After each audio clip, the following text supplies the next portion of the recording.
Similar to the German Social Democratic leader, Luxemburg also strongly criticizes the Bolsheviks for their petty bourgeois agrarian reform, which conceded land to the peasantry.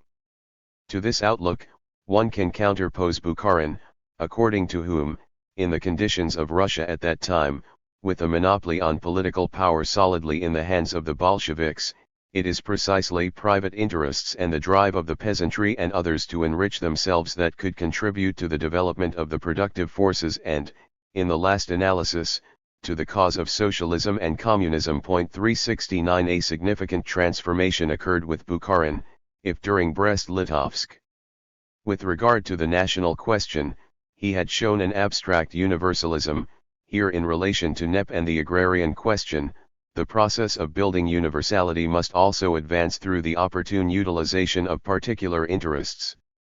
We are witnessing a learning process and self-critical reflection of extraordinary interest, and that helps us understand what has happened in countries like China and Vietnam in our time. Bukharin goes on. We imagine things in the following form: we take power, we take nearly everything into our grasp, we immediately put into motion a planned economy. It doesn't matter if difficulties arise, some we eliminate, others we overcome, and the whole thing has a happy ending. Today we clearly see that the question is not solved this way. The aspiration to organize production coercively, by way of orders, leads to catastrophe. In overcoming that caricature of socialism, communists are obligated by experience to take into account the enormous importance of private individual incentive with the development of the productive forces in mind, and of course a development of the productive forces that leads us to socialism and not to a full restoration of a so-called healthy capitalism. 370. To protest, however, like Trotsky and the opposition would do, against the degeneration of Soviet Russia due to the persistence of the private economy in the rural areas and of a class collaboration by communists with the peasantry, would have led to the end of civil peace and an enormous St. Bartholomew's Night. 371. Was Bukharin's defeat crucial only because of the need to accelerate the country's industrialization as much as possible in preparation for war, or did the stubborn hostility to all forms of private property and the market economy also contribute to it? It's a question that we will deal with later. For now, we can have one point of reference: the concentrationary universe reaches its peak during the forced collectivization of agriculture, and with an iron-fist treatment of bourgeois and petty bourgeois tendencies within the peasantry, generally members of the peoples without history, to use the unfortunate language that Luxemburg borrowed from Engels. Aside from the brutality of this or that political leader, there can be no doubt about the fatal role played by a universalism incapable of integrating and respecting the particular. The pages that we've used from Hegel 372 are like a refutation in advance of the explanation of Stalinism contained in the so-called Secret Report of 1956, presented at the 20th Congress of the Communist Party of the Soviet Union. It would be, of course, dishonest to pretend that Khrushchev was at Hegel's level, but it's curious that the tragedy and the horror of Soviet Russia continued to be the responsibility of a single figure, in fact, of a single scapegoat, as if the extraordinary analysis that the phenomenology of spirit dedicates to absolute liberty and the terror had never existed. What it means to govern, a painful learning process. Let's return to the Hegelian analysis of the French Revolution's dialectic. Starting from the concrete experience of the disastrous consequences to which the rush to erase leads, individuals understand the necessity of giving concrete and specific content to universalism, putting an end to universalism's mad pursuit of immediate realization and purity. Renouncing absolute egalitarianism, individuals again accept negation and difference, that is the organization of the spiritual masses in which the multitude of individual consciences express themselves. These, moreover, return to a particular and limited work, but precisely for this, they return to their meaningful reality. In other words, it's understood now the unproven and disastrous myth of a universal will, or to use language from someone other than Hegel, of direct democracy, of collective leadership that, without mediation and bureaucratic limitations, expresses itself directly and immediately in the factories, in workplaces, in political organizations. As one can see, aside from Jacobinism, the target of Hegel's criticisms are anarchistic radicalism and millenarianism. This is confirmed by his reflections on the other great revolution, namely the Puritan Revolution that breaks out in the middle of the 17th century. Putting an end to an unsuccessful and pseudo-revolutionary period of religious exaltation, and offering a positive political conclusion to years of work, Cromwell demonstrates that he knew very well what it means to govern. Taking firm control of the reins of government, he dissolved the parliament that had been consumed by prayer, and he commanded the throne with great splendor, as Protector 373. To know how to govern means to be able to offer concrete content to the ideals of universalism that inspired the Revolution, for example, distancing itself from the First English Revolution, from the followers of the Fifth Monarchy, the hollow utopia of a society that didn't have or need juridical norms, for the fact that individuals are enlightened and allow themselves to be guided by grace. To the degree that he knew how to distance himself from a failed abstract utopia, Robespierre also showed that he in some ways knew the art of governing, or sought to learn it.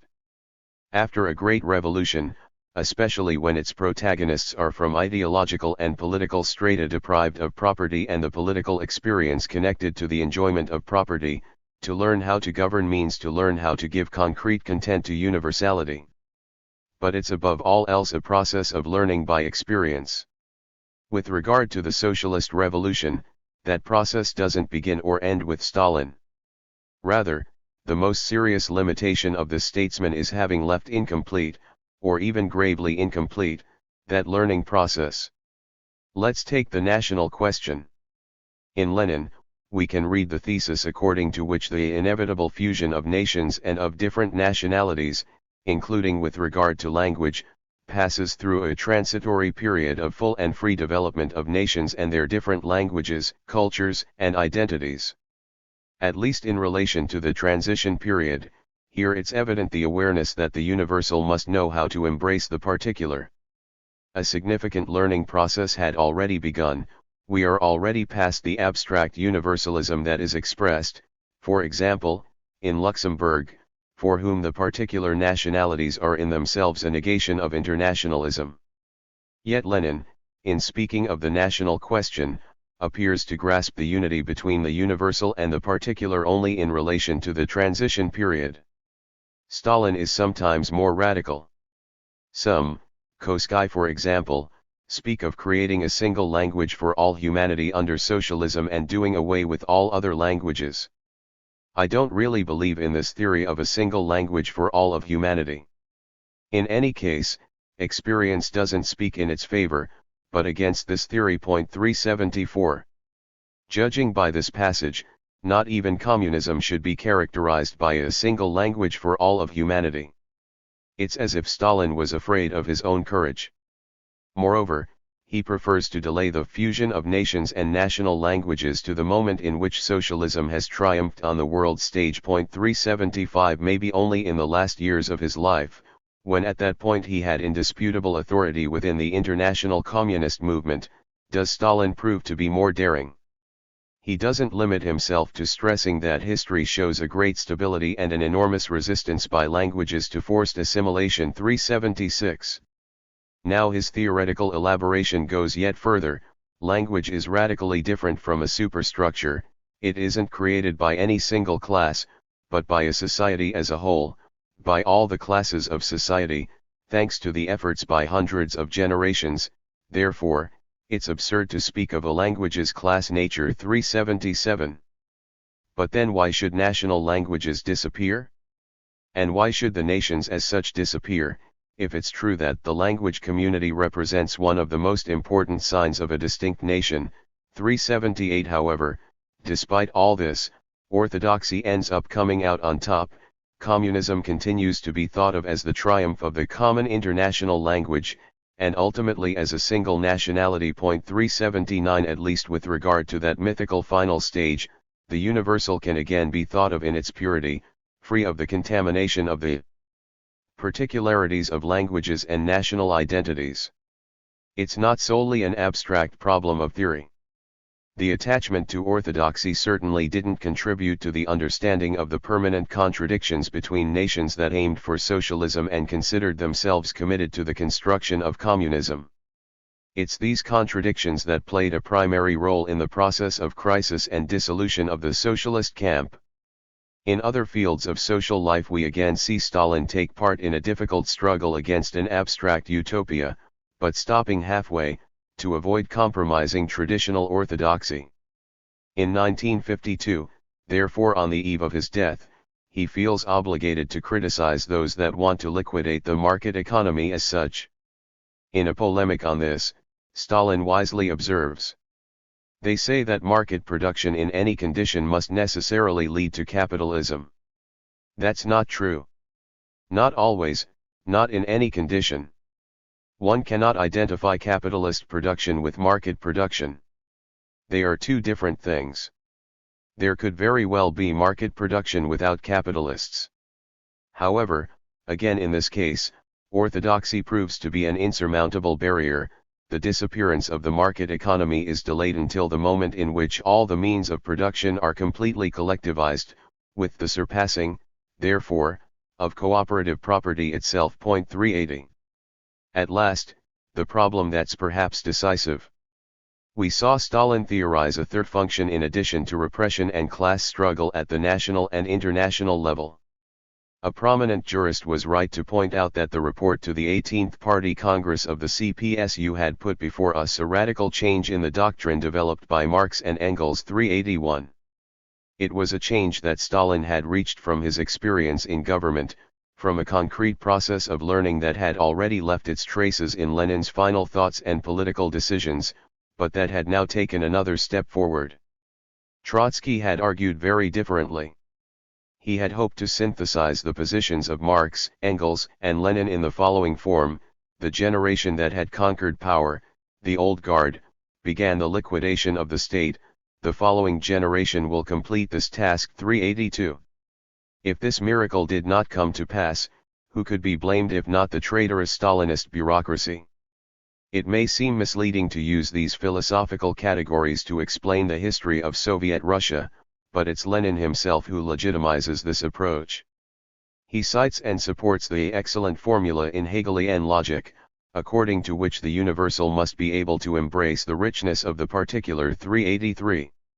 In expressing himself in that way he's thinking, above all else, of the revolutionary situation, that is always determined by and reaches its point of rupture at the weakest link, in a particular country.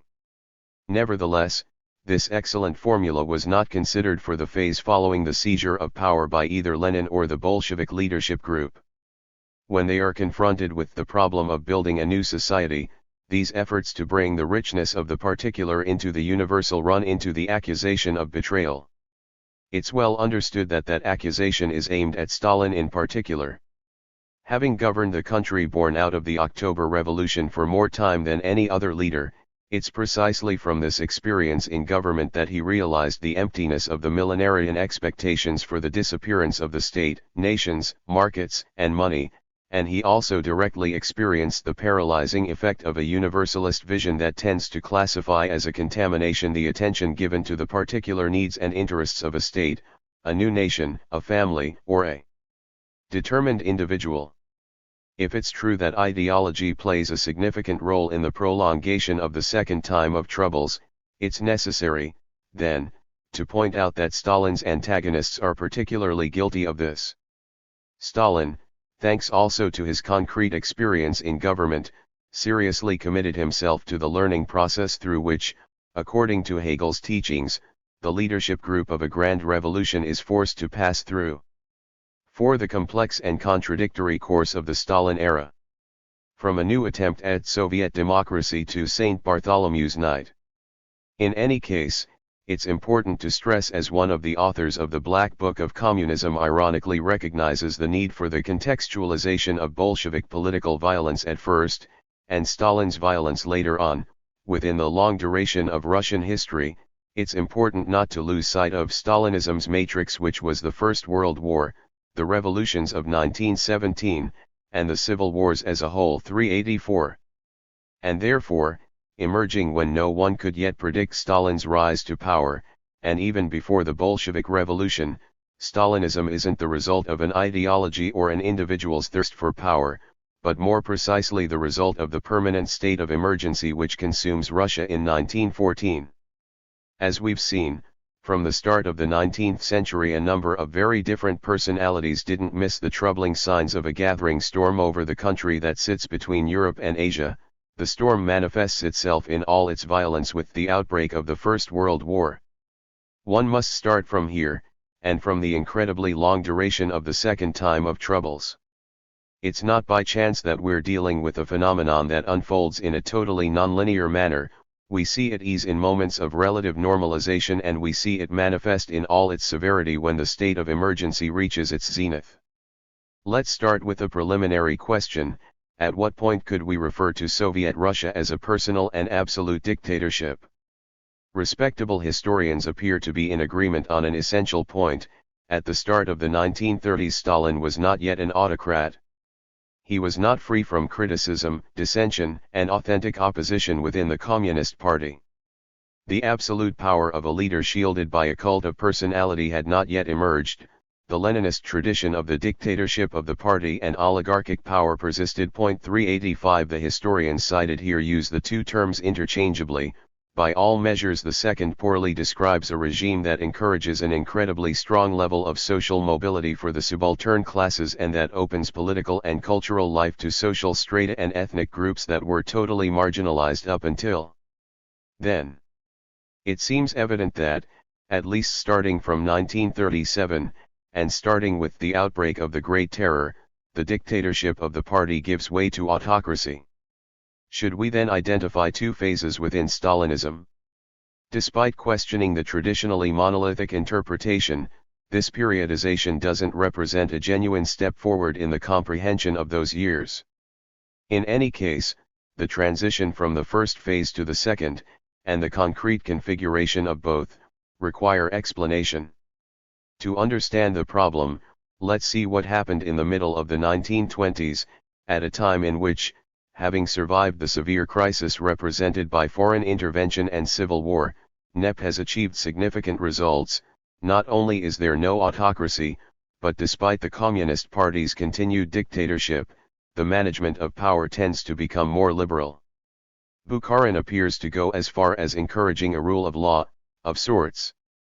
The peasantry should have before them Soviet order, Soviet rights, Soviet legality, and not arbitrary Soviet authority moderated by a complaints office whose location is unknown. Solid legal norms are required, obligatory for communists as well.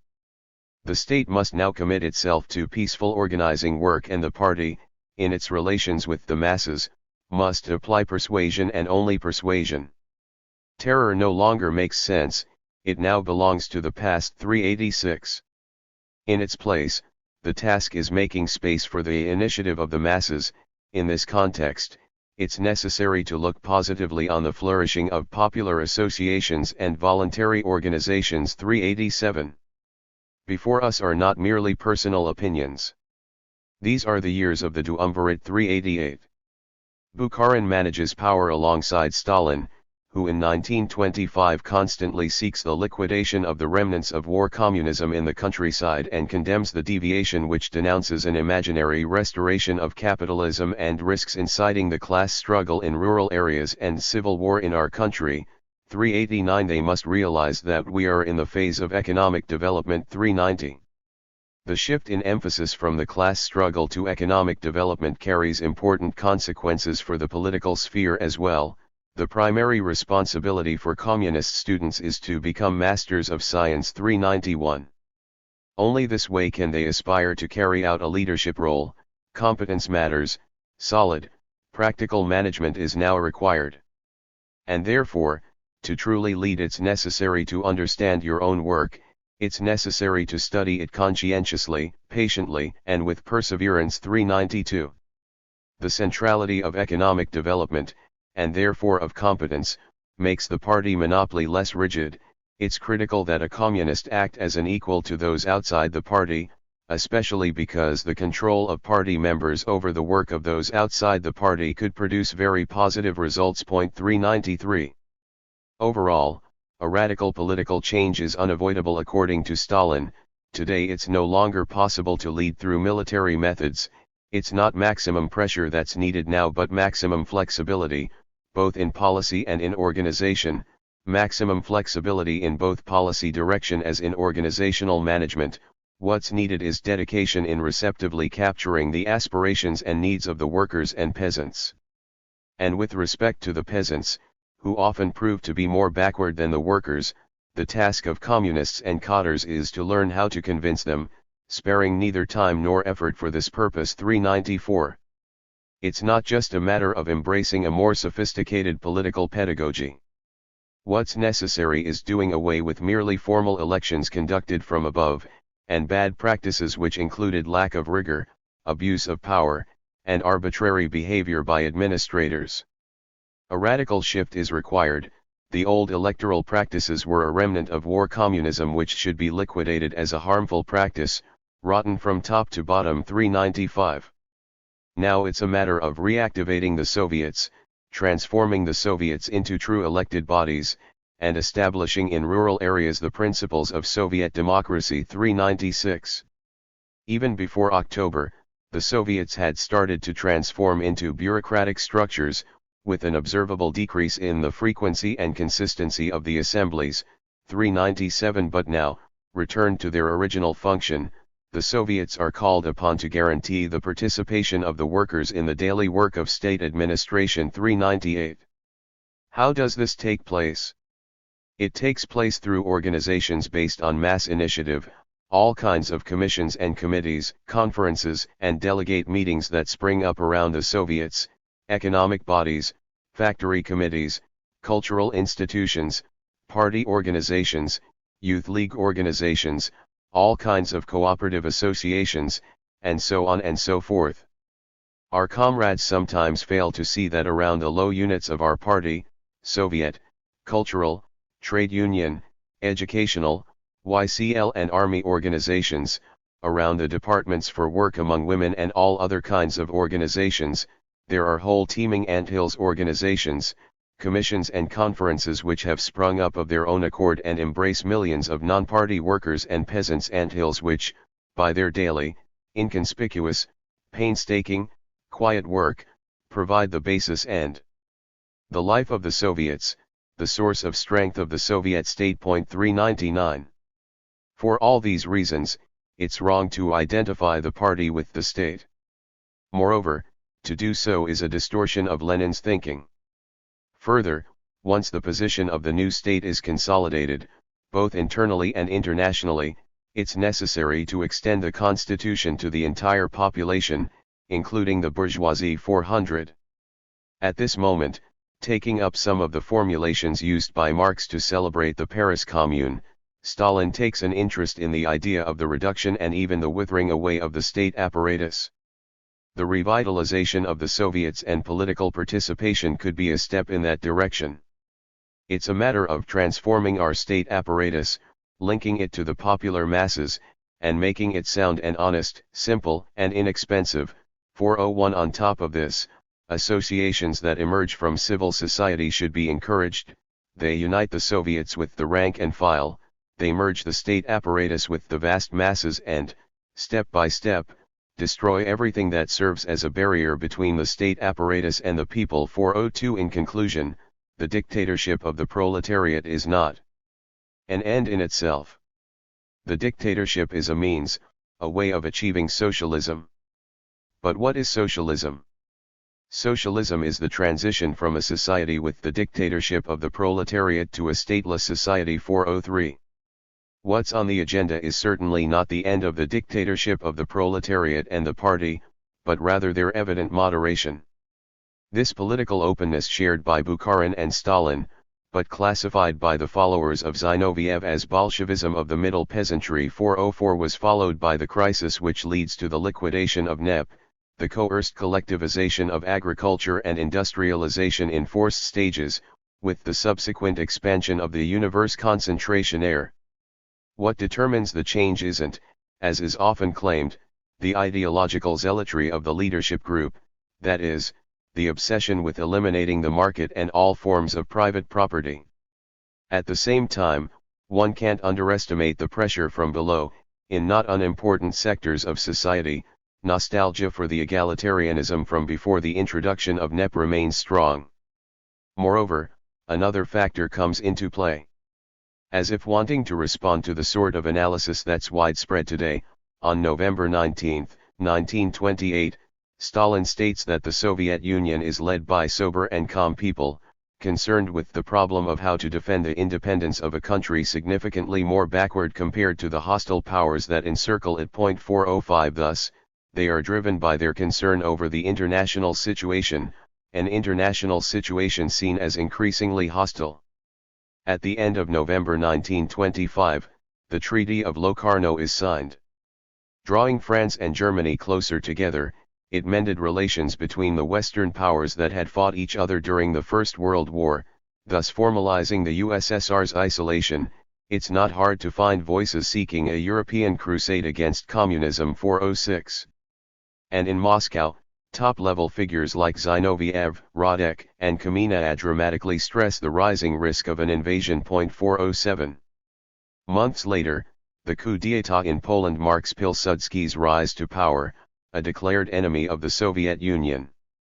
In his office the painting of Napoleon crossing the Alps is prominently displayed, but Pilsudski admires him for his invasion of Russia.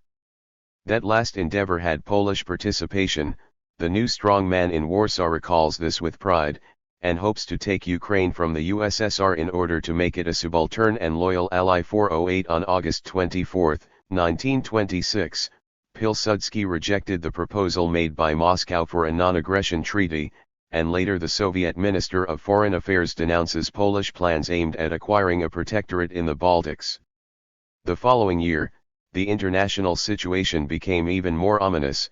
Great Britain cuts off commercial and diplomatic relations with the USSR, and Marshal Ferdinand Foch encouraged France to do the same.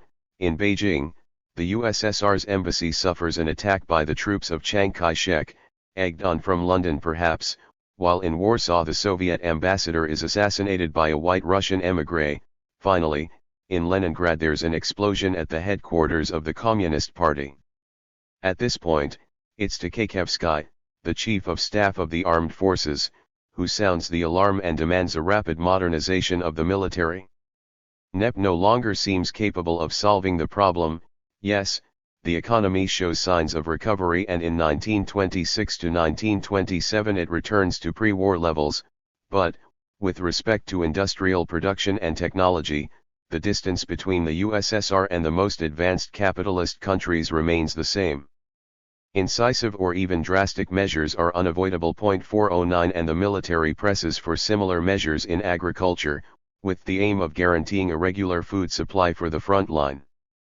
As you can see, the policy shift in 1929 isn't the result of Stalin's impulsiveness, who in fact must, if not contain, at least channel the pressure coming from the military, in rejecting the unrealistic objectives demanded mainly by Tkhachevsky.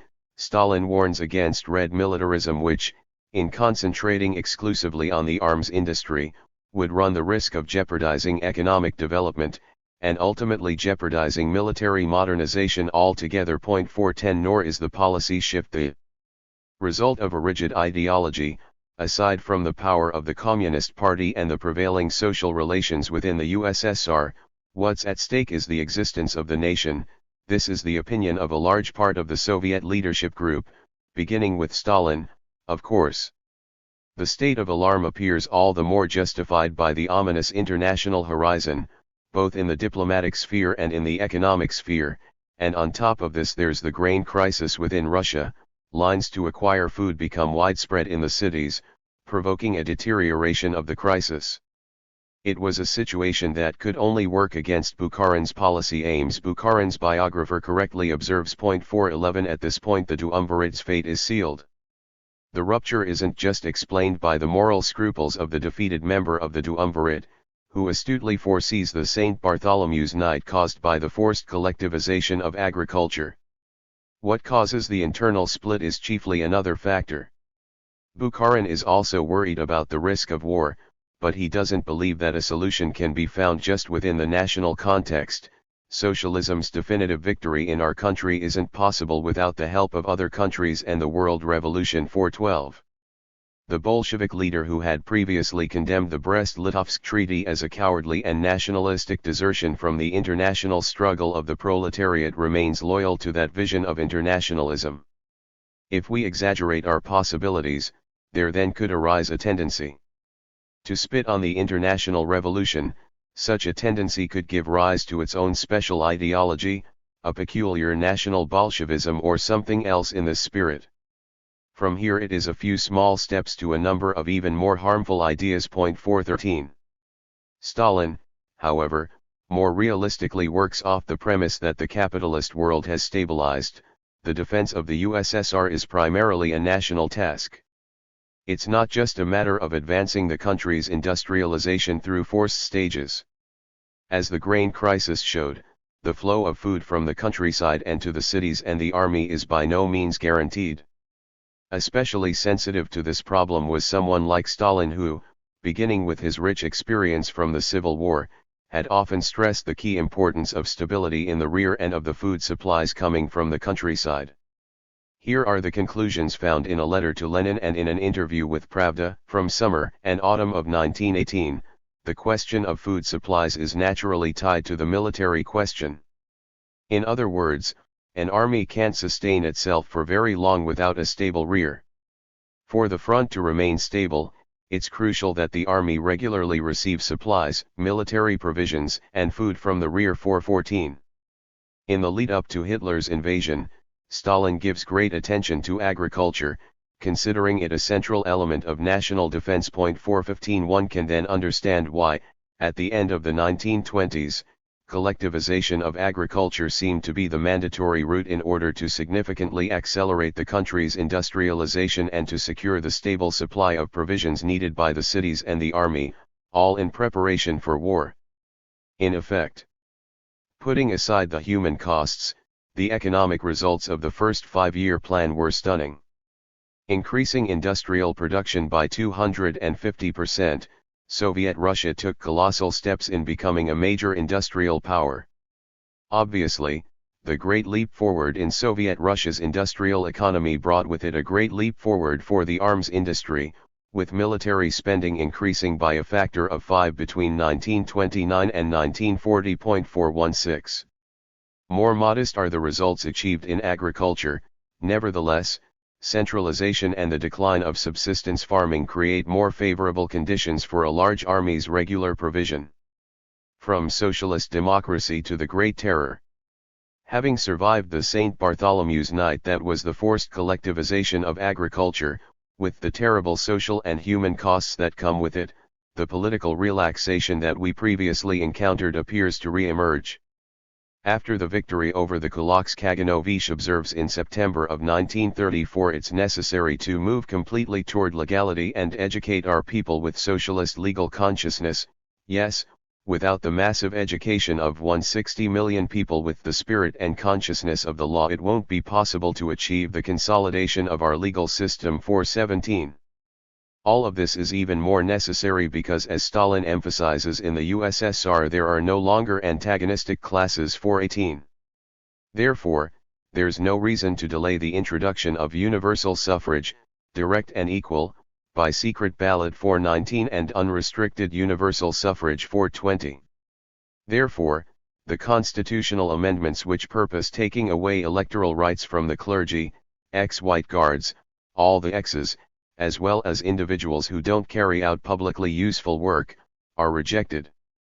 Nor does it make sense wanting to give these groups only the right vote, but not the right to be elected, and it also makes sense to reject the proposal prohibiting the holding of religious ceremonies. Now it's possible to advance towards socialist democracy. 421. It's not just a matter of propaganda, which certainly plays an important role. Before us is a political vision that provokes a fierce polemic by Trotsky, who identifies in it Stalin's liberalism, the abandonment of the council system and the return of bourgeois democracy, in which class differences are eliminated and the subject is the citizen in the abstract. This policy turn is easily understood. The primary concern of the Soviet aristocracy is ridding itself of the Soviets of workers and soldiers of the Red Army 422. The antithesis between the two perspectives is clear. Having avoided the danger posed to the country's independence by a backwards countryside, dominated by kulaks capable of blocking the flow of supplies to the city and the army, and with the dictatorship of the Communist Party secured, Stalin has no interest in further exacerbating the political and social conflict. It's the drive to rapidly industrialize which compels him to seek the promotion of non-party elements to management posts in the factory and within society. It's unacceptable to take a closed attitude toward them. There's nothing more stupid or reactionary. Our policy doesn't consist, in any way, of transforming our party into a closed caste. What's needed is to make every effort to win over specialists, engineers, and technicians from the old school to the cause of the country's industrial and technological development. 423.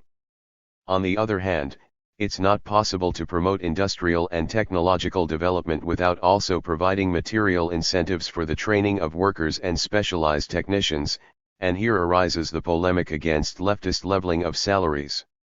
Only by moving away from a crude, retributive leveling is it possible to introduce a more efficient organization of work and put an end to fluctuations in the workforce, especially among the most qualified who move from factory to factory in search of a comparatively better salary. Aside from egalitarianism and the low morale among the most qualified and productive workers, the policy of incentives should also put an end to the lack of collective responsibility and put in its place the principle of personal responsibility. 424. It's precisely at this moment when conditions mature for the outbreak of the Third Civil War, the one that will decimate the very ranks of the Bolsheviks. Trotsky's position is very tough on what he defines as neo-NEP. Yes, in the CPSU a deviation to the right is happening, increasingly apparent, with the favoring of the higher strata of the people and the counterattack by kulaks. The bureaucracy is ready to make economic concessions to the peasantry, to their interests and their petty bourgeois tendencies. More generally, also as a consequence of the turn toward the market, monetary calculus and the resulting increased cost of living, far from advancing toward socialism and the overcoming of inequality and class divisions, Soviet society is increasingly characterized by new processes of class stratification. 425. This internal retreat would be met, with respect to international politics, by the renouncing of all revolutionary and internationalist ambitions by the conservative and petty nationalist bureaucracy of the Soviet Union. 426. Now the only guiding principle is the status quo, as confirmed by the entry of the Soviet Union into the League of Nations. 427. Obviously, neither Stalin or Trotsky are oblivious to the deteriorating international situation, but their response to this problem is different and opposing. For Stalin, it's a matter of concentrating on the industrial and technological development of Russia, mending as much as possible the divisions caused by the October Revolution and by collectivization in the countryside, and presenting the party as the guiding force for the nation as a whole. The stability that has been achieved internally could allow for, at the same time, the promotion of a policy of international alliances capable of guaranteeing the USSR's security. In Trotsky's opinion, however, as momentous as Soviet Russia's industrialization may be, it can only defeat an assault by the more advanced imperialist countries if it has the support of the proletariat within the aggressor nations. 428. Therefore, the accommodation with the bourgeoisie, both internally and internationally, not only constitutes a betrayal, but it prevents the homeland of the October Revolution from winning over the revolutionary international proletariat, the only force that can save it. The clash between these two perspectives is inevitable. Kirov is assassinated on December 1, 1934, the French-Soviet Pact is signed on May 2, 1935, between these two dates the above-mentioned intervention by Trotsky takes place, which is published on January 30, 1935, and it's a heavy indictment against the internal and international neo-NEP. From socialism without the dictatorship of the proletariat to the Cold War clampdown. The Great Terror, and the terrible purge that comes with it, was followed by the Great Patriotic War. After the defeat of the Third Reich, Stalin, who predicts a great future for the great anti-fascist alliance and who tries to avoid the outbreak of the Cold War, 429 repeatedly declares, including in confidential meetings with communist leaders from Eastern Europe, that it's not a question of introducing the Soviet political model. It's possible that if we didn't have the war in the Soviet Union, the dictatorship of the proletariat would have taken on a different character. The situation created in Eastern Europe after 1945 is clearly more favorable. In Poland the dictatorship of the proletariat doesn't exist and you don't need it. Should Poland move toward the establishment of the dictatorship of the proletariat? No, it's not obligated to do so, it's not necessary. And to the Bulgarian communist leaders, it is possible to achieve socialism in a new way, without the dictatorship of the proletariat. The situation has radically changed with respect to our revolution. What's needed is to apply different methods and forms. You shouldn't fear accusations of opportunism. This isn't opportunism, but the application of Marxism to the current situation. And to Tito, in our time socialism is possible even under the English monarchy. The revolution is no longer necessary everywhere. Yes, socialism is even possible under an English king. For his part, the historian who recorded these declarations adds, as these observations show, Stalin was actively rethinking the universal validity of the Soviet model of revolution and socialism. 430. Maybe one can go further and say that he's also reconsidering the general relationship between socialism and democracy, with even the Soviet Union in mind. To formulate the hypothesis of a socialism under an English king means to put up for discussion, in some form, if not the monopolistic concentration of power in the hands of the Communist Party, then at least the terrorist dictatorship and autocracy. The policy implemented in the Soviet occupation zone of Germany is instructive. The Russians didn't just promote socialist theater, ballet, opera, and cinema, they also promoted the bourgeois arts, and this is done according to the program formulated in Moscow, on the basis that the Soviet system wasn't predestined for Germany, which should, on the contrary, be reorganized on the basis of broad, anti-fascist, and democratic principles. Thus, during the first 3 years after the war, there was no real cultural division in the capital, and the Soviet zone continued to play a vanguard role in the cultural field. 431.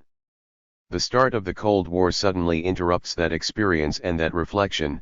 The central problem now is the creation of a security cordon around a country brutalized by the Nazi invasion and occupation, with the aim of avoiding a repeat of the tragedies of the past. While the question of the Gulag's at least partial dismantlement is raised in the USSR even before Stalin's passing, 432, a complete thaw becomes impossible. After Hiroshima and Nagasaki, the Soviet Union must concentrate on a new forced march to catch up with the new Western technological revolution. It has liberated itself from German occupation, but it can't allow itself to rest. A new terrible threat has emerged. 433, especially because a few years later, on November 1, 1952, the explosion of the first hydrogen bomb occurs, 1,000 times more powerful than those dropped on the 2 Japanese cities. When the United States government announced the results of the test, in other countries there were reactions of shock and terror. It's obvious that a bomb of such extraordinary power couldn't be used against military objectives. If it wasn't a weapon of war, it could only be a weapon of genocide and political blackmail. Stalin received a report on the American test in the middle of November, and it served only to confirm his conviction that the United States was seriously preparing itself for a war against the Soviet Union. 434. Not an unfounded concern if we consider January of 1952. To reverse the stalemate in military operations in Korea, Truman entertains a radical idea which he records in his diary. They could deliver an ultimatum to the USSR and the People's Republic of China, clarifying in advance that failure to comply means that Moscow, St. Petersburg, Mukden, Vladivostok, Peking, Shanghai, Port Arthur, Daren, Odessa, Stalingrad, and all the industrial centers of China and the Soviet Union would be eliminated. 435. In the 3 decades of Soviet history led by Stalin, the principal aspect is not the transition from dictatorship of the party to autocracy, but more precisely the repeated attempts to transition from the state of emergency to a state of relative normality, attempts which fail for reasons both internal and international, or better yet the combination of them. If millenarianism is, in part, an expression of tendencies intrinsic to Marxism, it's also a reaction to the horror of the First World War, which even in circles and personalities distant to Marxism gives rise to the aspiration for a totally new world, unrelated to a reality capable of producing or reproducing such horrors. With the outbreak of the Third Civil War and with the approach of the Second World War, this series of failures finally results in the arrival of autocracy, exercised by a leader who's the object of a genuine cult of personality. Bureaucracy or zealous faith? What can we make of the leadership group that achieved victory during the Third Civil War and that sought to put an end to the second time of troubles at the exact moment when new and colossal storms formed on the horizon? We saw that while Khrushchev, through tortured illusions, makes Kirov the victim of a plot organized by the Kremlin, Trotsky classifies him as an accomplice to the tyrant and a top-flight defender of the hated usurper and parasitical bureaucracy which is to be swept away once and for all by the next revolution. But is the man assassinated by Nikolov really a bureaucrat? Let's return to the Russian historian cited earlier, a critic of the myth of the assassination inspired by Stalin, to see how they describe the victim. So who was Kirov? He was a loyal leader, humble and devoted to the cause. And that's not all. What characterized him was his attention to the most minor of problems in the daily lives of his colleagues, a great modesty, tolerant of different opinions, and respectful toward cultures and traditions of other peoples. 436.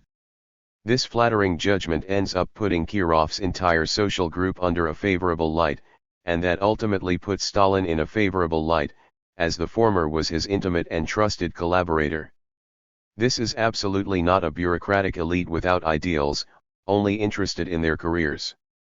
Like many leaders of that era, Kirov genuinely believed in a bright future, for which he worked between 18 and 20 hours a day, a convinced communist, like when he sang Stalin's praises for strengthening the party and the Soviet Union, and for the country's power and development. This zealous faith was perhaps the tragedy of an entire generation. 437. In any case, it's the leadership group as a whole that demonstrates its work dedication and self-sacrifice. We previously learned of the enormous workload that the Soviet leader managed to take on. Stalin worked 14 or 15 hours a day in the Kremlin or at the dacha. In autumn of 1946, Stalin went to the south to enjoy a vacation for the first time since 1937. A few months before his death, and ignoring urgent recommendations from doctors, Stalin rejected the possibility of taking a break in the autumn or winter of 1952, despite the enormous amount of time and effort dedicated to organizing the 19-party Congress in October. 438. A similar assessment can be made of one of Stalin's close collaborators, Lazar M. Kaganovich, who displays frenzied commitment in overseeing the construction of the Moscow subway. He went right down into the tunnels, including at night, to check on the conditions of the workers and to get an idea of the situation. 439. To conclude, before us is a leadership group which demonstrates practically superhuman dedication. 440, especially during the war years. It's a zealous faith that drives them. That faith isn't limited to that inner circle, nor is it limited to members of the Communist Party. Average men and women also demonstrated their missionary zeal. As a whole, it was a period of genuine enthusiasm, of feverish effort and voluntary sacrifice. 441. You can easily understand this spiritual climate if you have in mind that the country was blowing through stages of industrial development and offering great possibilities of upward mobility for much of the population, precisely at a time when the capitalist world was in the middle of a devastating crisis. Let's turn to another historian who makes use of an interesting memoir in his analysis.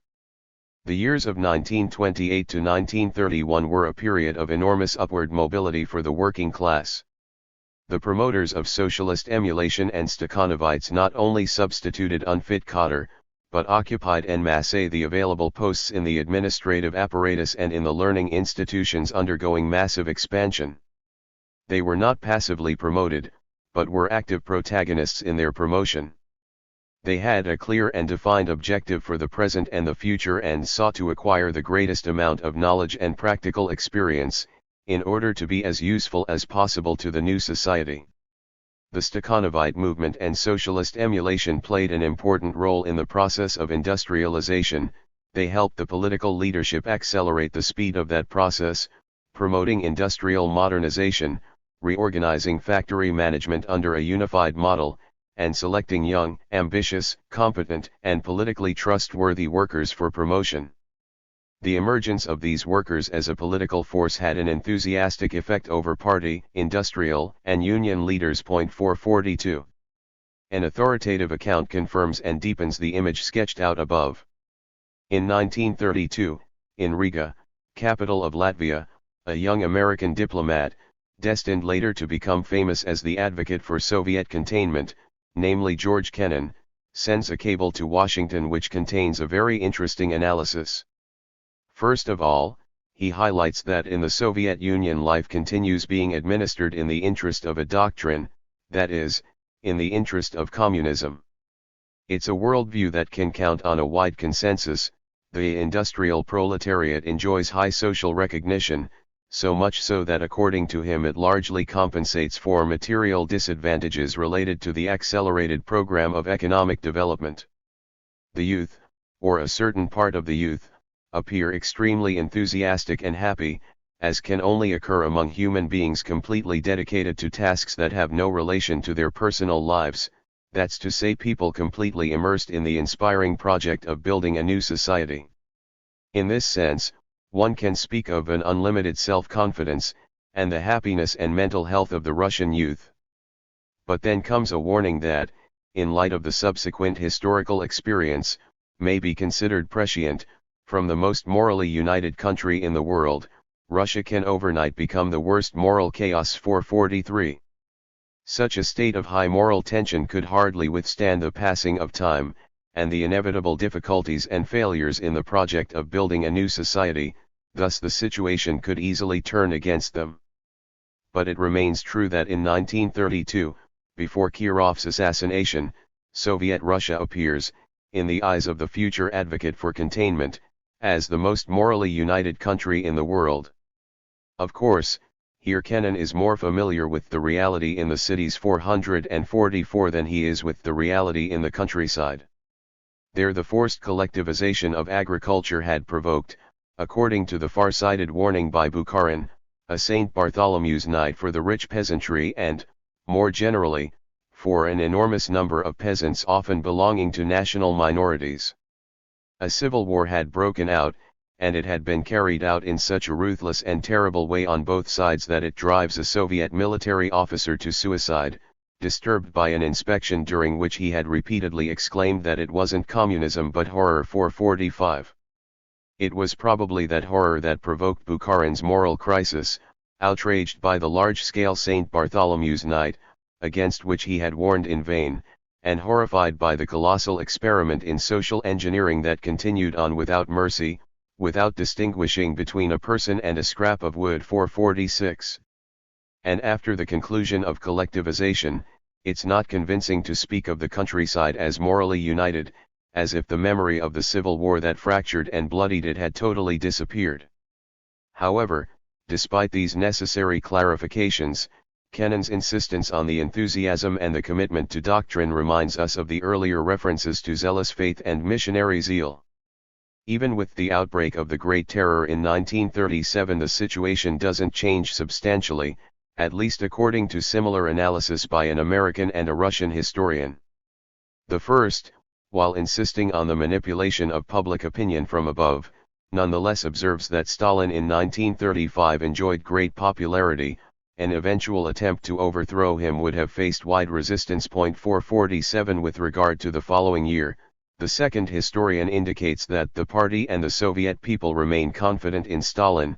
Moreover, as a consequence of the fact that urban and rural standards of living have improved considerably, a certain measure of popular enthusiasm became widespread. 448. It's not just rising living standards motivating such enthusiasm. There's more, the genuine development of nations, nations until that moment marginalized, the conquest on the part of women of legal equality with men, along with an improvement in their social status, the emergence of a solid social welfare system which includes pensions, medical assistance, protections for pregnant women, family pensions, the significant development of education and the intellectual sphere as a whole, with the expansion of the network of libraries and reading rooms, and the increasing love for the arts and poetry. It's the chaotic and exhilarating arrival of modernity. 449 It has to do with processes that characterize the entire history of Soviet Russia, but that take off precisely during the Stalin years. The popular masses, traditionally condemned to illiteracy, burst into the schools and universities. They then become a whole new generation of skilled workers, technicians, and expertly trained administrators, quickly called upon to carry out a leadership role. New cities are founded and old cities are rebuilt. The opening of new and colossal industrial complexes goes hand in hand with the upward mobility of skilled and ambitious citizens of working class or peasant origin. 450. Ultimately, it's referred to as a mixture of brutal coercion, remarkable heroism, disastrous madness, and spectacular achievements. 451. Maybe it's not even these results, and the consequent economic improvements, that constitute the principal aspect of the radical social transformation of the workplace during the transition from the old regime to the new regime. Workers demanded more respectful treatment by their employers. They wanted them to call them by the polite you instead of the familiar one, which they associated with the old serf regime. They wanted to be treated as citizens. It was often this issue of respectful treatment, rather than the bread and butter question of wages, which fueled workers' strikes and demonstrations. 452. Long having sought after it in vain, the serfs obtained their recognition with the arrival of Soviet power. And this is true not just for the workers, but for national minorities as well, as we shall see. It is this combination of spectacular achievements in economic development and the toppling of the old regime's hierarchies which encourages a sense of exaltation among the people. On top of the recognition achieved by workers is the recognition achieved by the Soviet people as a whole, a Soviet people now at the point of catching up with the most developed countries, ridding themselves of the traditional image of backwardness. This explains the feeling of exhilaration in participating in the construction of a new society and a new civilization, which advances despite the mistakes, sacrifices, and terror. Moreover, it's interesting to reread the principal accusation made against the Soviet bureaucracy's leadership, formulated by Trotsky before the Great Terror. It's as if suddenly the indictment gives way to acknowledgments that are so important that they turn the indictment on its head. Gigantic achievements in industry, enormously promising beginnings in agriculture, an extraordinary growth of the old industrial cities and the building of new ones, a rapid increase in the numbers of workers, a rise in cultural level and cultural demands, such are the indubitable results of the October Revolution, in which the prophets of the old world tried to see the grave of human civilization. With the bourgeois economists we have no longer anything to quarrel over. Socialism has demonstrated its right to victory, not on the pages of Das Kapital, but in an industrial arena comprising a sixth part of the Earth's surface. Thanks solely to a proletarian revolution, a backward country has achieved in less than 20 years successes unexampled in history. 453. With economic development, not only new social strata but entire nations gain access to culture. In the schools of the Union, lessons are taught at present in no less than 80 languages. For a majority of them, it was necessary to compose new alphabets, or to replace the extremely aristocratic Asiatic alphabets with the more democratic Latin. Newspapers are published in the same number of languages, papers which for the first time acquaint the peasants and nomadic shepherds with the elementary ideas of human culture. Within the far-flung boundaries of the Tsar's empire, a native industry is arising. The old semi-clan culture is being destroyed by the tractor. Together with literacy, scientific agriculture and medicine are coming into existence. It would be difficult to overestimate the significance of this work of raising up new human strata. 454. In regards to the relationship with backwards nationalities, The hated bureaucracy, in spite of everything, carries out a progressive work. It is laying down a bridge for them to the elementary benefits of bourgeois and even pre-bourgeois culture. 455. Based on this image, it remains a mystery how Trotsky could have thought the anti-bureaucratic revolution was just around the corner. But this is not of interest to us now. The acknowledgements, let slip by the opposition leader, are an indication of the prestige and consensus which the Soviet leadership still enjoyed. The spread of a new Soviet patriotism can't be explained in any other way. It's a sentiment that's certainly very deep, sincere, and dynamic. 456. 1937 and 1938 are the biennium of the Great Terror. Not even in its worst phase does Stalin's regime lose its base of social consensus and its enthusiastic supporters, who continue to be motivated by both ideology as well as the opportunity for social advancement. It's a mistake to read this permanent consensus as merely an artifice of state censorship and repression. 457. A tragic and paradoxical interaction takes place, as a consequence of robust economic and cultural development, as well as the horrifying vacancies created by repression. Tens of thousands of Stakhanovites become factory managers, and a similar upward mobility takes place in the armed forces. 458. In August of 1939, during the negotiations over the Non-Aggression Pact, the chief translator of the German Foreign Ministry visits Moscow and describes as follows the spectacle before him in Red Square and at the mausoleum dedicated to Lenin. Before the mausoleum, a long line of Russian peasants waited patiently to see Stalin's mummified predecessor in his glass tomb. Judging by their behavior and facial expression, the Russians gave me the impression of devout pilgrims. Those who have been to Moscow and haven't visited Lenin, an embassy staffer tells me, are worthless to the people of the Russian countryside. 459. The generalized veneration of Stalin's predecessor was also an indication of the wide base of social consensus that the successor continued to enjoy. In any case, the deep divisions caused by the Great Terror are at least partially healed by the patriotic unity that takes hold during the resistance against the Nazi war of enslavement and annihilation. What's certain is, and we cite once more a historian above suspicion of being an apologist for communism and Stalinism, the victory brings about an unparalleled increase not only in the international prestige of the Soviet Union, but also in the regime's authority within the country, so that Stalin's popularity reached its apex in the years following the war. 460. This popularity remained intact until his death, and was also felt outside the USSR, and to a certain extent, even felt outside the international communist movement. A concentrationary universe full of contradictions. With the terror, even the concentrationary universe produced by it doesn't have a straightforward direction or an undifferentiated landscape. Far from being a static system, it continued to rotate like a spinning top, and nevertheless passed through relatively cruel and humane cycles. 461. These are the opinions of an American historian who not only in the starkest terms describes the history that began in October 1917, but who also mocks the Western statesmen who let themselves be fooled by a butcher. Albeit very shrewd as Stalin was, they felt a sense of respect for him. 462. Another book by a Russian historian committed to proving the similarity between Stalin's USSR and the Third Reich makes a similar argument. Nevertheless, the two studies, to which I will make reference to in analyzing the concentrationary universe of Soviet Russia, tell a story very different to that intended by their authors. Indeed, the painting drawn by the American historian could here and there be confused with the product of Soviet propaganda, if it had not come from a fiercely anti-communist author. Let's begin to examine it. In 1921, while the Civil War rages on, for some time the Butyrka prison of Moscow operates as follows. The prisoners were allowed free run of the prison.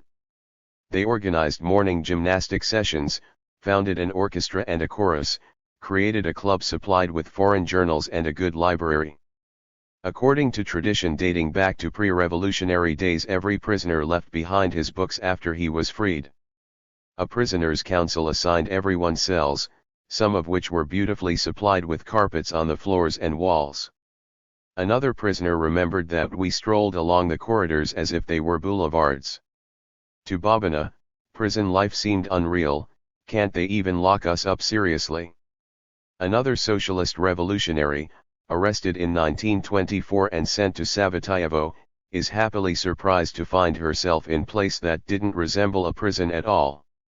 Not only can the political prisoners obtain abundant provisions of food and clothing thanks to their contacts, but they could turn their prison cell into the women's branch of the socialist revolutionaries.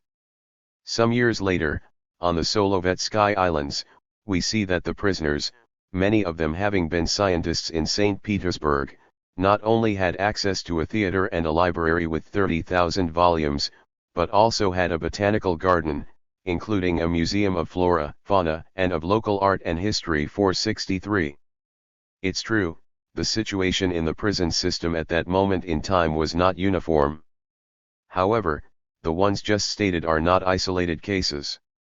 However, even if they should be treated as isolated and happy islands, their existence in itself would be significant. Of course, there was no absence of protests, but it's interesting to read the demands made during a hunger strike by political prisoners. Expand the library, include newspapers published in the USSR, at least with editions of the key, completely update the economics, politics, and literature sections, and the sections with the works of minority languages. Allow the subscription to at least one foreign newspaper. Allow the enrollment in courses by correspondence. Organize for such purposes a special cultural fund, as happens even in criminal penitentiaries. Allow the introduction into prison of all foreign publications permitted in the USSR, in particular the permitted foreign newspapers, including the bourgeois ones. Allow the exchange of books between prisoners and guards. Acquire paper in quantities of no less than 10 notebooks per person each month. 464. This is in June of 1931, and the date is significant. While it brings with it a massive expansion of the concentrationary universe, Stalin's rise to power and the campaign launched by him for the liquidation of the kulaks as a class didn't dramatically alter the situation existing within that universe. This is not just true for the political prisoners. The beginning of the 30s were almost prosperous and even liberal for prisoners. The management of the Gulag showed a certain level of religious tolerance and accepted the petition for a vegetarian diet put forward by the members of certain religious sections. 465. What follows is an excerpt on the penal colonies in the far north at the start of the 1930s. Needing hospitals, camp administrators built them, and introduced systems for training prisoner pharmacists and prisoner nurses. Needing food, they constructed their own collective farms, their own warehouses, and their own distribution systems. Needing electricity, they built power plants. Needing building materials, they built brick factories. Needing educated workers, they trained the ones that they had. Much of the ex-Kulak workforce turned out to be illiterate or semi-literate, which caused enormous problems when dealing with projects of relative technical sophistication. The camp's administration therefore set up technical training schools, which required, in turn, more new buildings and new cotters, math and physics teachers, as well as political instructors to oversee their work. By the 1940s, Vorkuta, a city built in the permafrost, where roads had to be resurfaced and pipes had to be repaired every year, had acquired a geological institute and a university, theaters, puppet theaters, swimming pools, and nurseries. 466. As strange as it may be, the Gulag little by little brought civilization, if it can be called that, to remote uninhabited areas. 467. Among the leaders and administrators, there were those that demonstrated humanity and intelligence. Burdin seems to have very much approved of Gorky's ideas about prisoner reform. Glowing with paternalistic goodwill, Burdin provided his inmates with film theaters and discussion clubs, libraries, and restaurant-style dining halls. He planted gardens, complete with fountains and a small zoological park. He also paid prisoners regular salaries, and operated the same policy of early release for good work as did the commanders of the White Sea Canal. 468. On the other hand, because of the famine, the need to increase the prisoners' productivity, the lack of organization and often incompetence, and the rapacity of the local leaders, Tragedies abound. 469. Particularly atrocious is the tragedy that in 1933 hits the exiles who were supposed to cultivate the island of Notino. It's a task that quickly proves desperate, lacking equipment, with medicine and food in large part used up during the journey, on a completely virgin island, without any structures or homes. The deportees sought to survive by eating the dead bodies or carrying out genuine acts of cannibalism. They are details taken from a letter sent by a local communist leader to Stalin and later passed on to all Politburo members, who were noticeably upset by it. The Notino tragedy had a notable impact and was subject to investigation by a number of commissions. 470. It's evident that it wasn't homicidal intention that caused the horror. We are dealing with a significant example of how things could go badly due to a lack of planning. At least until 1937, in the Gulag people would die by misfortune, as a consequence of poor organization. 471. What characterizes the Soviet concentrationary universe is, firstly, the fixation on development, and that fixation, if on the one hand provokes the infamy of Notino, on the other hand has very different consequences. As in the society as a whole, they hope to encourage socialist emulation among the prisoners. Those who stand out can enjoy additional food and other privileges. And that's not all. Eventually, top performers were also released early. For every 3 days of work at 100% norm fulfillment, each prisoner received a day off his sentence. When the canal was finally completed, on time, in August 1933, 12,484 prisoners were freed. Numerous others received medals and awards. One prisoner celebrated his early release at a ceremony complete with the traditional Russian presentation of bread and salt, as onlookers shouted, "Hooray for the builders of the canal." In the heat of the moment, he began kissing an unknown woman. Together, they wound up spending the night on the banks of the canal. 472. The pedagogical obsession is interlinked with a productive obsession, as shown by the presence in the camps of an educational cultural department, an institution in which Muscovite leaders of the Gulag truly believed in. Precisely for that reason they took wall newspapers very seriously. Indeed, if we read them, we see that the biographies of the rehabilitated prisoners are written in a language extraordinarily similar to those of good workers outside the colony. They worked, studied, made sacrifices and tried to improve. 473. The aim was to re-educate the prisoners, transforming them into Stakhanovites, among the first in line prepared to participate with patriotic enthusiasm in the development of the country. Let's turn, then, to the American historian on the Gulag. In the camps, as in the world outside, socialist competitions continued to take place, work competitions in which the detainees competed to see who could produce more. Moreover, they celebrated the Stakhanovite workers for their alleged capacity to triple or quadruple their quotas. 474. It's no coincidence that until 1937, the guard addressed the prisoner as comrade. 475. Being confined to the concentration camp didn't exclude the possibility of social promotion.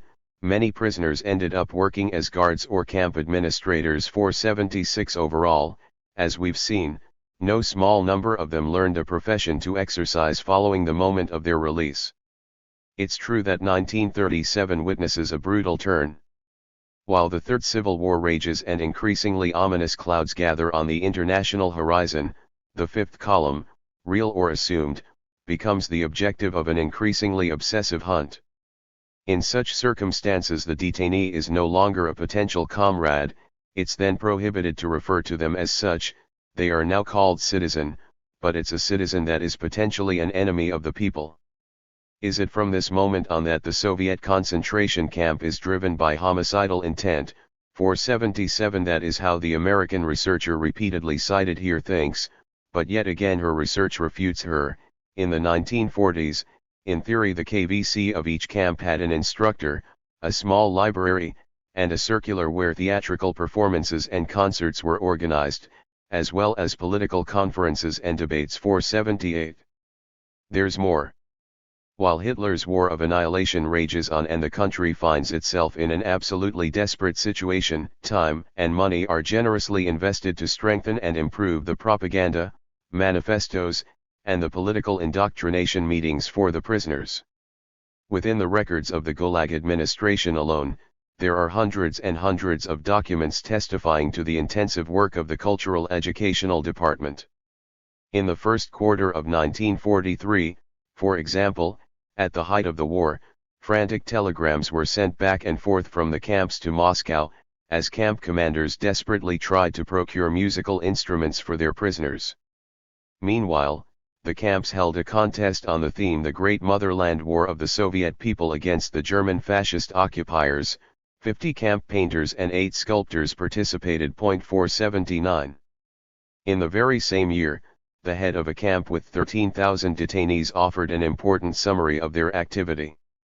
He notes grandly that in the second half of that year, 762 political speeches were given, attended by 70,000 prisoners. At the same time, the KVC held 444 political information sessions, attended by 82,400 prisoners. It printed 5,046 wall newspapers, read by 350,000 people. It put on 232 concerts and plays, showed 69 films, and organized 38 theatrical groups. 480. Certainly, with the start of Hitler's invasion, the detainees experience the dramatic consequences of the shortages, but that has nothing to do with the emergence of homicidal intention. The high mortality rates in the concentration camps in certain years partly reflect the events taking place on the outside. In the winter of 1941 to 1942, when a quarter of the Gulag population dies of hunger, maybe 1 million residents die of hunger in Leningrad, surrounded by the German blockade. And the shortages and malnutrition were widely felt across the Soviet Union. 481. Yet even in such a desperate situation, in January of 1943, the Soviet government created a food fund specifically for the Gulag and, at any rate, the supply situation improved when the tide of the war turned in favor of the Soviet Union. 482. We are so far from the emergence of homicidal intention that the atmosphere of national unity brought out by the Great Patriotic War is felt even within the Gulag. In the meantime, it experiences a massive reduction in population as a result of a series of amnesties. We especially see ex-prisoners heroically take part in combat. They express their satisfaction and pride in the fact that they have access to technologically advanced weapons produced thanks to the industrialization of the country. They have careers in the Red Army, are accepted into the Communist Party, and win honors and medals for their military courage. 483. With the alternation between relatively prosperous and liberal phases and clearly economically and juridically worse phases for the prisoners, the history of the Gulag reflects the history of Soviet society. The efforts to achieve Soviet democracy in the society as a whole, the democratic socialism and even a socialism without the dictatorship of the proletariat, correspond with the efforts to re-establish socialist legality or revolutionary legality in the Gulag. It's for that reason that harsh denunciations of the Soviet concentrationary universe come from inside and from its top leadership. In 1930, it's Yagoda who seeks to intervene in the entire prison system, which is rotten to the core. In February of 1938, it's Vinchinsky himself, General Prosecutor of the USSR, who denounces the prison conditions insufficient and, in some particular cases, almost completely intolerable, that reduce men to savage animals.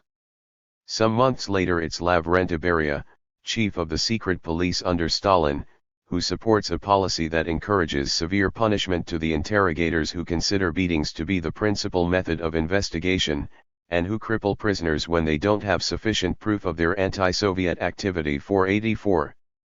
It's not a question of ritual denunciations. When exposed, those guilty of abuses are severely punished, punishment that even includes death sentences.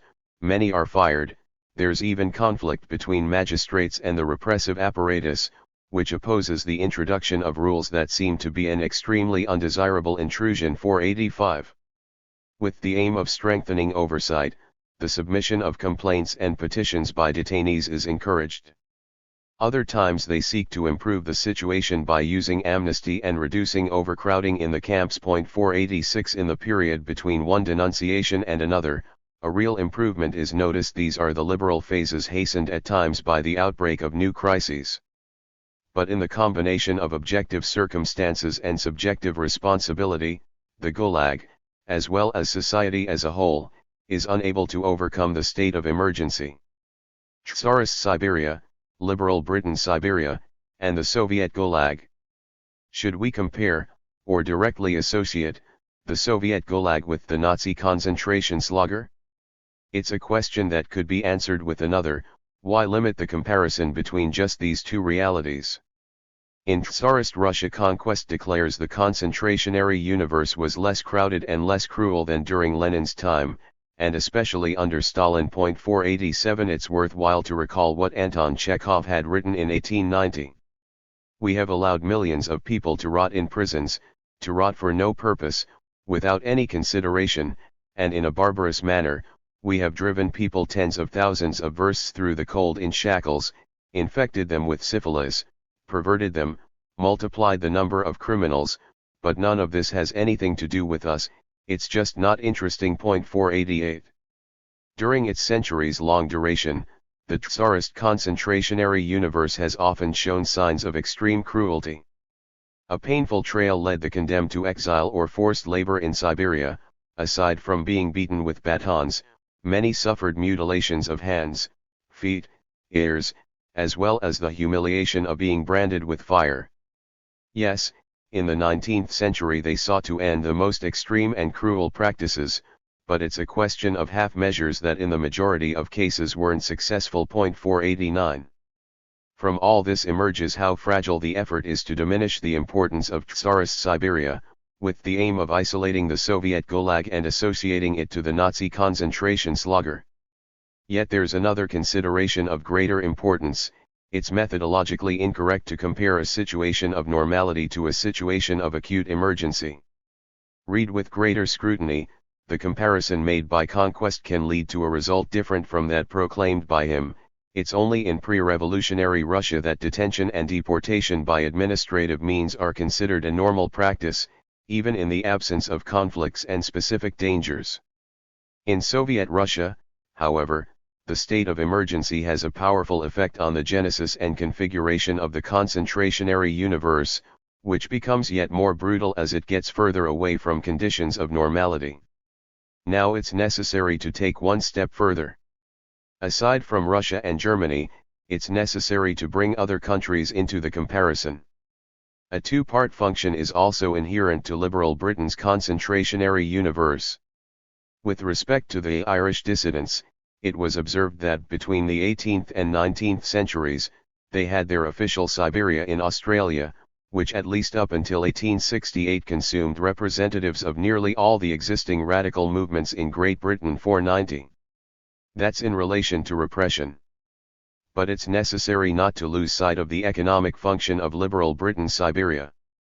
Soon after the Glorious Revolution, there's a massive increase in the number of criminal acts subject to the death penalty.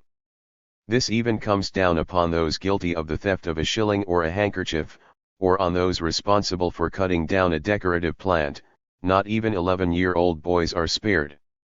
This terrorist legislation, that with some attenuation lasts until the 19th century, offers an alternative. The lucky ones will be placed in penal servitude, which forces them to work for a certain number of years in the underutilized and unexplored colonies, first in North America, and later in Australia. In other words, even in the economic sphere Australia became a Siberia for liberal Britain. Its purpose diminished to the degree that labor came in, first with black slaves, and later with the Chinese and Indian coolies, as well as other colonial peoples. 491.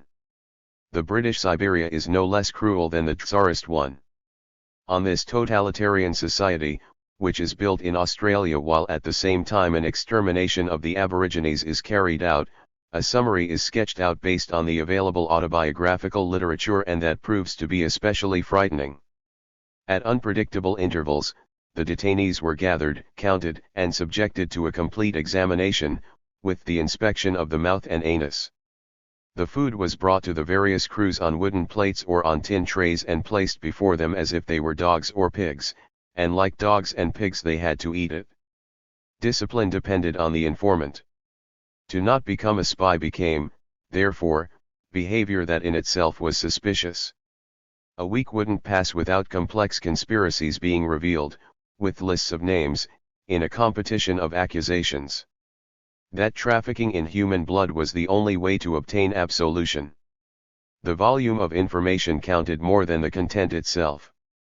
The informants had their quotas of accusations to make and were capable of any act of treachery or blood, it didn't matter how vile or horrible. The normal relations between guilt and punishment became an uninterrupted story of sadism, whose only point was to continue the terror. Authority was exercised in an absolute and capricious way. Of 200 lashes were divided up. Those doing the whipping were covered in blood just like us. Suicide was the only way to make the suffering end for good. In fact, suicide was not only common, but was a practice that often implicated the whole community of prisoners. Within a group of prisoners 2 men drew lots, it was up to the first to die, and the second the task of killing the first, for the rest, the roles of witnesses. In this way, during the few days of traveling and during the trial, before being hanged, the murderer could enjoy the status of a normal prisoner. And this pause allowed the witnesses to catch their breath, before returning to hell and eventually attempting another lottery. 492. The concentrationary universe in Soviet Russia and in the Third Reich. Moreover, the concentration camp explicitly emerges in the liberal West during the Second World War as well. On the other side of the Atlantic, Franklin D. Roosevelt orders citizens of Japanese origin, including women and children, to be interned in concentration camps. However, the United States is clearly in a more favorable geopolitical situation than the Soviet Union. In any case, after the Battle of Midway, no longer could one speak of military and security concerns. Yet the Americans of Japanese origin continued to be confined to the concentration camps. Beginning gradually, their freedom is only completely obtained in the middle of 1946, nearly a year after the end of the war. Even slower is the return home of Latin American citizens of Japanese origin deported to the United States from 13 Latin American countries. Only in 1948 were the last ones freed from the internment camp or concentration camp in Crystal City, Texas. 493. Certainly it would be rash, at the very least, to explain this event not from the war and the state of emergency, but with the ideology of a president accused of totalitarianism by his adversaries due to his economic interventionism during the Great Depression and also the loose interpretation of the Constitution used to drag a very reluctant country into war. Here we encounter another aspect that the usual historical comparison hides, the concentrationary universe that's also developed in the liberal West during the 20th century, taking on horrible forms at times. At the outbreak of the war, the German exiles who are confined to French concentration camps have the impression that they are destined to burn. 494. Surely outrageous is the mistreatment, when the war had already ended, inflicted on German prisoners by the United States, as documented at the time by the Canadian historian James Back, and would be acknowledged by the official lawyers of Dwight D. Eisenhower, even if it was done against his will and with some hesitation. More recent research has brought other details to light. I will limit myself to citing just one of them. An American commission found that, at that time, of the 139 detainees examined, 137 had their testicles permanently destroyed from the beatings they endured. 495. We'll also see the horror of the concentration camps in which, at the start of the Cold War, the British confined communist suspects. To conclude, it's necessary to recall the Gulag in Yugoslavia in which, starting in 1948 and after the split with the USSR, communists loyal to Stalin are imprisoned. 496. At least in this case, the Stalinists are no longer the authors, but the victims of the concentrationary universe, established by a communist country, yes, but at that time allied to the West.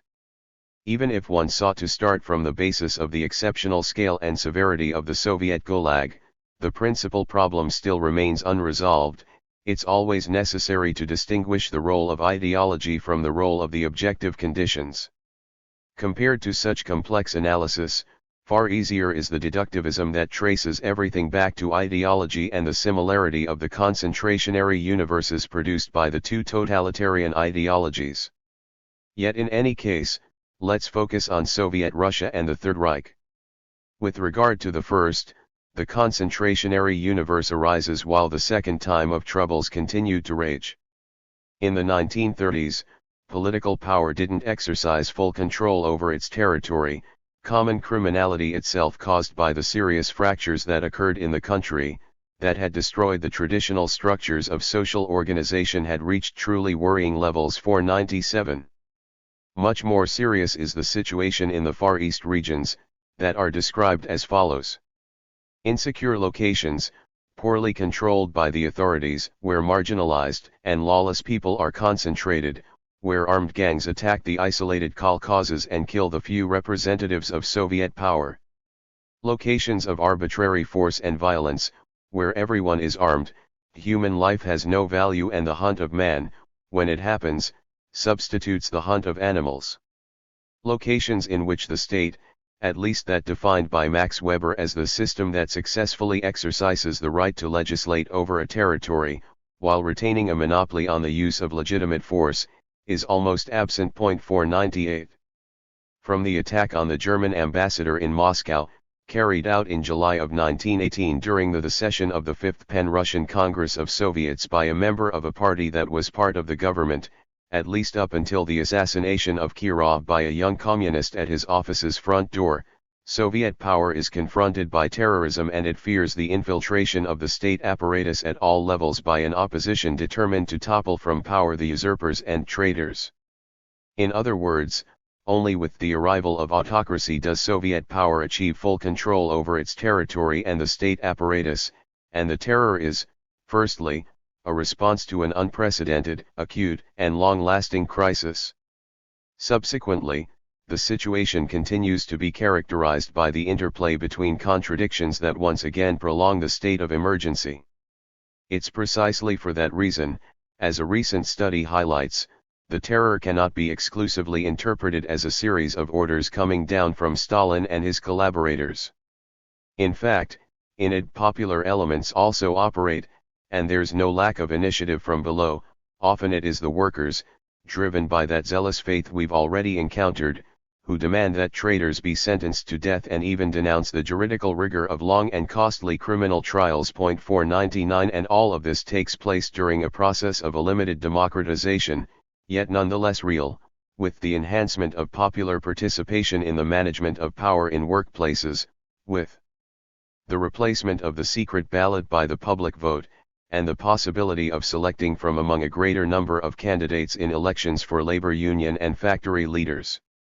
And those newly elected often meaningfully commit to the improvement of working conditions and the reduction of workplace accidents. 500. Yes, in the political psychology of Stalin and his followers, there's no contradiction between repression and democracy, and in that sense one can even speak of the democratization of repression. 501. But it's precisely that democratization that encourages an expansion of repression. Taking advantage of new opportunities in the factory, and in letters to the press that challenge corrupt and inefficient officials, this movement erupting from below tends to depict them as enemies of the people and identify the constant workplace accidents as a form of sabotage against this new society that they're committed to building. 502. The awareness of the growing threat of the war, and the obsessive hunt of a fifth column that's broadly spread out and well hidden, this generalized fear and hysteria transform the assemblies in the factories, labor unions, and party into a war of all against all. Sometimes, it's Stalin and his closest collaborators who see themselves forced to intervene to contain and concentrate this rage, warning against the tendency to find traitors and saboteurs everywhere, and thus destroying party and labor union organizations. 503. The Great Terror that ravages France in 1789 comes to mind, of the weeks and months immediately following the storming of the Bastille, with the excessive exaggeration of a threat that's by no means imagined, and when the peasant Imagination sees mercenaries of the aristocratic conspiracy and foreign invasion everywhere. 504. In the USSR in the second half of the 1930s, the danger is real and of extreme gravity, but no less real is the hysteria. In conclusion, in Soviet Russia the terror emerges in the period of time that stretches from the First World War, which initiates the Second Time of Troubles, to the Second World War, which threatens to inflict on the country and nation as a whole an even more gigantic catastrophe, the annihilation and enslavement clearly described in Mein Kampf. And the terror arises during an industrialization in forced stages that aims to save the country and the nation, during which the large-scale and ferocious repression combines with real processes of emancipation. There are sharp differences, then, in comparison to the Third Reich, that since its rise to power can count on the complete control of its territory and state apparatus, and with the long-standing efficiency of an extensive bureaucratic network. While in Russia ideology plays a secondary role in the state of emergency, in Germany, the state of emergency and the concentrationary universe linked to it is from the start the consequence of a very determined political project and a very determined ideological vision. Hitler comes to power with an explicit program of war and territorial expansion, with the aim of avoiding the collapse of the home front that took place during the First World War. He's determined to make use of a more ruthless terror. Nazi Germany's expansionism also aims at reasserting across the globe the supremacy of the white and Aryan race, and to take up and radicalize the colonial tradition, applying it to Eastern Europe itself. From the beginning, the concentration slugger has in mind the likely opponents to the war and to the colonial and racial empire that Hitler intends to conquer and build. Required for the success of that program is the neutralization of the Judeo-Bolshevik virus, that sows subversion and erodes the foundations of civilization, putting into question the natural hierarchy of peoples and races. Therefore, it's necessary to liquidate the Jews, the communist commissars and Kader both in the territories to be conquered as well as in Germany itself. This is how the path is laid to treat the inferior races of Eastern Europe, following the example of what happened to the Native Americans, that they must be exterminated to make room for the German settlers, and also to be slaves in the service of the white and Aryan master race. Gulag, concentration slugger, and the absent third. Starting with the invasion, first of Poland and later of the USSR, the Nazi concentrationary universe appears to carry on and further aggravate the most tragic episodes from the history of colonial slavery. When, thanks to the trafficking of African slaves, the availability of slaves was almost unlimited, the slave owners had no economic interest at all in sparing them. They could coldly condemn them to death from overwork and replace them with others and extract from each of them the maximum profit possible. That was how, observes a 19th-century economist cited by Marx, the flourishing agriculture of the West Indies consumed millions of men of the African race. Indeed, the lives of blacks are sacrificed without any scruples. 505. The war unleashed by Hitler in Eastern Europe represents the new and even more brutal form of the slave trade. Captured and exploited in masse, the enslaved untermenschen are forced to die from overwork, with the aim of building the civilization of the white master race and feeding its war machine. They suffer through conditions similar to those of blacks, to whom, moreover, the Führer explicitly compares them. The prison system reproduces the relations of the society in which it is expressed. In the USSR, inside and outside the Gulag, we fundamentally see in action a developmentalist dictatorship that seeks to mobilize and re-educate all forces, with the purpose of overcoming secular backwardness, becoming yet more urgent due to the approaching war that, by the explicit declaration of Mein Kampf, is to be one of enslavement and annihilation.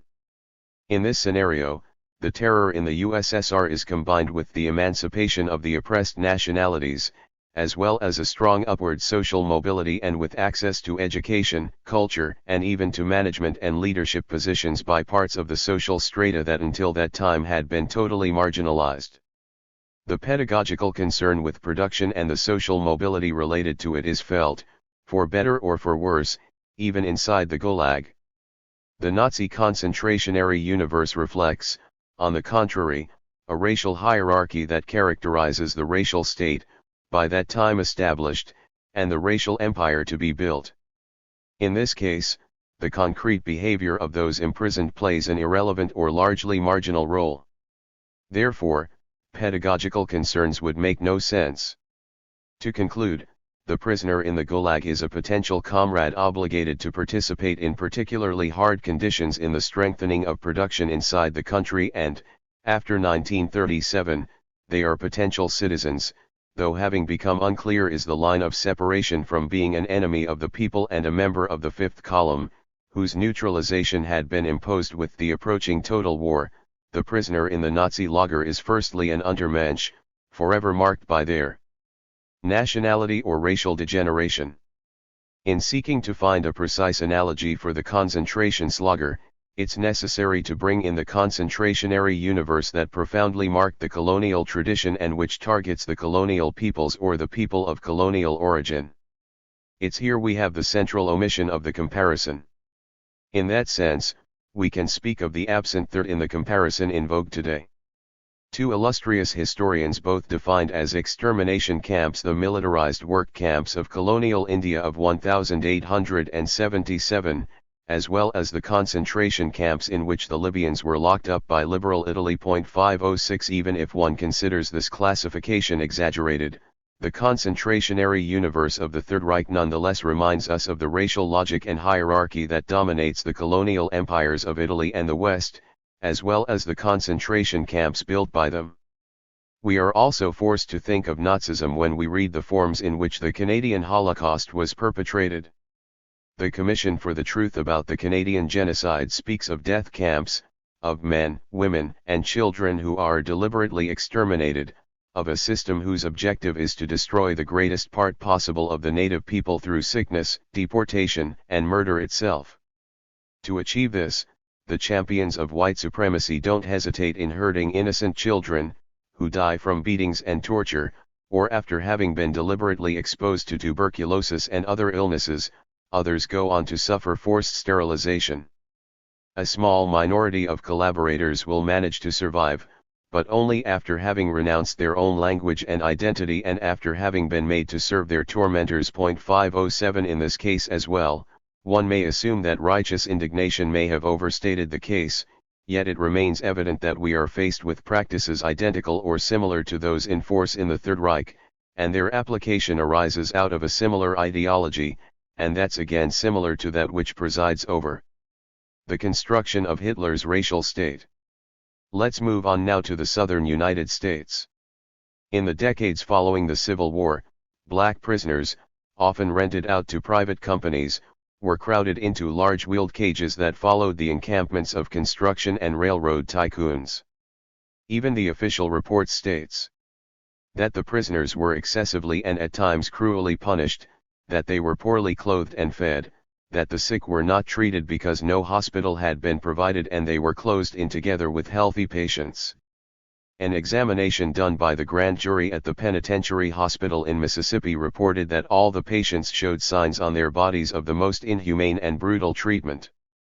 A great many of them have broken shoulders, with sores, scars, and blisters, some with their skin cruelly ravaged from lashings they lie there dying, and some of them on top of simple tables, so weak and emaciated that their bones were nearly visible beneath their skin, and many complained about the lack of food. Aside from this, we see living parasites crawling across their faces, and their clothes and the little they have to sleep on are ragged and often filthy. In the mining camps of Arkansas and Alabama, those sentenced to forced labor were made to work all winter without shoes, with their feet in the water for long hours. In these two states a work system was in force according to which a crew of 3 were obligated to extract a certain quantity of coal per day under penalty of flagellation for the entire crew. Those condemned to forced work in Florida's Tier Birth forests, with their feet bound and carrying chains around their waists, were obligated to work at a brisk pace. 508.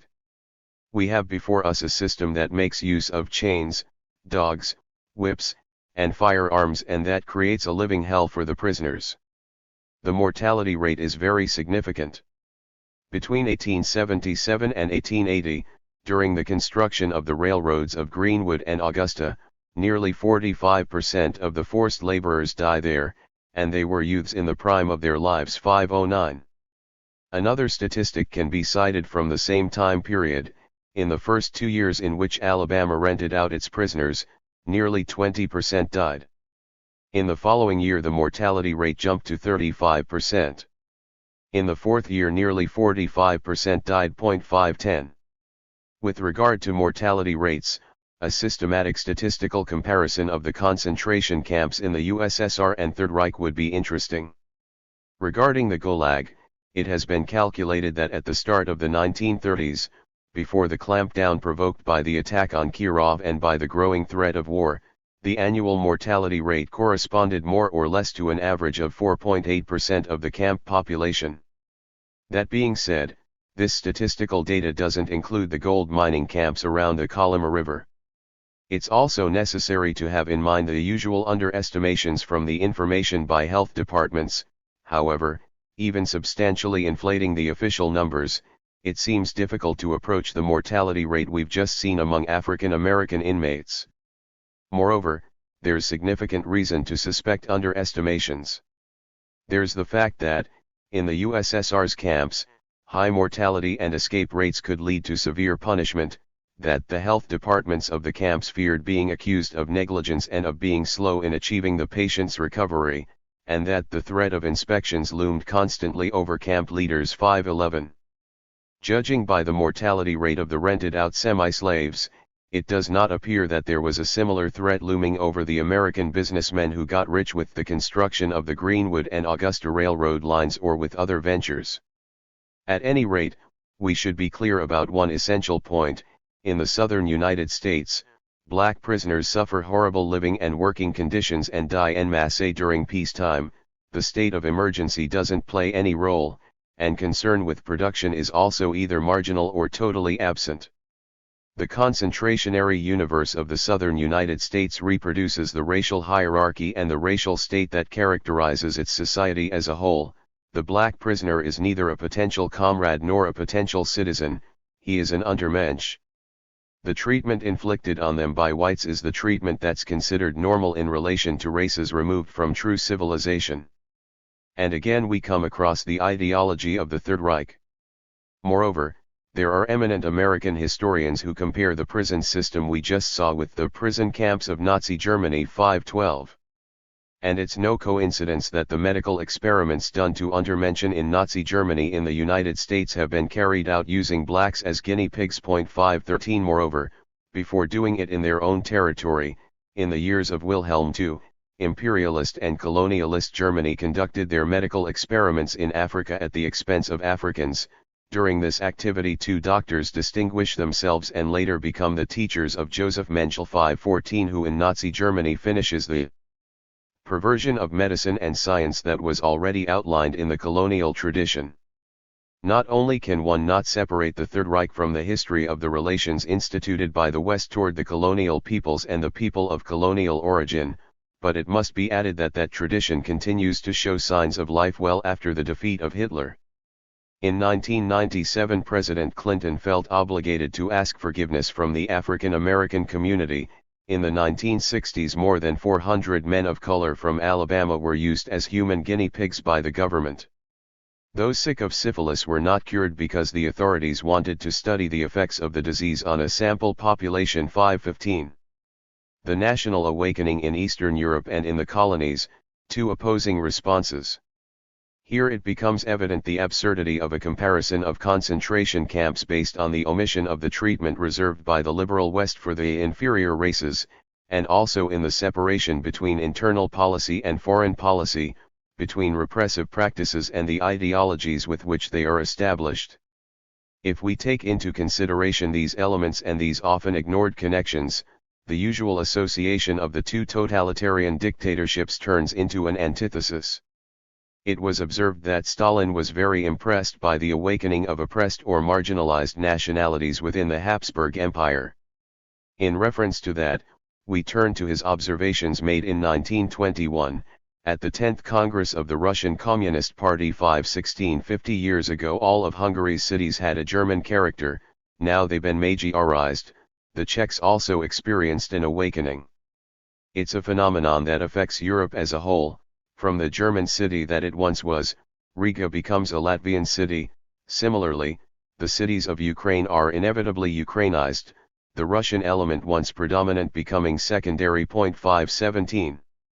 As they become aware of that process, considering it progressive and irreversible, the Bolshevik Party as a whole, and especially Stalin, commit themselves to a new and fascinating experiment in governing a multi-ethnic state, which can be described as follows.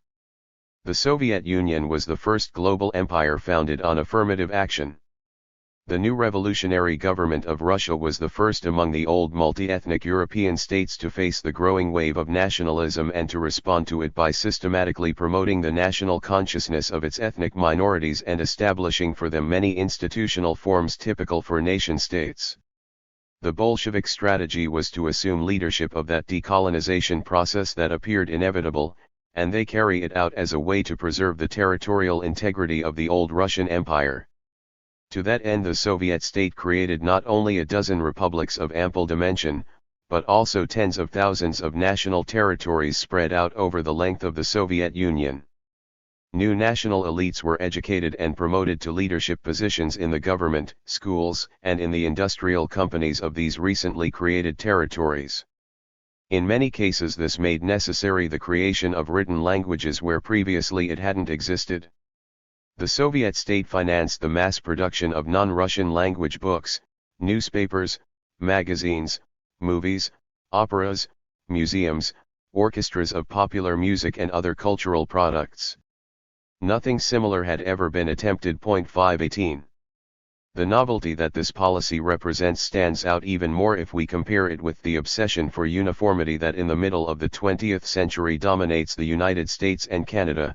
Forced to break ties with their birth community and with their very own family, native children must also renounce their dances and their strange clothing, they are forced to have short hair and, above all else, avoid the use of their tribal language as if it were the plague, breaking the rule that demands exclusive use of English carries severe punishment, and in Canada they are even subjected to electric shock. 519. With regard to the USSR, there's an essential point on which today there's a type of consensus. The republics received some before others a flag, an anthem, a language, a national academy, and in some cases even a commissar for foreign relations, and they retained the right, later utilized in 1991, to separate from the federation, although there hadn't been a specified procedure. 520. In Mein Kampf, Hitler is also fixated on the Slavicization and the erasing of the German element underway in Eastern Europe. In his eyes, however, it is neither a progressive nor irreversible process, but only the most radical measures can halt it and roll it back. It's not a matter of pushing forth a policy of assimilation and promoting a Germanization of the Slavic element in Austria. No, one can carry out the Germanization of the land, but never the men. It would be absurd to want to make a black or a Chinese person into a German, just because he learned German, or is prepared to speak German in the future and vote for a German political party. Such Germanization would, in truth, be a de-Germanization. It would mean the beginning of a bastardization and, therefore, of the annihilation of the German element, or the annihilation of the very characteristics, in their time, that made it possible for the conquering people to achieve their victory. 521. To Germanize the soil without Germanizing the men is possible only following a very precise model. On the other side of the Atlantic, the white race expanded to the west, Americanizing the soil, certainly not the Native Americans. This approach allowed the United States to remain an Ordo-Germanic state without degenerating into an international melting pot of peoples. 522. That same model should be followed by Germany in Eastern Europe. While the Bolsheviks are concerned with promoting in the Soviet republics the most diverse national elites and local political classes possible, Hitler's announced program for the conquest of the East is the exact opposite. All representatives of the Polish intelligentsia must be annihilated, all means need to be used to prevent a new intellectual class from forming. Only in this way can the colonial objectives be completed. The peoples destined to work as slaves in service to the master race should not forget that there can only be one master, the German. 523. In his usual speech at the 10th Congress of the Russian Communist Party in 1921, Stalin calls attention to another element of change that is being witnessed in world history. During the imperialist war, the belligerent imperialist powers had been forced to turn to the colonies, from which they had extracted the manpower for their armies, and this could only advance the cause of freedom and the struggle by these people and these populations. The national awakening in Eastern Europe is joined by the one taking place in the colonial world. In general, the advance of the national question in the colonies is no coincidence, from the point of view of history 524. While in Europe the national awakening is called upon to put an end to the policies of discrimination, denationalization, and the oppression of national minorities, in the colonies it's destined to radically put into question the concentrationary universe built by the conquerors for those races considered inferior. The novelty of resorting to troops of color did not go unnoticed by Hitler, who doesn't hesitate in denouncing this betrayal of the white race. France is especially guilty of this, where a process of bastardization and negroization is quickly and ruinously put into practice, and where one even witnesses the rise of an African state on European soil 525. Before us here are not prejudices, before us is a precise political program, which look on in horror at the use of colored troops and also at racial intermixing in the sphere of sexual relations and marriage, because these practices in degrading the barrier that separates the master race from the servant race put into crisis the dominion and the concentrationary universe that the master race must impose on the servant race in the superior interest of civilization. From the point of view of the Nazi leader, the national awakening in Eastern Europe and the use of troops of color in the West's internal conflicts constitute a terrible global threat to civilization and to the white race.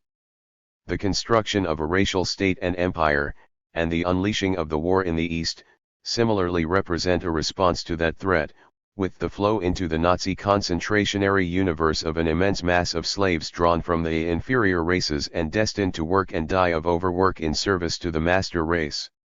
The Nazi concentrationary universe is set up to devour millions upon millions of slaves or superfluous human beings that inevitably arise out of a program that aims for the constant Germanization of the soil, excluding a priori the natives who inhabit it from Germanization.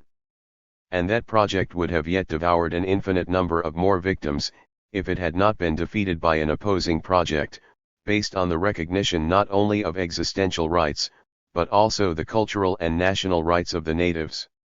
By a series of both objective circumstances and subjective responsibility, that in no way should be dismissed, that second project also produced a concentrationary universe. But, even with its horrors, it can't in any way be associated with the first, that explicitly presupposed the continuation of the genocidal practices already underway in the colonial world itself, and its even more brutal extension to the new colonies to be built in Eastern Europe. Totalitarianism or developmentalist dictatorship. We are now able to understand the insufficient or deceptive character of the category of totalitarianism, widely invoked to establish the association between Stalin's USSR to Hitler's Germany. A growing number of historians are questioning it or clearly rejecting it. To explain the history of the Soviet Union, some of them begin with Peter the Great and, going yet further back, with Moscow under siege and its extremely fragile geopolitical situation, as Genghis Khan's invasion had demonstrated. Stalin, therefore, had felt himself called upon by history and geography to promote the most rapid economic development possible, with the aim of saving, at the same time, the nation and the new political and social order given to it. 526 This is how a developmentalist dictatorship arises and imposes itself. All of this in the context of a society that, on the one hand, presumably hasn't completely forgotten the warning made by Lenin in 1905-527 and on the other hand, is dragged from one state of emergency to another, from one civil war to another, as a result of both objective circumstances as well as intrinsic ideological weaknesses. We are therefore faced with a society characterized not by totalitarian uniformity and alignment, but by the permanent duration and omnipresence of the civil war, that manifests itself even within families, divided as a consequence of the contrary attitudes taken by its members in relation, for example, to the process of collectivization in rural areas. A peasant woman, who belonged to a religious sect, hacked her husband to death as he slept because he, it seemed, was an activist in favor of the cause. Similar bloody crimes even stain the relationship between parents and children. 528 The conflict here takes on the ferocity of a religious war, and this is true not just for those who explicitly appeal to themes taken from Christianity, but also for the zealous followers of the new society, who themselves are driven by zealous faith. An analysis of the relations of production would be very much enlightening. Let's mentally enter a Soviet factory, or one of the many construction sites that flourish in the gigantic modernization program promoted by Stalin. Yet far from being uniformly determined from above, its location is decided after a complex decision-making process made up of passionate and frequently fiery discussions. Contrary to the strict centralization of the Tsarist era, the anti-colonialist rhetoric of the Soviet Union gave the regional lobbies power unimaginable during the old regime. Particularly strong is the power of those regions that, precisely due to their underdevelopment, pressure the regime to maintain its promises to end the inequalities and the injustices of Tsarist imperialism, with the aim of promoting industrialization and modernization at the national level. 529. Upon entering the production site and workplace, we realize that there's absolutely no rigid discipline and blind obedience enforced. On the contrary, there's no lack of unrest or heated disputes. Meanwhile, the large fluctuations in the labor force won't go unnoticed. Stalin is forced to tenaciously struggle against that phenomenon. Moreover, by 1936 more than 87% of industrial workers leave their job post. They're encouraged by a policy of full employment and by the real possibility of upward social mobility, a counterweight to the power wielded by authorities in the factory or at the construction site. But that's not all. Overall, we see a kind of tug of war with three participants, party and labor union leaders who are committed to increasing labor productivity, the workers, primarily concerned with an increase in their wage levels, the experts, who are often stuck in the middle and undecided about what to do. In most cases it's the workers who win out, and quite often the experts disobey the orders coming down from Moscow. 530. Furthermore, the working class itself is divided. While it brings out enthusiasm in some, the appeal to increase productivity and to truly commit to socialist competition with the aim of developing the productive forces and catching or surpassing the most advanced countries of the West provokes discontent, quiet resistance, or open hostility from others. While the first are classified by the second as the forces of the Antichrist, the first have for the second a sacred hatred for the enemies of the new socialist life. 531 With a language that brings us back once again to the zealous faith that inspires a whole generation. That which opposes supporters and adversaries of the new order is by no means the only conflict. We also see the confrontation between specialists, on one side, and the mass of workers on the other. The first often struggle against the Bolsheviks, and on the side of the whites, their qualifications are appealed to, but at the same time they seek to subject them to a form of oversight. But the newly trained experts and specialists, and even those trained under the old regime, also are motivated by patriotic sentiment to loyally collaborate with Soviet power. Still, they must face the challenges arising from a new social stratum, the vanguard workers. And this challenge is all the more frightening in a society where the workers are called upon to judge their leaders. Thus, one can easily comprehend that frequently the engineers strongly resisted workers' control. 532. But it's a resistance that's anything but easy. The workers can make themselves heard and make their voice count by displaying manifestos in their workplaces and writing to the newspapers and to their party leaders. Most often, it's the experts and factory management itself who generally feel intimidated. 533. Stalin also refers to those conflicts when he addresses the Stakhanovite movement, that began spontaneously, almost on its own, from below, without any kind of pressure from any part of the administration of our companies, and even doing so in opposition to them. Yes, at least at the start, the Stakhanovites are forced to do their experiments hidden from company management, hidden away from oversight. A worker dedicated to introducing innovations even runs the risk of being laid off, or Stopped by the intervention of a department chief. 534. In competition, and often in conflict with one another, we see in action a number of industrial authorities, from experts, administrators, political figures, to labor union officials. 535. To conclude, in visiting a Soviet factory or construction site, one doesn't have the impression of entering in a totalitarian workplace. Totalitarianism was more evident in the factory of Tsarist Russia, where an unmistakable rule was enforced: the owner of the industrial establishment is sovereign and the absolute legislator who is bound by no legal limits. In fact, he can even make use of the whip, in the case of more serious offenses. 536. Or take a country like the United States. Let's consider the treatment reserved for prisoners, rented out, as we are familiar with, to private companies. These companies can enjoy absolute control in exchange for payment. The guards had the power to chain the prisoners, to shoot at those who try to escape, to torture those who refuse to submit, and lash the disobedient, whether nude or dressed, an almost limitless power. For 8 decades there were almost no sentences against the buyers of these slaves for their mistreatment or their deaths. 537. Certainly this related to prisoners, but remember that for African Americans of the South the charge of vagrancy was enough for them to be arrested, condemned, and to be rented out to businessmen who were determined to get rich. Other times, blacks were simply captured by landowners and made to provide forced labor. It's no coincidence that in the title and subtitle of the book cited here, the author speaks of slavery with another name, and of the reintroduction of slavery for African Americans from the Civil War to the World War II. 538. While the slaves or semi-slaves may constitute an evidently limited percentage of the total labor force, nevertheless the prolonged existence of slave or semi-slave labor relations in the workplace of American capitalist society demands reflection. Aside from this, it's worthwhile to make a much more general consideration. Looking closely, in the Soviet factory we see dynamics and relations at work that would be considered an intolerable lack of discipline in the capitalist factory found in the democratic countries. One well-known work by Marx can help to clarify that point.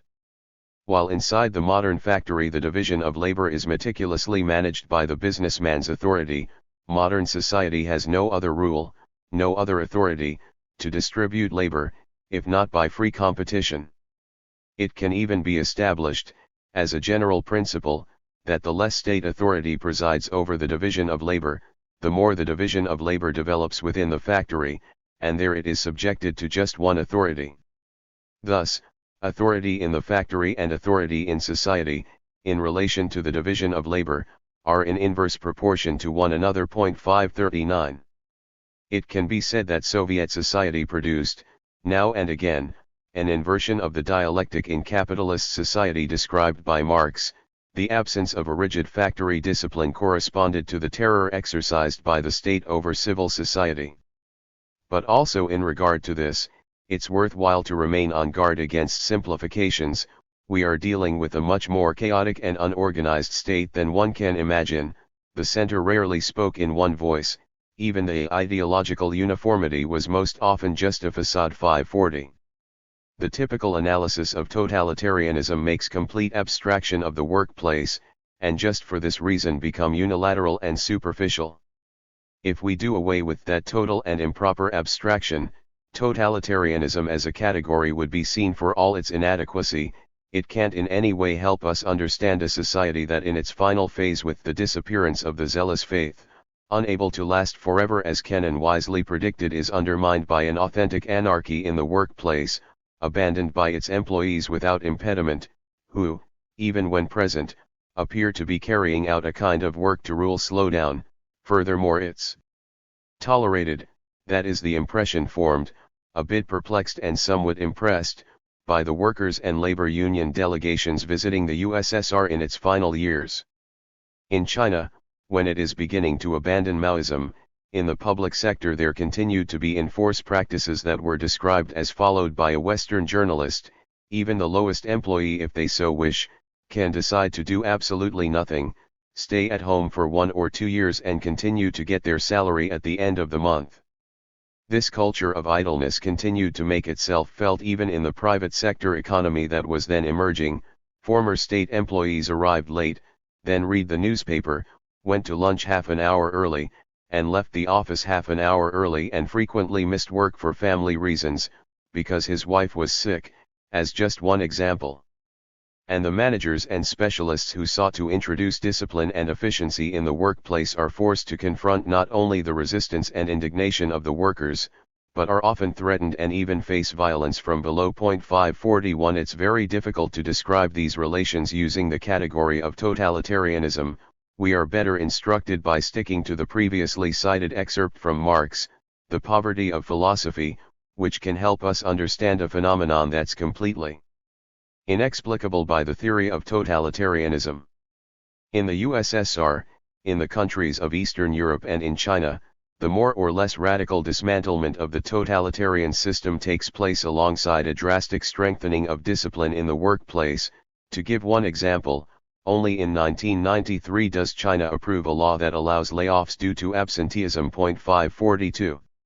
No doubt, especially in situations of acute crisis, workplaces are certainly not exempt from the terror in the USSR or in Maoist China. However, what characterizes daily life is a regime that's far from totalitarianism. In summary, one could say that the usual recourse to that term is only persuasive by working off a double and arbitrary abstraction. The omission of operating relations in the workplace and in the places of production makes it possible to draw the communist dictatorship and the Nazi dictatorship closer together. The silence on the terror and the concentrationary universe that took place at the expense of the colonies and semi-colonies, as well as within the metropole itself at the expense of the peoples of colonial origin, makes it possible to create an abyss separating the liberal West from the totalitarian states.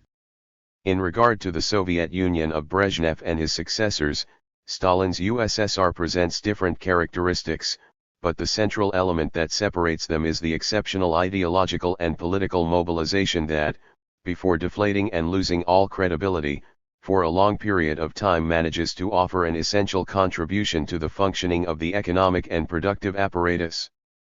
They are decades in which a developmentalist dictatorship is established.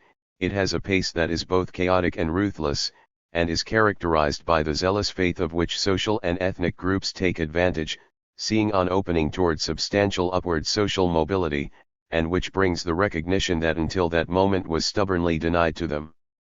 It doesn't make much sense to associate that tragic and contradictory experience to that of the Nazis, which is explicitly established for the purpose of war, colonial conquest, and the reaffirmation of racial hierarchies, that from its beginning can make use of a state apparatus and a consolidated, efficient bureaucracy, and that can impose itself across all spheres of social life.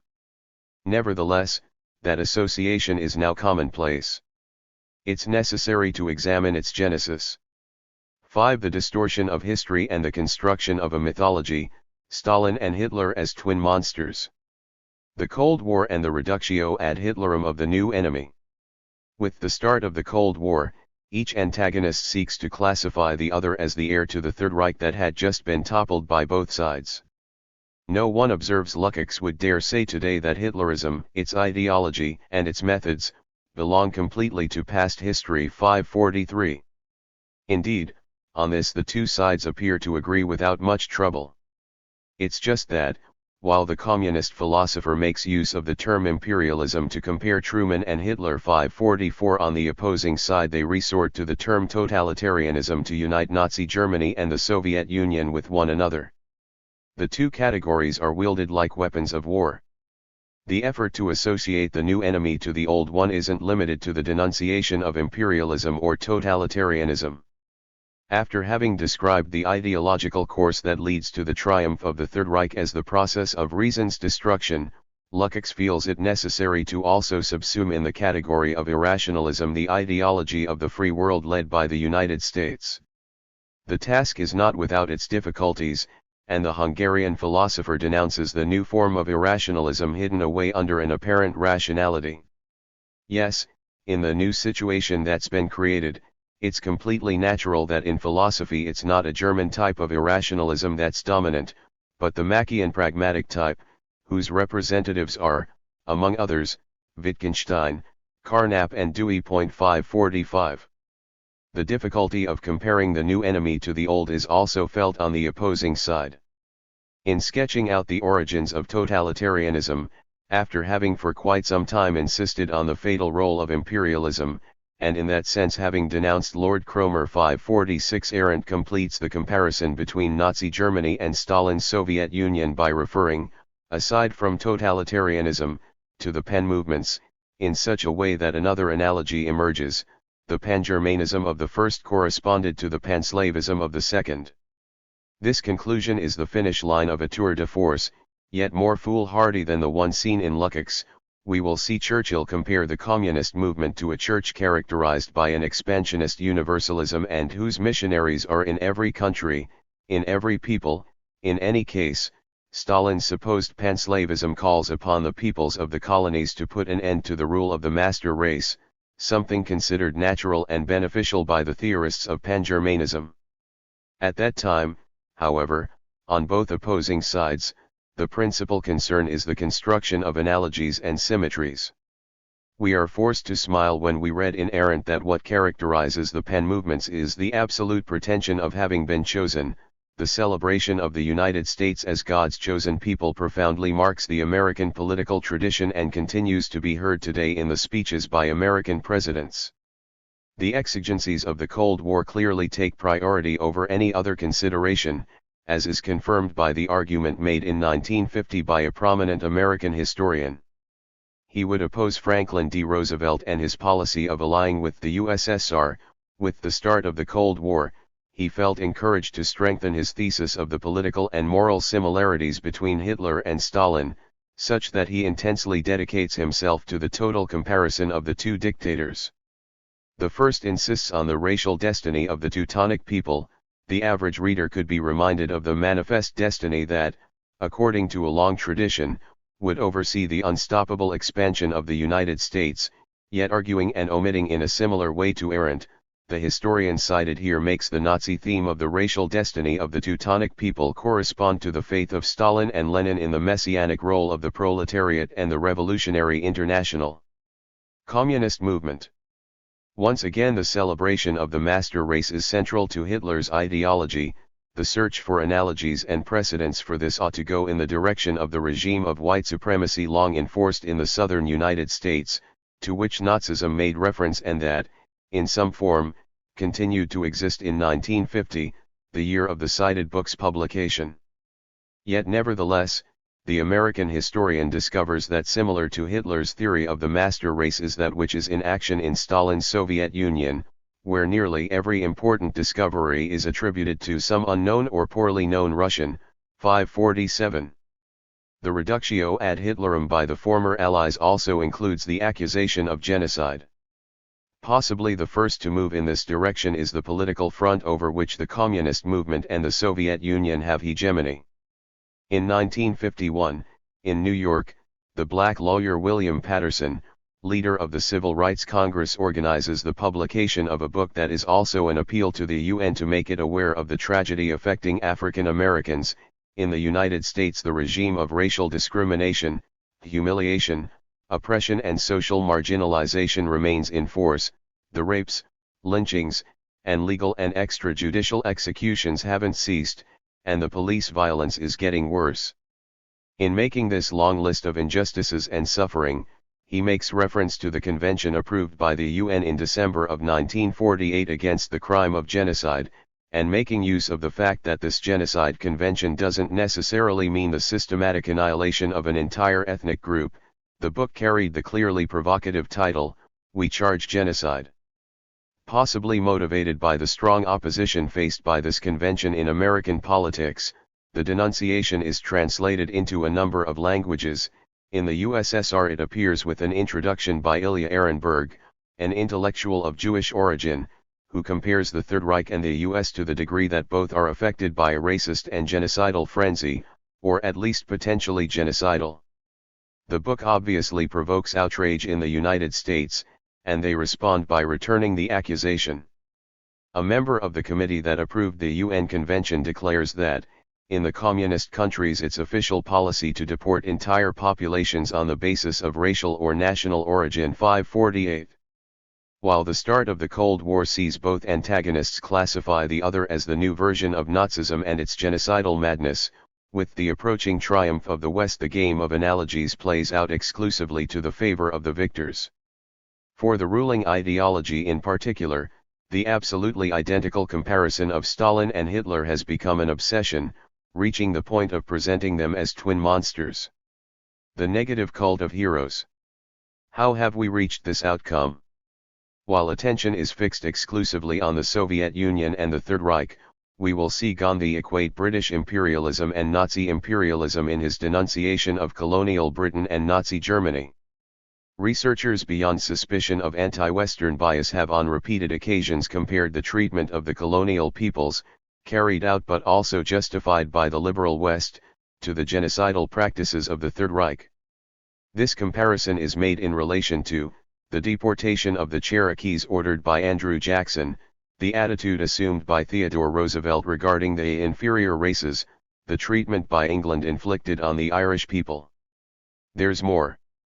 The keys words in our time used to describe the horrors of the 20th century emerge from the studies done of the liberal world of the 19th century, in specific reference to the development of industrial capitalism in England. It's been stated that the Gulag is not an invention of the 20th century. Defined as a totalitarian society is that which in Australia devours those deported from England. Finally, in regard to the tragedy of the indigenous peoples in America, Australia, or in British colonies in general, authoritative researchers in turn spoke of an American Holocaust, of an Australian Holocaust and of a late Victorian Holocaust, not to mention the Black Holocaust, to which African Americans seek to call attention, and finally the Canadian Holocaust that we've already come across. Even in regard to the events that have taken place under our watch, in authoritative news organizations we can read that in Afghanistan, an American protectorate, the captured Taliban members are put in a place that resembles the Nazi concentration camp of Auschwitz, and that in Guantanamo there is, according to the words of Amnesty International, a kind of gulag in our times. Finally, it's worthwhile to observe that a more impartial American historiography didn't hesitate in making a comparison between the Anglo-American annihilation by air of entire cities on the one hand, and the genocide of Jews on the other. 549 But all of this magically disappears in the ruling ideology and historiography, just as it disappears the reality of the concentrationary universe that during the Second 30 Years' War arises even in the countries of a more consolidated liberal tradition, and that these countries, even after the defeat of the Third Reich, continued to operate for some time with anti-Soviet and anti-communist purposes, and that, at any rate, are expanded in the colonies or semi-colonies. However colossal it may be, that omission isn't enough to construct the myth of the twin monsters. Working from the comparison of the USSR and the Third Reich, they introduce the comparison of Stalin and Hitler, removing both from their respective historical contexts and political projects. Once the explosive contradictions that characterize them are removed, the second time of troubles on the one hand, and the Second 30 Years' War on the other, the Stalinian terror appears as the expression of a gratuitous violence, motivated exclusively by totalitarian ideology, or directly motivated by the bloody paranoia of a single person. Similarly suppressed is Hitler's historical contextualization. He was born at the end of the 19th century. The most painful century in human history has not yet ended, the century of colonization, and above all else the century of races, which had the merit of having refuted once and for all the naive ideas of universal brotherhood from the 18th century and the mythology of the common origin and unity of mankind, the ideological tool that the socialists pathetically cling to, despite their explicit rejection by history and science. 550 In 1898, it's the Anglo-German author Houston S. Chamberlain who expresses that view, and he will later become particularly admired by Hitler, but at that time he's acclaimed across the West. That is to say that, to comprehend Nazism it's necessary to first study the political project that's at its roots, and that political project isn't just in reference to a single criminal or mad personality, but has various ties to other countries and political movements besides Germany and Nazism. In that sense, regardless of the artistic judgment of it, the resistible rise of Arturo Ui by Bertolt Brecht is unconvincing. To illustrate Hitler's personality, he makes use of a literary genre which leads to misconceptions. It starts from a moral judgment, which is in fact constructed a posteriori. Nazism takes hold in a historical period in which the evidence in its favor consists of a racial hierarchy and a colonial expansion that often contains genocidal practices. Certainly, to inherit such a tradition at a time when it begins to be strongly challenged, and to radicalize it, going to the point of seeking to put it into action in Eastern Europe as well, is a terrible development of that tradition, but it's precisely a question of its development, not something created out of nothing. In 19th century culture, there's a widespread idea that racial extermination, Disraeli stresses, is the expression of an irresistible natural law. At the end of the century, Spencer laments that, we are entering into an era of social cannibalism, in which the strongest nations are devouring the weakest. In the United States between the 19th and 20th centuries, it's commonplace for there to be appeals for the final solution, and the complete and final solution to the respective Indigenous and Black questions. 551 Also around the same time in Canada, an authoritative government figure proposes the final solution to our Indigenous question. 552.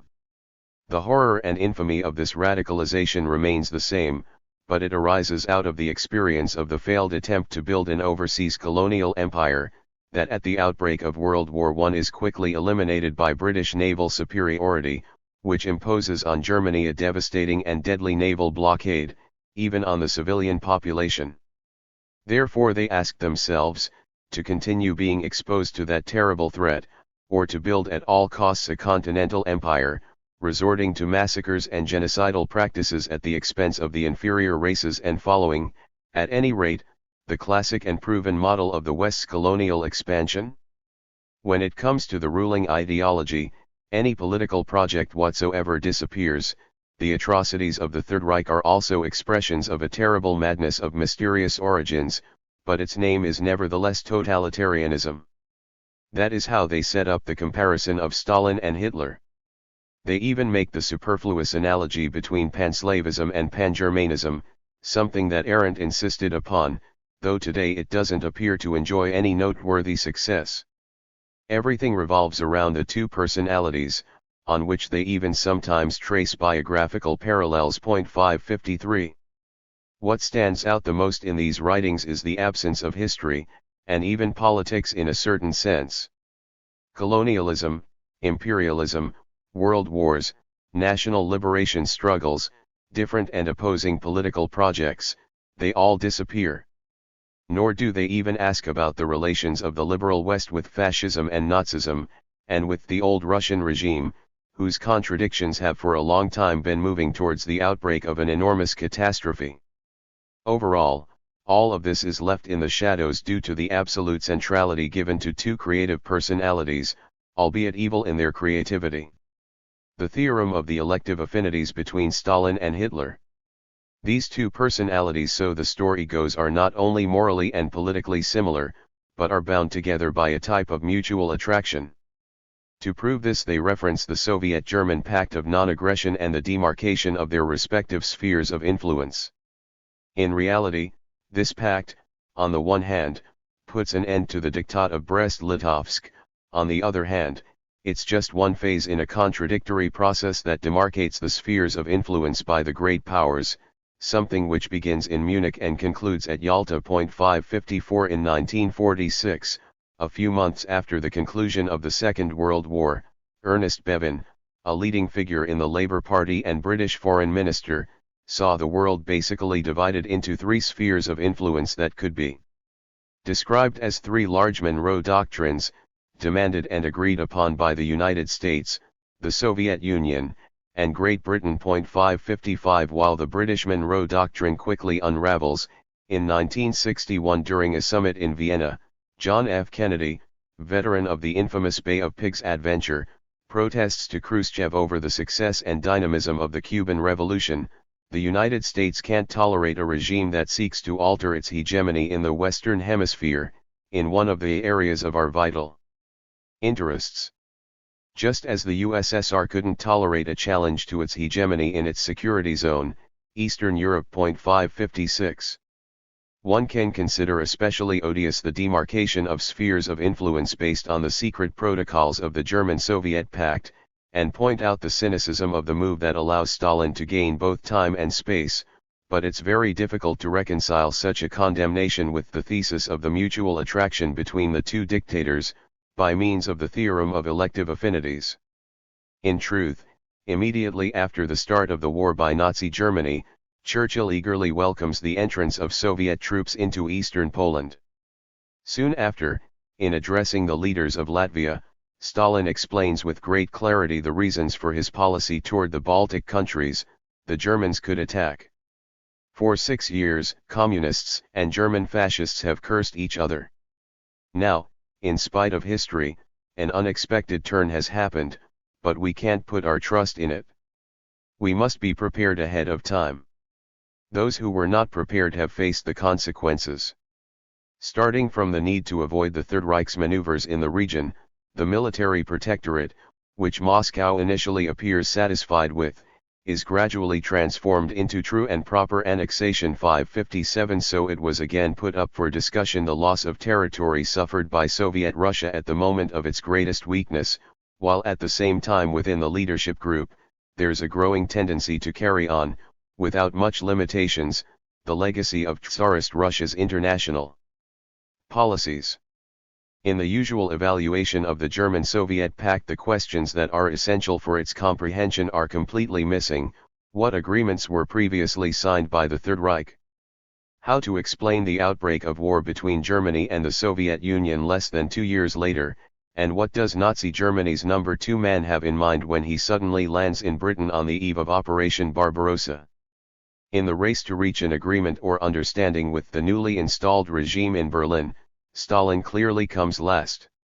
The Concordat between Germany and the Holy See happens on July 20, 1933, and it guarantees the loyalty of German Catholics to the new government formed in conformity with the Constitution, a recognition that happens soon after the approval of the emergency laws, and with it the use of terror and the rise of the racial state, and the first measures against government employees of non-Aryan origin. 2 weeks earlier Zentrum was dissolved, the Catholic Party whose militants had committed to positive collaboration in the National Front led by the Reich Chancellor. 558. With respect to the Protestant faith, one can't forget that the Deutsche Christen lined up in support of Hitler immediately after his rise to power, and did so by adapting Christianity to the needs of the Third Reich, reinterpreting the Protestant Reformation according to Nazi and even racist perspectives, theorizing a church founded within the German popular community and based on the recognition of the differences of nations and races as ordained by God. 559. The Zionist movement at the time shows a similar willingness to gain the new ruler's favor. Their press organ, Jüdisch Rundschau, largely immune to the wave of prohibitions and persecutions which hit the German press immediately after the Reichstag fire, on April 7, 1933, encourages Zionists and Nazis to be sincere partners. It all results in an agreement on the transfer of 20,000 Jews to Palestine, who are allowed to take with them nearly $30 million, a strong contribution toward colonization and to the process that would later lead to the formation of the State of Israel. 560 later, reacting to the transfer agreement, the Grand Mufti of Jerusalem also seeks Hitler's favor. Now let's look to the opposition political parties. The speech by Social Democrat MP Otto Wels is very weak, during the Reichstag session that concedes emergency powers to Hitler. 561 It was the Stalinist Communist Party that first raised the alarm and organized resistance to the barbarism now in power.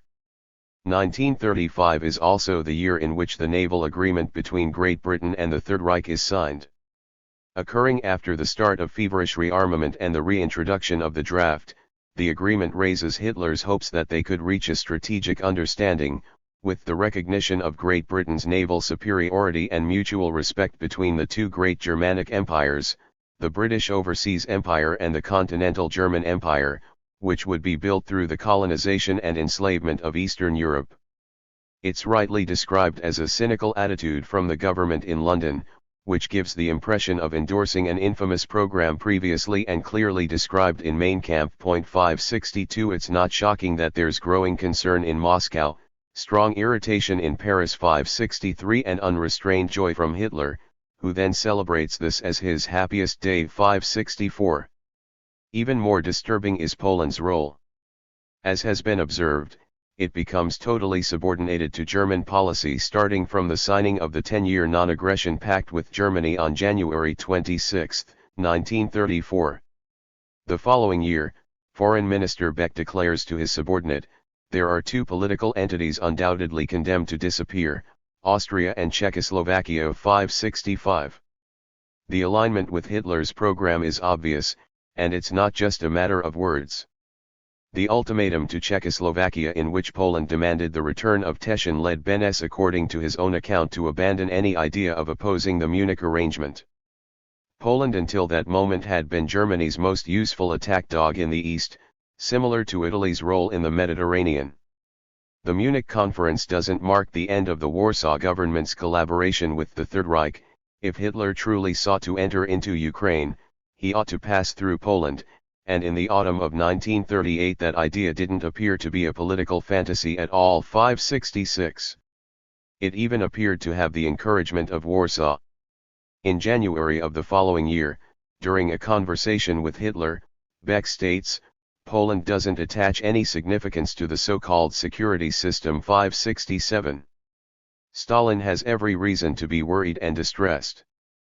Before the Munich Conference, the American ambassador to France, William C. Bullitt, observed how important it was to isolate Asian despotism, thereby saving European civilization from a fratricidal war.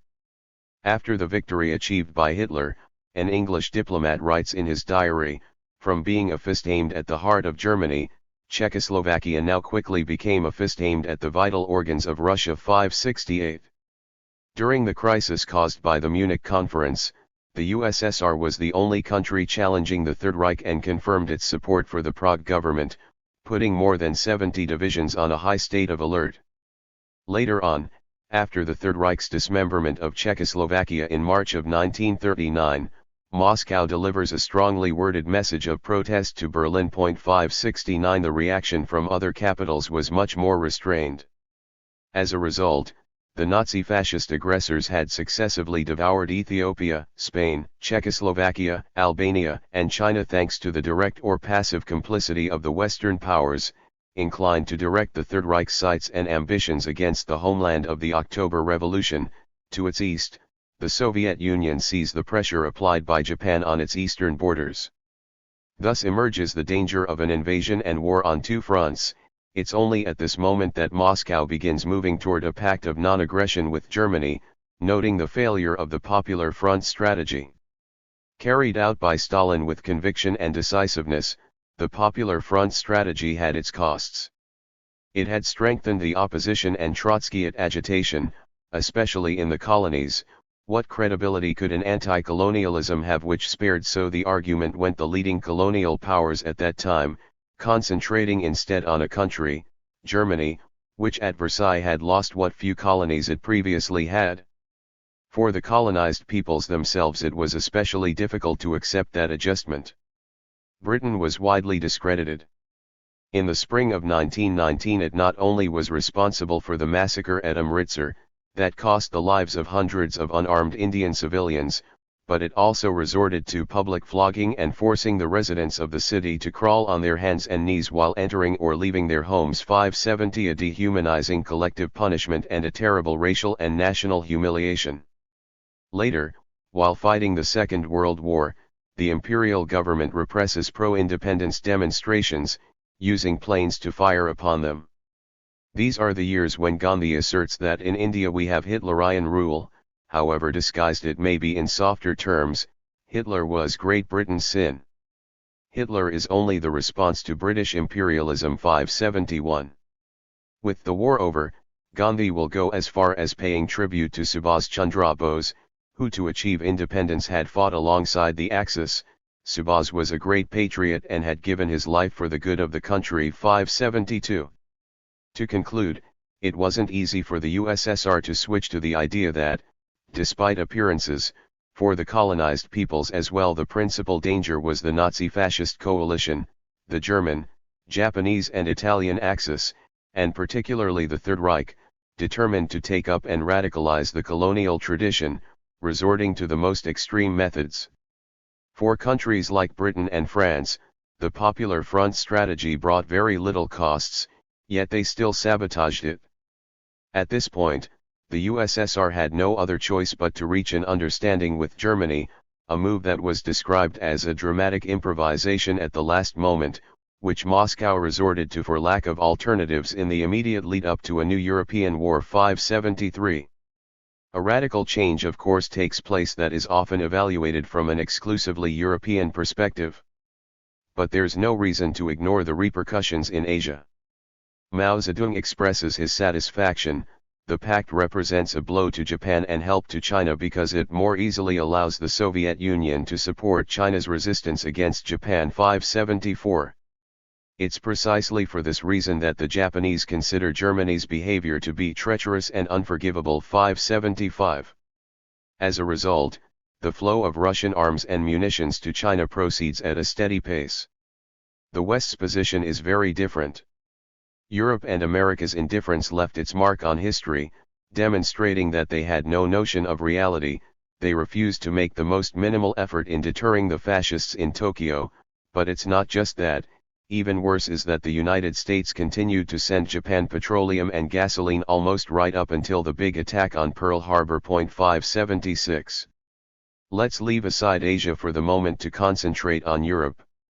The mutual distrust between the Soviet Union and the Third Reich and the preparation for open conflict never ceased, not even during the months following the Non-Aggression Pact. Even before signing, speaking in Danzig with the High Commissioner of the League of Nations, Hitler explains, "Everything I do is directed against Russia. If the West is too stupid and blind to understand it, I'll be forced to reach an understanding with the Russians and then defeat the West, so that after its defeat I can concentrate all possible forces on the Soviet Union." 577. Judging by these words, the Führer's consistent objective is the construction of a Western alliance, led by the Germans, to defeat the Soviet Union. If this alliance can't be stipulated through a pact ahead of time, then there's no choice but to impose it on the Allies after their defeat.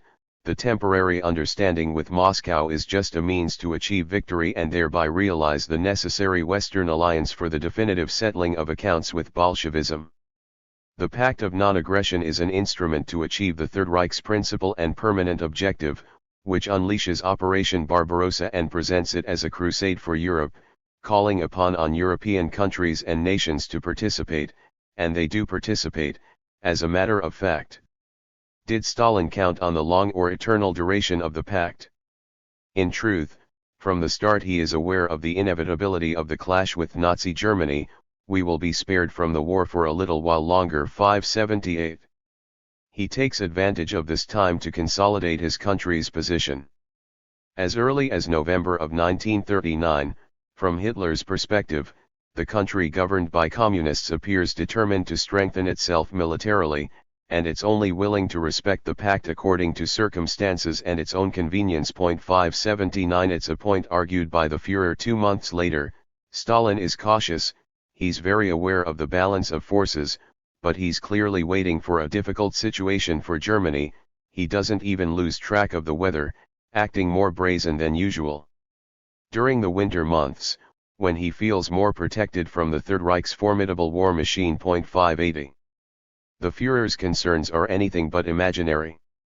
Let's see what Moscow's stance was in late summer of 1940, at a time when, having completed the occupation of France, the Third Reich appears to be in the position of forcing Great Britain to surrender.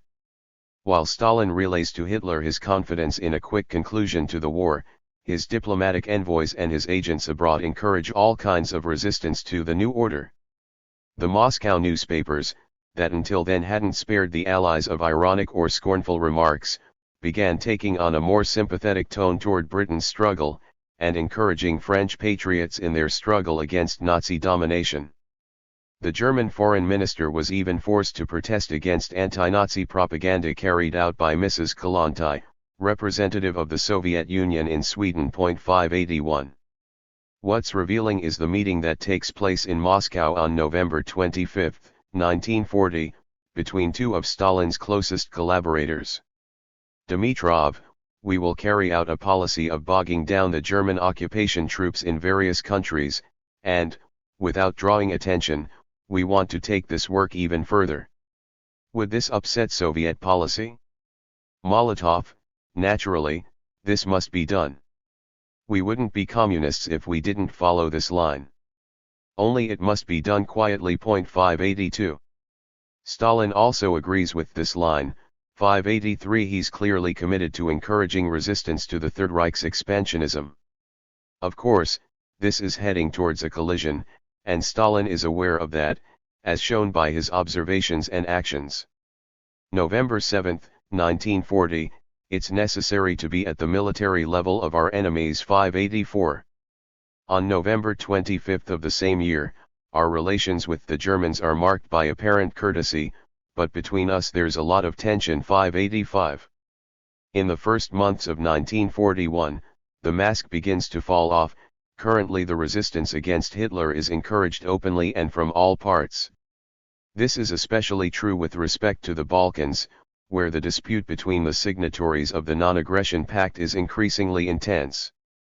In the Kremlin, Stalin welcomes the Yugoslav ambassador to Moscow and discusses with him the approach that should be used in opposing the Third Reich.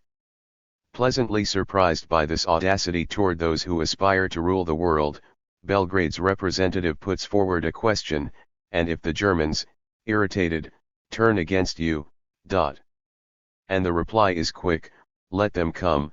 586. The drafting of the Friendship Treaty on April 4, 1941, between the USSR and Yugoslavia was immediately followed by Hitler's invasion of the latter country.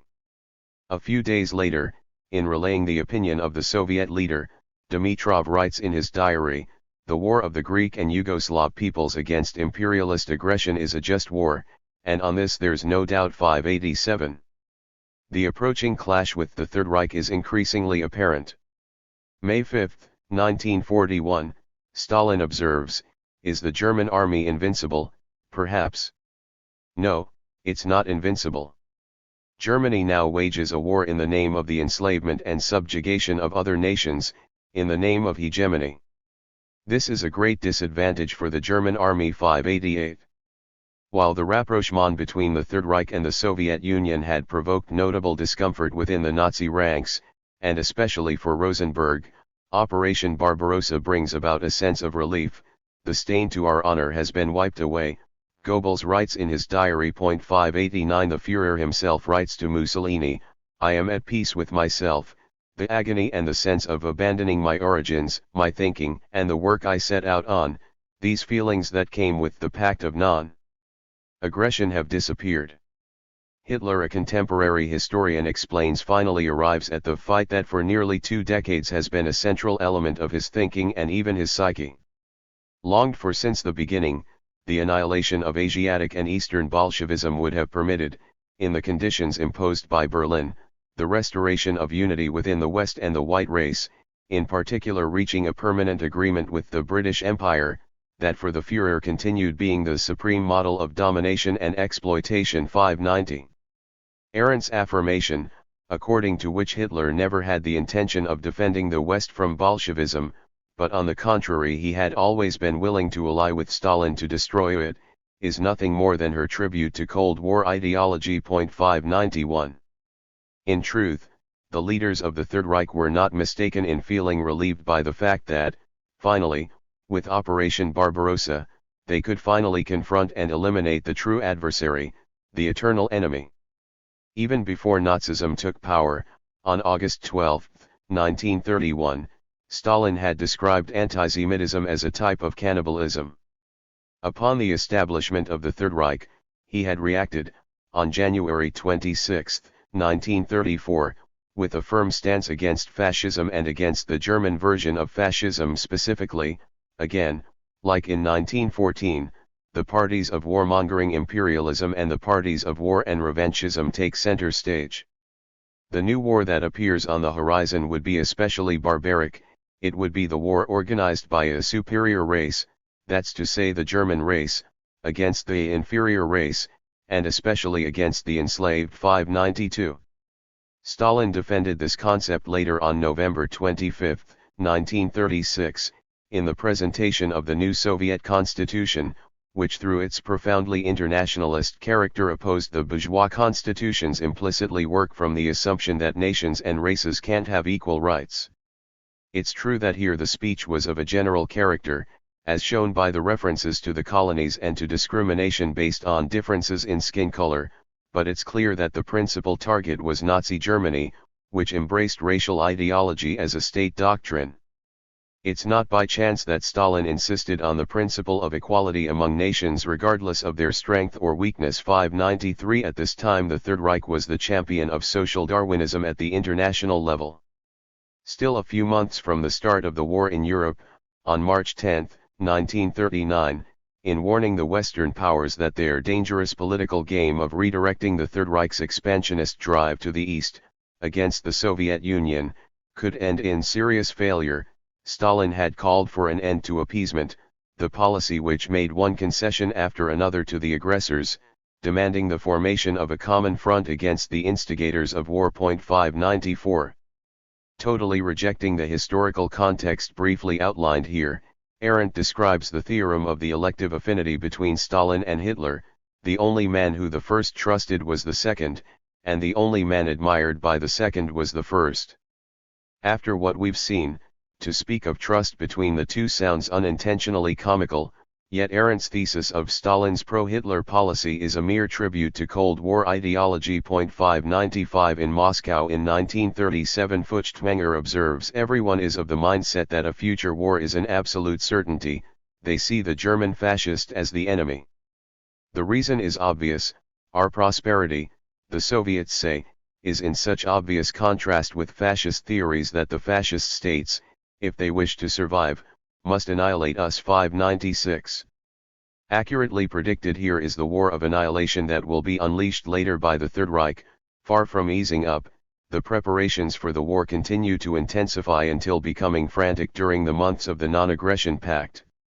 It's correct, however, that beginning with Operation Barbarossa, Hitler occasionally highlights the political and military competence of his great antagonist. Is this confirmation of the theorem of elective affinities? During the Tehran Conference, while in friendly debate with Franklin D. Roosevelt, Stalin stresses however that their common enemy is very capable and only this can explain the extraordinary results initially achieved. 597 Is this another confirmation of the thesis that's commonplace today? In fact, the Soviet leader was right, not the American president. One must have a very primitive outlook on antagonism to think that authenticity requires ignorance of the enemy's capabilities. Historians today are in agreement in admonishing the Führer for underestimating the USSR, yet Arendt works off her late and partial change of heart to construct a theorem of the elective affinities. Hitler, moreover, is cited in a one-sided way. It's quite understandable his effort at explaining the unexpected failures and partial successes on the Eastern Front by detailing the unusual characteristics of the new enemy. But such characteristics aren't always described in flattering terms. As early as July 14, 1941, commenting on the ferocious resistance Operation Barbarossa was encountering, the Führer states, "Our enemies are no longer human beings, but beasts." And echoing the opinions of their leader, one of his secretaries writes to a friend, "We are fighting against ferocious animals." 598.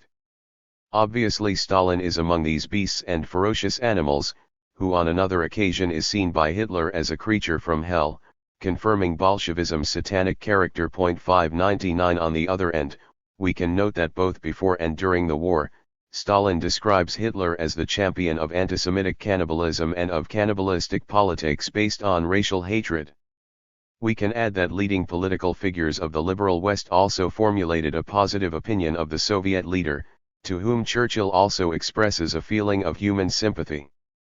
Franklin D. Roosevelt himself, when speaking of the marvelous progress achieved by the Russian people, indirectly pays tribute to the person who leads them. 600 Finally, in our days leading historians stress Stalin's extraordinary military and political capacity, without disparaging Hitler's. Should we include all these individuals, despite their great differences, within the theorem of elective affinities? In truth, when they pronounce that theorem, Arendt and her followers abandon the field of philosophical and historical investigation, pursuing Bell's lettre instead. The Ukrainian Holocaust as an equivalent to the Jewish Holocaust. The two criminal personalities, mutually linked together by elective affinities, each create a concentrationary universe with great similarities between them. This is how the construction of the omnipresent political myth of our time proceeds. In truth, despite inaugurating this tradition, Arendt elaborated a more complex discourse. At one end, she mentions, although very briefly, the totalitarian methods of liberal Britain's concentration camps where the Boers are confined, but also the totalitarian aspects present in the concentration camps that France's Third Republic established after the Spanish Civil War. On the other hand, in making the comparison between Stalin's USSR and Hitler's Germany, Arendt points out some important distinctions. Only in the second case does she speak of extermination camps. There's more. In the USSR the guards were not like the SS, a type of elite force trained to commit crimes. As is confirmed by the analysis from a witness who passed through the tragic experience of both concentrationary universes, the Russians never showed the sadism of the Nazis. Our Russian guards were good people and not sadists, but they scrupulously followed the rules of that inhuman system. 601. In our time, however, the references to the liberal West, and the mere mention of different kinds of concentrationary universes in which the liberal West was implicated, have now disappeared. The entire discourse centers on the similarity between the Gulag and the Konzentrationslager. For such a comparison to be persuasive, they must first inflate the numbers of the Stalinian terror. Recently, an American researcher calculated that the executions that actually took place reached a tenth of the usual estimates. 602 It's clear, obviously, that the horror of that repression is always on a large scale. However, the audacity of certain historians and ideologues is significant. Nor do they limit themselves to inflating the numbers. In a political and historical void, the construction of the monstrous twins can take it a step further. The Holocaust carried out by Nazi Germany against the Jews, especially starting from the stalemate on the Eastern Front, corresponds to the earlier Holocaust. In this second case it was a matter of a planned terror famine that ended up becoming an immense Bergen-Belsen, that's to say an immense extermination camp. 603. It was Robert Conquest who particularly distinguished himself in spreading this thesis. His critics accuse him of having worked as a disinformation agent for British intelligence services, and of having studied the Ukrainian case through the perspective of that profession. 604 Even his admirers recognize a point that doesn't diminish in importance. Conquest is a veteran of the Cold War and wrote his book in the context of a political cultural operation that was ultimately led by U.S. President Ronald Reagan and which achieved numerous successes, on the one hand, significantly putting into the focus of international debate the value and limits of Gorbachev's reforms, and on the other hand, it powerfully influenced the radicalization of separatist ambitions in Ukraine. 605. In other words, the book was published in the atmosphere of a political cultural operation that aimed to deliver the final and decisive blow to the Soviet Union, exposing it as responsible for shameful acts completely identical to those committed by the Third Reich, and encouraging its disintegration by making a people victimized in a Holocaust become aware of it, thus making coexistence with their tormentors impossible. It's necessary not to lose sight of the fact that, in the same period, together with the book on Ukraine, Conquest published another, in which he gives advice to his fellow citizens about how to survive a possible invasion by the Soviet Union. 606. Of course, regardless of the underlying political motivations, a thesis must be analyzed based on the arguments it offers.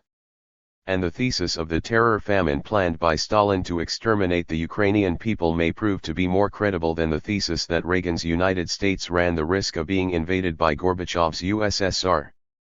Therefore, Let's concentrate our attention on Ukraine in the first years of the 1930s. In 1934, upon returning from a trip to the Soviet Union that had also taken him to Ukraine, the French Prime Minister, Édouard Herriot, denies not only its planned character, but also the extent and seriousness of the famine. 607 These declarations, made by a leader of a country that in the following year would sign an alliance treaty with the USSR, are generally considered unreliable. However, the testimony contained in the diplomatic reports by Fascist Italy are beyond suspicion. Even in the period in which the repression of counter-revolutionaries is at its cruelest, it is combined with initiatives that go in a different and opposite direction. The soldiers are sent to the rural areas to collaborate in the work in the fields, and workers come to repair farming equipment. Together with the effort to destroy any hint of Ukrainian separatism, we witness a policy of promoting the Ukrainian national character which seeks to attract the Ukrainians of Poland for a possible and sought-after union with the USSR, and this objective is pursued by favoring the free expression of the Ukrainian language, culture, and tradition. 608 Did Stalin seek to attract the Ukrainians of Poland into uniting with Soviet Ukrainians by exterminating the latter through starvation? From what we can tell, soon after the start of World War II, the Soviet troops who stormed into the Ukrainian territory until that moment occupied by Poland were warmly welcomed by the local population. 609 Now let's see the image that arises from the statements by Stalin's other enemies, this time from within the communist movement. Trotsky was born in Ukraine, and who in the last years of his life repeatedly addressed the subject of his homeland, taking a position in favor of the pro-independence movement. He condemns the ferocity of the repression, but, despite not sparing Stalin of accusations, he makes no mentions of the so-called Holocaust of hunger organized from Moscow. 610 Trotsky stresses that the Ukrainian masses are driven by an irreconcilable hostility toward the Soviet bureaucracy, but identifies the reason for such hostility in the repression of Ukrainian independence. Judging by this thesis popular nowadays, the Holodomor had taken place at the start of the 1930s, however according to Trotsky the Ukrainian problem has intensified at the start of this year, that's to say 1939. 611 Like Stalin, the leader of the anti-Stalinist opposition also wanted to unify all Ukrainians, although this time not within the USSR, but rather in an independent state. Would it have made sense to formulate that project while remaining totally silent on the genocide that had already taken place? In Trotsky's opinion, the treachery of the Soviet bureaucracy consists of this: it erected monuments to the great national poet, Taras Shevchenko, but only to force the Ukrainian people to pay homage to their Moscovite oppressors in the language of their national poet. 612 As one can see, he does not speak of genocide, nor even ethnocide, for however strong the condemnation of the Stalinian regime may be, he doesn't accuse it of either the physical or cultural destruction of the Ukrainian people. Whether inside or outside the communist movement, the enemies of Stalin converge on this essential acknowledgement. The fragility and the instrumentalization of the analogy between the Holodomor and the final solution is starting to become clear. Hitler and other Nazi leaders explicitly and repeatedly proclaimed that it's necessary to proceed toward the annihilation of the Jews, compared to a bacteria, a virus, a pathogenic agent, whose extermination would allow for society to become healthy again. It would be useless to search for similar declarations by Soviet leaders with regards to the Ukrainian people. It could be more interesting to compare the policy of Stalin's USSR and Hitler's Germany in relation, in both cases, to Ukraine. Hitler proclaimed on various occasions that Ukrainians, like all subjugated peoples, must be kept at the proper distance away from culture and education. It's necessary to also destroy their historical memory. It would be good if they didn't even know how to read and write. 613. And that's not all. One could do well without 80% to 90% of the local population. 614 Above all else, one could totally do well without the intellectual classes. Their liquidation is the condition for transforming the subjugated people into a hereditary caste of slaves or semi-slaves, destined to work and die in service to the master race. The Nazi program is later clarified by Himmler. It's a matter of immediately eliminating the Jews and to reduce to a minimum the total Ukrainian population to clear the way for the future German colonization. That is how the historian cited here comments in Ukraine as well. The construction of the Nazi Empire and the Holocaust go hand in hand, and in it those very same Ukrainian nationalists take part, and they constitute the principal sources for Conquest's book and will later act as his principal propagandists. 615. Relative to the Third Reich, Soviet power moves in the precise opposite direction. We learned of the affirmative action policy, promoted by Soviet power in relation to national minorities and Ukrainian brothers and comrades, to take the words used by Stalin soon after the October Revolution. 616 in effect, who most decisively promotes affirmative action in favor of the Ukrainian people is precisely that figure who today is considered responsible for the Holodomor. In 1921 he rejects the notion of those for whom the Ukrainian Republic and the Ukrainian nation were an invention of the Germans. No, it's evident that the Ukrainian nation exists and that communists should develop its culture. 617. Starting from that basis, they carry out the Ukrainization of culture, schools, the press, publishers, party cadre, and the state apparatus. Lazar Kaganovich, who is a loyal associate to Stalin, and who in March of 1925 becomes party secretary in Ukraine, gives particular attention to that policy. 618 The results don't take very long. In 1931 the publication of books in Ukrainian reaches its peak of 6,218 out of 8,086 titles, nearly 77%, while the percentage of Russians in the party, around 72% in 1922, had been reduced to 52%.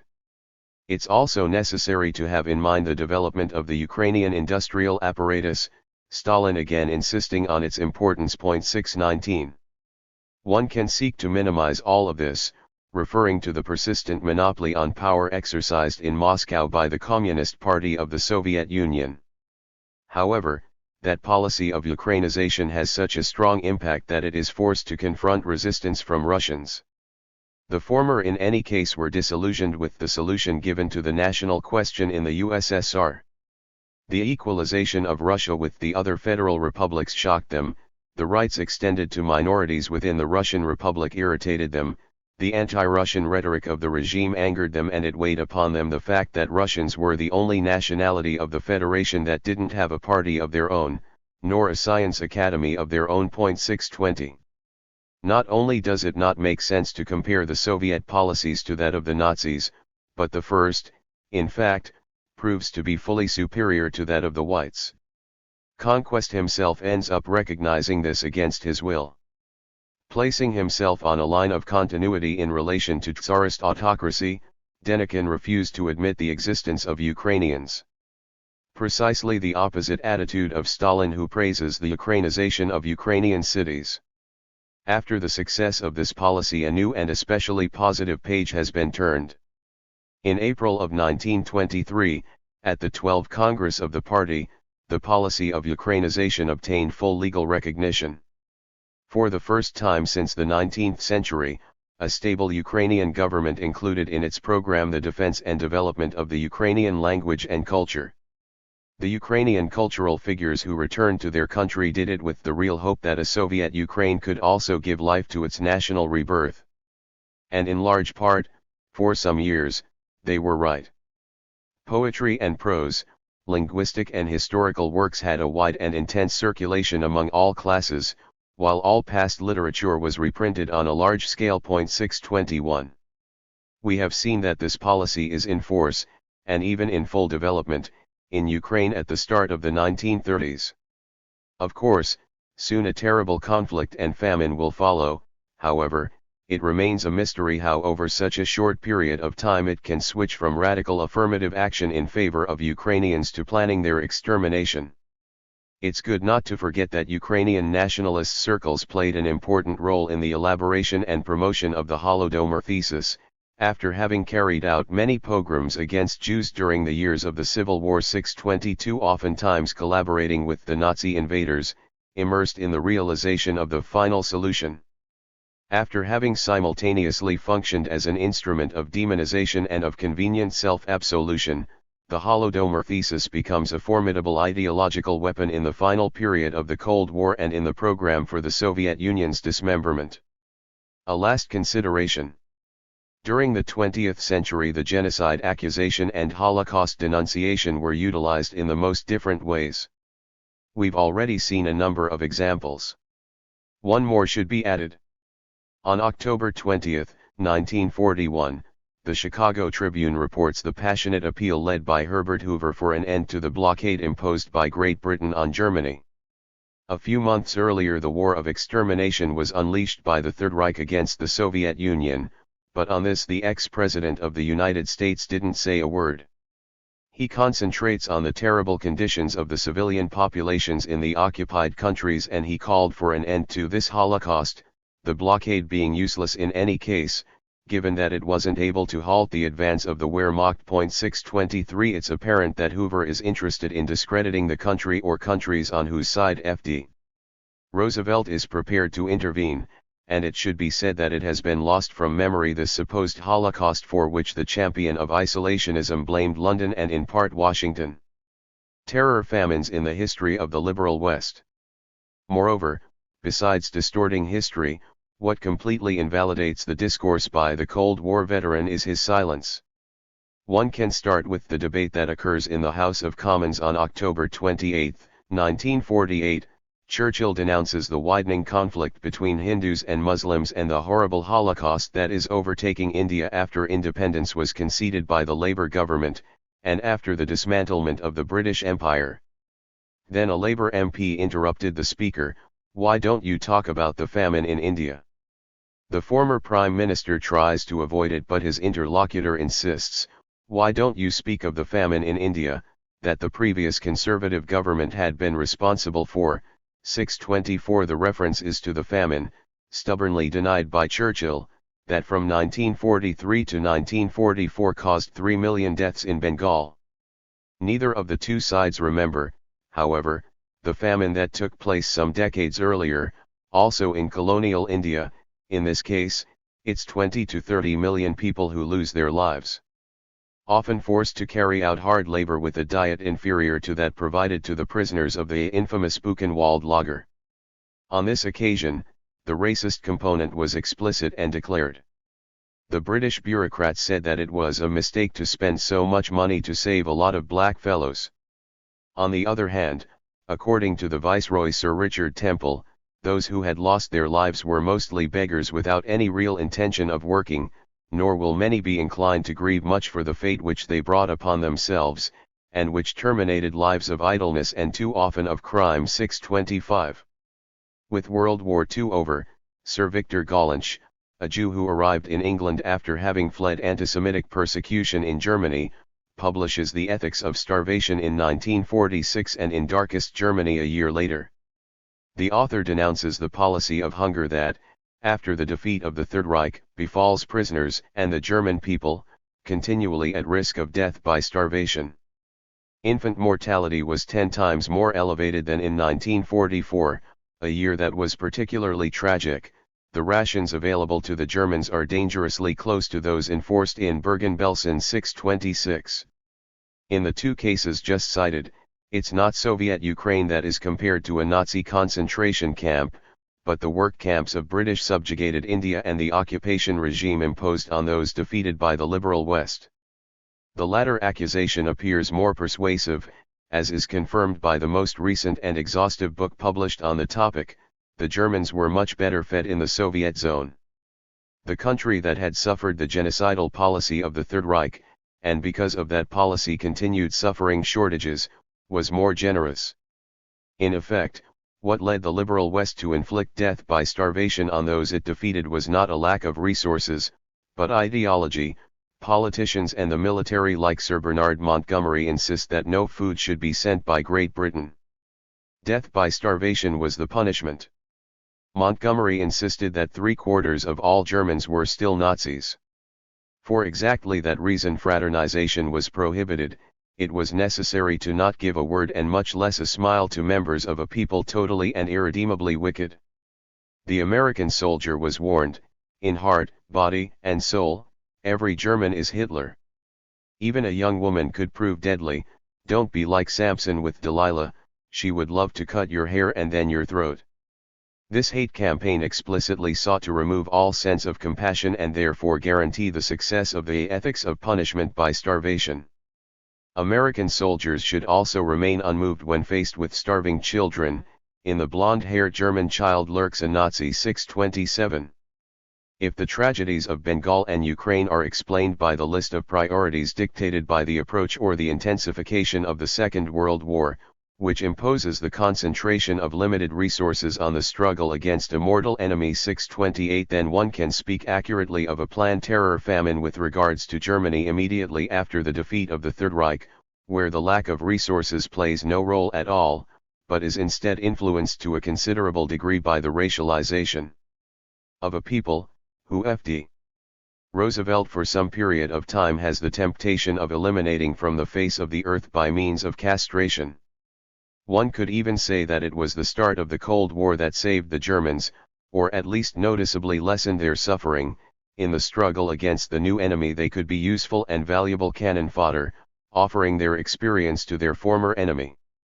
But it is useless to search for any mention of the famine in British colonial India or of the Westbergen-Belsen in Germany in the books by the Cold War veteran, dedicated to pushing through a scheme constructed a priori through historical revisionism. All the Nazi infamies are only the replica of communist infamies, therefore, the Hitlerian Bergen-Belsen is modeled off the Bergen-Belsen anti-litteram for which Stalin is responsible. Fully coherent with such a scheme, conquest completely ignores the fact that hunger and the threat of death by starvation is a constant factor in the relations instituted by the West with barbarians, as well as with enemies that are compared to barbarians. After the revolution in Saint Domingue, fearing the political contagion from the first country in the Americas to abolish slavery, Jefferson declares that he's ready to subject Toussaint to death by starvation. Tocqueville demands that the crops be burnt and silos emptied should the Arabs dare to resist the French conquest in Algeria. 5 decades later, with that same war tactic which condemns an entire people to hunger or death by starvation, the United States strangulates the resistance in the Philippines. Even when it's not intentionally planned, a famine is an opportunity not to be wasted. In the time period in which Tocqueville seeks to create a desert around rebellious Arabs, a devastating disease destroys the potato harvest in Ireland and decimates a population already heavily strained by the looting and oppression by English colonizers. In the eyes of Sir Charles Edward Trevelyan, the tragedy appears to be the expression of divine providence, that thus solves the problem of overpopulation. In this sense, British policy was, at times, classified as proto-Eichmann, protagonists of a tragedy that could be considered the prototype to the genocides of the 20th century. 629. Let's focus on the 20th century, however. The methods traditionally used at the expense of colonized peoples could also be useful in the struggle for hegemony between the great powers. With the outbreak of World War I, Britain subjects Germany to a criminal naval blockade, whose significance Churchill explains in these terms: the British blockade treats all of Germany as a besieged fort and explicitly intends to reduce the entire population to starvation, thus forcing it into capitulation, men, women, and children, old and young, the injured and healthy. The blockade continues in force for months even after the armistice, and once again it is Churchill who explains the need for the prolonged recourse to that weapon of hunger and even starvation, that above all else impacts women and children, the elderly, the weak and the poor. The defeated must fully accept the peace terms of the victors. 630. But with the threatening emergence of Soviet Russia, there's now a different enemy. If Jefferson feared the contagion from the Haitian Revolution, Wilson is worried about containing the Bolshevik Revolution. The methods remain the same. To prevent it possibly following the example of Soviet Russia, Austria, in the words of Gramsci, faces a brigand's blackmail, either bourgeois order or hunger.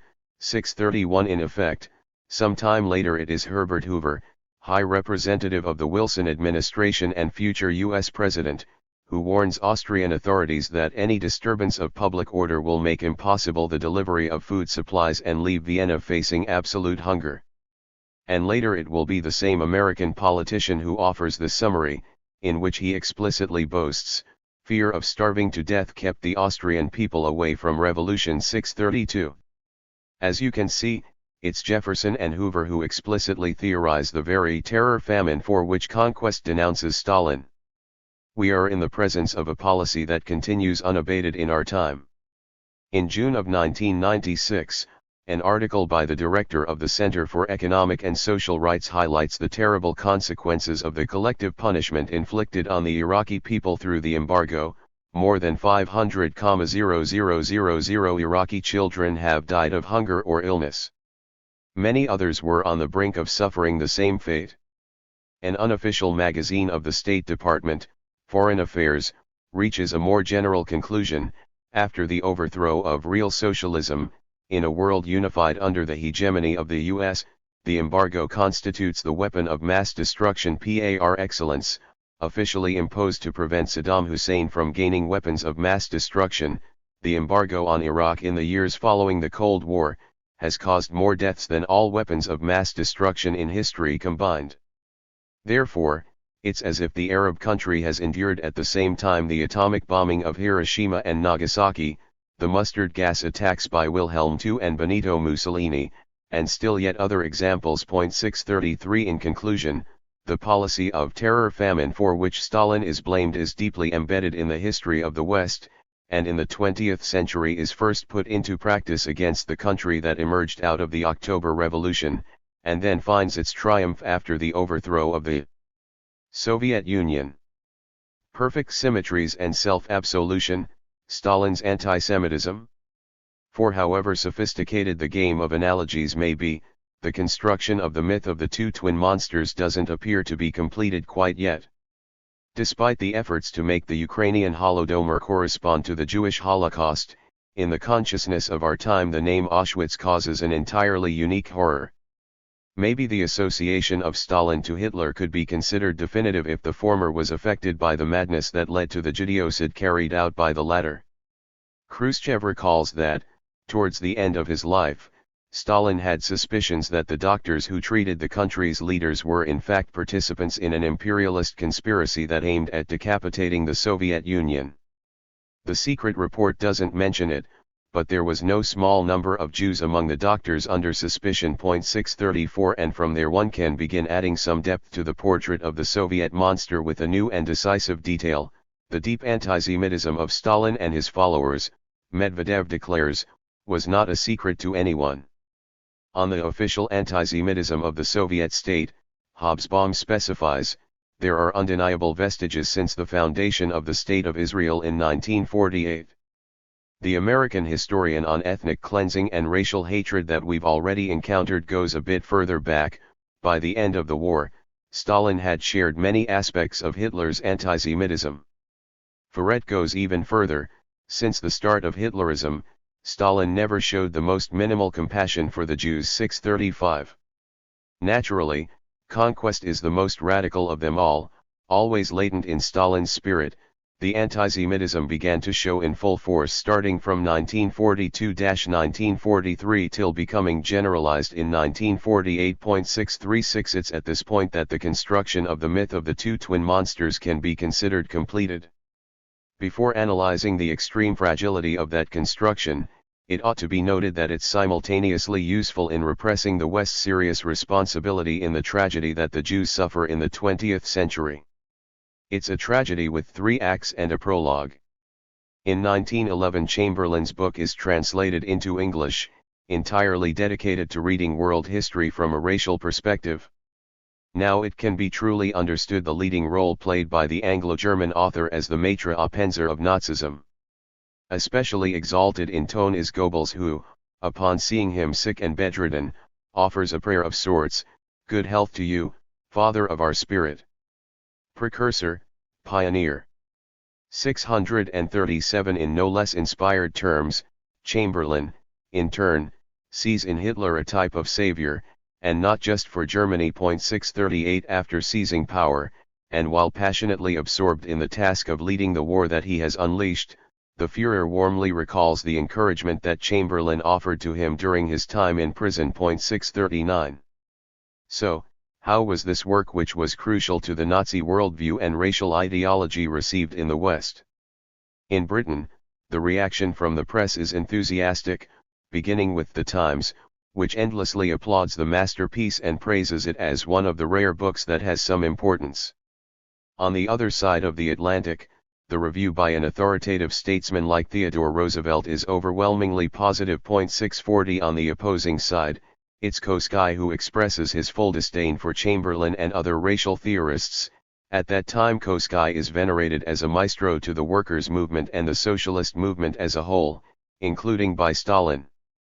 The later in 1907 defines the German author as a distinguished theorist of social democracy, due in part to his contribution to the analysis and the denunciation of antisemitism and the pogroms against Jews in Tsarist Russia. 641. Let's now turn to the first act of the tragedy. It unfolds in pre-revolutionary Russia, an ally of the Entente during World War I. Discriminated against and oppressed, the Jews are suspected of sympathizing with the enemy and the German invader. The Russian General Staff warns of their espionage activities.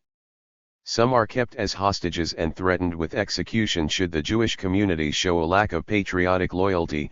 Alleged spies are executed. 642 That's not all.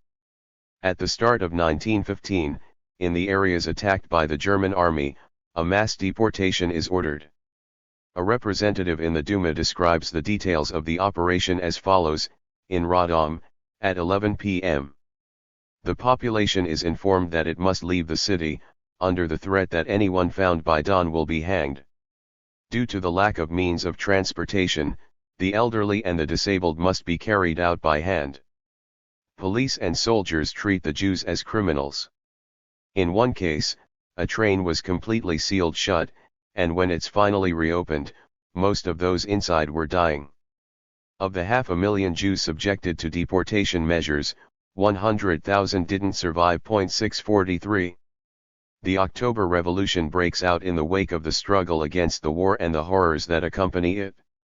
It's inspired by Marx and Engels, who had written in the middle of the 19th century, "The times of superstition have passed," when revolution was blamed on the subversion of a handful of agitators. Unfortunately, it's a prediction that was catastrophically mistaken. The rise to power in Russia of a movement that's inspired by Marx, the Jew, and has a strong Jewish presence in its leadership, inaugurates the age in which the conspiracy theory celebrates its triumph. In a Russia torn apart by civil war, pogroms, and massacres against Jews considered to be those controlling Bolshevism are the order of the day. The new Soviet power is committed to stopping this horror. Tough new laws are issued and Lenin demands the elimination of hostility against Jews and the hatred of other nations during a speech that's recorded so that it can reach millions of illiterate people. 644 Britain, France, and the United States remained on the side of the whites, and at times they actively participated in the bloody anti-Semitic agitation. In the summer of 1918, the British forces that land in northern Russia distributed anti-Semitic flyers by air on a massive scale. 645 Some months later, pogroms of a tremendous dimension take place in which around 70,000 Jews lost their lives. They say that the Allies, then concentrated on their invasion of Russia, had secretly supported the pogroms. 646.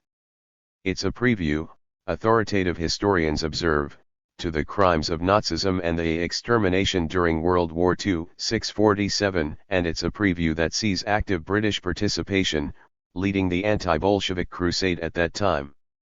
We thus arrive at the third act. Despite Western aid, the whites are defeated by the Bolsheviks and emigrate to the West, bringing with them the denunciation of the October Revolution as a Judeo-Bolshevik conspiracy, and the protocols of the Elders of Zion confirm that understanding beyond any doubt. All of this doesn't come without consequences. In England, the official publishers of His Majesty print the English edition of the Protocols, soon after cited by the Times as the proof of a secret plot that was threatening the West. 648 It then develops into a campaign to which Winston Churchill is no stranger, who takes part in denouncing the role of Judaism not only in Russia, but in the whole cycle of subversion that, starting in the 18th century, had shaken the West. This movement among Jews is not new. It has grown since the days of Spartacus Weishaupt until the days of Karl Marx, and later Trotsky, Bela Kun, Rosa Luxemburg and Emma Goldman, this world conspiracy for the overthrow of civilization and for the transformation of society into one based on restricted development, on a wicked jealousy and on an impossible equality. As has been wisely demonstrated by a contemporary author, Mr. Webster, had a leading role in the tragedy of the French Revolution. It constituted the motor behind all subversive tendencies in the 19th century, and now that band of extraordinary personalities, coming from out of the slums of the major European and American cities, have grabbed the Russian people by the neck, and in practice, have become the undeniable masters of a powerful state. 649. As late as 1937, while expressing a positive opinion on Hitler, Churchill incessantly stresses the Jewish origins of a central leader of Bolshevik Russia, that is, Trotsky, also known as Lev Bronstein. Yes, he had always been a Jew. Nothing could wipe out that characteristic. 650. On the other side of the Atlantic, it's Henry Ford who encourages the promotion of the protocols of the Elders of Zion. Ford declares, the Russian Revolution has a racial origin, not a political one, and it, in making use of humanitarian and socialist slogans, in reality expresses a racial aspiration for world domination. 651. Aside from the American auto industry tycoon, it's the champions of white supremacy who stands out the most for their denunciation of the hidden Jewish control of the revolutionary movement that's after having overthrown the Tsarist regime undermining the foundations of the West. Madison Grant warns of the Semitic leadership over Bolshevism, and Lothrop Stoddard classifies the Bolshevik regime of Soviet Russia as largely Jewish. 652. Stoddard becomes the author of reference to two American presidents. In this climate, voices arise in North American Republic that call for radical measures with the aim of confronting Jewish imperialism, and its ultimate objective of establishing Jewish domination over the world. A hard fate. Even more threatening voices rage awaits the people responsible for this vile project. They suggest massacres of Jews such that were considered unthinkable until now, therefore, of an unprecedented scale in modern times. 653. Reading these recurring convictions in Churchill, Ford, and the other American authors cited above, we are led to think of the anti-Semitic agitation carried in even more inflammatory tones by the Nazis. From the anti-Bolshevik emigration they find not only ideas, but also the financial means, as well as an important number of militants and personnel. 654. One only has to think of Rosenberg, one of the major figures who defines the October Revolution as a Jewish conspiracy. As one can see, from its start, the tragedy of the Jewish people in the 20th century has the active participation of the liberal West and both pre-revolutionary and counter-revolutionary Russia. All of that is wiped out by the accusation of anti-Semitism directed at the person who had for more time than any other led the country that emerged from the October Revolution, or the Judeo-Bolshevik conspiracy. Anti-Semitism and colonial racism, the Churchill-Stalin polemic. The black legend that we are analyzing also allows them to hide the colonial racism and the racism of colonial origin that still raged in the West during the 20th century. In regards to that, the significance of the historic rupture represented by Lenin is summarized in these terms by Stalin. Before, the colonial question was usually limited to a restricted group of problems that had to do with civilized nations, the Irish, Hungarians, Polish, Finnish, Serbs, and some other European nationalities. That was the group of peoples, deprived of equal rights, whose fate interested the heroes of the Second International. Dozens and hundreds of millions of men belonging to the peoples of Asia and Africa, who suffered national oppression in its most brutal and ferocious forms, were generally not taken into consideration. It was decided not to put whites and blacks on the same level, civilized and uncivilized.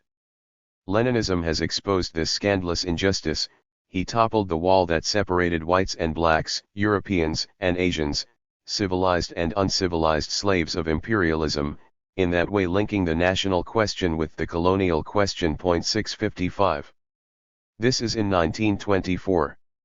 These are in years in which an American author, Stoddard, enjoys great success on both sides of the Atlantic in denouncing the mortal threat to the West and the white race represented by the agitation of the colonial peoples, or the growing tide of colored peoples. 656. This tendency celebrating white supremacy continues to be vibrant in the following decades. While Stalin also condemns the process of racialization put in place by the West at the expense of the peoples of Asia, it's interesting to analyze the ideology that manifests itself in the United States during the war against Japan. The press and the ever-present propaganda warns against the racial threat. We are facing a holy war, a racial war, an unending war between Eastern and Western ideas. There's a recurring dehumanization of the enemy, reduced to subhumans or actual animals. And it's an ideology with which the leadership in the Roosevelt administration is not unfamiliar. 657. Moreover, colonial racism in some ways continues to manifest itself in the capitals of the West even after the collapse of the Empire of the Rising Sun and the Third Reich. In Fulton, in March of 1946, Churchill inaugurates the propaganda campaign for the Cold War, condemning not only an Iron Curtain and the totalitarian control imposed by the Soviet Union on Eastern Europe, but also celebrating, in opposition to all that, the English-speaking peoples and the English-speaking world as the champions of freedom and Christian civilization that will lead the world. 658. It's understandable then the angry response from Stalin. The British statesman is accused of having formulated a racial theory no different to the one embraced by Hitler. Only English-speaking nations are authentic nations, called upon to decide the destiny of the whole world. 659. The simplifications of the Cold War are evident in that response. However, there's no lack of similarities between the celebration of the English-speaking peoples and Aryan mythology. From a linguistic community it's implied the unity of the race that speaks the language, and as evidence for the excellence of that race, they cite the cultural products of the Aryan languages or the English language. In his correspondence with Eisenhower, the language used by Churchill is even more unsettling. The English-speaking world is synonymous with the white English-speaking people. Its unity is absolutely necessary. 660. The differences between the races closely bound to Europe must be liquidated once and for all. Differences which have caused 2 world wars. 661. The threat arising from the colonial world and outside the West can be confronted only in that way. Thus, it's understood the appeal made in 1953 by Churchill, primarily to the United States. It's necessary to support Britain in its conflict with Egypt with the aim of preventing a massacre of white people. 662. It's not only Arabs who are alien to the white race.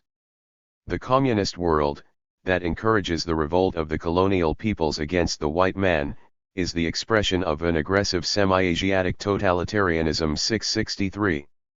Clearly, the Cold War tends to be interpreted as a clash between the West, Christian civilization, and the white race led by the English-speaking world or by the white English-speaking people on the one hand, and the barbarians of the colonial and communist world on the other. In this context, the celebration of both the British Empire as well as the British race fits perfectly. 664. And given that there will be no reference to the fact that the extermination of the Jews occurred in the heart of the West and the white world, and was perpetuated by one of the races most closely related to Europe, so nothing will be said of the continued oppression suffered by African Americans in the United States of white supremacy.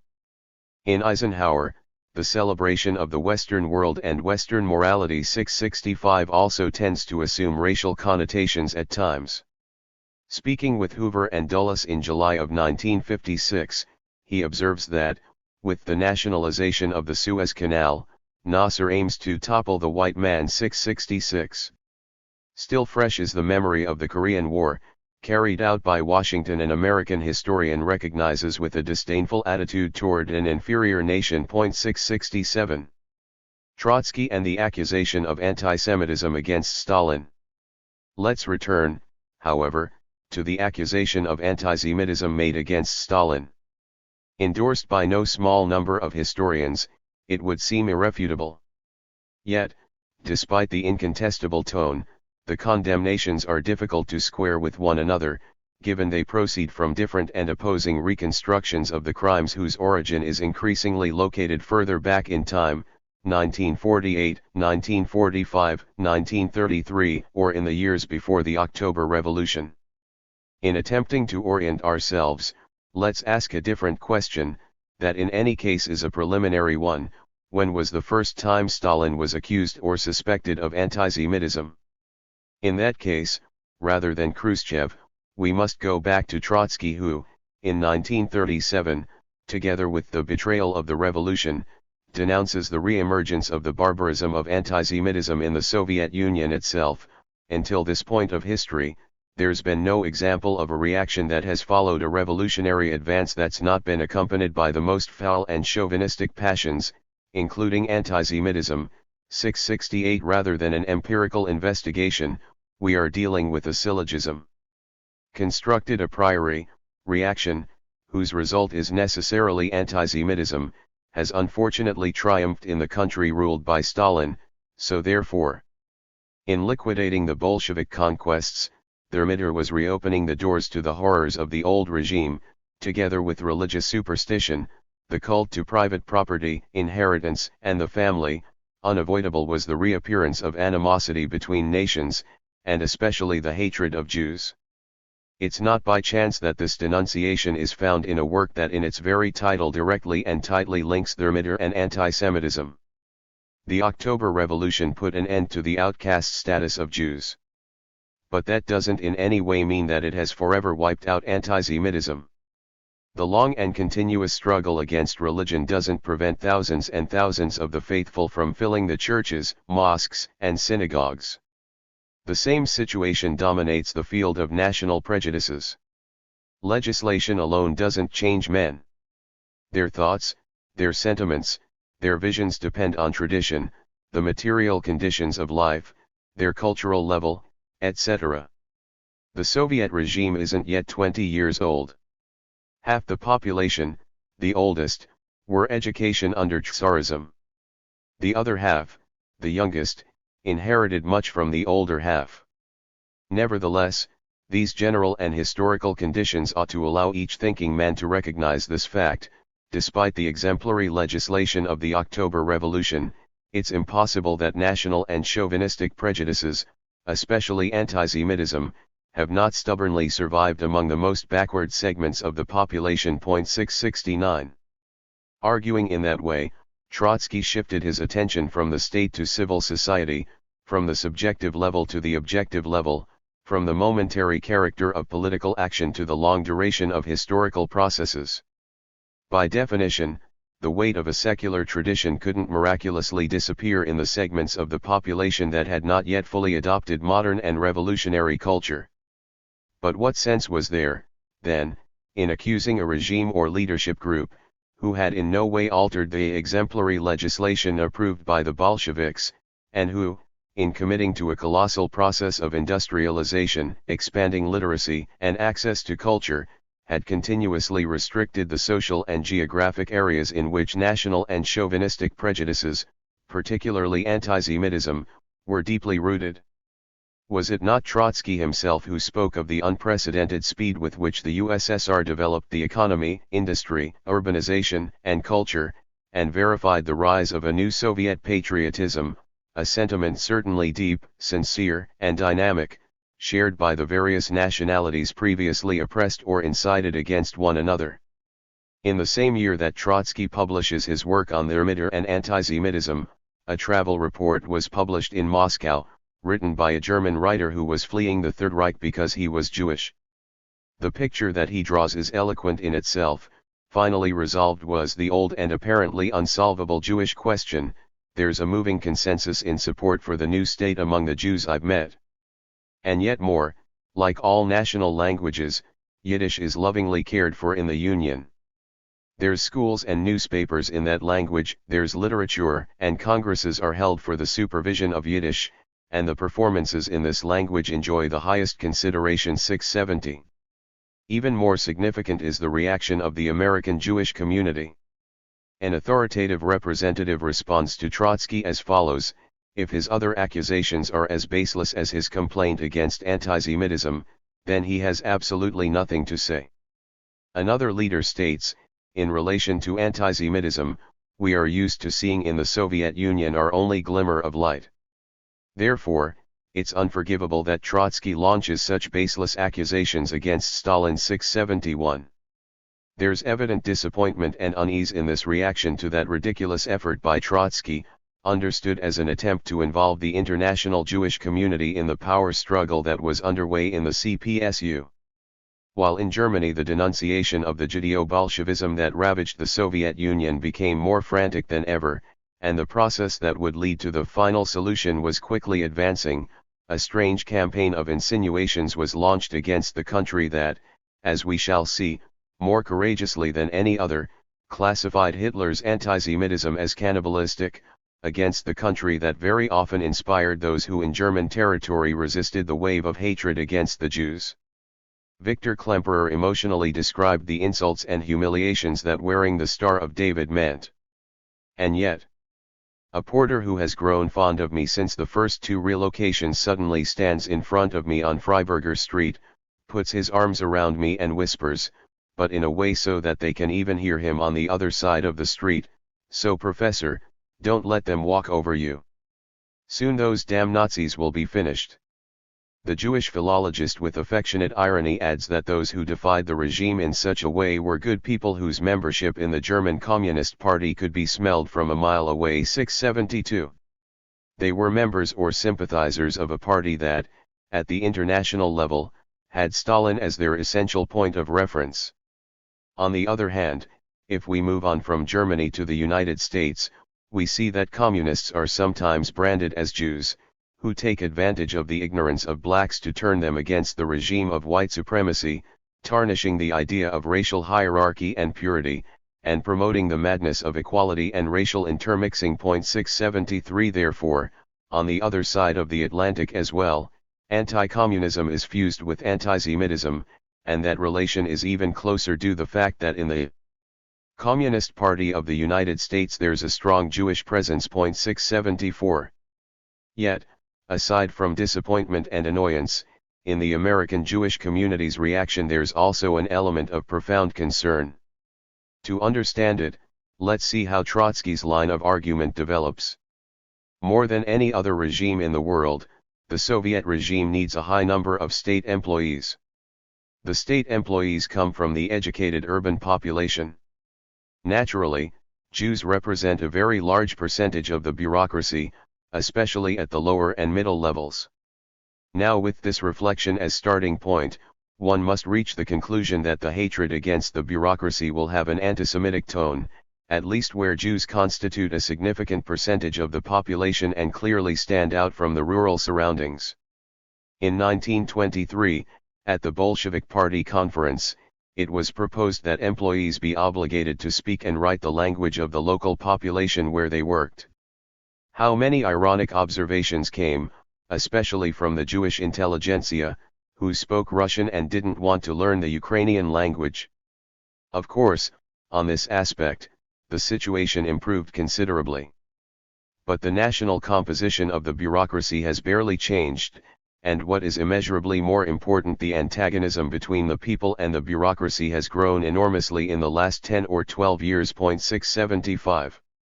As can be seen, he calls for the struggle against the bureaucracy, and at the same time stresses that Jewish people are widely represented in it, and who are often characterized by arrogance in relation to the language and culture of the people they govern. Of course, the analysis and the denunciation operate at both the political and social level. It remains clear that they, at least from the point of view of the Jewish community, run the risk of evoking and revitalizing the specter of anti-Semitism that they sought to exorcise. Stalin and the condemnation of Tsarist and Nazi anti-Semitism. The accusation of anti-Semitism directed at Stalin is all the more unique for the fact that he is committed to denouncing that scourge during practically his entire political evolution. As early as 1901, when he is still a young 20-year-old Georgian revolutionary, we see him, in one of his very first written works, indicate that the struggle against the oppression of nationalities and religious confessions in Russia is among the most important tasks of the Social Democratic Party. Particularly targeted were the Jews, continually persecuted and insulted, deprived of those miserable rights that other Russian subjects enjoyed, the right to move freely, the right to attend school, the right to occupy public job positions, etc. 676. A few years after the outbreak of the 1905 revolution, he writes, the Tsarist regime reacts by encouraging or unleashing pogroms. Stalin doesn't waste any time in calling for the struggle against a policy that seeks to reinforce the autocracy with the blood and corpses of its citizens. The conclusion is clear: the only way to eradicate the pogroms is through the destruction of the Tsarist autocracy. 677.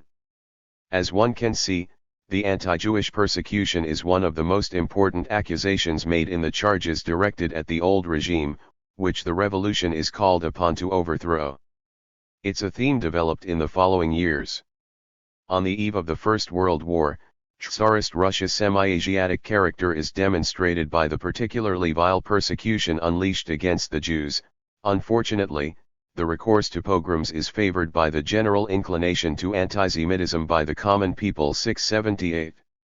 The collapse of Tsarist rule and the old landed aristocracy Stalin later observes between February and October of 1917, finally allows the elimination of a program of national oppression that could assume, and effectively assumed, the most monstrous forms of massacres and pogroms. 679. Defeated in Russia, anti-Semitism becomes an ever more frightening threat in Germany. In raising the alarm, Stalin doesn't wait for Hitler's rise to power. In a declaration made on January 12, 1931, to the American Jewish Telegraph Agency, he classifies racial chauvinism and anti-Semitism as a type of cannibalism, and the return to the jungle. It's a stance that is republished in Russia, in Pravda on November 30, 1936, at a time when it was a matter of warning governments and world opinion against the terrible threat that loomed over Europe and the world. 680. In that same context, one can put the stance taken by Kirov soon after Hitler's rise to power. He denounces German fascism, with its ideology of pogroms, its anti-Semitism, its vision of superior and inferior races, as the successor to the Russian Black Hundreds. 681. That last observation is particularly significant. By now there's a climate of war. The approaching clash increasingly led Soviet leaders to appeal to the history of the Russian people and its struggle against aggressors and invaders. It's a tendency that is obviously strengthened with the beginning of Operation Barbarossa. However, on November 6 of 1941, Stalin doesn't just put the emphasis on the pogromist and reactionary nature of Nazi Germany, he goes on to characterize the enemy then pressing at the gates of Moscow as follows. In its essence, Hitler's regime is a copy of that reactionary regime that existed under Tsarism. It's well known that the Nazis trampled on the rights of workers, the rights of intellectuals, and the rights of peoples, just as the Tsarist regime trampled over them, and that it unleashed medieval pogroms against the Jews, just as the Tsarist regime unleashed them. The Nazi Party is a party of the enemies of democratic freedoms, a party of medieval reaction and the most sinister pogroms. 682. In other words, although he is launching an impassioned appeal for national unity against the invaders in the Great Patriotic War, just like Kirov, Stalin classifies the Nazi regime as the successor, in some essential aspects, to the Tsarism that was toppled by the October Revolution. That attitude deserves all the more attention, especially when compared to the position taken by the United States President and by his advisors, who hesitated in publicly criticizing the German dictator's anti-Semitic policies. 683. Moreover, in 1922, F.D. Roosevelt himself declared his support for a reduction in Jewish attendance at Harvard and in American universities in general. 684. A statesman like Churchill would be even less able to make a public condemnation of the Third Reich's persecution of Jews, as we saw him as late as 1937 stress the nefarious role of Judaism in Bolshevik agitation. In that same year the English statesman writes an article that considers the Jews at least partly responsible for the hostility directed at them. 685. Stalin's position is the complete opposite. The Nazis continued to be classified, in the speech from November 6 of 1943, as the champions of pogroms. 686. but especially significant is the speech delivered in the following year, again on the occasion of the anniversary of the October Revolution. In this case, the usual denunciation of the fascist champions of pogroms, from whose barbarity the Soviet people had the credit of saving European civilization, is inserted in a more general context that stresses the centrality of racial theory and racial hatred in the doctrine and practices of Nazism, that led to a cannibalistic program 687. The speech at the end of 1944, on the eve of the collapse of the Third Reich, again took up the theme already present in the interview given to the Jewish Telegraph Agency 2 years before Hitler's rise to power. Hitler in turn, beginning with the attack on the Soviet Union, not only more obsessively takes up the slogan against the Judeo-Bolshevik threat, but it appears as if he seeks to directly respond to the public denouncement, coming from Moscow, of the pogromist and reactionary nature of the Third Reich. There's Stalin's speech, which we've already encountered, from November 6 of 1941, the anniversary of the October Revolution, and 2 days later, in Munich, at an equally solemn occasion for the Nazi regime, Hitler makes an equally public denunciation of the Soviet Union. The man that has, for the time being, become head of that state is nothing more than an instrument in the hands of the all-powerful Jews, while Stalin stands on stage before the curtain. Behind him are Kaganovich and that expansive network of Jews who control that enormous empire. 688. It's a theory that's repeated at a tableside conversation some time later. The Jews are behind Stalin. 689. We are faced with what is a constant theme in Nazi propaganda. By 1938 Goebbels had praised a book that aimed at revealing the infamy of Judaism. 690. On that basis, the war for the enslavement of the Soviet Union is, at the same time, the war for the annihilation of the Jews. The infamous Kommissarbefehl, that orders the immediate elimination of political commissars of the Red Army and the cadre of the party and the communist state, would inevitably strike with particular cruelty against the ethnic group suspected of providing the bulk of the cadre and commissars. In his speech from November 8, 1941, Hitler speaks of power in the Soviet Union as an enormous organization of Jewish commissars. 691. That is also the conviction of the German soldiers who, on the front, speak of the Jewish and Bolshevik cruelty, and constantly refer to the cursed Jews and the damned Bolsheviks. Indeed, the struggle against Bolshevism is simultaneously the struggle against Judaism. It's a matter of annihilating once and for all the Jewish regime in Russia, the base for Judeo-Bolshevik agitators determined to make the world happy. Considered carefully, it's a country where internal leadership of all institutions is in the hands of Jews and where the people are under the whip of Judaism. The so-called Soviet paradise is, in reality, a paradise for the Jews. It's a Jewish system, and, to be precise, it's the most satanic and criminal system of all time. 692. It's very understandable, then, that the ethnic group especially targeted by the Third Reich's genocidal fury had distinguished itself in the fight against their tormentors. During the war, in relation to its population, Jews earned more medals than any other Soviet nationality. 693. But is that solemn and official recognition compatible with the theory of Stalin's anti-Semitism? We already saw the American Jewish community take a clear stance against this legend in 1937. 5 years later, Arendt goes further.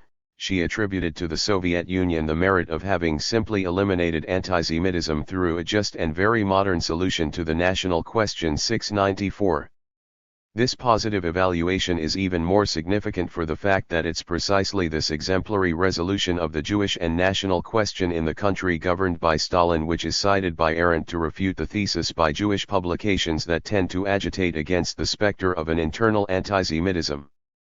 3 years later, the eminent Jewish thinker argues that it's to the Soviet Union's merit that it knew how to organize diverse populations on the basis of national equality. At least until 1945, there doesn't appear to be traces of anti-Semitism in the Soviet Union, in a country that, in the eyes of Hitler especially after Operation Barbarossa, has proven itself to be the greatest servant of Judaism. 695. Stalin and the support to the foundation and consolidation of Israel. If the assertive claim by Ferret according to which Stalin since 1933 had shown indifference with respect to the tragedy of the Jews, or an anti-Semitism in its most explicit form clearly lacks any basis, will the timeline proposed by an American historian previously cited, who identifies that madness in Stalin following the Second World War, prove to be more convincing? We've already encountered the irritated reaction by the American Jewish community to the accusation of anti-Semitism directed at Stalin by Trotsky in 1937. 8 years later and the situation still hadn't changed. Rather, there are prominent social circles and figures in the American military hierarchy who are a cause for concern. Take the example of General George S. Patton. He dreams of an immediate war against the Soviets. We will have to fight them sooner or later. Why not now while our army is still intact and while we can push all those damn Russians all the way back to Moscow in 3 months? We could easily do it with the German troops that we have, just arm them and take them with us. They hate those bastards. 696. Unfortunately, according to the American general, it's the Jews who oppose this project. Full of resentment toward Germany, they harbor sympathy for the USSR. The evident Semitic influence in the press aims to promote communism. There clearly emerges a line of continuity with the Nazi understanding of communism as a subversive Judeo-Bolshevik conspiracy. The enemies continue to be the communists, the Soviets, and the Jews, the latter being lower than animals. After particularly imprudent statements, General Patton was relieved of his command, but he was not alone in that line of thinking. 697. While being accused of having links to Judaism, the Soviet Union does, in fact, follow a largely sympathetic policy in relation to the people that survived the horrible persecution. In reconstructing this chapter in history, I will mostly use one book, despite it being dedicated in denouncing the anti-Semitism of the socialist camp led by the USSR. We start in Hungary. The structure of the communist regime that was established following the arrival of the Red Army is made up of cadres who had lived for some time in Moscow, nearly all of them Jews. The fact of the matter is that Stalin had no other choice, as he only trusted them. When the first elections to the Central Committee are held, a third of its members are Jews. The highest leadership also proves to be from the same ethnic background, starting with Rákóczi, the first Jewish king of Hungary. The author of that flattering description is one of Stalin's closest collaborators, namely Beria. 698. The situation in the rest of the socialist camp is not very different. We will limit ourselves to another pair of examples. In Poland, the presence of Jews in the communist ranks, especially at the highest levels of the regime, was significant. And that's not all. The branch of communist authority in which the appearance of Jews was greatest is noteworthy, the security apparatus. 699. In Czechoslovakia, it's not only Jews, but Zionists themselves who are favored by the post-war government and are present within it. 700. A similar consideration could be made for Germany. In the Russian zone, Jews usually receive the best positions. Moreover, the man who leads cultural activity in the Soviet zone is a brilliant art historian, Colonel Alexander Demschitz, also of Jewish origin. And the presence of the Jewish German intelligentsia in Gotha is easily noticed in the cultural rebirth that begins to emerge amid the grief and ruins. 701. The situation certainly doesn't change with the foundation of the German Democratic Republic. In Communist Germany, officially born on October 7 of 1949, Jews initially enjoy favorable treatment, if not privileged treatment.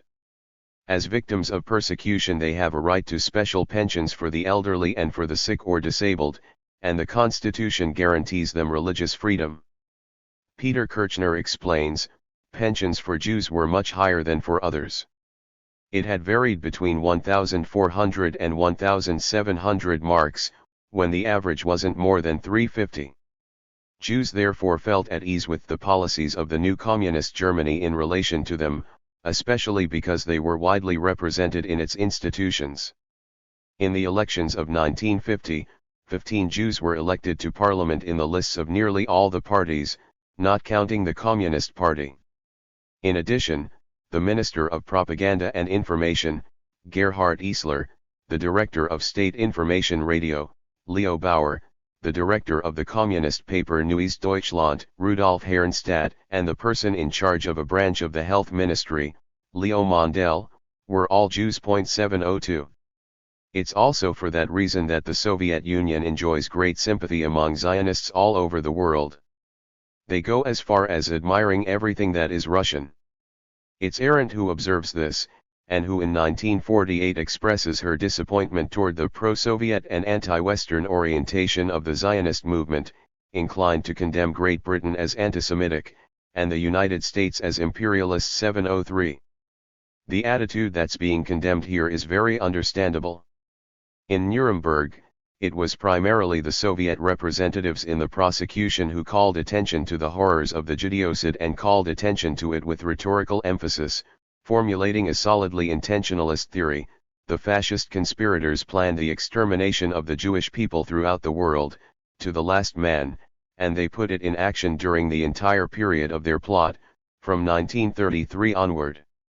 One of the most dramatic moments of the trial was the testimony, again promoted by the Soviet representatives in the prosecution, by 4 Jews, among whom one mother expressed herself as follows: "In the name of all the mothers of Europe who became mothers in the concentration camps, I ask German mothers, where are our children now?"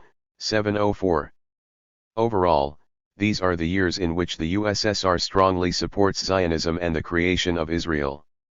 Stalin plays a frontline role, and perhaps even a decisive role. Without him, the emergence of the Jewish state in Palestine would have been difficult. A Russian historian goes as far as saying, using documents recently made public in his country. 705. In any case, as another author observes, the speech in May of 1948, before the Union by the Soviet Minister of Foreign Affairs, Andrei Gromyko, appears like something out of a Zionist propaganda manual. The foundation of Israel is necessary for the fact that in the territories occupied by the Nazis, the Jews suffered an almost complete annihilation, while no state of Western Europe was able to provide adequate assistance to the Jewish people in defense of their rights and their very existence. 706. Moreover, in supporting Zionism, Stalin at times clashes with Great Britain. The latter makes use of the military forces of the former Republic of Salo and the 10th Assault Vehicle Flotilla to bomb a ship that, after the end of military operations, transported weapons from Yugoslavia to the Jews in Palestine. 707. At this time, it's the government in London that is considered to be the principal enemy of the Jews. 708. The suspicion and accusation of anti-Semitism certainly weren't thrust upon the Soviet Union, committed to militarily and diplomatically supporting the foundation of the State of Israel, but upon Great Britain, which in its effort to obstruct those plans, doesn't hesitate to use political and military circles that, even within the Republic of Salo, had played an important role in the final solution. Yet a more general consideration can be made. After the end of the war, Stalin pursues a fundamentally pro-Jewish policy on Palestine. Political and geopolitical calculations had, of course, contributed to pushing it, the desire to undermine British positions in the Middle East and to gain the support or at least the sympathy of the American and European Jewish communities during the Cold War, with the added hope that the new state, founded with the decisive contribution of immigration coming from Eastern Europe and often of a left political orientation, would take a pro-Soviet attitude. It's true that the military aid in 1945 offered to the Zionist movement through Yugoslavia was not an isolated gesture. 3 years later, this time using the collaboration of Czechoslovakia, the Soviet Union supplied new arms to Israel, and in violating the UN Security Council resolution of March 29 of 1948, it even organizes the influx of young Jews from Eastern Europe who reinforce the army of the Jewish state in the war with the neighboring Arab countries. Thanks as well to Moscow, in action is what was defined as the pro-Jerusalem axis. Indeed, the weapons wielded by the soldiers of the newly born state of Israel to fight their war of independence are made in Czechoslovakia. Precisely when other governments refused to sell weapons to the Jewish state, Czechoslovakia decided to continue selling them openly, even at preferential rates. Thus in Czechoslovakian territory the Israeli Air Force was founded, the training of paratroopers was organized there 709. A true air bridge is established, which supplies the Zionist army with weapons, instructors, and even volunteers. 710 In October of the same year, the Israeli Minister of Foreign Affairs, in Paris at the time, happily tells Prime Minister Ben-Gurion that the Soviet delegates at the UN Conference on the question of Palestine had behaved like Israel's lawyers. 711.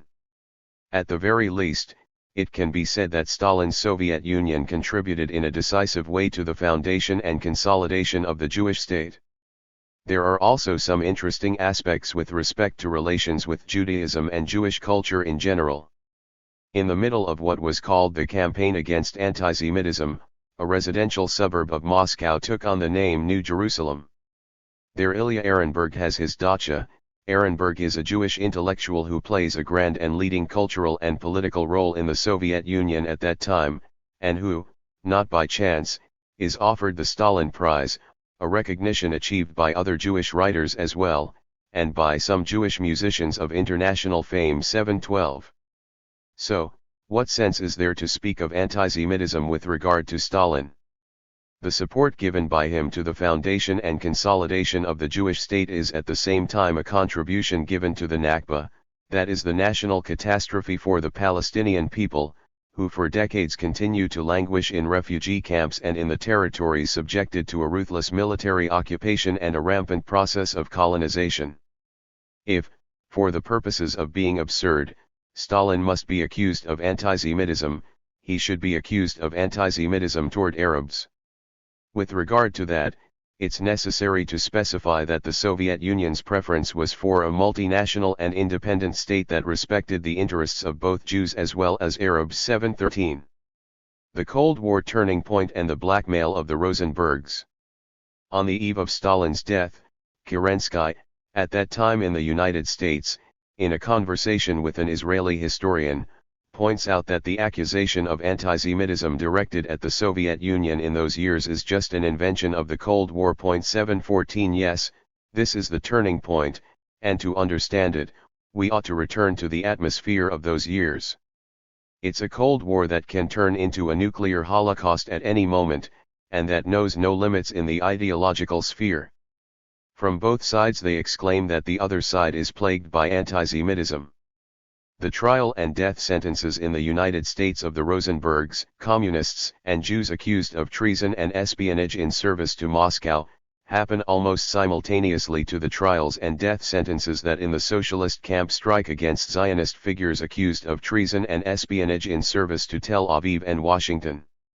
Suspected of disloyalty and called upon to provide clear proof of patriotism, in both cases the Jewish community is subjected to more or less explicit pressure and blackmail. The climate of suspicion was no less oppressive in the United States than in the USSR. It's not easy to imagine that time nowadays, when everyone is aware of the special relationship between Washington and Tel Aviv, but at the start of the Cold War the situation was quite different. Often the whites-only or Caucasian-only urban centers continued to exclude Jews as well, considered just as stupid as blacks. As late as 1959, the Anti-Defamation League felt it necessary to denounce the harassment suffered by Jews because of the persistence of that practice. 715 Overall, the years of the 1940s and 1950s constituted a politically traumatic era for the Jewish minority. 716. Still active were the political circles that linked Judaism and communism, that considered Jews as foreigners on American soil and collaborators with the mortal Soviet enemy, and that, alongside the writings by Henry Ford, even republished the Protocols of the Elders of Zion. 717 Certainly after Auschwitz, that is after the revelation of the horrors that anti-Semitism would lead to, this could no longer continue to enjoy the same sympathy as before. Nevertheless, the threat represented by anti-Jewish prejudice was far from disappearing. In 1953, Jews constituted the majority of the laid-off employees, or those transferred to other positions, in the radar laboratories in Fort Monmouth, New Jersey. 718. According to the French communist leader Jacques Duclos, active in denouncing the persecution endured by the Rosenbergs in the United States, Antisemitism didn't play any role in the trials that in Czechoslovakia accurately target Zionist traitors in service to the war policies of Washington. 719 Dramatically opposed is the version that the enemies of the Soviet Union are determined to spread. In rejecting the accusation of antisemitism launched by Duclos at the United States, the American Jewish Committee unhesitatingly pronounces itself in favor of the execution of the Rosenbergs and opposes any degree of clemency. Everyone in the United States must know that the American Jewish ranks feel only horror at the sight of the spies and communist agitators. 720 It's not by chance that among McCarthy's collaborators are two Jews, committed not just to fighting communism, but also in demonstrating the patriotic loyalty of their community. 721 It's not just a matter of defending the United States from the accusation of antisemitism. The FBI elaborates a plan that is turned over to a Jewish lawyer. He is entrusted with a very specific task: win over the confidence of the Rosenbergs in prison and try to persuade them that, in truth, the USSR is an anti-Semitic power with intentions of exterminating the Jews.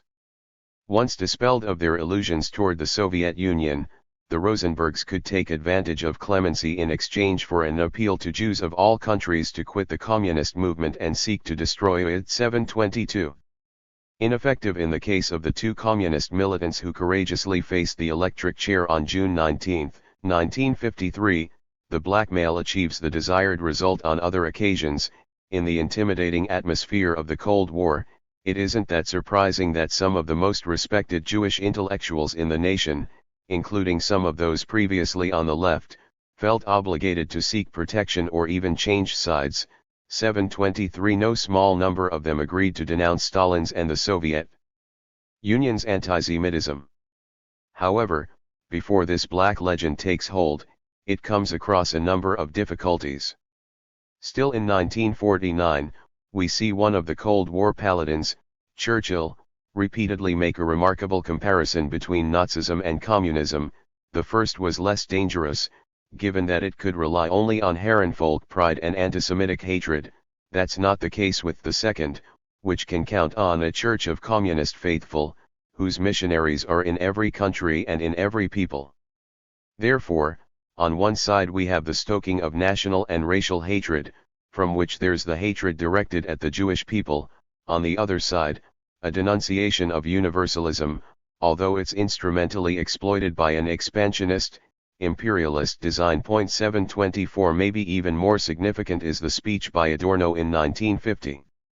In publishing his research about the authoritarian personality, he highlights the correlation between antisemitism and anti-communism and then adds, in recent years all propaganda organs in America were dedicated to developing anti-communism in the sense of an irrational terror, and probably few people apart from the followers of the party line are able to resist the incessant ideological pressure. 725 At this time, far from being directed at Stalin and his followers, the accusation of antisemitism continues to target the anti-communists. Unbalanced from the start, the balance of forces between the two sides of the Cold War increasingly sees the West prevail both at the military level, as well as with respect to the ideological offensive and its multimedia firepower. Nowadays, only one of the two opposing accusations of antisemitism remains standing, the other has been lost even in memory. It must be added that, aside from Stalin, that accusation reaches his successors, starting with Khrushchev, who is also said to have shown signs it's not really known why of evident antisemitism. 726 Nevertheless, in 1973 Jews, who constituted 0.9% of the Soviet population, represented 1.9% of all university students in the country, 6.1% of all scientific personnel, and 8.8% of all scientists. 727 Moreover, a British historian who's also determined to label Stalin as anti-Semitic, starting from at least the 1930s, not only recognized that the people frequented by the Soviet leader and even many of his most intimate associates were of Jewish origin, but adds that in 1937, Jews formed the majority in the government. It's very hard for these figures and this empirical research to be cited in support of the thesis of Stalin's and Soviet antisemitism. Stalin, Israel, and the Jewish community of Eastern Europe. Certainly, the Jewish community was not exempt from the conflicts that marked the history of the Soviet Union and the socialist camp overall. Let's first focus on the situation created in Eastern Europe with the end of World War II and Israel's establishment. We have seen the strong presence of Jews in the state apparatus and the government. Aside from the composition of the institutions, it's necessary to have in mind the sense of gratitude shown by Jews, for example in Hungary, because an authoritative witness states it was the Soviet soldiers who freed us from certain death and no anyone else. 728. However, the honeymoon that appeared to last for some time proved to be short-lived. The conflict doesn't take long in manifesting itself, for the Jews who had returned to Hungary, and who had been able to escape the genocidal program of the Third Reich and its henchmen, should they to commit to the reconstruction of a destroyed country, or emigrate to the Jewish state that was taking shape in the Middle East. Initially, the supporters of that second option operate undisturbed. Zionist staff led the Hungarian branch of the American Jewish Joint Committee that in the post-war period donated enormous sums of money to the reconstruction of Jewish communities. That was the most important economic lifeline for the survivors. A Zionist supporter, Dr. Fabian Herkovitz, became the rabbi of the most prestigious synagogue in Budapest, on Dohányi Street, and there every week he offered speeches in favor of emigration to Israel. It was said that the Zionists made use of a more extensive and effective organization than that of the Hungarian communists. It's calculated that nearly a fifth of the Jewish population picked the path of emigration. 729. That mass emigration, an authentic brain drain especially in qualitative terms, that deprived the country of the personnel it desperately needed to recover from the ruins of war, could not be ignored by the government and the party.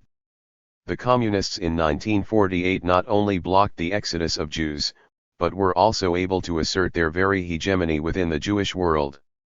The Zionist leader Ari Yari recalls, "For us it was very difficult to convince people to relocate to Palestine.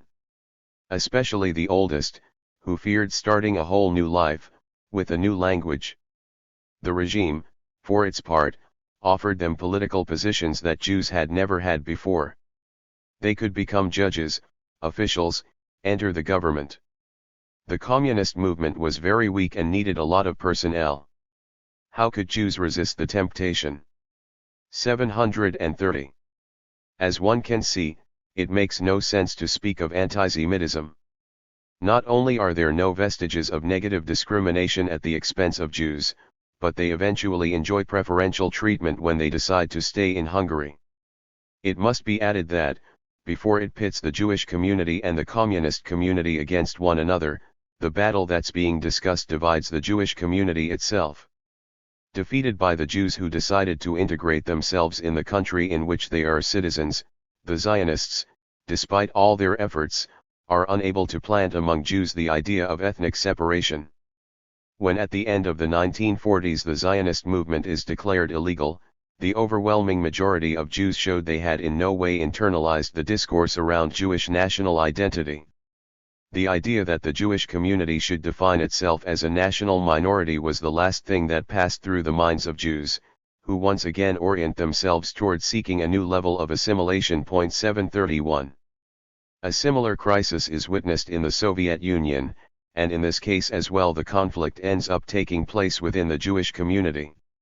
It's Ilya Ehrenberg, a writer of Jewish origin, who warns against the danger posed by Zionism in Pravda's columns from September 21, 1948, 732. The position taken against Zionism is linked to the condemnation of anti-Semitism, crucially described, according to the words of Stalin, as the expression of racial chauvinism and cannibalism. 733.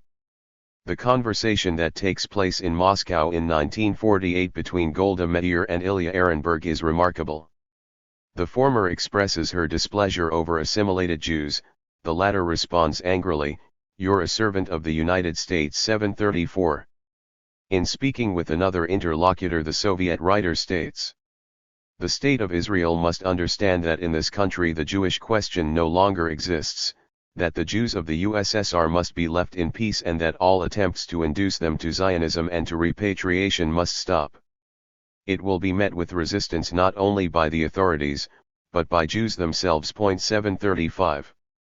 It's beyond any doubt, the colossal brain drain that approached would open another point of contention in addition to the Cold War, especially for the fact that to achieve their objective, Israeli diplomatic representatives in Moscow went behind the backs of Soviet authorities and established direct contact with the Soviet Jewish community. 736. In any case, the point of contention had become more serious to the degree that Israel aligned more clearly with the West, numerous and valued Soviet scientists of Jewish origin were encouraged by Zionist propaganda to emigrate and join a bloc committed to crushing the country that made possible their emancipation and social promotion. However, despite the growing fiction, authoritative representatives from the USSR had repeatedly guaranteed Soviet support to Israel, but they had made it dependent on the neutrality of the Israeli government within the confrontation between the West and the East. 737. Nevertheless, the last of Moscow's illusions quickly vanish. The rupture with the Jewish state is also a frontal clash with Zionist circles still very active in the socialist camp and which would be ruthlessly repressed. In Czechoslovakia, Slansky is imprisoned and sentenced to death because, according to the testimony of his daughter, he had favored emigration to Israel. 738. In Romania, Anna Pacher had better luck, she gets off with a few months in prison. However, we are faced with a similar situation. For some time Zionism had been an ideology condemned by the regime, but this hadn't impeded the flow of Romanian Jews to Israel until the expulsion of Pacher in 1952, who had discreetly kept open the path to the Promised Land.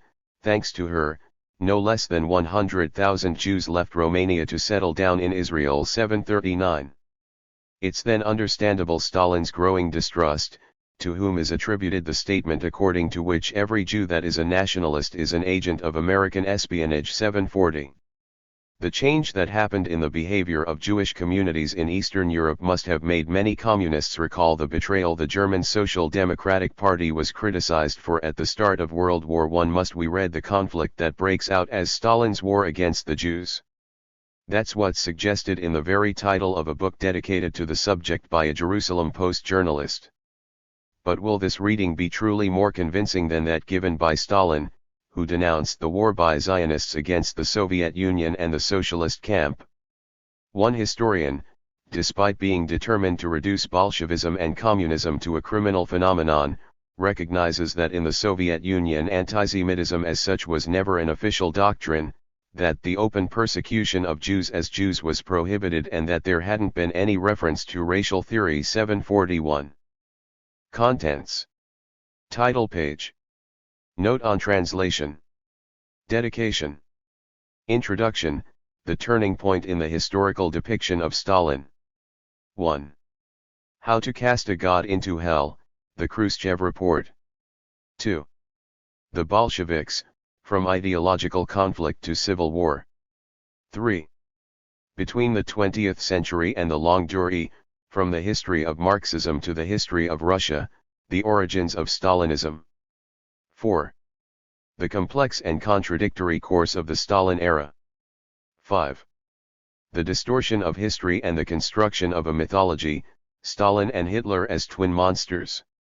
6. Psychopathology, morality, and history in the reading of the Stalin era. 7. The depiction of Stalin between history and mythology. 8.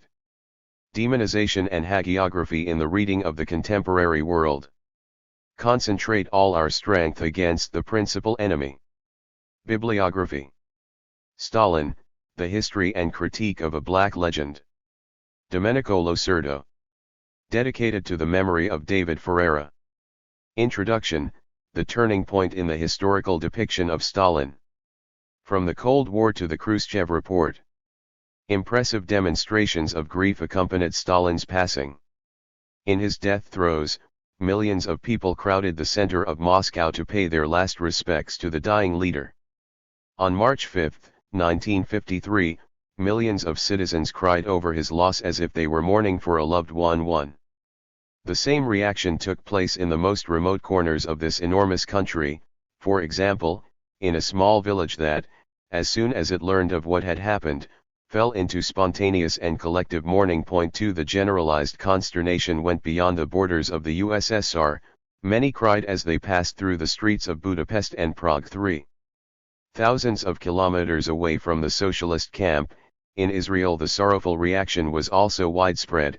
All members of MAPAM, without exception, cried, and this was a party in which all the veteran leaders and nearly all the ex-combatants belonged to. The suffering was mixed with fear.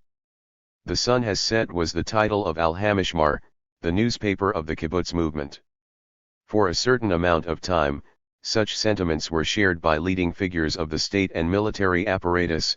90 officers who had participated in the 1948 war, the Great War of Jewish Independence, joined a clandestine armed organization that was pro-Soviet and revolutionary. Of these, 11 later became generals and 1 became a government minister, and are now honored as the founding fathers of Israel. 4. In the West, it's not just leaders and members of communist parties with ties to the Soviet Union who pay homage to the deceased leader. One historian who was a fierce admirer of Trotsky, wrote an obituary full of acknowledgments. After 3 decades, the face of the Soviet Union has been completely transformed.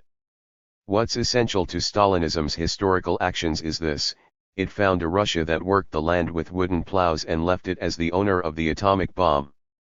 It elevated Russia to the rank of the second industrial power in the world, and it's not merely a question of material progress and organization. A similar result could not have been achieved without a great cultural revolution in which an entire country has been sent to school to receive an extensive education. In summary, despite conditioned and in part disfigured by the Asiatic and despotic legacy of Tsarist Russia, in Stalin's USSR the socialist ideal has an innate and solid integrity. In this historical evaluation there was no longer a place for Trotsky's harsh accusations directed at the deceased leader. What sense was there in condemning Stalin as a traitor to the ideals of world revolution and as the capitulationist theorist of socialism in one country, at a time in which the new social order had expanded in Europe and in Asia and had broken its national shell? 5. Ridiculed by Trotsky as a small provincial man thrust into great world events, as if by a joke of history. 6. In 1950 Stalin had become, in the opinion of an illustrious philosopher, the incarnation of the Hegelian spirit of the world and called upon to unify and lead humanity, resorting to energetic methods, in practice combining wisdom and tyranny. 7. Outside communist circles, or the communist-aligned left, despite the escalating Cold War and the continued hot war in Korea, Stalin's death brought out largely respectful or balanced obituaries in the West. At that time, he was still considered a relatively benign dictator and even a statesman, and in the popular consciousness the affectionate memory of Uncle Joe persisted, the great wartime leader that had guided his people to victory over Hitler and had helped save Europe from Nazi barbarity. 8. The ideas, impressions, and emotions of the years of the Grand Alliance hadn't yet vanished. When Deutsche recalled in 1948, statesmen and foreign generals were won over by the exceptional competence with which Stalin managed all the details of his war machine. 9. Included among the figures won over was the man who, in his time, supported military intervention against the country that emerged out of the October Revolution, namely Winston Churchill, who with regards to Stalin had repeatedly expressed himself in these terms: "I like that man." 10. On the occasion of the Tehran Conference in November 1943, the British statesman had praised his Soviet counterpart as Stalin the Great. He was a worthy heir to Peter the Great, having saved his country, preparing it to defeat the invaders. 11. Certain aspects had also fascinated Averell Harriman, the American ambassador to Moscow between 1943 and 1946, who always positively painted the Soviet leader with regard to military matters. "He appears to me better informed than Roosevelt and more realistic than Hitler. To a certain degree he's the most efficient war leader." 12. In 1944 Alcide de Gasperi had expressed himself in almost emphatic terms, having celebrated the historic, secular, and immense merit of the armies organized by the genius, Joseph Stalin. The recognition from the eminent Italian politician isn't merely limited to the military sphere. "When I see Hitler and Mussolini persecute men for their race, and invent that terrible anti-Jewish legislation that we're familiar with, and when I see how the Russians, made up of 160 different races, seek their fusion, overcoming the existing differences between Asia and Europe, this effort toward the unification of human society, let me just say that this is the work of a Christian, this is eminently universalistic in the Catholic sense. Point 13. No less powerful or uncommon was the prestige that Stalin had enjoyed, and continued enjoying, among the great intellectuals.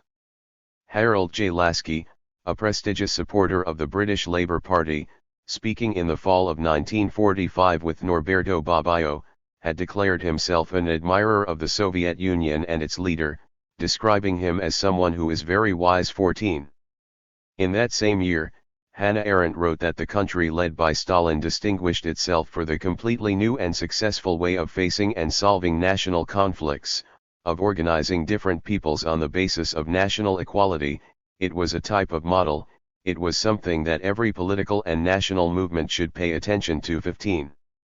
For his part, writing just before and soon after the end of World War II, Benedetto Croce recognized Stalin's merit in having promoted freedom not only at the international level, thanks to the contribution given to the struggle against Nazi fascism, but also in his own country. Indeed, who led the USSR was a man gifted with political genius, who carried out an important and positive historical role overall. With respect to pre-revolutionary Russia, Sovietism has been an advance for freedom, just as, in relation to the feudal regime, the absolute monarchy was also an advance for freedom and resulted in the greater advances that followed. The liberal philosophers' doubts were focused on the future of the Soviet Union. However, these same doubts, by contrast, further highlighted the greatness of Stalin. He had taken the place of Lenin, in such a way that a genius had been followed by another, but what sort of successors would be given to the USSR by Providence? 16.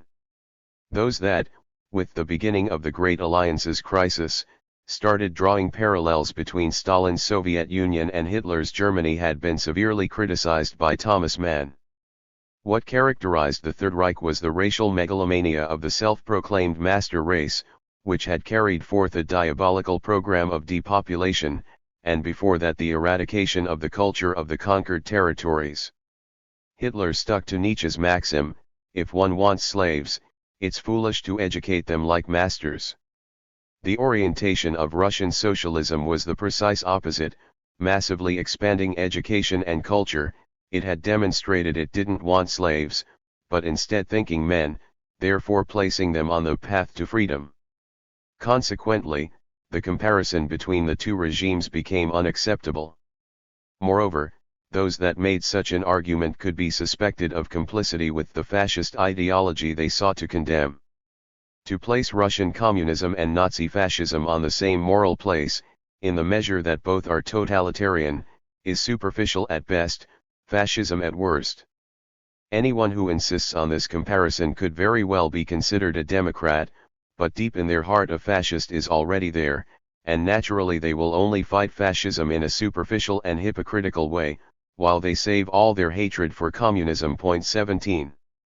After the outbreak of the Cold War, and upon publishing her book on totalitarianism, Arendt would do in 1961 that which was precisely denounced by Mann.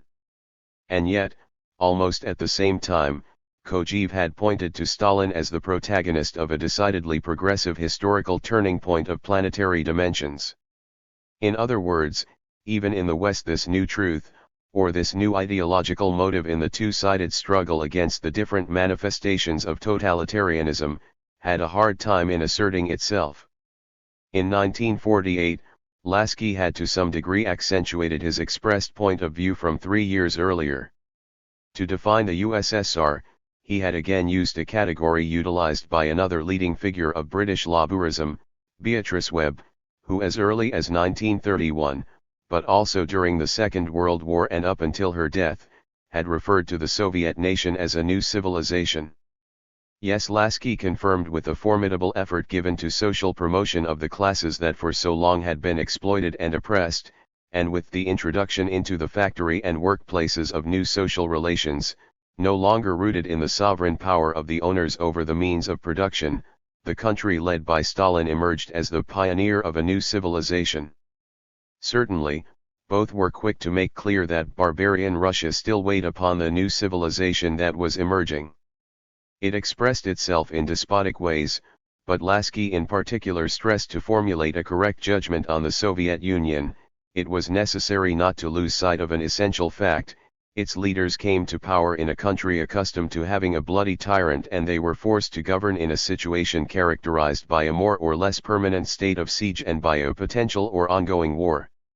Moreover, in situations of intense crisis, Britain and the United States had also limited traditional liberties in more or less drastic ways. Point 18. In relaying the admiration by Lasky towards Stalin and the country led by him, Babayo much later wrote, after the victory against Hitler, to which the Soviets had made a decisive contribution with the Battle of Stalingrad, doesn't really surprise me. In truth, for the British Labourite intellectual, the acknowledgements made to the USSR and its leader went well beyond the military sphere. On the other hand, would the position of the Turinese philosopher be all that different at that time? In 1954, he published an essay that attributed to the Soviet Union the merit of having initiated a new phase of civil progress in politically backwards countries, introducing traditionally democratic institutions, from formal democracy, like universal suffrage and elected positions, as well as substantial democracy, like the collectivization of the means of production. It was a matter then of pouring a drop of oil on the machinery of the now completed Revolution 19. As you can see, the judgment formulated on the country that was still in mourning over Stalin's death was by no means negative. In 1954, the legacy of liberal socialism still resonates in Babayo. Despite forcefully stressing the indispensable value of freedom and democracy during the years of the war in Spain, Carlo Rosselli had negatively compared the liberal countries to the Soviet Union, committed to helping the Spanish Republic under attack by Nazi fascism. Point 20. Nor was it merely a matter of international politics. In a world characterized by the era of fascism, of imperialist wars and capitalist decadence, Carlo Rosselli raised the example of a country that, despite being far from the objective of a mature democratic socialism, had left capitalism behind and represented a capital of invaluable experiences for those who were committed to the construction of a better society. Today, with the enormous Russian experience, we can make use of an immense volume of positive material. We all know what the socialist revolution and the socialist organization of production represent. 21. In conclusion, for an entire historical period, in circles that went far beyond the communist movement, the country led by Stalin and Stalin himself could enjoy sympathetic curiosity, respect and, at times, even admiration. It's true there was serious disappointment caused by the pact with Nazi Germany, but soon Stalingrad had managed to erase it. That is why in 1953, and in the years immediately following, homage to the deceased leader united the socialist camp, appeared to strengthen the communist movement despite its earlier divisions, and to a certain extent was felt even in the liberal West, which was then engaged in a Cold War uncompromisingly carried out by both sides. It's no coincidence that in the Fulton speech which officially started the Cold War, Churchill expressed himself as follows: "I have great admiration and respect for the courageous Russian people and for my wartime companion, Marshal Stalin." 22. There's no doubt that, as the Cold War grew more intense, the rhetoric became increasingly hardened. However, in 1952, a great British historian who had worked in the Foreign Office, namely Arnold Toynbee, could still compare the Soviet leader to a brilliant man, Peter the Great. Yes, the test of battle ended up justifying the tyrannical drive toward technological westernization carried out by Stalin, just as it had happened earlier with Peter the Great. It continued being justified even after the defeat dealt to the Third Reich. After Hiroshima and Nagasaki, Russia once again needed a forced march to catch up with the West's technological level that had once again leaped ahead. 23. Toward an overall comparison. Maybe even more than the Cold War, there's another historical event that forces a radical turn in the history of Stalin's image. Churchill's speech from March 5, 1946, has a less important role than another speech, the one given 10 years later, on February 25 of 1956 to be exact, by Nikita Khrushchev during the 20th Party Congress of the Communist Party of the Soviet Union. That report, which paints a picture of a mad and bloodthirsty dictator, whose vain and either mediocre or completely laughable on the intellectual level, satisfied nearly everyone for more than 3 decades.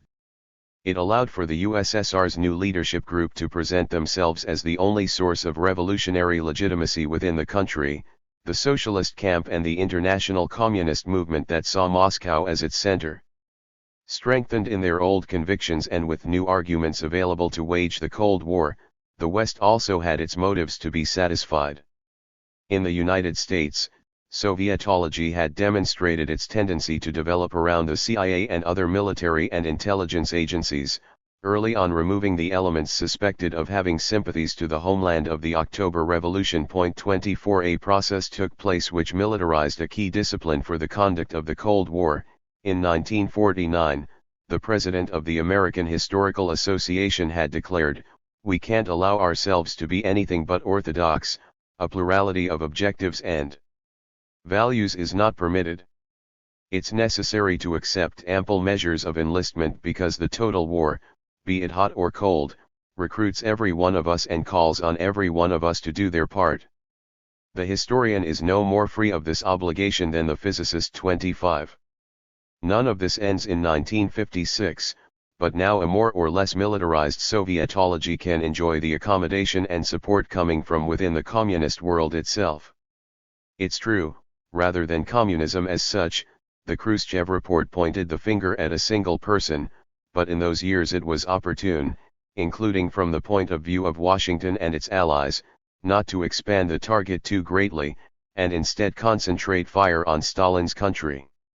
With the signing of the Balkan Pact of 1953, signed by Turkey and Greece, Yugoslavia became a type of external member of NATO, and nearly 20 years later China also made a de facto alliance with the United States against the Soviet Union.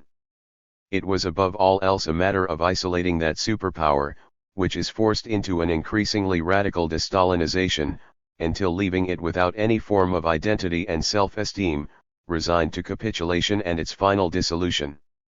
Finally, thanks to the revelations coming from Moscow, leading intellectuals could easily forget their interest, sympathy, and even the admiration that they had for Stalin's USSR.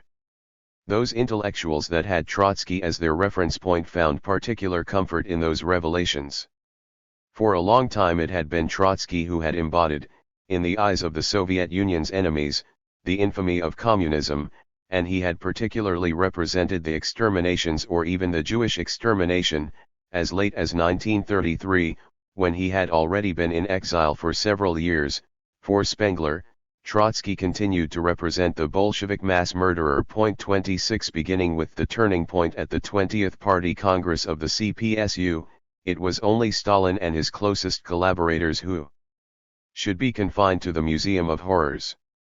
Making its influence felt far beyond Trotskyist circles, the Khrushchev report played as especially comforting role for certain Marxist left groups, who felt exonerated of the painful task of rethinking the theory of the teacher and its concrete impact on history. Certainly, instead of withering away in the countries governed by communists, the state appeared to be excessively all-encompassing. Far from disappearing, national identities played an increasingly important role in the conflicts that would lead to the division and, finally, to the end of the socialist camp. No one could make out any sign of the dissolution of money or the market, which tended to expand with economic development. Yes, all of this is beyond debate, but it's the fault of Stalin or of Stalinism. Therefore, there was no reason to question the hopes and certainties that had accompanied the Bolshevik Revolution, or that had their origin in Marx. Despite opposing one another, those political ideological fields developed their portraits of Stalin based on colossal and arbitrary abstractions. On the left, they proceed to the virtual elimination of the history of Bolshevism, and even more so the elimination of the history of Marxism, of the man who had for more time than any other exercised power in the country that emerged out of a revolution that was prepared and carried out according to the ideas of Marx and Engels. For their part, the anti-communists comfortably leave out both the history of Tsarist Russia as well as the history of the Second 30 Years' War, the context in which the tragic and contradictory development of Soviet Russia and the 3 decades of Stalin take place. And thus, each of the different political ideological fields set off from Khrushchev's speech to cultivate their own mythology, whether it's the purity of the West or the purity of Marxism or Bolshevism. Stalinism was the terrible comparative term that allowed each of the antagonists to congratulate themselves, counterposing their own infinite moral and intellectual superiority. Based on their notably different abstractions, these readings still end up producing some methodological convergence. In examining the terror without paying too much attention to the objective situation, they reduce it to the initiative of a single individual or of a limited leadership class, determined to reassert their absolute power by any means necessary. Beginning with that assumption, if Stalin could be compared to another leading political figure, it could only be to Hitler.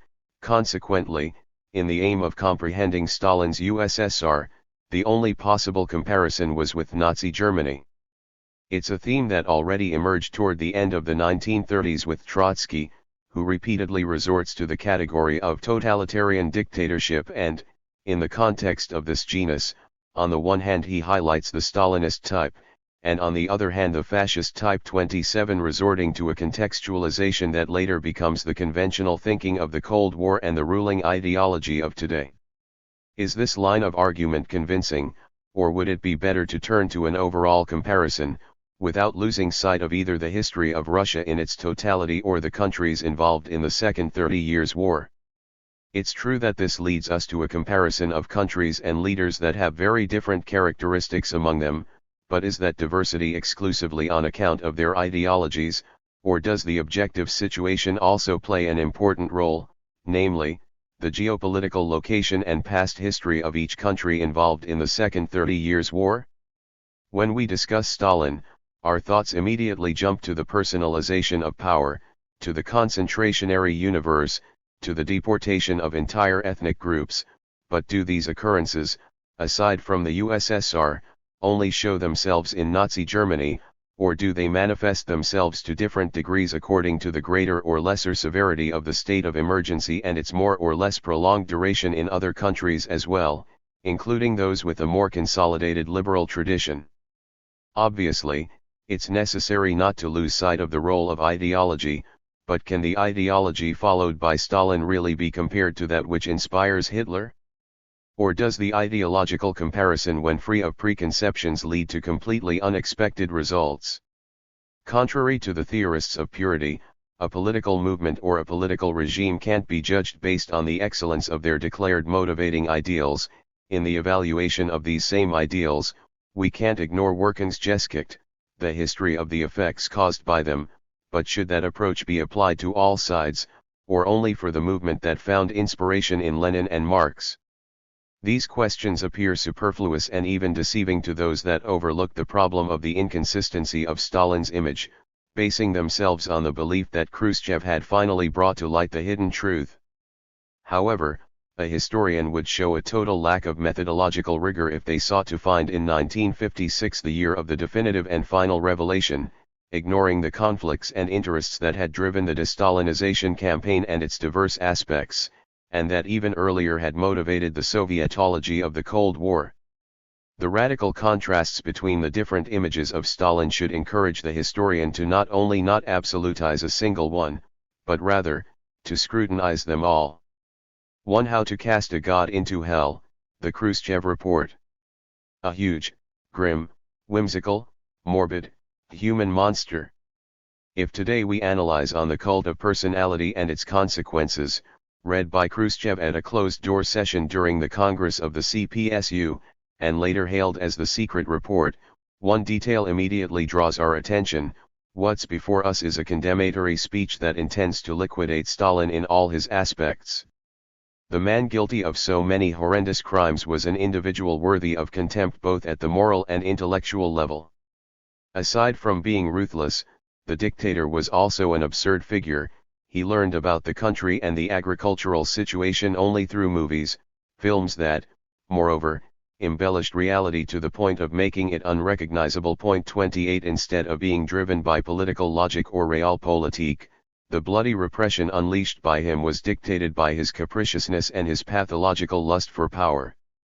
Thus emerged Deutscher observes with satisfaction in June of 1956, astonished by Khrushchev's revelations and having forgotten the respectful and at times admiring portrait of Stalin he himself made 3 years earlier, the depiction of the huge, grim, whimsical, morbid, human monster. 29.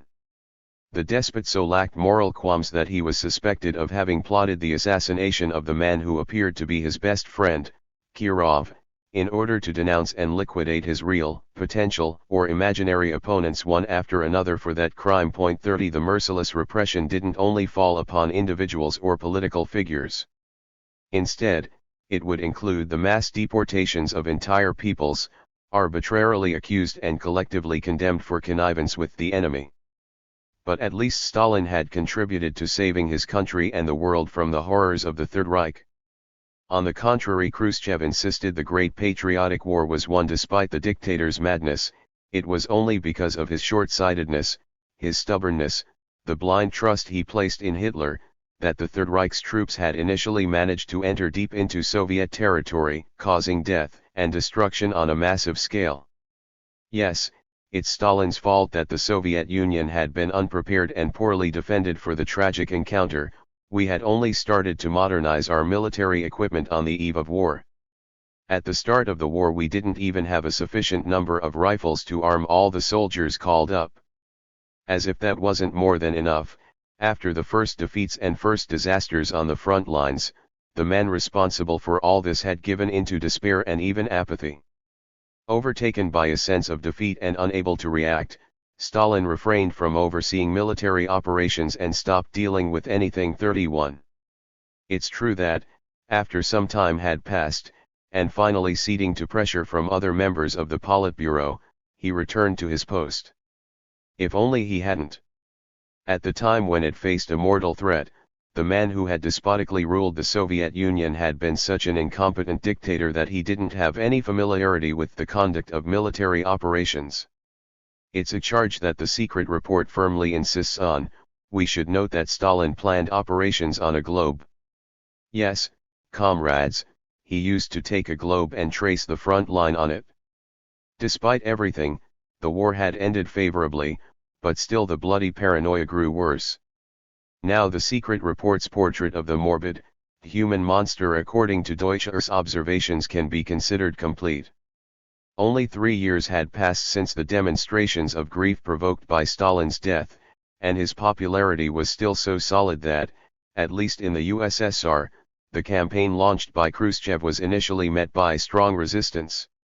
On March 5, 1956, students in Tbilisi took to the streets to place flowers at the monument to Stalin on the occasion of the 3rd anniversary of his death, and that gesture in honor of Stalin turned into a protest against the deliberations of the 20th Congress. The demonstrations and assemblies continued for 5 days, until the afternoon of March 9, when tanks were sent into the city to restore order. 32. That possibly explains the characteristics of the text we are examining. In the USSR and in the socialist camp, a hard political struggle was taking place, and the absurd depiction of Stalin would ideally serve to delegitimize the Stalinists who could overshadow the new leadership. The cult of personality that had reigned until that moment didn't allow for nuanced judgments. It was necessary to cast a god into hell. Some decades earlier, during another political battle with different characteristics, but no less tough, Trotsky had also painted a picture of Stalin that sought not only to condemn him at the political and moral level, but also ridicule him at a personal level. He had been a small provincial man, an individual characterized from the beginning by an irredeemable mediocrity and pettiness, which he regularly demonstrated in the political, military, and ideological fields, who was never able to overcome his peasant rudeness. Certainly, in 1913 he had published a work of undeniable theoretical value, but the true author was Lenin, and the man whose signature is on the text should be considered a usurper of the great revolutionary's intellectual rights. There was no lack of similarities between the two depictions. Khrushchev insinuated that the real instigator of Kirov's assassination had been Stalin, and Stalin had been accused by Trotsky of having hastened Lenin's death with his Mongolian ferocity. 33. The secret report denounced Stalin for the cowardly neglect of his responsibilities at the start of Hitler's invasion, but already on September 2, 1939, while anticipating Operation Barbarossa, Trotsky wrote that the new aristocracy in power in Moscow was characterized, among other things, for its inability to conduct a war. The ruling caste in the Soviet Union was destined to assume the attitude proper to all regimes destined to die, after us, the deluge. 34. With great similarities between them, to what point do these two depictions withstand historical examination? It's worthwhile to begin analyzing the secret report which, made official by a CPSU party congress and by the party's top leadership, immediately imposed itself as a revelation of a long-suppressed but now incontestable truth. The Great Patriotic War and Khrushchev's inventions. Starting with Stalingrad and the defeat inflicted on the Third Reich, Stalin acquired enormous prestige around the whole world. And, not by chance, does Khrushchev give particular attention to this matter. He describes in catastrophic terms the lack of military preparedness by the Soviet Union, whose army in some cases lacked the most basic armaments. Arguing against this is the overview that emerges from a study that appears to come from those connected to the Bundeswehr and makes ample use of their military archives. In it they speak of the numerical superiority of the Red Army in armored cars, planes, and artillery pieces. Further, the industrial capacity of the Soviet Union had reached such dimensions that they could supply the Soviet armed forces with an almost unimaginable amount of weaponry. It rises at an ever-increasing rate as Operation Barbarossa approached. One stat is particularly eloquent: while in 1940 the Soviet Union produces 358 advanced armored cars, measurably superior to those available to other armed forces, in the first half of the following year 1,503 are produced. 35 For their part, the documents from the Russian archives demonstrate that, at least during the 2 years before the Third Reich's aggression, Stalin was literally obsessed with the problem of the quantitative increase and the qualitative improvement of the entire military apparatus. Some data speaks for itself. While in the first 5-year plan the defense budget reached 5.4% of total state spending, in 1941 the military budget increased to 43.4% of spending. In September of 1939, by order of Stalin, the Politburo made the decision to construct in the year of 1941 9 new factories for the production of planes. By the time of the Nazi invasion, Soviet industry had produced 2,700 modern planes and 4,300 armored cars. 36. Judging by this data, we can say that the USSR arrived anything but unprepared for the tragic confrontation. A decade earlier, an American historian dealt a substantial blow to the myth of the despair and abandonment of responsibilities by the Soviet leader soon after the start of the Nazi invasion, for however shocked he was, on the day of the attack Stalin had an 11-hour meeting with leaders of the party, government, and military, and did the same the following day. 37 But now we have at our disposal the registry of those that visited Stalin in the Kremlin, discovered at the beginning of the 1990s. It appears that, in the hours immediately following the military aggression, the Soviet leader was immersed in a series of uninterrupted meetings and initiatives to organize the resistance. They are days and nights characterized as strenuous but organized. In any case, the entire episode is a complete invention. This story is false. 38. In reality, from the start of Operation Barbarossa, Stalin not only makes challenging decisions, giving the order for the relocation of residents and industrial installations from the frontline areas, but he controls everything in a meticulous way, from the size and shape of the bayonets, to the authors and titles of the articles in Pravda. 39. There is no sign of panic or hysteria. Dimitrov offers the following account in a diary entry: at 7 in the morning they urgently called me to the Kremlin. Germany has attacked the USSR. The war has started. It's surprisingly calm, with resolve and confidence in Stalin and all the others. More impressive yet is the clarity of ideas. It's not only a matter of carrying out the general mobilization of our forces.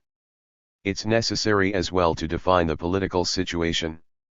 Yes, only communists can defeat the fascists, and put an end to the apparently irresistible rise of the Third Reich, but it's necessary not to lose sight of the real nature of the conflict.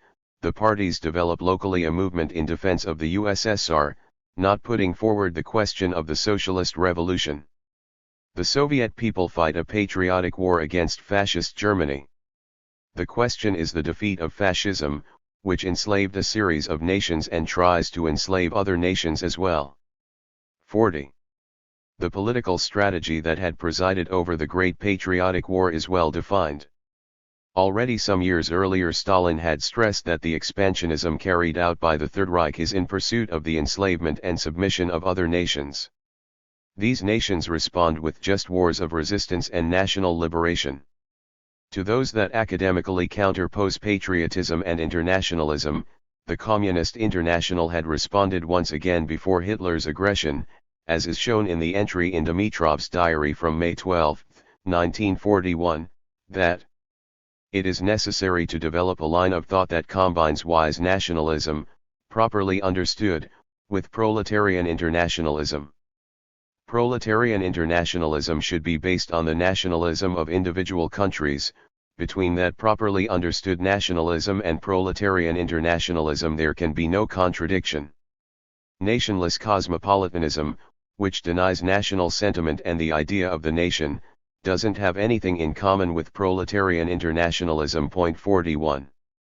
Far from being an improvised and desperate reaction to the situation created by the beginning of Operation Barbarossa, the strategy of the Great Patriotic War expresses a theoretical orientation of a general character maturing for some time. Internationalism and the international cause of the emancipation of nations led directly to the wave of wars of national liberation, made necessary by Hitler's intention to seize and radicalize the colonial tradition, by first subjecting and enslaving the supposedly inferior races of Eastern Europe. These are the recurring themes in the speeches and statements delivered by Stalin during the war. They constituted important cornerstones in the clarification of Soviet military strategy and its political objectives, and played an important role at the hour of re-strengthening popular morale. 42. They took on international importance as well, as Goebbels observed to his own annoyance. Radio speech on July 3, 1941 earned enormous admiration in England and the United States. 43. A series of disinformation campaigns and Operation Barbarossa. Even in the strict realm of military conduct, the secret report has lost all credibility. According to Khrushchev, Stalin paid no attention to the warnings coming from many directions regarding the imminent invasion and went irresponsibly toward disaster. What is there to say about this accusation? Even the information coming from a friendly country can be wrong. For example, on June 17, 1942, Franklin Delano Roosevelt warned Stalin of an imminent Japanese attack that never materialized. 44. Especially in the lead-up to Hitler's aggression, the USSR was forced to navigate around enormous diversion and disinformation operations. The Third Reich was determined to make it appear that the gathering of troops in the East was aimed only at camouflaging the crossing of the English Channel, and this seemed very possible after the conquest of the island of Crete. The entire state and military apparatus is mobilized, Goebbels notes with satisfaction in his diary, to stage the first great round of misdirection in Operation Barbarossa. Thus, 14 divisions are transported to the west. 45. On top of this, all the troops stationed on the Western Front were placed on the highest state of alert. 46. Nearly 2 weeks later, the Berlin issue of Volkskur Beobachter published an article that indicated that the occupation of Crete was a model for the coming settling of accounts with England. A few hours later the journal was censored with the aim of giving the impression that it had betrayed secret information of great importance. 3 days later Goebbels wrote in his diary, "The English radios announce that our maneuvers against Russia are only a bluff, that behind them we seek to hide our preparations for the invasion." 47. In addition to this disinformation campaign, Germany spread rumors according to which the military maneuvers in the East were aimed at pressuring the USSR, eventually resorting to an ultimatum so that Stalin agrees to the revision of the German-Soviet pact and to export greater quantities of grain, petroleum and coal which the Third Reich lacked, involved in a war with an unpredictable outcome. They therefore wanted to give the impression that the crisis could be resolved with new negotiations and additional concessions on Moscow's part. 48 The British intelligence services arrived at that conclusion, and the military, as late as May 22, warned the Minister of War, Hitler still hasn't decided to pursue his objectives either by persuasion or by force of arms. 49 On June 14 Goebbels writes with satisfaction in his diary, overall, they still believe in the bluff or in the attempted blackmail. 50. It's also important not to underestimate the disinformation campaign carried out on the other side and initiated 2 years earlier. In November of 1939, the French press published a fabricated speech in which Stalin had revealed a plan to weaken Europe, encouraging a fratricidal war in order to Sovietize it later. There are no doubts about it. This was a forgery that sought to unravel the pact of German-Soviet non-aggression and redirect the Third Reich's expansionist fury to the east. 51 According to a much-circulated legend of history, on the eve of Hitler's aggression, London had warned Stalin without success, for Stalin, as to be expected of a dictator, only trusted in his counterpart in Berlin. However, while Great Britain informs Moscow of information related to Operation Barbarossa, they spread rumors about an imminent USSR attack against either Germany or territories occupied by it. 52 Their interest in making inevitable, or in precipitating as quickly as possible, the German-Soviet conflict is both evident and understandable. Then there's the mysterious flight by Rudolf Hess to England, clearly motivated by the hope of reconstructing the West's unity in the struggle against Bolshevism, and thereby putting into motion the program described in Mein Kampf of an alliance and solidarity between the Germanic nations in their civilizing mission. Soviet agents abroad inform the Kremlin that the number 2 in the Nazi regime took the initiative with the full agreement of the Führer. 53 Moreover, personalities of particular importance in the Third Reich continued believing until the end the theory that Hess had acted at the encouragement of Hitler. In any case, Hitler felt the need to immediately send to Rome the Minister of Foreign Affairs Joachim von Ribbentrop for the purpose of reassuring Mussolini that Germany wasn't planning a separate peace with Great Britain. 54 Obviously, even stronger is the concern in Moscow caused by this suspected stagecraft, especially as the British government's attitude encourages it. It doesn't exploit the capture of the Deputy Führer for the purposes of getting the maximum propaganda value, something that both Hitler and Goebbels feared. Instead of this, the interrogation of Hess, as Stalin was told by the Soviet ambassador in London, Ivan Maysky, is entrusted to a supporter of appeasement. While they left the door open to an Anglo-Soviet rapprochement, the secret services of His Majesty concentrate on spreading rumors of a separate peace that is imminent between London and Berlin. All of this with the aim of adding pressure on the Soviet Union and thereby strengthening England's position. 55. The Kremlin's caution and distrust is well understood, the imminent threat of a second Munich on a larger and far more tragic scale. One can also raise the hypothesis that the campaign of disinformation promoted by the Third Reich had played a role, based on the transcripts found in the archives of the Soviet Communist Party. Expecting the imminent involvement of the USSR in the conflict, in his speech on May 5, 1941, given to graduates of the military academy, Stalin stressed how historically Germany achieved victory when it was focused on only one front, while it suffered defeat when forced to simultaneously fight in the East and the West. 56 Yes, maybe Stalin had underestimated the possibility that Hitler was ready to attack the USSR. On the other hand, he knew very well that a premature total mobilization would have given the Third Reich a casus belli on a silver plate, as had happened at the start of World War I. In any case, one point is clear: even while acting with caution in a very complicated situation, the Soviet leader moved toward an acceleration in war preparations. In fact, between May and June 800,000 reservists were called up. In mid-May, 28 divisions are relocated to the western districts of the Soviet Union, while work on the border fortifications and the camouflaging of sensitive military objectives are accelerated. On the night between the 21st and 22nd of June, that vast force is placed on alert and ordered to prepare for a surprise attack by the Germans. 57. To discredit Stalin, Khrushchev stresses the spectacular initial victories by the invading armies, but leaves out the predictions made at the time by the West. After the dismemberment of Czechoslovakia, and the entrance of the Wehrmacht into Prague, Lord Halifax continued to reject the idea of a rapprochement between England and the USSR, resorting to the following argument: it didn't make sense to ally with a country whose armed forces were insignificant. On the eve of Operation Barbarossa, or at the moment when it's unleashed, the British Secret Services had calculated that the Soviet Union would be liquidated in 8 to 10 weeks. The advisor of U.S. Secretary of State had predicted on June 23 that it would all be over within 1 to 3 months. 58 Moreover, the lightning breakthrough by the Wehrmacht, as observed in our days by an illustrious scholar of military history, is easily explained by geography. The width of the front 1,800 miles and the absence of natural obstacles gave the aggressors immense advantages for penetration and maneuvers.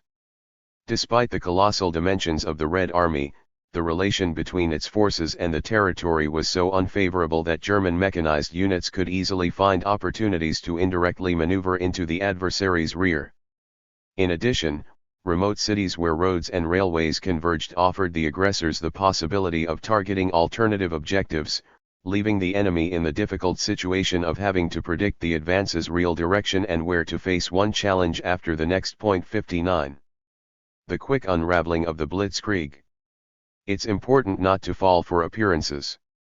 Looking closely, the Third Reich's project of repeating the Blitzkrieg's victory in the West, but this time in the East, started to show problems in the very first weeks of the gigantic confrontation. 60 On this, the diaries of Joseph Goebbels are revealing. In the immediate lead-up to the assault, he stresses the unstoppable might of the imminent German attack, without a doubt the most powerful the world has ever known. No one could seriously oppose the strongest army in all of history. 61 Therefore, we are before a triumphal march without precedent. I consider the Russian military force to be very weak, even weaker than the Führer believes. If anything is a sure thing, it is this. 62 In fact, Hitler is no less confident. Some months earlier, with a Bulgarian diplomat, he referred to the Soviet army as but a joke. 63 However, from the start the invaders found, despite everything, unpleasant surprises. On June 25, during the first aerial attack on Moscow, the anti-aircraft defenses proved to be so effective that the Luftwaffe is forced to limit itself to a reduced amount of night raids. 64 It took only 10 days of war for the pre-war assumptions to be shaken. On July 2, Goebbels writes in his diary, "Overall, the fighting is hard and stubborn. We can in no way speak of a walk in the park. The Red regime mobilized the people." 65 This course of events continued on, and the mood of the Nazi leaders changed radically, as is repeatedly demonstrated in the diary written by Goebbels. July 24. We can have no doubt whatsoever about the fact that the Bolshevik regime, which has existed for nearly a quarter of a century, left its mark on the peoples of the Soviet Union. Therefore, it would be right to announce, and with great clarity, before the German people, the difficulty of the struggle that rages in the East. It's necessary to say to the nation that this operation is very difficult, but that we can overcome it and that we will overcome it. 66. August 1. In the Führer's headquarters it's also openly admitted that they were somewhat mistaken in their evaluation of the Soviet military force. The Bolsheviks reveal a greater resistance than we had suspected. In particular, the material resources available to them were greater than we thought. 67. August 19. Privately, the Führer is very irritated with himself for having been misled to such an extent regarding the strength of the Bolsheviks by the reports coming from the Soviet Union. In particular, the underestimation of the enemy's armored vehicles and planes caused us many problems. He suffers a lot because of this. We're dealing with a grave crisis. Put in comparison, the previous campaigns were like a walk in the park. Regarding the West, the Führer has no reason to worry. With rigor and objectivity, we Germans always overestimated the enemy, except in this case with the Bolsheviks. 68. September 16. We have totally underestimated the strength of the Bolsheviks. 69. Scholars in military strategy stress the unforeseen difficulties that soon challenge that powerful war machine, experienced and cloaked in the myth of invincibility upon its entry into the Soviet Union. 70 The Battle of Smolensk, in the second half of July 1941, is particularly significant for the success of the Eastern Front. 71 The observation is from an illustrious German historian who passes on these eloquent entries from a diary written by General Fedor von Bock from the 20th and 26th of July. The enemy seeks to recapture Smolensk at all costs and is constantly sending in new forces. The theory expressed by some that the enemy acts without plans is not reflected in the facts. We've verified that the Russians have brought up across the front a new and compact deployment of forces. In many areas they seek to go on the offensive. It's surprising for an adversary which suffered so many blows, they must possess an unbelievable amount of resources. In fact, our troops still lament the power of the enemy artillery. Even more worried, or even decidedly pessimistic, is Admiral Wilhelm Canaris, leader of counterespionage, who, in speaking with General von Bock on July 17, says, "I see it as very bleak." 72. Not only does the Soviet army not break down in the first days and weeks of the assault, but, to the contrary, it offers tenacious resistance, and is also well commanded, as revealed by, among other things, the decision by Stalin at the time of halting the German advance at a point decided by him. The results of this astute military command are revealed as well in the diplomatic sphere. It is precisely because it is impressed by the fierce battle around Smolensk that Japan, present there as an observer, decides to reject the request by the Third Reich for it to join the war against the Soviet Union. 73 The analysis of the vehemently anti-communist German historian is fully confirmed by Russian scholars who distinguished themselves as champions in the struggle against Stalinism. In the wake of the Khrushchev report, the plans of the Blitzkrieg were already sunk by the middle of July. 74 In this context, in no way formal is the tribute paid to the Soviet Army's splendid defense by Churchill and F.D. Roosevelt on August 14, 1941. 75 Even outside diplomatic and governing circles, in Great Britain we are informed by a diary entry from Beatrice Webb common citizens, including those of a conservative orientation, show lively interest in their surprising courage and initiative, as well as the magnificent equipment of the Russian armed forces, the only sovereign state able to oppose the almost mythical power of Hitler's Germany. 76 In Germany itself, just 3 weeks after the start of Operation Barbarossa, rumors start to circulate which deeply question the regime's triumphalist line. It's what appears in the diary of an eminent German intellectual of Jewish origin. Judging by appearances, in the East we suffer immense losses. We had underestimated the strength of the resistance by the Russians, which was inexhaustible in terms of men and military resources. 77. For a long time read as an example of political military ignorance or even blind faith in the Third Reich, the extremely cautious approach by Stalin in the weeks leading up to the outbreak of hostilities now appears under new light. The concentration of forces by the Wehrmacht along the entire front with the USSR, the violation of Soviet airspace, and another number of provocations had a single aim: attract the bulk of the Red Army as close as possible to the border. Hitler intended to win the war in a single, gigantic battle. Even valiant generals were enticed by this trap, and expecting the onslaught of the enemy, insisted on a massive relocation of troops toward the border. Stalin categorically rejected the request, insisting on the necessity of maintaining plenty of reserves at a considerable distance from the front line. Later, after reading the strategic plans by Operation Barbarossa's architects, Marshal Georgy K. Zhukov recognized the correctness of the line pursued by Stalin. Hitler's orders counted on the relocation of the bulk of our troops toward the border, with the intention of surrounding them and destroying them. 78. As a matter of fact, in the months following the invasion of the USSR, arguing with his generals, Hitler observed, the problem of the Russian territory. The infinite width of the territory makes concentrating on decisive points necessary. 79 Later, in a conversation he clarified his thinking about the already initiated Operation Barbarossa. In world history there had been until now only 3 battles of annihilation, Cannae, Sedan, and Tannenberg. We can be proud of the fact that 2 of them had been victoriously fought by German armies. However, for Germany the third and greatest battle of annihilation and submission, which Hitler had longed for, is increasingly complicated, and 1 week later he sees himself obligated to recognize that Operation Barbarossa had seriously underestimated the enemy. The military preparations by the Russians must be considered incredible. The desire by the chess player to justify the failure of his forecasts is apparent here. However, the previously cited English military scholar reaches the same conclusions. The reason for the French defeat lies not in the quantity or quality of their resources, but in their military doctrine. Further, an excessively advanced deployment of the army had a disastrous effect, because it gravely compromised their strategic flexibility. A similar mistake was made in Poland as well, driven by national pride and overconfidence in the soldiers. None of this happened in the Soviet Union. 81. More important than the individual battles is the overall picture.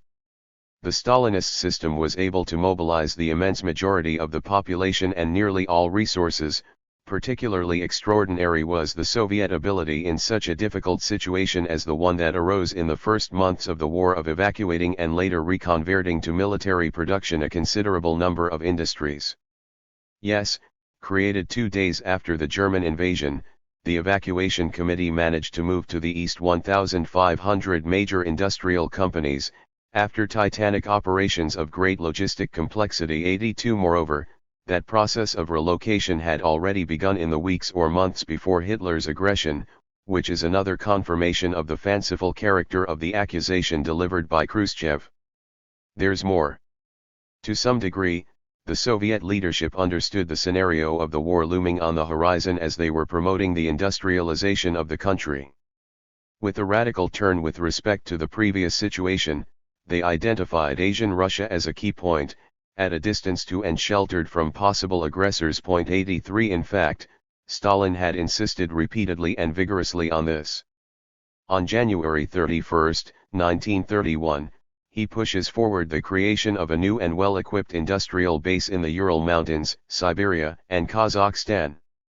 A few years later, the report read on January 26, 1934, at the 17th Congress of the CPSU had with satisfaction called attention to the powerful industrial development that has been achieved in Central Asia, Kazakhstan, in the Tatar, Buryat, and Bashkirian republics, in the Ural Mountains, in eastern and western Siberia, in the Far East, etc. 84. Trotsky didn't miss the implications of all this a few years later while analyzing the dangers of war and the Soviet Union's level of preparation, and in highlighting the results achieved by the planned economy in the military sphere. He observed, the industrialization of remote regions, especially Siberia, gives the steppes and forest regions new importance. 85. Only now does the great territorial expanse assume its full value, making the lightning warfare traditionally favored and prepared for by the German High Command more difficult than ever. It's precisely in the field of the industrial apparatus built in preparation for the war where the Third Reich is confronted with even more bitter surprises, as shown in Hitler's notes. November 29, 1941. How is it possible that such a primitive people can reach such technical objectives in such a short period of time? 86. August 26, 1942. With respect to Russia, it is incontestable that Stalin raised the standard of living. The Russian people don't go hungry. In general, it's necessary to recognize that they have built factories of similar importance to Hermann Göring Reichswerke where 2 years ago nothing but unknown villages existed. We come across railway lines that aren't on the maps. 87. At this time, it's worthwhile to consult 3 scholars, each very different. The first, who was director of the Soviet Institute of Military History and who participated in the militant anti-Stalinism of the Gorbachev years, appears motivated by the intention of furthering and radicalizing the investigations by the Khrushchev report. However, From the results of the study he feels obligated to formulate a much more nuanced judgment, without being an expert, much less the genius portrayed by official propaganda. Even in the years before the start of the war, Stalin gives particular attention to issues of defense, the defense industry, and the war economy as a whole. Yes, at the strictly military level, only through effort and mistakes, including serious mistakes, and thanks to the hard practice of daily military life, he gradually learns the principles of strategy 88 in other fields. His thinking proves to be more developed than many Soviet military leaders. Thanks as well to the long experience of managing political power, Stalin never loses sight of the central role of the war economy, and he contributed to strengthening the USSR's resistance with the relocation of war industry to the interior. It's almost impossible to overestimate the importance of that enterprise. 89 Finally, the Soviet leader paid great attention to the moral-political dimension of the war. In that field, he had totally unconventional ideas, as shown by the courageous military decision of celebrating the anniversary of the October Revolution on November 7 of 1941, in a besieged Moscow harassed by the Nazi enemy. In conclusion, one can say that, with respect to career military officers and his inner circle, Stalin demonstrated his more universal mindset. 90 It is a mindset we can add that doesn't neglect any of the smallest aspects of the life and morale of the soldiers, informed that they didn't have cigarettes, and thanks as well to his ability to handle an enormous workload, at a crucial moment in the Battle of Stalingrad, found time to call Akakim Jalidze, party chief in Abkhazia, the principal region for the production of tobacco. Our soldiers can no longer smoke. Without cigarettes, the front won't hold. 91. In their positive evaluation of Stalin as a military leader, two Western authors go further. While Khrushchev stresses the overwhelming initial successes of the Wehrmacht, the first of the aforementioned experts references these same facts in very different terms. It's not shocking that the largest invasion in military history had achieved initial successes. The response of the Red Army after the devastating blows by the German invasion in June of 1941 was the greatest feat of arms that the world had ever seen. 92 The second scholar, a professor at an American military academy. Starting from the understanding of the conflict in terms of its long duration, the attention given to the rear and the front, its economic and political dimension, as well as the military aspect of the war, speaks of Stalin as a great strategist, and the first true strategist of the 20th century. 93 Obviously we can debate and qualify these flattering judgments. It's true, however, at least as it relates to the topic of war, that the evaluation made by Khrushchev loses all credibility. Even more so because, at this crucial moment, the USSR proved itself quite prepared from another essential point of view. Let us again consult Goebbels, who upon explaining the unforeseen difficulties of Operation Barbarossa, points to another factor besides the enemy's military power. For our men of confidence and our spies, it was almost impossible to penetrate the Soviet interior. We couldn't get a precise overview. The Bolsheviks made a great effort in fooling us. Of the kinds of arms that they possessed, especially heavy weapons, we didn't have a clue. It was the exact opposite to what had taken place in France, where we knew everything in practice and couldn't be surprised in any way. 94. Lacking common sense and the mass deportations of entire populations. As the author of a book in 1913 that would earn him recognition as a theorist on the national question, and as the People's Commissar for Nationalities not long after the October Revolution, Stalin had earned the recognition from such a diverse set of personalities as Arendt and de Gasperi for the way in which he had done his job. His thoughts on the national question had finally led to an essay on linguistics aimed at demonstrating that, far from disappearing after a determined social class is overthrown, the language of a nation has notable stability, just as a nation using it enjoys notable stability. That essay would also contribute to consolidating Stalin's reputation as a theorist of the national question. Even in 1965, despite in the context of a strong condemnation of Stalin, Louis Althusser will attribute to him the merit of having opposed the madness that sought at all costs to turn language into an ideological superstructure. Thanks to these simple pages, the French philosopher will conclude we understand that the use of the class criterion wasn't without its limits. 95. In the 1956 campaign to delegitimize and liquidate him, Khrushchev couldn't ignore Stalin as a theorist and politician who paid particular attention to the national question. In condemning the mass deportations of entire nationalities, the secret report declares, "It's not necessary to be a Marxist-Leninist to understand that any common-sense person would ask how is it possible to make entire nations responsible for hostile acts, without exception for women, children, elderly, communists and members of the Komsomol, reaching the point of enforcing a generalized repression against them, sending them into misery and suffering without any other motive but vengeance for some crime perpetrated by individuals or isolated groups." 96. The horror of collective punishment and deportation imposed on populations suspected of lacking patriotic loyalty is beyond question. Sadly, far from referencing the madness of a single individual, this practice deeply characterizes the Second 30 Years' War, starting with Tsarist Russia that, although allied to the liberal West, experiences a wave of deportations of dimensions unknown in Europe during the First World War, in which around 1 million people are caught up. 97 Of lesser dimensions, but much more significant, are the measures during the Second World War that affect Japanese Americans, deported and enclosed in concentration camps. The expulsion and deportation of entire populations, aside from having the aim of removing a potential fifth column, could be pursued for the purpose of remaking or redefining political geography. During the first half of the 20th century, this practice is widespread across the planet, from the Middle East, where Jews who had just escaped the final solution force Arabs and Palestinians to flee, to as far as Asia, where the partition of the British Empire's crown jewel into India and Pakistan is achieved through the century's largest forced migration. 98.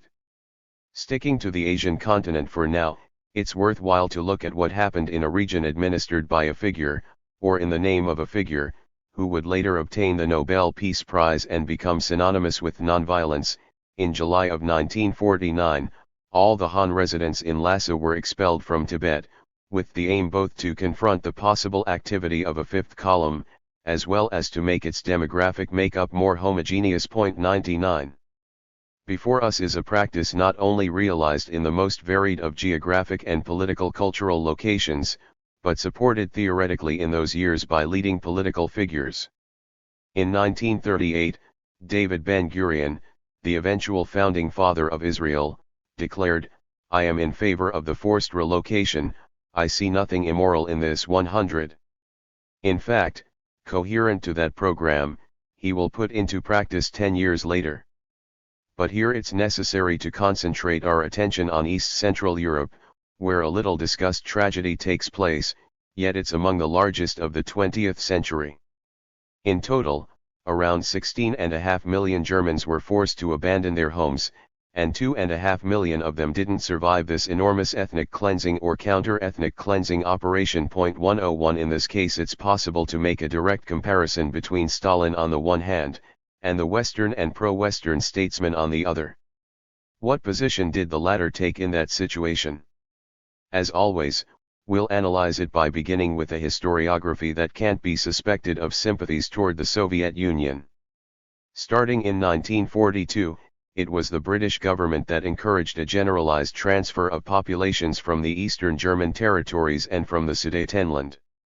It was the Deputy Undersecretary who went further than anyone else, in requesting an investigation to determine if Great Britain should encourage the transfer to Siberia of the Germans from East Prussia and Upper Silesia. 102.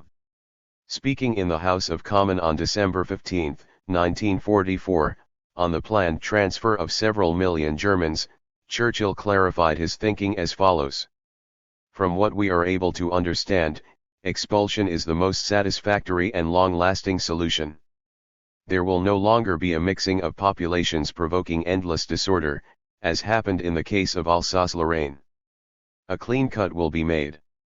I'm not alarmed by the expected separation of populations, nor am I alarmed by the massive relocations, which in modern conditions are much easier than they were in the past. 103. FD. Roosevelt later adhered to the deportations plans in June of 1943, almost at the same time Stalin gave into pressure from Venice to expel the Germans from the Sudetenland upon its restoration to Czechoslovakia 104. An American historian comes to the following conclusion. In the end, on the question of the expulsion of Germans from Czechoslovakia and post-war Poland, in practice there wasn't any difference between communist and non-communist politicians. On this issue Benes and Gottwald, Mikołajczyk and Bierut, Stalin and Churchill all spoke the same language. 105. This conclusion is already enough to refute the black and white position implicit in the Khrushchev report. In truth, at least with regard to the Germans of Eastern Europe, it wasn't Stalin who took the initiative with respect to the mass deportations of entire peoples.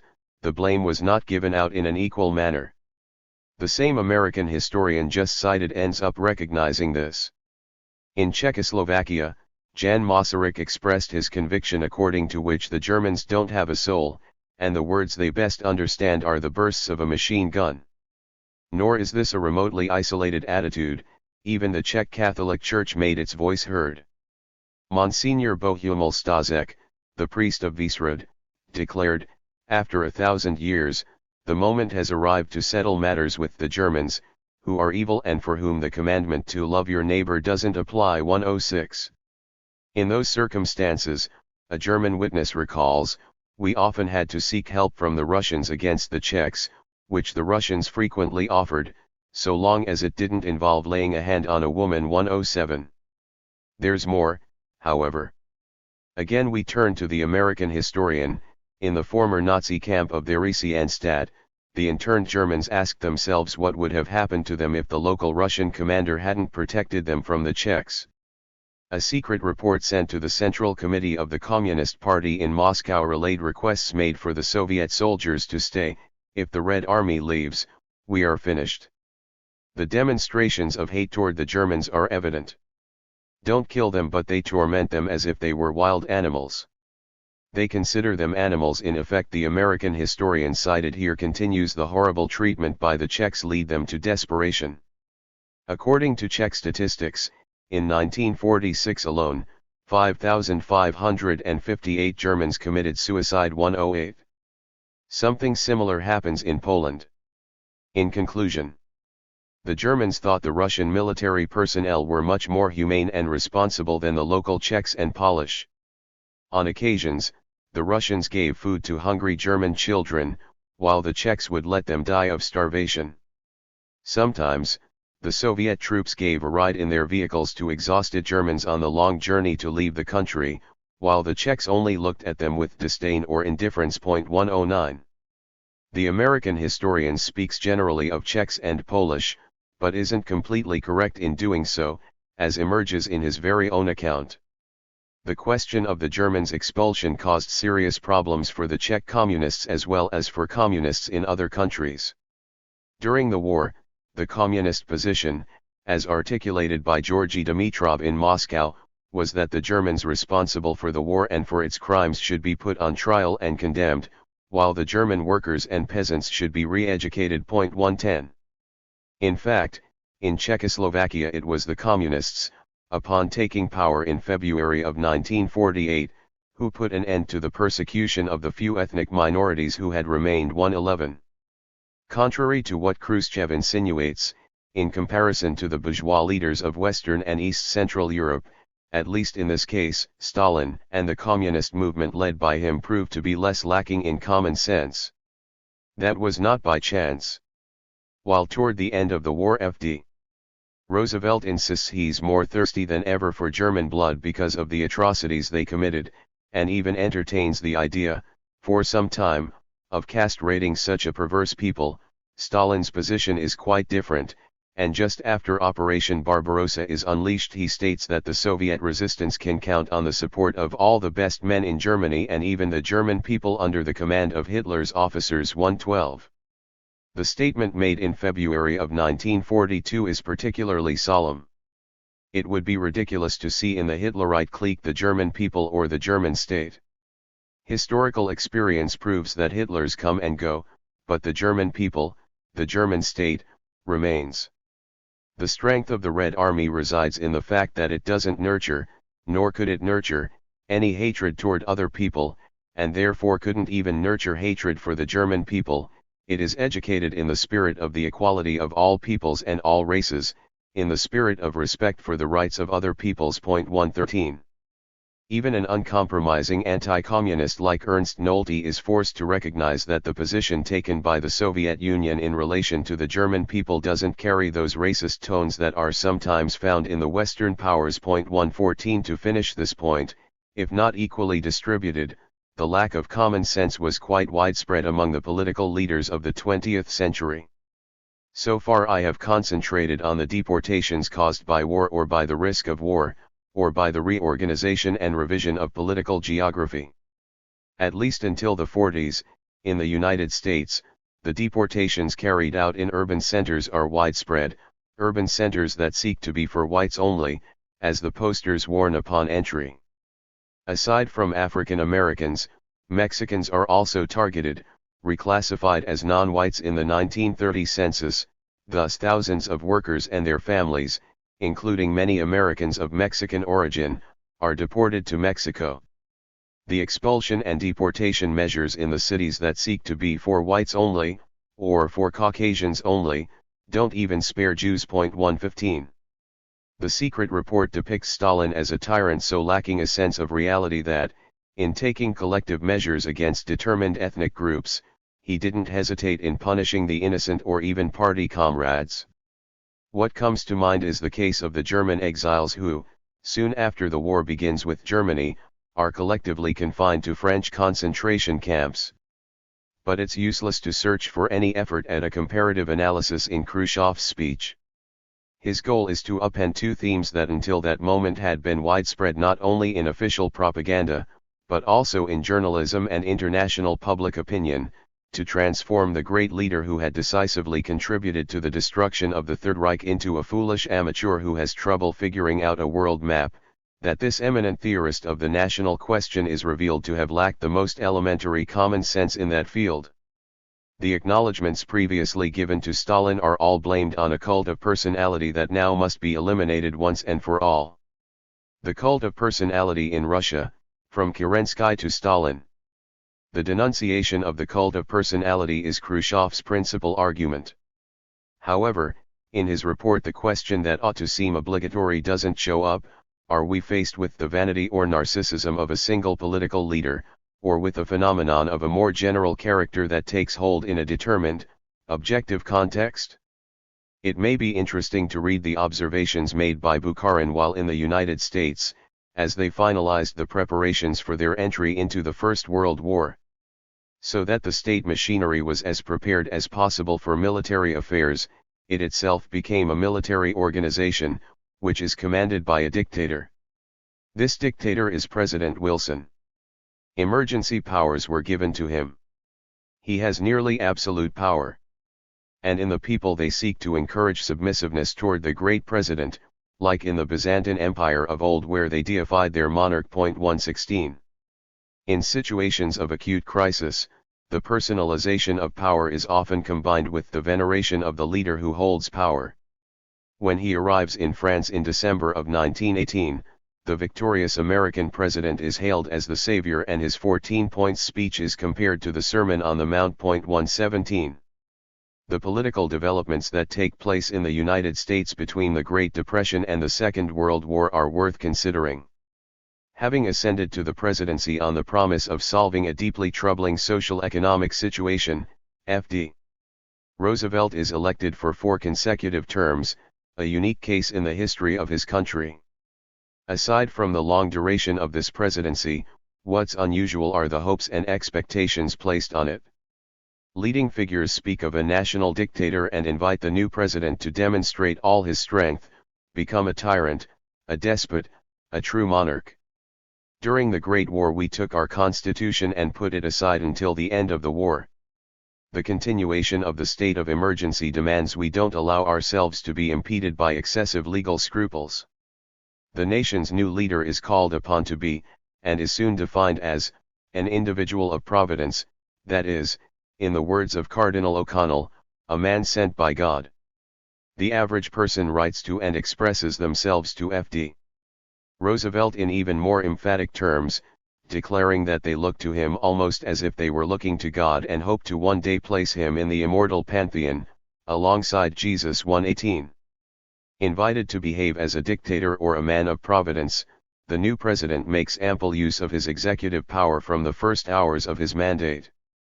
In his inaugural message he demands ample executive power as great as that which would be conceded to me if we were really invaded by a foreign enemy. 1:19.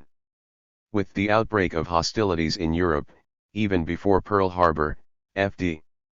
Roosevelt begins, on his own initiative, dragging the country toward war on the side of Britain.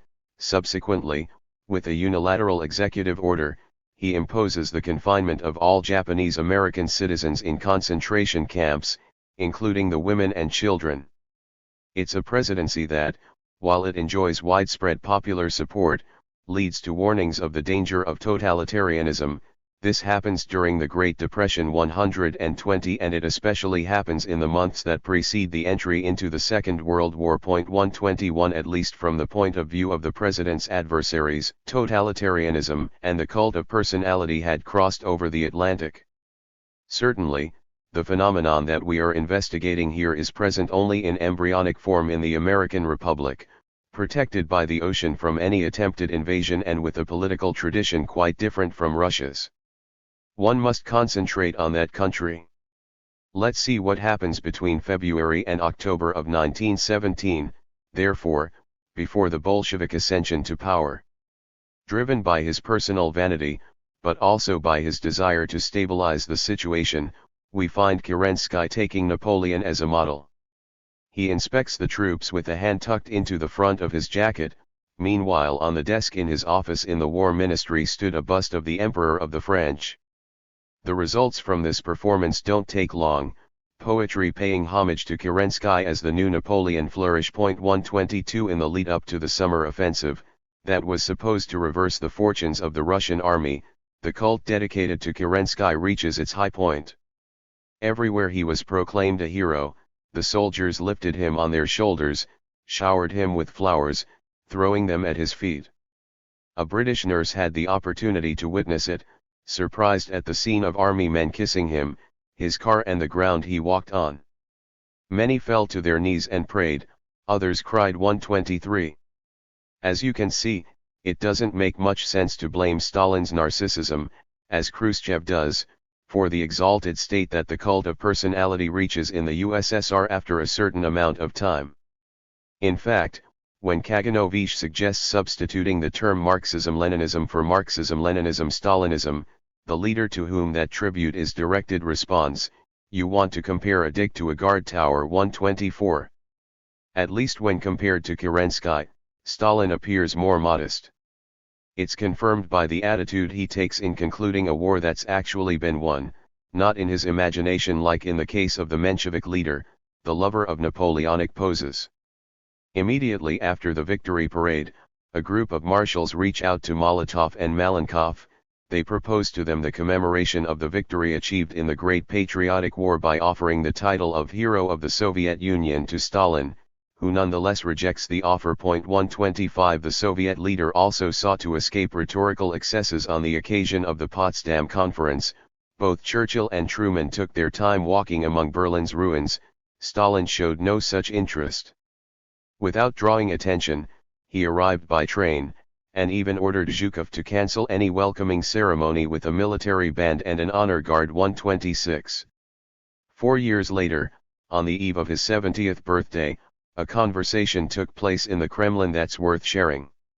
He called in Malenkov and warned him, "Don't even think about honoring me again with a star." But Comrade Stalin, on an anniversary like this, the people would not understand. It's not up to the people. I don't want to argue. No personal initiative. Understand me? Of course, Comrade Stalin, but the Politburo members think. Stalin interrupted Malenkov and declared the discussion closed. Naturally, one can say that in the circumstances referred to here political calculation plays a more or less important role. It's a fact, however, that personal vanity didn't win out. and even less so when decisions of vital political character are at stake. Over the course of the Second World War, Stalin invites his colleagues to express themselves frankly. He actively argues and even fights with Molotov, who for his part, despite being careful so as not to put the hierarchy in doubt, remains unchanged in his opinion. Judging by the testimony of Admiral Nikolai Kuznetsov, the supreme leader particularly appreciated those comrades who thought for themselves and didn't hesitate in frankly expressing their point of view. 127. Interested as he is in pointing to Stalin as the only one responsible for the catastrophes that struck the USSR, far from eliminating the cult of personality, Khrushchev only transforms it into a negative cult. The vision based upon in principio erat Stalin remains unshaken. Further, in confronting the most tragic chapter of the Soviet Union's history, the secret report has no doubt, it's a horror to be exclusively blamed on a person with a thirst for power and possessed by bloody paranoia. To the Bolsheviks, from ideological conflict to civil war. The Russian Revolution and the dialectic of Saturn. In the eyes of Khrushchev, Stalin is tarnished by the horrendous crimes against comrades from his own party, having deviated from Leninism and Bolshevism and having betrayed the ideals of socialism. But it's precisely the reciprocal accusations of betrayal that contributed in a very important way to the tragedies which struck Soviet Russia, accusations that hasten or deepen the internal divisions in the leadership group from October 1917. How to explain these divisions? The dialectic of Saturn devouring her own children is certainly not a trait exclusive to the October Revolution. The consensus that presides over the overthrow of an old regime rejected by the majority of the people can inevitably crumble or wither at the moment in which they try to determine how the new order should be constructed. This is also true for the English and American revolutions. 128 But this dialectic in Russia is felt in a particularly violent and prolonged way.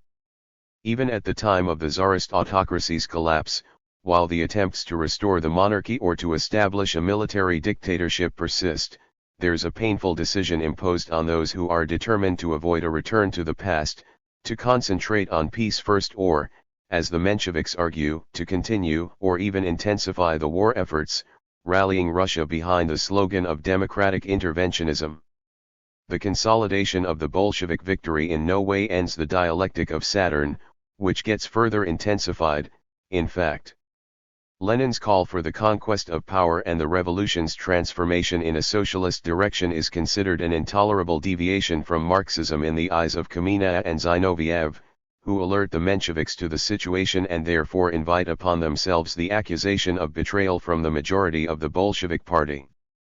It's a debate that extends beyond Russia's borders and the communist movement itself. The Social Democrats are the first to cry out against the scandalous abandonment of orthodoxy, which excluded the possibility of a socialist revolution in a country that hadn't yet passed through full capitalist development, while both Karl Koski and Rosa Luxemburg condemned Lenin's embrace of the slogan "Land to the Peasantry" as an abandonment of the path towards socialism. Here, however, it's worth concentrating on the divisions that occur within the Bolshevik leadership group itself. The millenarian expectations that arise from a combination of circumstances, both objective and subjective, explains the particularly devastating strength demonstrated by the dialectic of Saturn. Fear and indignation, universally shared, caused by the unspeakable carnage and conflict between different states as if they were Moloch, determined to sacrifice millions and millions of men on the altar of national defense, when in reality they are competing in an imperialist race for world hegemony. All of this strengthens the demand for a completely new political and social order. It's a matter of once and for all ripping out the roots from which all the horrors since 1914 had emerged. Nurtured by a worldview and by an almost religious approach to the texts of the communist movement's founders, that demand could only be a disappointment once the structure of the new order begins to take form. Therefore, well before being central to Trotsky's thoughts and the criticisms he made, and after having already manifested itself during the collapse of the Tsarist autocracy, the theme of the revolution betrayed looms like a shadow over the history that begins with the Bolshevik rise to power. The accusation or the suspicion of betrayal emerges at every turn of this particularly tortured revolution, driven by the government's need to reconsider some of the original utopian motives, and in any case forced to moderate their grand ambitions given the extreme difficulties of the objective situation. The first challenges faced by the new political order is that represented by the dissolution of the state apparatus and by the continued widespread anarchy among the peasantry inclined to establish short-lived peasant republics. Anarchy was also present among deserters, already hostile to all forms of discipline. In this case, it's Trotsky who's labeled a traitor, who as leader of the army is on the front line in the restoration of centralized power and the very existence of the state. At this time it's the peasantry, the deserters, and outcasts who lay claim to the authentic socialism and the true Soviets, and who long for Lenin and who consider Trotsky and the Jews to be vile usurpers. 129 One can place in that same context the revolt in 1921 by sailors in Kronstadt. From what it appears, on this occasion Stalin had spoken in favor of a more cautious approach, that is, waiting for the depletion of fuel and food provisions available to the besieged fortress, but in a situation in which the danger of civil war and intervention by counter-revolutionary powers had not yet vanished, a quick military solution ends up being imposed. Again, it's Trotsky, the police officer or marshal, who is considered the defender of bureaucratic organization, dictator, and, in the last analysis, traitor to the original spirit of the revolution. Trotsky, for his part, suspects Zinoviev of having for weeks encouraged the agitation that then turns into a revolt, demagogically wielding the banner of worker democracy like in 1917-130.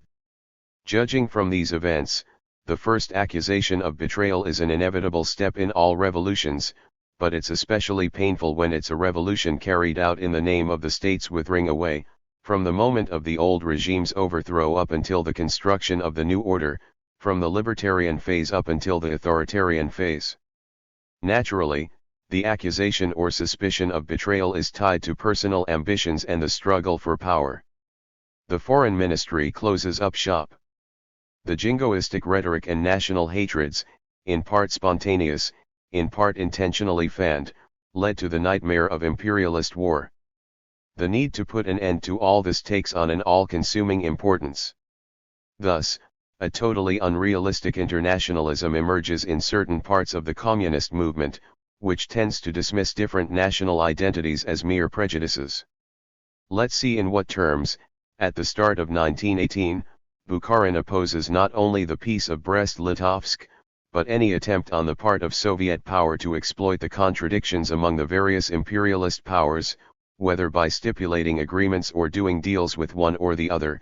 What are we doing? We are turning the party into a dung heap. We always said that sooner or later the Russian Revolution would have to clash with international capital. That moment has now come. 131. It's easy to understand the deception and unease of Bukharin, who nearly 2 years earlier, against a war to the last drop of blood between the great capitalist powers and between different nation-states, and against the chauvinist turn by social democracy, had supported a vision of humanity finally united in brotherhood thanks to the social revolution of the international proletariat, that through arms toppled the dictatorship of financial capital.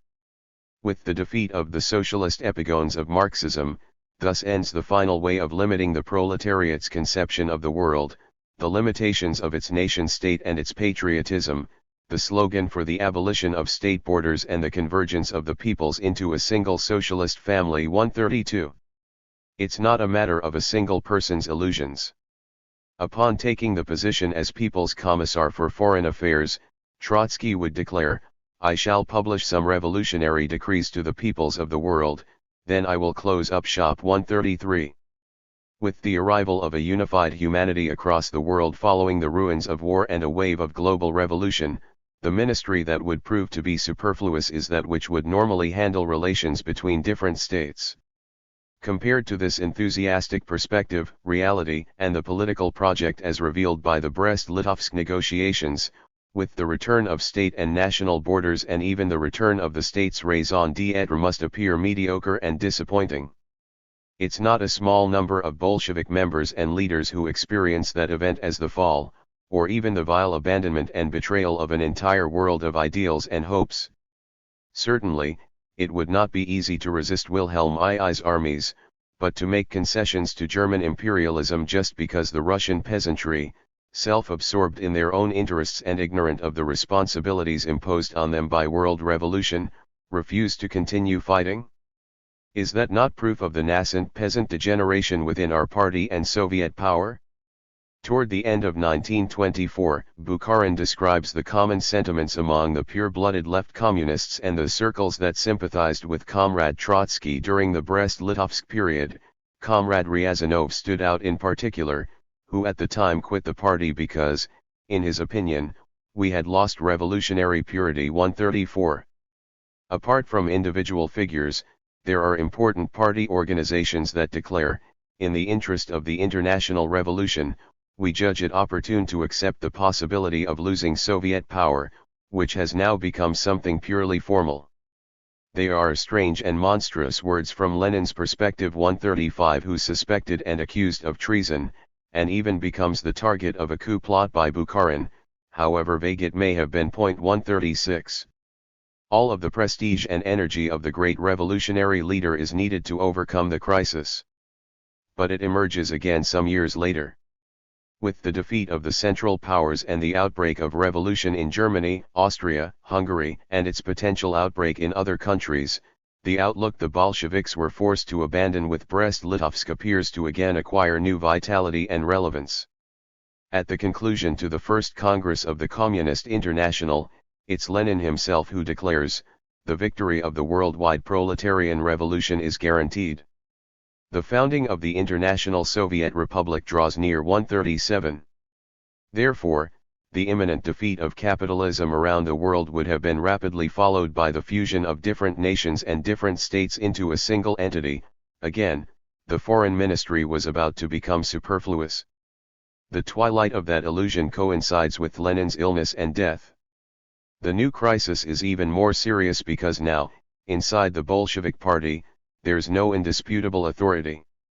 From the point of view of Trotsky, his allies, and his followers, there can be no doubt, what had dictated the choice of socialism in one country and the consequent neglect of the idea of world revolution, wasn't political realism and a calculation of the balance of forces, but bureaucracy, opportunism, cowardice, and in the last analysis, betrayal. The first to face this accusation is Stalin, who from the start had dedicated special attention to the national question, looking toward the victory of the revolution at an international level, but thinking first of Russia. Between February and October of 1917, he had presented the proletarian revolution not only as the necessary instrument to build the new social order, but to also reaffirm Russia's national independence. The Entente tried to force Russia, through all possible means, to continue fighting and bleeding, and similarly tried to transform it into some type of colony of Britain, America, and France. Worse yet, they behaved in Russia as if they were in Central Africa.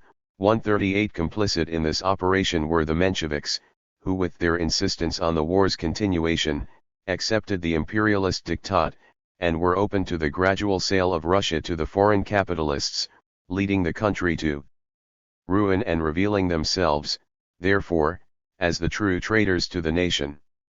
Against all this, the completion of the revolution not only promoted the emancipation of the popular classes, but cleared the way to the effective liberation of Russia. 139. After October, the counter-revolution, unleashed by the Whites and supported or encouraged by the Entente, was also defeated due to the appeal to the Russian people by the Bolsheviks to resist the invasion by the imperialist powers determined to reduce Russia to a colony or semi-colony of the West. It's for that reason even officers from the nobility had given their support to the new Soviet order. 140. And Stalin had distinguished himself once again in promoting this line, describing the situation during the Civil War as follows. A victory by Denikin and Kolchak means the loss of Russia's independence, the transformation of Russia into a rich source of money for the Anglo-French capitalists. In that sense, the Denikin-Kolchak government is the most anti-popular and anti-national government. In that sense, the Soviet government is the only popular and national government in the best meaning of this term, because it carries with it not only the liberation of the workers from capital, but also the liberation of all of Russia from the yoke of world imperialism, and the transformation of Russia from a colony into a free and independent country. 141. On the battlefield, Russian officers who've sold out, who've forgotten Russia, who have lost their honor and are ready to switch to the side of the enemy of workers and peasants. Russia confront soldiers of the Red Army, who are aware that they fight not for capitalist profit, but for the liberation of Russia. 142. From this perspective, the social struggle and the national struggle are interlinked, replacing imperialist unity with a unity founded on the recognition of the principle of equality between nations. The new Soviet Russia had put an end to the disintegration and the complete ruin represented by the old Tsarist Russia. At the same time, while increasing its strength and its weight, the new Soviet Russia had contributed to the weakening of imperialism and the victory of the revolution around the world. 143. However, when the course of the Civil War and the struggle against foreign intervention started to improve, illusions had taken hold about a rapid expansion of socialism in the wake of the Red Army's successes, and its advance far beyond the borders established in Brest-Litovsk. Due to his realism and profound sensitivity to the national question, Stalin noted the dangers that would arise from entering far into Polish territory. The rear of the Polish armies differ notably to those of Kolchak and Denikin, to Poland's great advantage. Different from the rearguard of Kolchak and Denikin, the Polish troops are homogeneous and have a single nationality. From there arises their unity and stability. Patriotic sentiment prevails in the spirit of their people, which reaches the front lines in a number of ways, creating a sense of national unity and steadfastness among the troops. Therefore, it was one thing to defeat in Russia an enemy discredited in national terms, but it was another matter to confront outside of Russia a nationally motivated enemy. Therefore, proclamations in favor of a march on Warsaw, and the declarations according to which one could only accept a Red and Soviet Warsaw, were expressions of empty bluster and a self-satisfaction damaging to the cause. 144. The failed attempt to export socialism to Poland, that until not long before had been part of the Tsarist Empire, had strengthened Stalin's convictions. In 1929, he pointed to a phenomenon in large part unexpected by the protagonists of the October Revolution: the stability of nations is tremendously solid. 145. They appear destined to be a vital force for a long time in history. As a consequence, for a long period of time humanity would have to remain divided not only between different social systems, but also between different linguistic, cultural, and national identities. What relations would have to be established between them? In 1936, in an interview with Roy Howard, Stalin states, "Exporting revolution is nonsense. Each country can have its revolution if it wishes, but if it doesn't want it, there won't be a revolution. Our country wanted to have a revolution and it did." Outraged, Trotsky comments, "We cite word by word. The theory of revolution in one country is the natural next step after the theory of socialism in one country.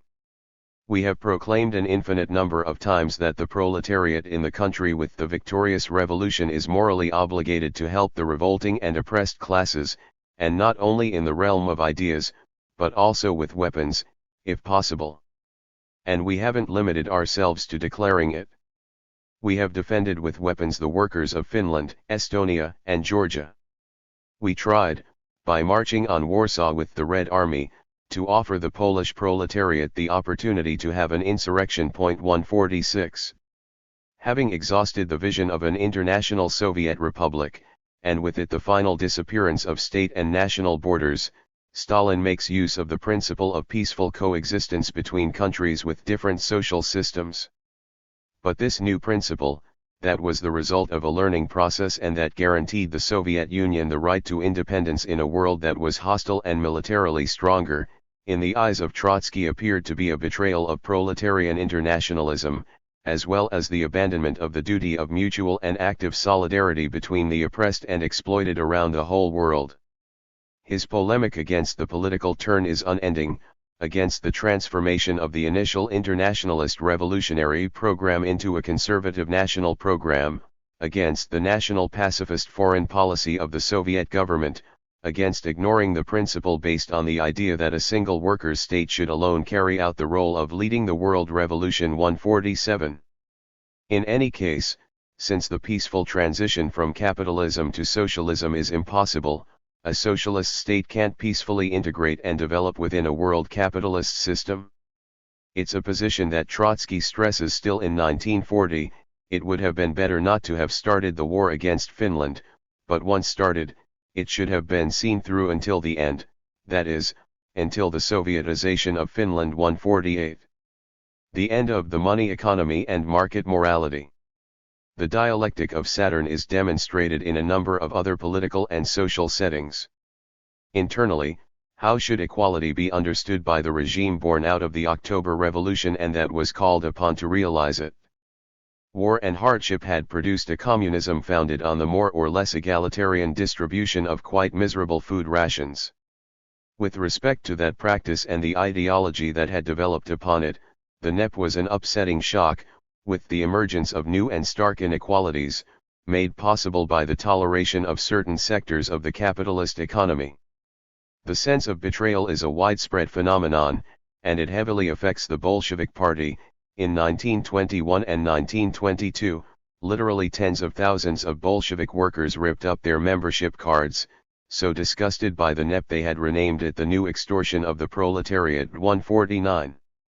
Outside of Soviet Russia, we see a French communist leader accept the radical change, but not without adding, while writing in El Humanite, the NEP has brought with it some of the capitalist rot that had completely disappeared during war communism. 150.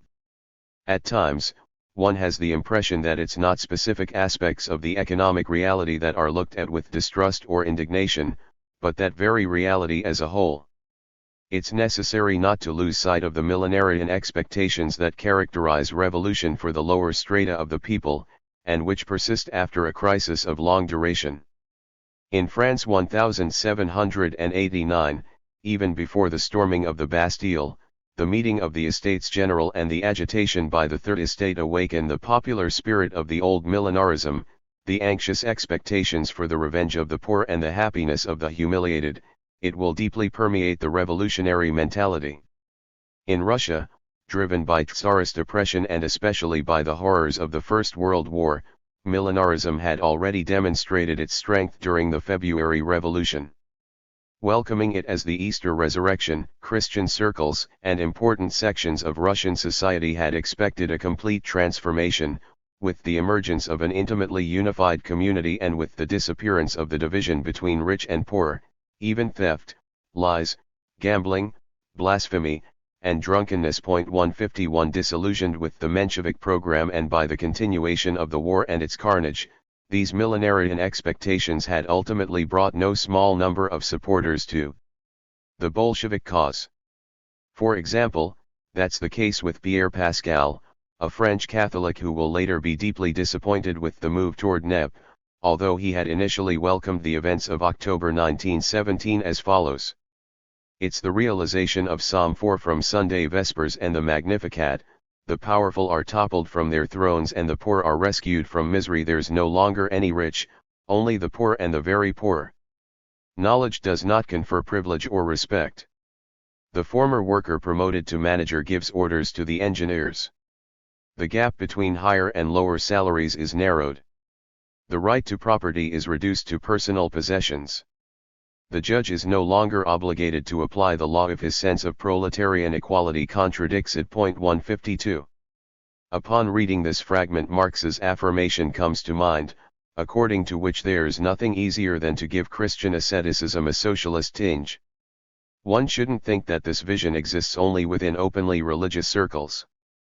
As always, the manifesto of the Communist Party notes that the first proletariat movements are often characterized by demands along the lines of a universal asceticism and a rough egalitarianism. 153. It's what takes place in Russia after the catastrophe of the First World War. In the 1940s, a Bolshevik effectively describes the pervading spiritual climate in the period immediately following the October Revolution, having emerged from a war caused by imperialist competition to plunder the colonies, the drive to conquer new markets and natural resources, and by the capitalists' search for profits and super profits. We, communist youths, all grew up with the conviction that money would disappear once and for all. If money returned, wouldn't the rich also reappear? Would we not find ourselves on a slippery slope that leads us to capitalism? 154. It's a spiritual climate that's also expressed in the work of eminent Western philosophers. In 1918, the Young Bloc invites the Soviets to put an end not only to all private economic activity, but also the entire money economy, and with it the market morality that blesses all the evil that there is in man. Only by liquidating such rottenness in its entirety was it possible to once and for all end the pursuit of wealth and domination, the conquest of colonies and hegemony, that lead to the catastrophe of war. On publishing in 1923 the second edition of The Spirit of Utopia, Bloch considers it opportune to remove those previously cited excerpts marked by millenarianism. However, the state of mind and the vision that had inspired them didn't disappear, not in the Soviet Union or outside it. 155. While on the one hand they attenuated, this moral crisis is nonetheless reignited by the healing of the wounds opened by the First World War and the two civil wars, as well as by the economic recovery. Especially after the completion of the collectivization of agriculture and the consolidation of the new regime, it's no longer possible to blame the remnants of capitalism or the danger of an immediate collapse to explain the continued differences in wages. Were they to be tolerated, and to what point? In the Phenomenology of Spirit, Hegel demonstrates the aporia contained in the idea of material equality that's rooted in the demand for a community of goods. When an equal satisfaction of the different needs of individuals is put into practice, it's obvious that the result will be an inequality in relation to the quota of participation, in other words, the distribution of goods. If there's an equal distribution of goods, however, then it's obvious that the satisfaction of necessities for individuals become unequal. In any case, the community of goods is unable to maintain the promise of material equality. Marx, who was quite familiar with phenomenology, solves the problem by matching the two different approaches to rejecting equality to two different phases of development in the post-capitalist society. In the socialist phase, distribution is according to equal right, in other words, redistribution according to the same measurement of work realized by each individual. It's always different for each individual, producing an evident inequality in total redistribution and in income. In that sense, equal right is nothing else but the right to inequality. In the communist phase, the equal satisfaction of different needs also brings with it an inequality in the distribution of resources, except that the enormous development of the productive forces, completely satisfying the needs of all, makes such inequalities lose their importance. 156. In other words, in socialism material equality is not possible, in communism it no longer has any meaning. With the permanence of inequality in the distribution of resources, the transition from unequal satisfaction to equal satisfaction presupposes, aside from the overthrow of capitalism, the prodigious development of the productive forces, and this can be achieved solely through the affirmation, during the socialist stage, of the principle of redistribution to every individual based on the different work carried out by them. It's here that Marx's insistence arises on the fact that, once having seized power, the proletariat is called upon to commit themselves to the development of the productive forces, in addition to committing themselves to the transformation of social relations. 157. On the other hand, however, in praising the Paris working class for confronting the French bourgeoisie, which enjoys its luxuries while it carries out a bloody repression, Marx highlights a measure approved by the Commune as a model. Public service had to be done at workman's wage. 158. In that case, redistributive and material equality becomes an objective of a socialist society. It's not easy to reconcile those two perspectives, and their divergence will play a non-negligible role in irremediably dividing the Bolshevik Party's leaders. As it's consolidated, Soviet power is forced to address the growing problem of economic development, for the purpose of establishing social consensus and achieving national legitimacy in the eyes of the Russian people, as well as a means to defend the homeland of socialism from the threats growing on the horizon. Referring to the polemic already found in the manifesto of the Communist Party, against universal asceticism and its egalitarian tinge, Stalin insists, it's time to understand that Marxism is the enemy of egalitarianism. The equality achieved by socialism consists in the elimination of class exploitation, certainly not in the imposition of uniformity and equalization, which is what religious primitivism aspires to. Leveling in the context of necessities and personal life is a reactionary and petty bourgeois absurdity, worthy of any primitive ascetic sect, but not for a socialist society organized in the Marxist spirit, because one can't demand everyone have the same needs and tastes, that everyone live their personal lives according to a single and universal model. In terms of equality, Marxism no longer understands it as leveling in the context of personal necessities and living standards, but as the elimination of classes. 159. Religious primitivism can only be expressed through the aspiration for a communal life, in which individual differences are meant to disappear, with serious damage to the development of the productive forces as well. The idealization of agricultural communes was encouraged at a certain time, going as far as to introduce workshops and factories into the communes, where skilled and unskilled workers, working each according to their vocation, had to put their salary in the common fund, and later divide it in equal parts. It's well known how much damage was caused for our industry by these puerile exercises in leveling due to left bunglers. 160. Stalin's long-term objective is quite ambitious, both at the social and national level, to make our Soviet society the society with the greatest standard of living, to complete the transformation of our country into the most advanced country, but to achieve this result it's necessary that in our country labor productivity surpass the labor productivity of the most advanced capitalist countries. 161, which once again requires material incentives in addition to moral incentives, and therefore the need to overcome that egalitarianism, considered by the Soviet leader to be crude and mechanistic. And again, and more than ever, the religious primitivism makes itself felt, with its distrust not only in relation to difference in income, but above all else in relation to wealth as such.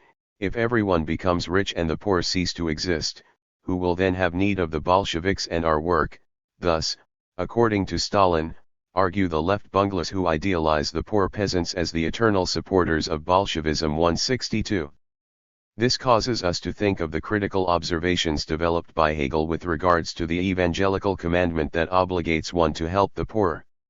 Losing sight of the fact that it's a conditional rule, and instead absolutizing it, Christians then end up absolutizing poverty, which alone can give meaning to the rule that demands aid to the poor. Instead, the quality of aid to the poor ought to be measured by the contribution given to overcoming poverty as such. 163. In the state of horror caused by capitalism's butchery and by the ori sacra fames, a religious distrust for gold and wealth as such is created, and the idealization of misery, or at least of scarcity, understood and experienced as an expression of spiritual fulfillment or of revolutionary rigor. And Stalin feels obligated to stress a key point: it would be stupid to think that socialism can be built on top of misery and deprivation, by reducing personal needs and everyone's standard of living to that of the poor. On the contrary, socialism can be built only on the basis of a relentless development of society's productive forces and on the basis of a comfortable life for the workers, or better yet, a comfortable and civilized life for all members of society. 164.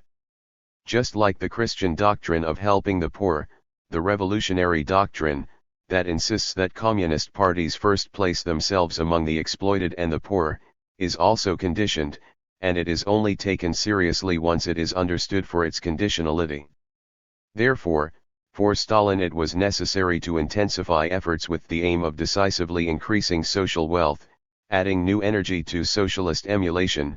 It would demand resorting to both material incentives as well as moral incentives. 165. Both different and opposed is Trotsky's orientation, in restoring ranks and decorations and in liquidating socialist equality as such. The bureaucracy also lays the groundwork for changes in property relations. 166.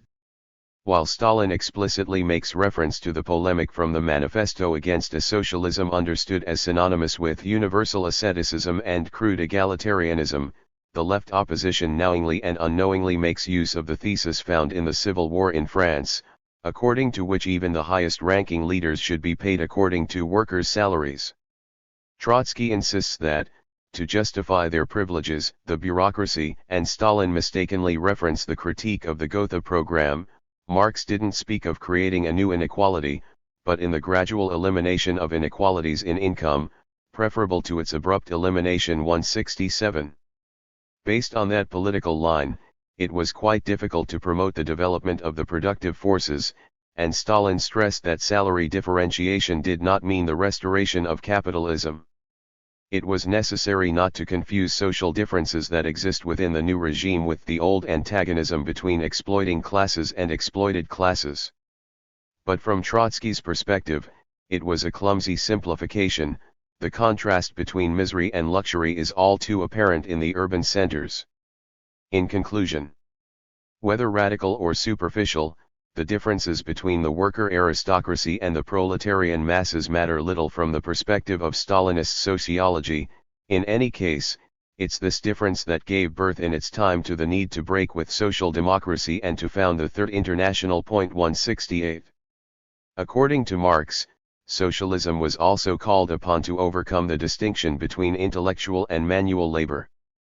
Here again the problem would reappear: how to achieve such an ambitious objective. And once again the Bolshevik leadership group is divided. In this case as well, the stance elaborated by Stalin in the 30s stands out for its caution. There are some who think that the suppression of the antagonism between intellectual labor and physical labor can be achieved through a certain cultural and technical leveling of intellectual and manual workers, that it could be attained by lowering the cultural and technical level of engineers and specialists, of the intellectual workers, and even the level of moderately skilled workers. That is absolutely wrong. 169. Instead, it's a matter of encouraging access to education for all social strata who had been excluded up until then. On the opposing side, Trotsky recognized that there had been a process of training scientific cadre originating from the people, and yet he claimed, the social gap between manual and intellectual labor has increased during the last few years instead of decreasing. 170. The continuation of the division of labor and the continuation of social and economic inequalities were two sides of the same coin. In other words, it's the return of capitalist exploitation and, therefore, of the complete betrayal of socialist ideals. The new constitution, in declaring that exploitation of man by man is abolished in the USSR, says the opposite of the truth. The new social differentiation created the conditions for a rebirth of exploitation under the most barbaric forms, like the hiring of a man for another's personal service. Servants are not counted in the census, having evidently been included under the category of workers. The following questions are not made: does the Soviet citizen have servants, and what kind? Do you have an automobile? How many rooms do you have? Nor does it even speak of the amount of their salary. If the Soviet rule that deprived political rights to those who exploited the work of others was restored, you would suddenly see that the top leaders of Soviet society ought to be deprived of their constitutional rights. Fortunately, a complete equality has been established between master and servant. 171.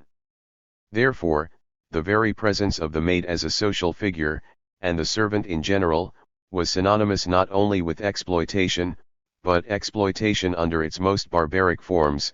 And how do you explain the continuation or the re-emergence in the USSR of such relations, if not by the abandonment of an authentically socialist perspective, in other words, by betrayal?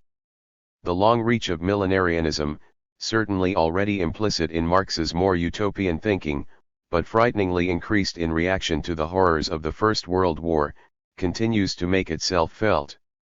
In his report to the 17th Party Congress of the CPSU, Stalin feels it necessary to warn against the leftist chatter, that in part exists among our militants, according to which Soviet commerce is a stage that's been surpassed, and that money should soon be abolished. Those who make that argument, with their haughty attitude towards Soviet commerce, don't express a Bolshevik point of view, but a point of view belonging to decadent nobles, full of pretensions, but without a cent in their pocket. 172. While Trotsky doesn't miss the opportunity to condemn the previously mentioned economic adventurism rejected by Stalin, he still mocks the rehabilitation of the ruble and the return of bourgeois methods of distribution 173. In any case, he insists that they are destined to disappear under communism, together with the state, but also money and markets in all their forms. 174. No more distinctions between yours and mine, the disappearance of the family. Along with imperialism and capitalism, the October Revolution was called upon to put an end to the oppression of women. To make possible their equal participation in social and political life, it was necessary to liberate them by developing social services as much as possible, by freeing them from domestic reclusion and a division of labor that humiliated and hampered them. The criticism of traditional morality and its duplicity would then guarantee sexual emancipation for women as well, up until that time reserved though in a partial and distorted form to men alone. Following these grand transformations, would the family institution still have meaning, or was it destined to disappear? Alexandra Kollontai has no doubts, the family is no longer necessary.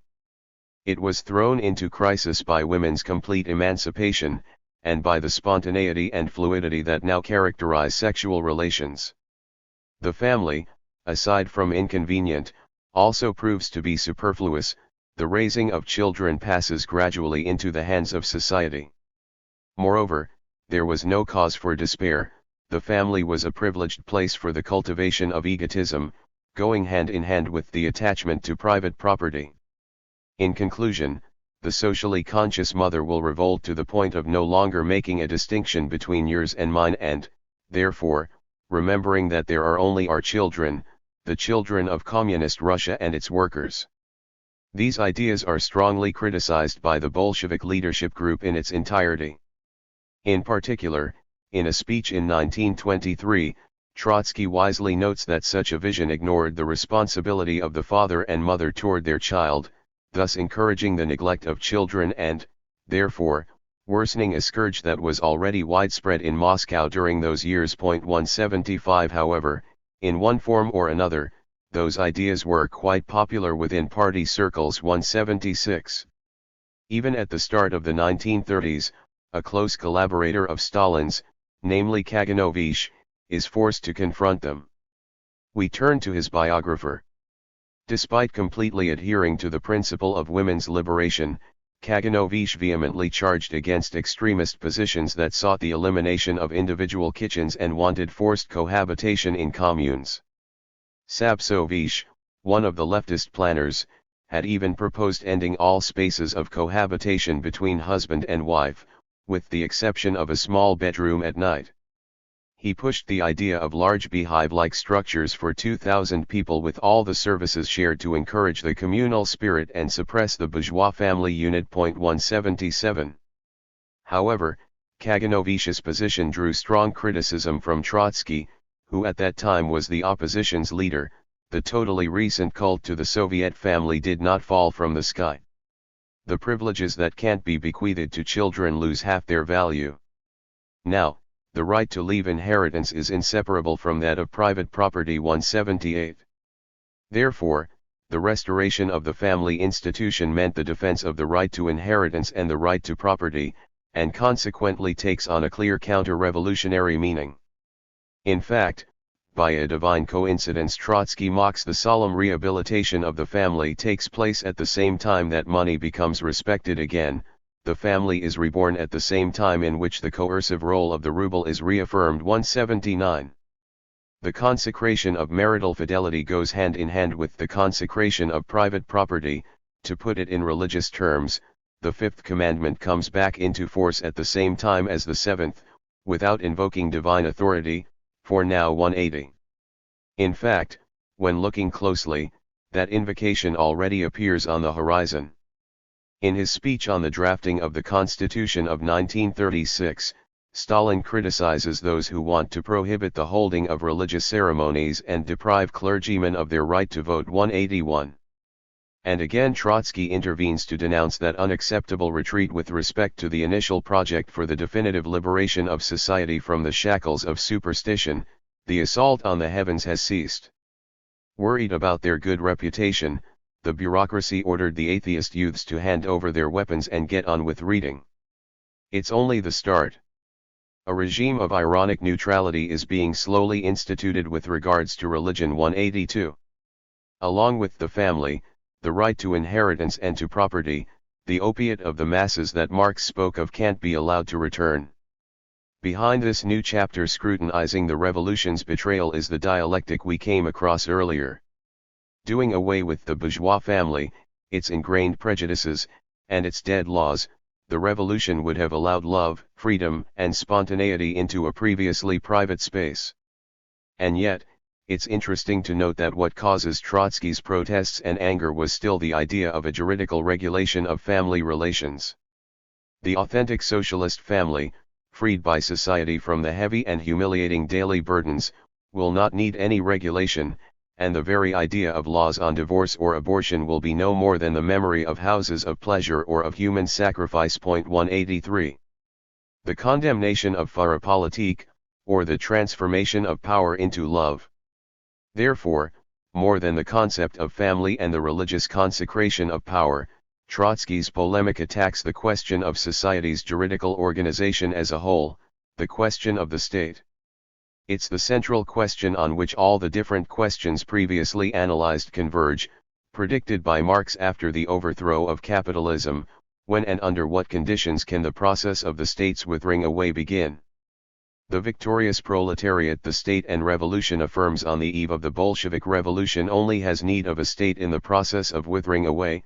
However, carrying out an enormous wave of nationalizations, the new power gives an unprecedented impulse to the expansion of the state apparatus. In other words, as they move towards building a new society, Lenin is forced, whether consciously or not, to move increasingly further away from anarchism. To better understand this, it's enough to look at an important intervention, Better Fewer, but Better, published in Pravda on March 4, 1923. What immediately stands out are the new slogans: to improve our state apparatus, seriously committing to the construction of the state, to construct a truly new apparatus that truly deserves the socialist and Soviet name, to improve administrative work, and to do all this without hesitation, learning from Western Europe's best examples. 184. But does massively expanding the state apparatus and focusing on the question of its improvement not mean, in fact, renouncing the ideal of the state's withering away? Of course, the realization of that ideal can be delayed to a far distant future, but meanwhile, how should state-owned property be managed, which had now experienced an enormous expansion, and what forms should state power take on in Soviet Russia as a whole? Even in The State and Revolution, written at a moment when Lenin was harsh, and couldn't not be, in his denunciation of the representative regimes responsible for the war, we can read that even the most developed democracy can't do without representative institutions. 185. Meanwhile, the expectation for the withering away of the state continues to fuel distrust in relation to the idea of representation, at the exact same time that the leaders of Soviet Russia increase the number of representative bodies, not even neglecting a second and third level of representation.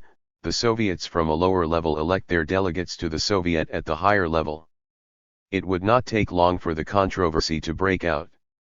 The question of re-establishing order and the revitalization of the productive apparatus, with its recognized link to the principle of competency, is also raised in the factories.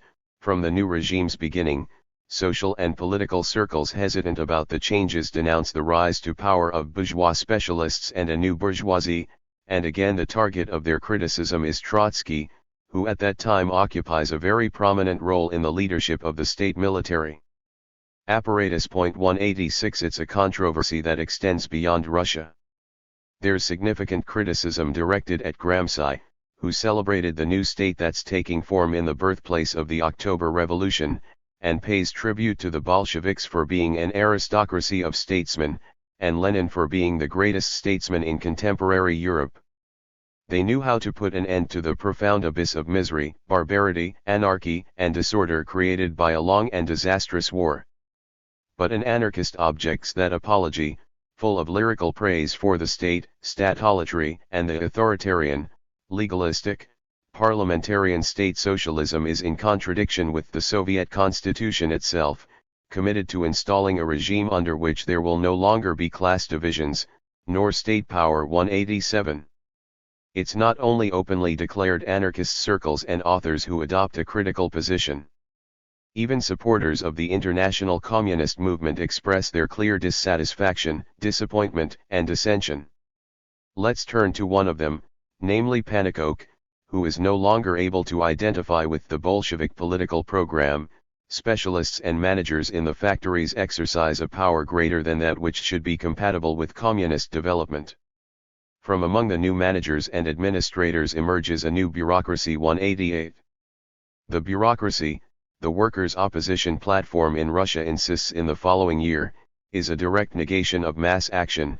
Unfortunately, it's an ailment that has now invaded the most intimate fibers of our party and our Soviet institutions. 189.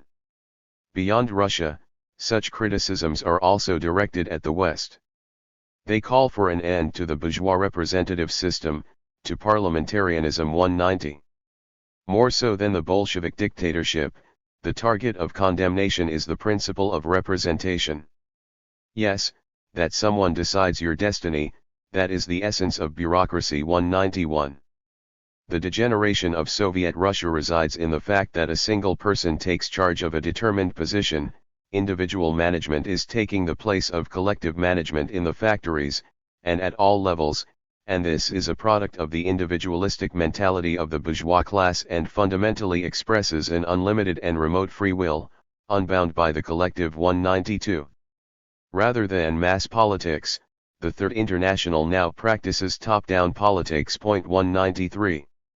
As one can see, the accusation of betrayal to the original ideals, more than being directed at abuse of power, is directed against the organs of power, founded on the distinction/opposition between leaders and those who are led, and therefore founded to the exclusion of direct action and mass politics. While the Soviets are not free of suspicion, explicit is the disgust directed toward parliament, unions, and parties, sometimes even the Communist Party that is itself based on the principle of representation, and therefore infected by the bureaucratic virus. Ultimately, more so than organs of powers, it is power itself that is the subject of criticism. It's the curse of workers' power. Having barely taken some power, it seeks to increase that power through unprincipled means. Thus, it ceases to be pure. It's what happens to German social democracy, and it's also what's happening to the Third International. 194. We can place the young bloc in this context. Apart from overcoming the market economy, the mercantile spirit and of money itself, he also hopes the revolution and the Soviets transform power into love. 195.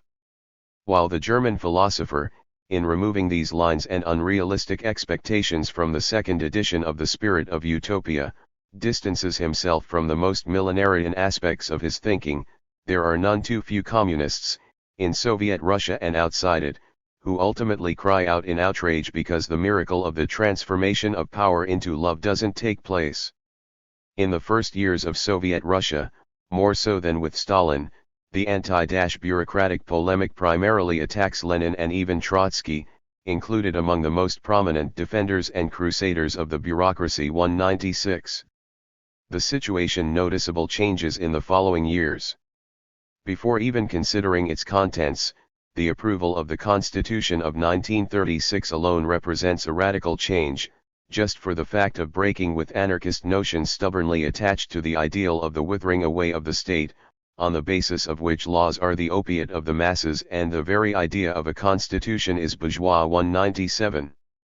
In Stalin's words, the Constitution of 1936 does not stop at determining the formal rights of citizens, but shifts the focus toward guaranteeing these rights, toward the means of exercising these rights. 198. Although insufficient and not constituting its key aspect, the formal guarantee of rights doesn't appear to be irrelevant here. With satisfaction, Stalin stresses the fact that the new constitution guaranteed the application of universal suffrage, direct and equal, with secret ballot voting. 199. But it's precisely this point that draws Trotsky's criticism. In bourgeois society, the secret ballot is used to shield the exploited from intimidation by the exploiters. The reappearance of that institution in Soviet society is proof that even in the USSR the people must be protected from intimidation, if not from an authentic exploiting class, then from the bureaucracy at the very least. 200. To those that demanded that the question of the states withering away be addressed, Stalin responded in 1938 by encouraging them not to transform the lessons of Marx and Engels into an empty scholastic dogma. The setback in the ideal's realization was explained by the permanent capitalist encirclement. However, in listing the functions of the socialist state, aside from the traditional ones of defense against the enemy class both internal and external, Stalin called attention to a third function, namely, the work of economic organization and the cultural and educational work by our state organs, a work carried out with the aim of planting the seeds of the new socialist economy and of re-educating everyone in the spirit of socialism. It was a point on which the report to the 18th Party Congress of the CPSU strongly insisted. Now, the fundamental task of our state, inside the country, consists of the peaceful work of economic organization, and a cultural and educational work. The theorization of this third function was already by itself an important breakthrough. But Stalin would go further, in declaring, the repressive task has been substituted by the task of safeguarding socialist property against thieves and those who squander the people's property. 201. Obviously, it's a declaration that's somewhat problematic, even mystifying. Certainly it doesn't concretely reflect the situation of the USSR in 1939, when the terror rained havoc and the Gulag expanded monstrously. But here we are dealing with another aspect. Is the thesis of the states withering away valid, and if so, up to what point? Will we also retain the state under communism? Yes, it will be retained, if the capitalist encirclement is not eliminated, if the threat of foreign military aggression is not eliminated. 202. Thus, the realization of communism in the Soviet Union or in a select number of countries would have meant the fading away of the first function of the socialist state, although not the second function that, with the presence of powerful capitalist countries, would have continued being vital even in a communist era. But why would the third function, economic and cultural work, as well as the safeguarding of socialist property from thieves and those who squander the people's property, have to end following the collapse of the capitalist encirclement and the absence of the second function?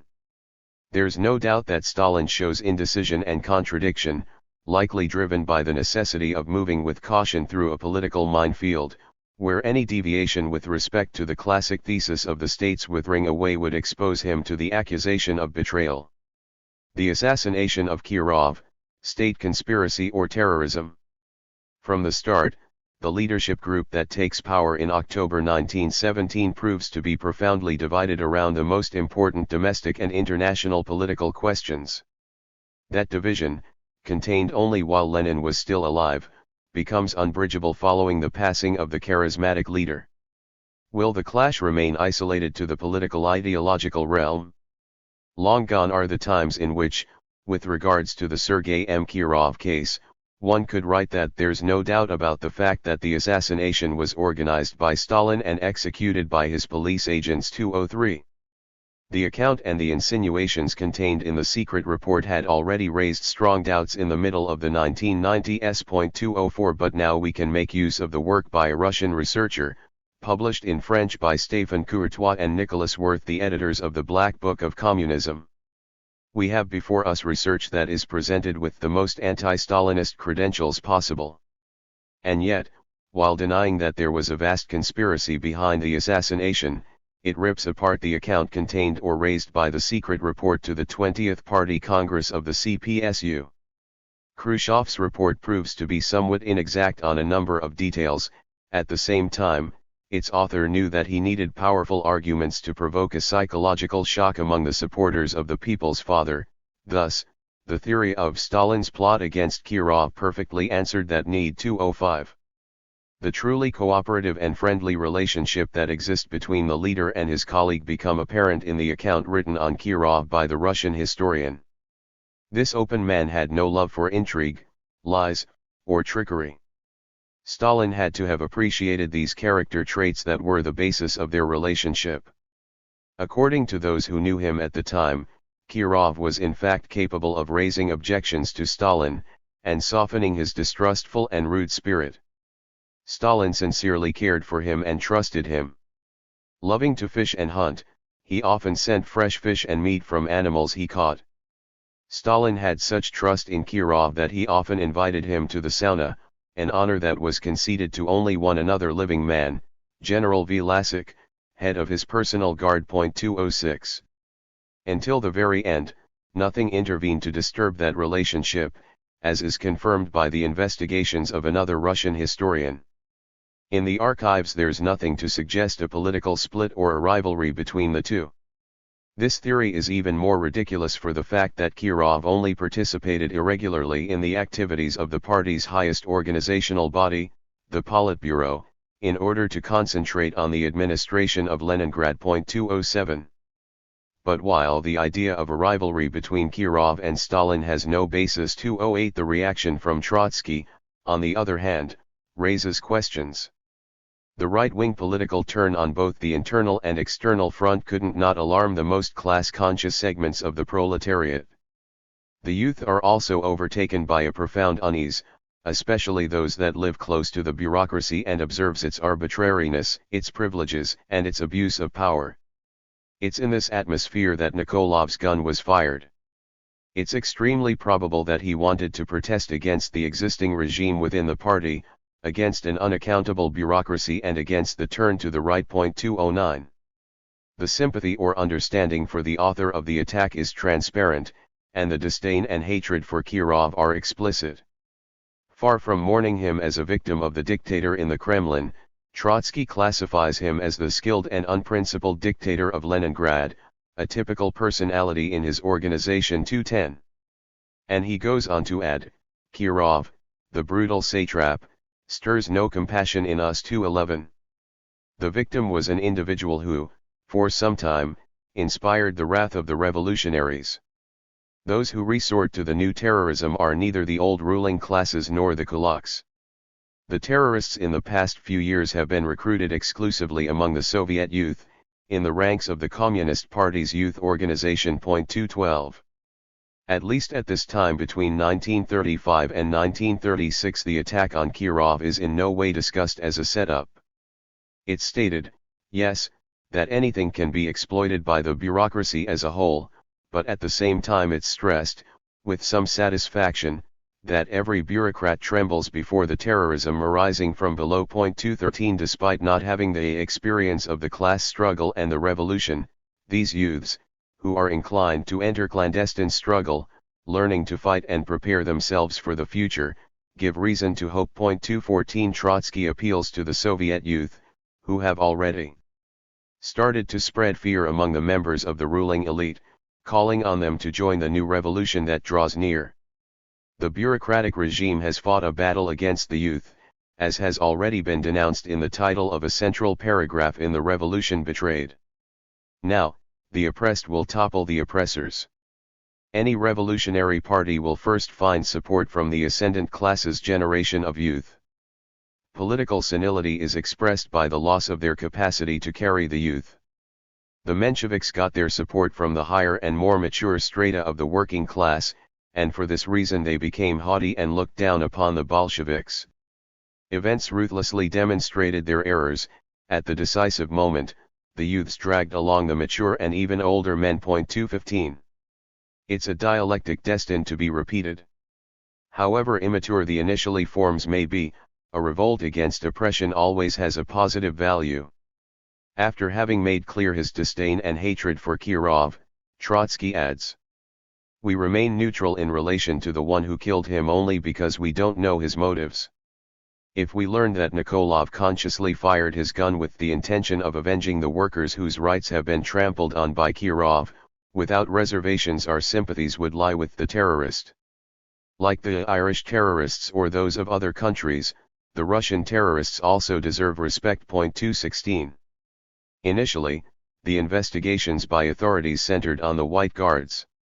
In fact, in Paris these groups were well organized, they have had success in carrying out a certain number of terrorist attacks in Soviet territory. In Belgrade similar groups operated, their monthly publication specified, in the November 1934 edition, that, in the aim of toppling the leaders of the Soviet nation, it's worthwhile to utilize the weapon of terrorism. Among the leaders to be assassinated was Kirov himself. However, those investigations were not making progress. Soviet authorities then began looking in the direction of the left opposition. 217. As we have seen, it's Trotsky who corroborates the new investigative lead, and he does not stop at highlighting the revolutionary fervor of the Soviet youth, but he also clarifies that those who resort to violence are not, and couldn't be, a definitively defeated class that's close to surrender. The history of individual terrorism in the USSR strongly characterizes the country's general evolutionary stages. At the dawn of Soviet power, the Whites and the Socialist revolutionaries organized terrorist attacks in the context of civil war. When the old property-owning classes lost all hope for restoration, the terrorism stopped. The attacks by kulaks, that continued on until recently, had a local character. They fought an insurgency against the regime. The most recent terrorism does not get its support from either the old ruling classes or the rich peasantry. The latest generation of terrorists are drawn exclusively from the Soviet youth, from the communist youth wing and from the party, and frequently from the children of party leaders. 218. While the old ruling classes, swept away by the October Revolution and later with the collectivization of agriculture, have given up, the same does not occur with the proletariat, the protagonists of the revolution, but which is momentarily obstructed and oppressed by the Stalinist bureaucracy. It's the latter who should be afraid. The attack against Kirov and the increase in terrorism by the Soviet youth are symptomatic of the isolation and the hostility that surrounds and harasses the usurpers of Soviet power. 219. It's true that Trotsky is quick to clarify that individual terrorism is not really effective. But it's a classification that's not all that convincing, and possibly said without much conviction. Meanwhile, under the existing conditions in the USSR, it's an inevitable phenomenon. Terrorism is the tragic outcome of Bonapartism. 220.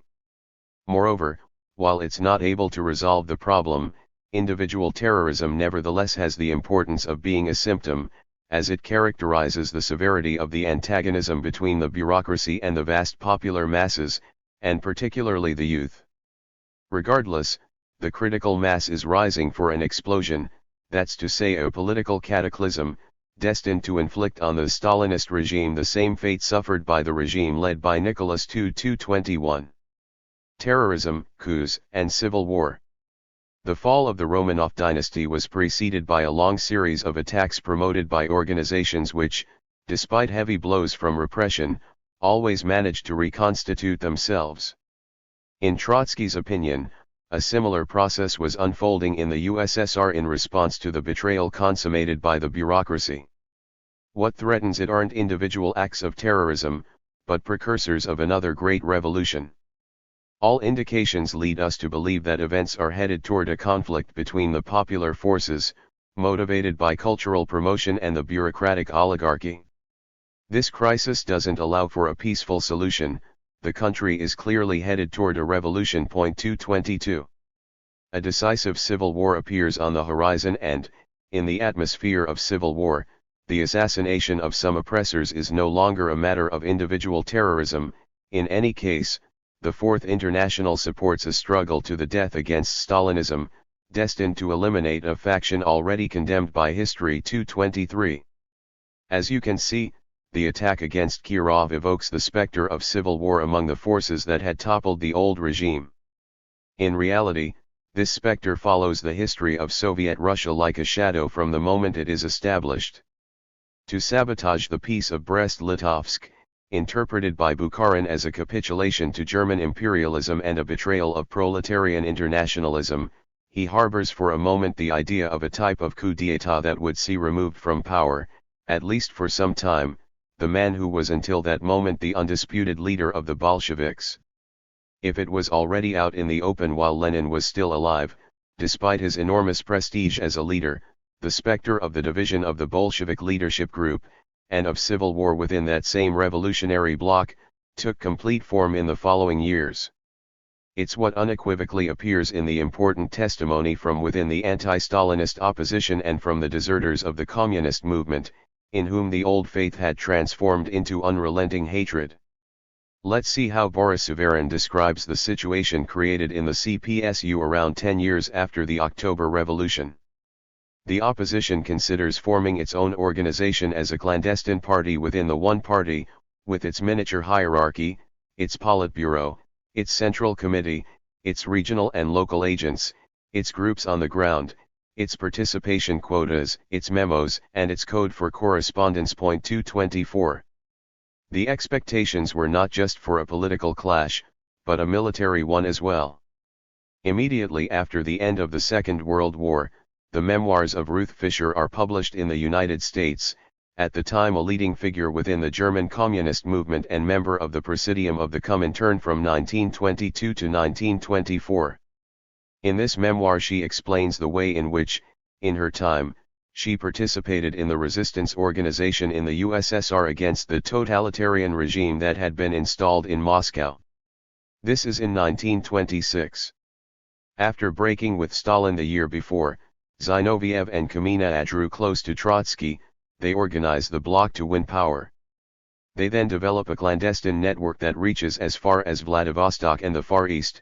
Messengers distribute classified party and state documents, transmit coded messages, armed guards provide security to secret meetings. The leaders of the bloc made preparations for definitive steps, based on the assumption that the clash with Stalin could only be resolved with violence. They met in a forest in the outskirts of Moscow with the aim of analyzing in depth the military aspect of their program, starting with the role of those army units willing to support the coup d'état. Fischer continues. It was a question that was mostly technical, which should be discussed between the two military leaders, Trotsky and Lashevik. Since as vice commissar of the Red Army he was still in a favorable legal position, Lashevik was tasked with planning the military action against Stalin. 225. The street demonstrations the following year, to mark the 10th anniversary of the October Revolution, should be read in that context. From Moscow and Leningrad they extended to other industrial centers so as to force the party hierarchy to give in. 226. In Europe during those years, it wasn't a mystery to anyone the severity of the political battle that went on in Soviet Russia. The history of the struggle between Stalin and Trotsky is the history of the attempt by Trotsky to take power. It is the history of a failed coup d'état. The brilliant organizer of the Red Army, still enjoying immense popularity, certainly didn't accept defeat. His violent polemic and cynical and foolhardy pride made him a type of Red Bonaparte backed by the army, the popular masses, and by the rebellious spirit of the young communists against the old Leninist guard and the high clergy of the party. Yes, the high tide of sedition advances upon the Kremlin. 227. The author, Curzio Malaparte, who was in Moscow and had interviewed figures at the highest level, gives a reading of the tensions of 1927 which is confirmed by Ruth Fischer, that's to say, by an authorized representative of the anti-Stalinist opposition. On the eve of the celebration of the 10th anniversary of the Russian Revolution, the imprisonment of Trotsky would provoke an unpleasant reaction. The occasion chosen by Trotsky to seize state power couldn't be any better. Like the good tactician he is, he stayed in the shadows. To not appear as a tyrant, Stalin wouldn't dare arrest him. When he would dare to, it would be too late, thought Trotsky. By the time the lights would go off on the 10th anniversary of the revolution, Stalin would no longer be in power. 228. As is already known, these plans fail and Trotsky, expelled from the party, sees himself obligated to transfer first to Alma-Ata and later to Turkey. There the Soviet consulate authorities pay him $1,500 for royalties as an author. 229. Although it's a ridiculous quantity, as affirmed by a supporter, historian, and biographer of Trotsky. 230. The gesture could be read as an attempt to not sharpen the contradiction any further. Conspiracy, infiltration of the state apparatus, and Aesopian language. The exiled revolutionary didn't renounce his plans. But how would he seek to carry them out? Malaparte writes. The acts of sabotage on the railways, power stations, telephone and telegraph lines increase every day. Everywhere Trotsky's agents worm their way in. Screwing with the gears of the state's technical organization, they provoke once in a while the partial paralyzation of sensitive agencies. They are the skirmishes that precede the insurrection. 231. Is this a matter of mere illusions or the echo of the regime's propaganda? The book cited here, after being published, circulated widely in Europe, and the thesis within it did not appear to provoke contemptuous smiles or scandalized laughter. Just like with terrorism, so we must not lose sight of the particular history of Russia when it comes to sabotage. In 1908, both the petroleum executives and Stalin repeatedly condemned, with obviously different motives, the certain tendencies within the working class to achieve their demands by resorting to economic terrorism. Despite stressing that the ultimate cause of this phenomenon was capitalist exploitation, the Bolshevik leader had welcomed the latest resolution by the strikers from the Mirzoyev, directed against the fires and economic assassinations, and against the old terroristic and anarchist tendencies. 232 By the start of the 1930s, had this tradition totally disappeared, or did it continue to manifest in new forms? In any case, we saw the White Guards take advantage of it. What of the left opposition? The insurrectionary plans that Malaparte mentions reveal an important confirmation, at the very least. Here Trotsky's biographer describes the attitude his hero continued to maintain while in exile. The instructions are simple: the opposition must take on a solid military training, with a serious commitment to the party and, once expelled from it, in the proletarian and Soviet organizations in general, referring always to the International. 233. Here he turns against Soviet power the tradition of conspiracy which greatly contributed to its establishment. In What is to be Done? Lenin especially emphasizes that, we, the revolutionaries, have to give maximum attention to propaganda and agitation among the soldiers and officers, and the creation of military organizations belonging to our party. 234. Taking note of that lesson, the opposition organizes a clandestine network that gives particular attention to the military apparatus. The tortured process of its creation made the task of infiltrating it easier. What happened at the time the Chayka, the first political police force in Soviet Russia, was created is significant. On July 6, 1918, an attack takes the life of the German ambassador. The perpetrator was Yakov G. Blumkin, a socialist revolutionary who sought to protest the Brest-Litovsk Treaty and reopen the debate on it. When the chief of the Chayka, Felix E. Dzerzhinsky, went to the German embassy in Moscow to offer the apologies of the Soviet government, he is informed the authors of the attack appeared with the Chayka's credentials. To discover the truth, he proceeds to the headquarters of that institution, where he is then arrested by Chayka dissidents, themselves either members or close to the Revolutionary Socialist Party.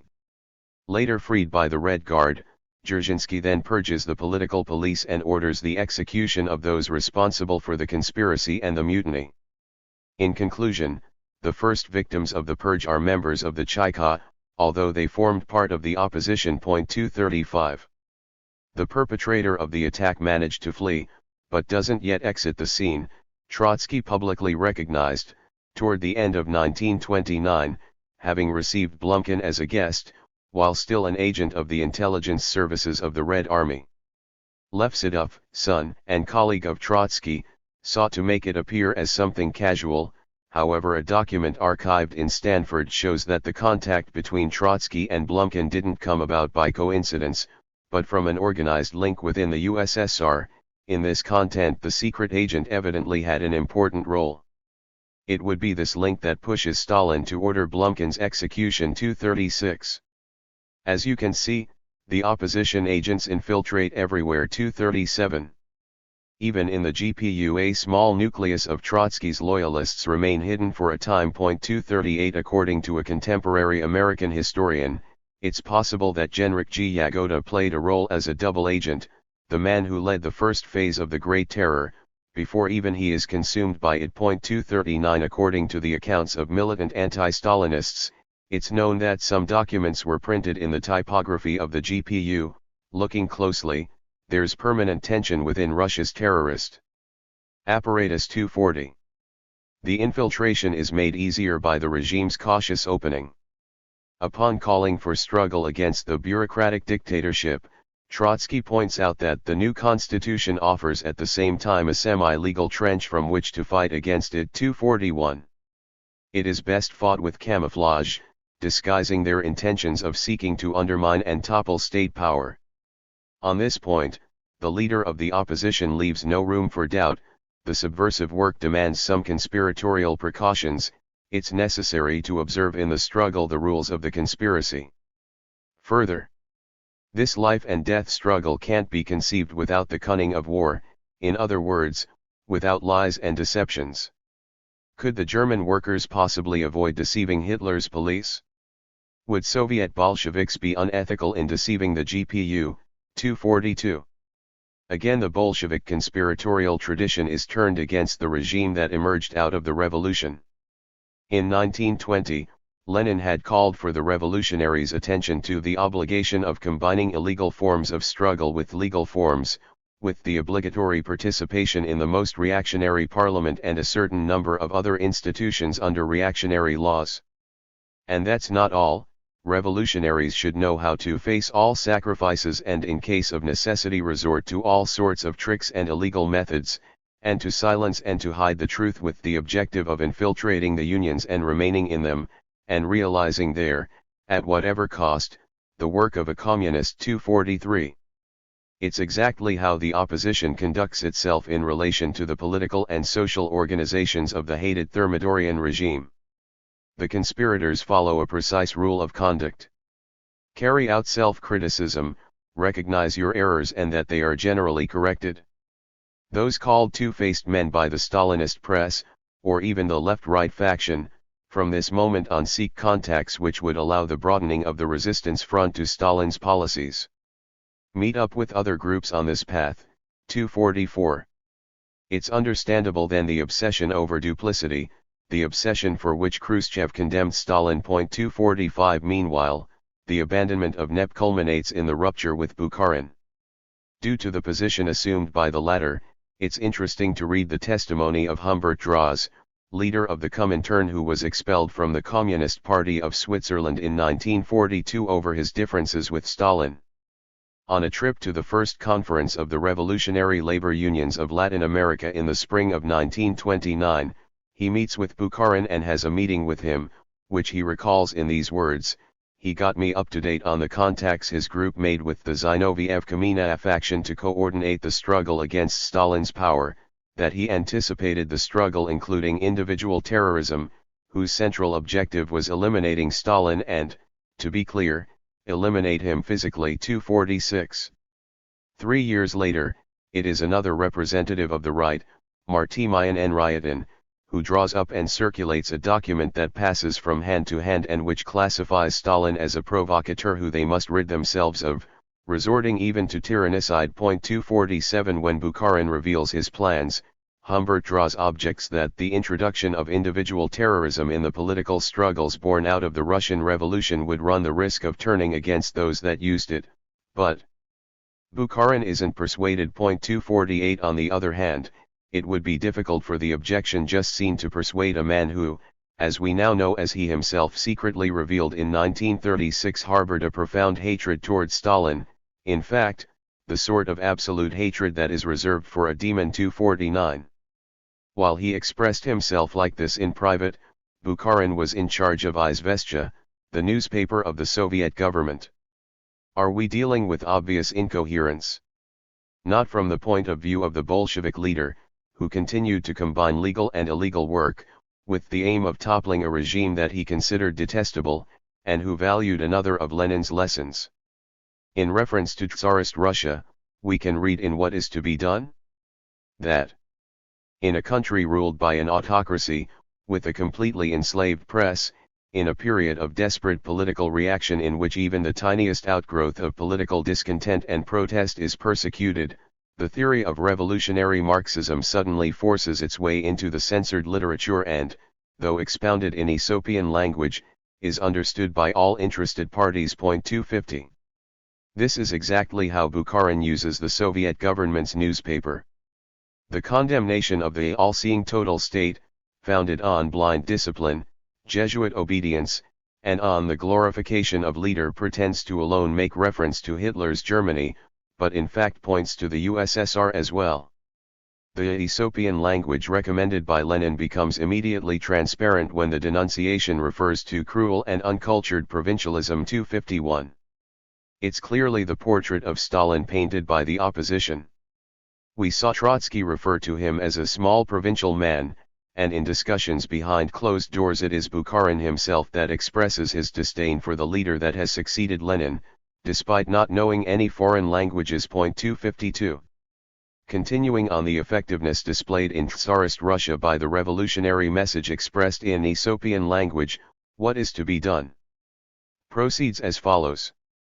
Quite a considerable time elapsed before the government realized what had happened, and the unwieldy army of censors and gendarmes discovered the new enemy and flung itself upon him. Meanwhile, Marxists' books were published one after another, Marxist journals and newspapers were founded, nearly everyone became a Marxist, Marxists were flattered, Marxists were courted, and the book publishers rejoiced at the extraordinary, ready sale of Marxist literature. 253. Bukharin and the opposition hoped that a similar phenomenon would create a climate favorable to Stalin's overthrow. But Stalin also read what is to be done, and knew the rules of Bolshevik conspiracy well. In conclusion, we witness a prolonged civil war. The clandestine network organizes itself, or seeks to reorganize itself despite successive rounds of repression that become increasingly unforgiving. According to the words of an active militant in the struggle against Stalin, despite being stomped on and annihilated, the opposition survived and grew, in the army, in the administration, in the party, in the cities, in the rural areas. Every terrorist wave brought forth a resistance movement. 254.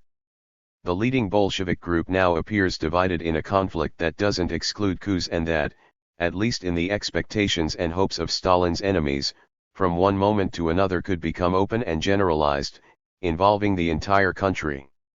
While the opposition turns to Lenin's lessons and to the conspiratorial tradition of Bolshevism to weave their plans in the shadow, this double game provokes the outrage of Soviet power, which identifies in false friends the most dangerous and insidious enemy. The tragedy heads toward its conclusion. Infiltration, disinformation, and calls for insurrection.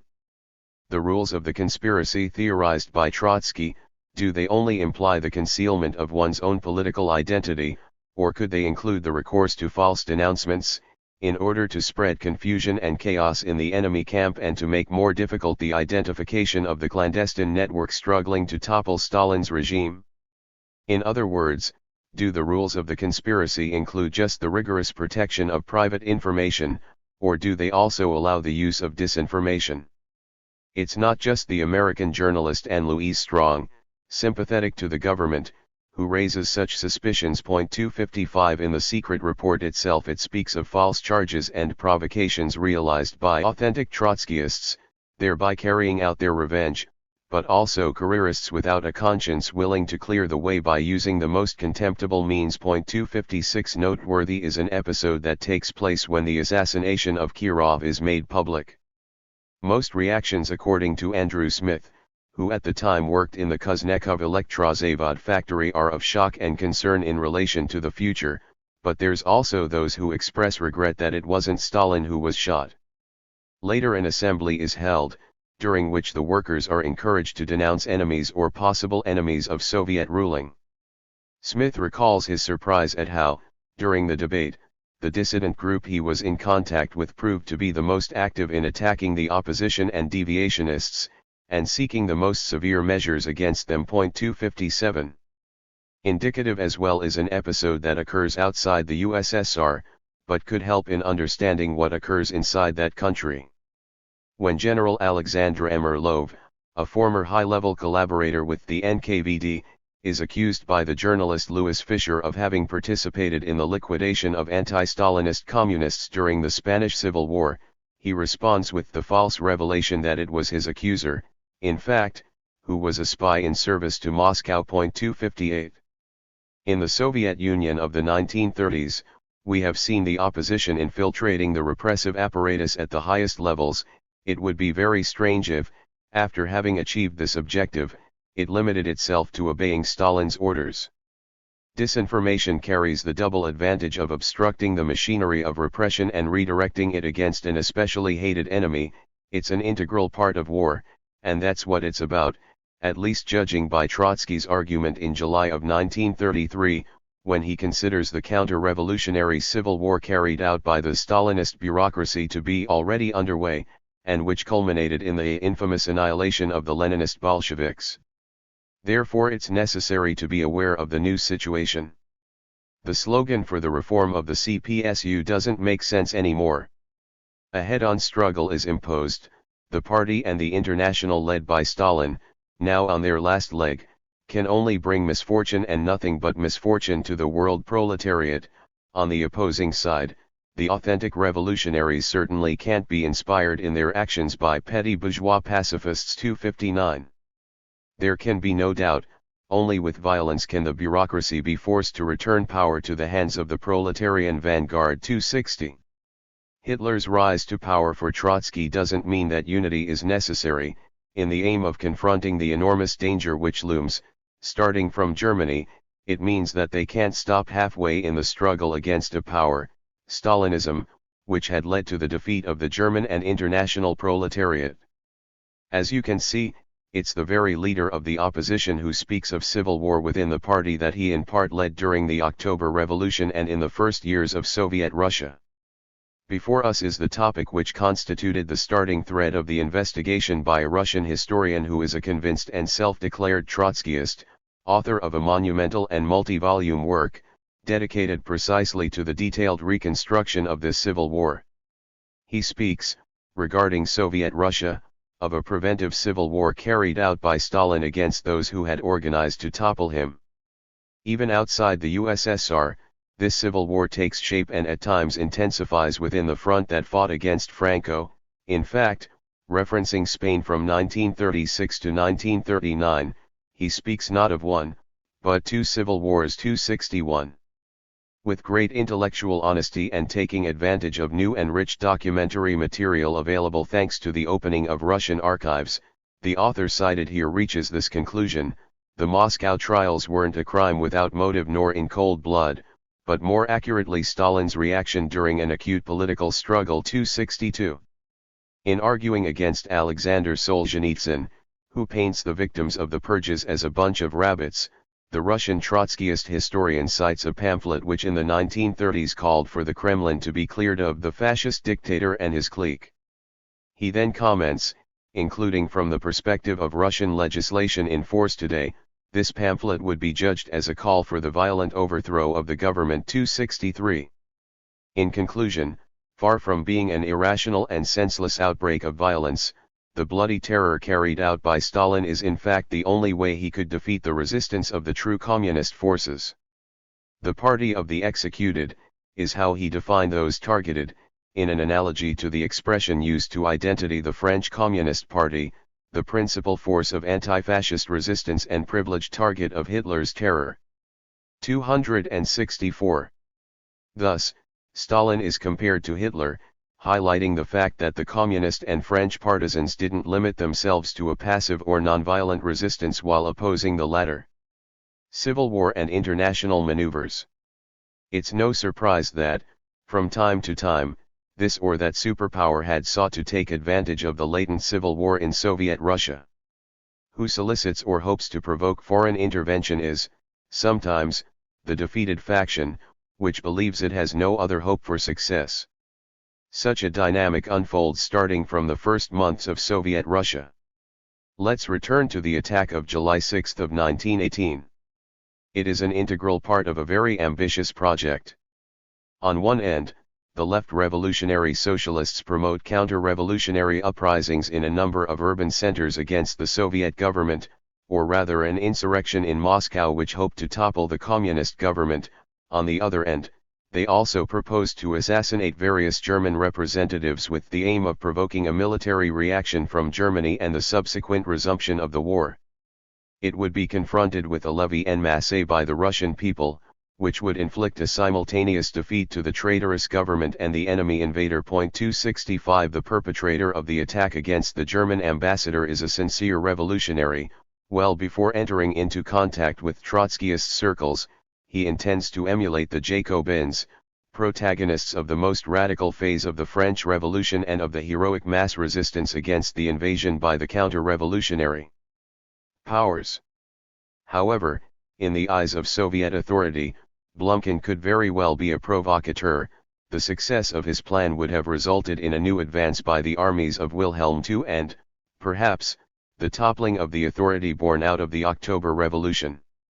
The interaction between internal and international politics appears in all historical changes. Hitler's rise to power, with the annihilation or decimation of the German section of the Communist International, represents a hard blow to the Soviet Union. What consequences would it have for internal political stability? On March 30, 1933, Trotsky blames the ruling bureaucracy in the USSR for the defeat of the Communists in Germany, and writes that the liquidation of Stalin's regime is absolutely inevitable and isn't far off. 266. In the summer of that same year, Daladier's government in France allows Trotsky to visit, only a few months after the previous rejection by Herriot, and doubts arise about the reasons for this change. Ruth Fisher thinks that the French government did so on account of Stalin's weakened position, the reorganization of the opposition against him, and Trotsky's nearing return to Moscow with leading responsibilities at the highest level. 267. A new and dramatic turn of events arises with the outbreak of the Second World War. In the spring of 1940, the Soviet Union is still outside the gigantic conflict, and it even remains committed to the non-aggression pact with Germany. It is an intolerable situation for the countries already facing Hitler's aggression. Taking the Finno-Russian conflict as a pretext, they consider a plan to bombard the petroleum centers in Baku. It's not just a matter of striking the Third Reich's energy supply line. The Franco-British military plan sought to break the military alliance between the Soviet Union and Germany through attacks against the oil industries in the Caucasus region and bringing a post-Stalinist regime to their side against Germany. 268. Let's return for a moment to the attack against German Ambassador Merbach. The perpetrator certainly had in mind triggering a German attack, but not because he hopes for their victory. On the contrary, he hoped the assault would awaken Russia, leading it to a decisive response. Later we see Blumkin participating in the conspiracy led by Trotsky. And the latter, for his part, in clarifying his position, compares himself in 1927 to French Prime Minister Clemenceau who, during the First World War, assumed leadership of the country after denouncing the lack of military effectiveness by his predecessors, and therefore proposing himself as the only statesman capable of leading France to victory against Germany. 269 Of the many number of possible interpretations and reinterpretations for this analogy, only one thing was made clear: not even the invasion of the Soviet Union would have put an end to the attempts by the opposition to seize power. Even more disturbing is the already cited comparison of Stalin to Nicholas II.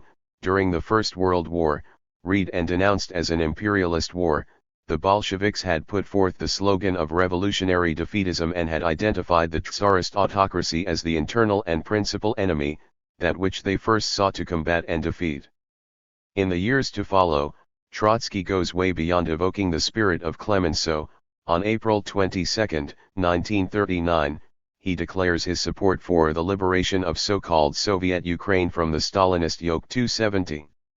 Once independent, it would later be unified with Western Ukraine upon being separated from Poland, and with Carpathian Ukraine, annexed earlier by Hungary. Let's reflect on the moment in which this position is taken. The Third Reich had just carried out the dismemberment of Czechoslovakia, and rumors grow which indicate that the Soviet Union is Germany's next objective. In these circumstances, in July of 1939, it is even Kerensky who takes a stand against Trotsky's surprising project which, according to the Menshevik leader, only favors Hitler's plans. It's the same opinion from the Kremlin was the quick response from Trotsky who, on the other hand, in an article from April 22 had written that with Ukraine's independence the Bonapartist clique will reap what they have sown. It's good for the current Bonapartist caste to be undermined, shaken, destroyed, and swept away. Only that way is the road paved for a real defense of the Soviet Republic and its socialist future. 271. Soon after the invasion of Poland begins, Trotsky goes even further. In foreseeing the final ruin of the Third Reich, he adds, however, before going to hell, Hitler could inflict such a defeat on the Soviet Union that it could cost the head of the oligarchy in the Kremlin. 272. That prediction of the liquidation of the Bonapartist clique or caste carried out by a revolution from below, or even by a military invasion, couldn't not be seen in the eyes of Stalin as confirmation of the suspicions about the convergence, at least the objective convergence, between the Nazi leadership and the Trotskyist opposition. Both had an interest in provoking the collapse of the internal front in the USSR, even if the first saw that collapse as the precondition for the Slavic nation's enslavement, and the second saw it as the precondition for the outbreak of a new revolution. Also, it's not a particularly ignominious suspicion. Acting like the new Lenin, Trotsky aspired to use to his advantage the dialectic that had led to the defeat of the Russian army, the toppling of the Tsarist autocracy and the victory of the October Revolution. Once again, the past history of Bolshevism is turned against Soviet power. Kerensky, who in 1917 had denounced the treason by the Bolsheviks, now warns of the treason by those who define themselves as Bolshevik-Leninists. From Stalin's point of view, there's been a radical change with respect to the First World War. Now it's a matter of confronting a political party or faction which, at least with respect to the first phase of the conflict, hopes for the collapse of the country and the military victory of a Germany not yet depleted from 3 years of war, as was the case with Wilhelm II, but at the height of its power and explicitly dedicated to building its colonial empire in the East. Given this context, it's certainly not surprising that the accusation of treason is raised.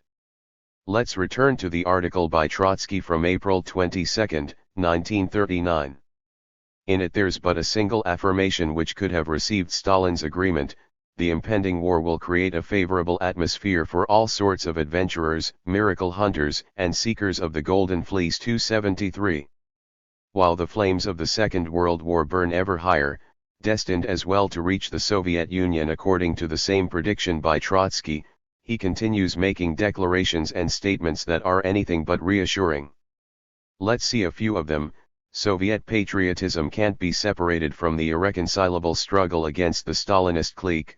The Fourth International has recognized for some time now the need to topple the bureaucracy through a revolutionary uprising by the workers. Stalin and the oligarchy led by him represent the principal danger to the Soviet Union. 274. It is quite understandable that the bureaucracy or the oligarchy, branded as the principal enemy, is convinced that the opposition, if not at the direct service of the enemy, is in any case ready from the start to follow up its actions. Any government would have found organizations of this orientation to be a threat to national security. Only to fuel Stalin's concerns and suspicions is the prediction by Trotsky of an imminent revolution in the Soviet Union, only a few years or perhaps months away from the inglorious collapse of the Stalinist bureaucracy. 275. Where does such certainty come from? Is it a prediction formulated while only taking into account the internal developments within the country? It becomes even more complicated upon analyzing the interplay between internal political conflict in Russia and international tensions. The suspicions and accusations are in fact encouraged by the existence of a fifth column and by disinformation operations carried out by Nazi Germany's intelligence services. In April of 1939, Goebbels writes in his diary, "Our clandestine radio station in eastern Prussia which broadcasts into Russia has caused an uproar. It operates in Trotsky's name and causes trouble for Stalin." 276. Immediately after the start of Operation Barbarossa, the leader of the Third Reich's propaganda services is even more pleased. "Now we are using 3 clandestine radio stations in Russia, The first is Trotskyist, the second separatist, the third Russian nationalist, all are critical of the Stalinist regime. It's an instrument the aggressors give great importance to. We work with all methods, especially the 3 clandestine radio stations in Russia. These are a model of cunning and finesse. 277. On the role of Trotskyist propaganda, the diary entry from July 14 is especially significant, which references the treaty between the Soviet Union and Great Britain and the joint statement by the 2 countries. It proceeds as follows: "This is an excellent occasion to show the compatibility between capitalism and Bolshevism." The statement will find scarce acceptance among Leninist circles in Russia, in contrast to the Stalinists, considered traitors to Leninism. 278. Naturally, the intention by Stalin and his collaborators to collectively condemn the opposition as a den of enemy agents appears grotesque today, but it's important not to lose sight of the historical context broadly presented here. It's especially necessary to have in mind that similar suspicions and accusations were raised against the Stalinist leadership. After having labeled Stalin as a fascist dictator, the pamphlets which the Trotskyist network circulated in the Soviet Union added, "The leaders of the Politburo are either mentally ill or mercenaries of fascism." 279. Even official documents of the opposition insinuated that Stalin could be the protagonist of a gigantic and deliberate provocation. 280. On both sides, instead of committing to an exhaustive analysis of the objective contradictions, and how political conflicts interrelate with them, they prefer to quickly resort to the category of treason and, in its extreme form, the traitor becomes a conscious and valuable agent for the enemy. Trotsky doesn't tire in denouncing the plot of the Stalinist bureaucracy against the working class, and the plot is even more despicable because the Stalinist bureaucracy is nothing more than imperialism's transmission device. 281. It's not necessary to say that Trotsky is on the receiving end as well. He laments at seeing himself described as an agent of a foreign power, but in turn labels Stalin as an agent provocateur at Hitler's service. 282. The most infamous accusations are exchanged by both sides. On closer examination, the most incredible are those coming from the opposition. The conflicted and tormented mood of its leader was carefully analyzed by a Russian historian not suspected of having Stalinist sympathies. Trotsky didn't want the defeat of the Soviet Union, but Stalin's collapse. In his predictions on the imminent war, his unease is evident. The exile knew that only his country's defeat could put an end to Stalin's power. He desired war, because in that war he saw the only possibility of toppling Stalin. But Trotsky didn't want to admit this even to himself. 283. Bonapartist reaction, coups d'états and disinformation, the Tchaikevsky case.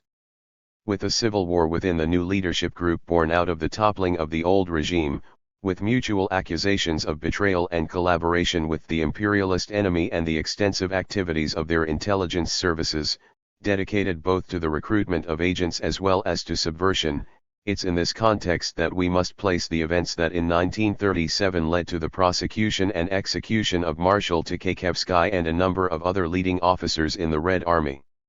There's a long history behind this case.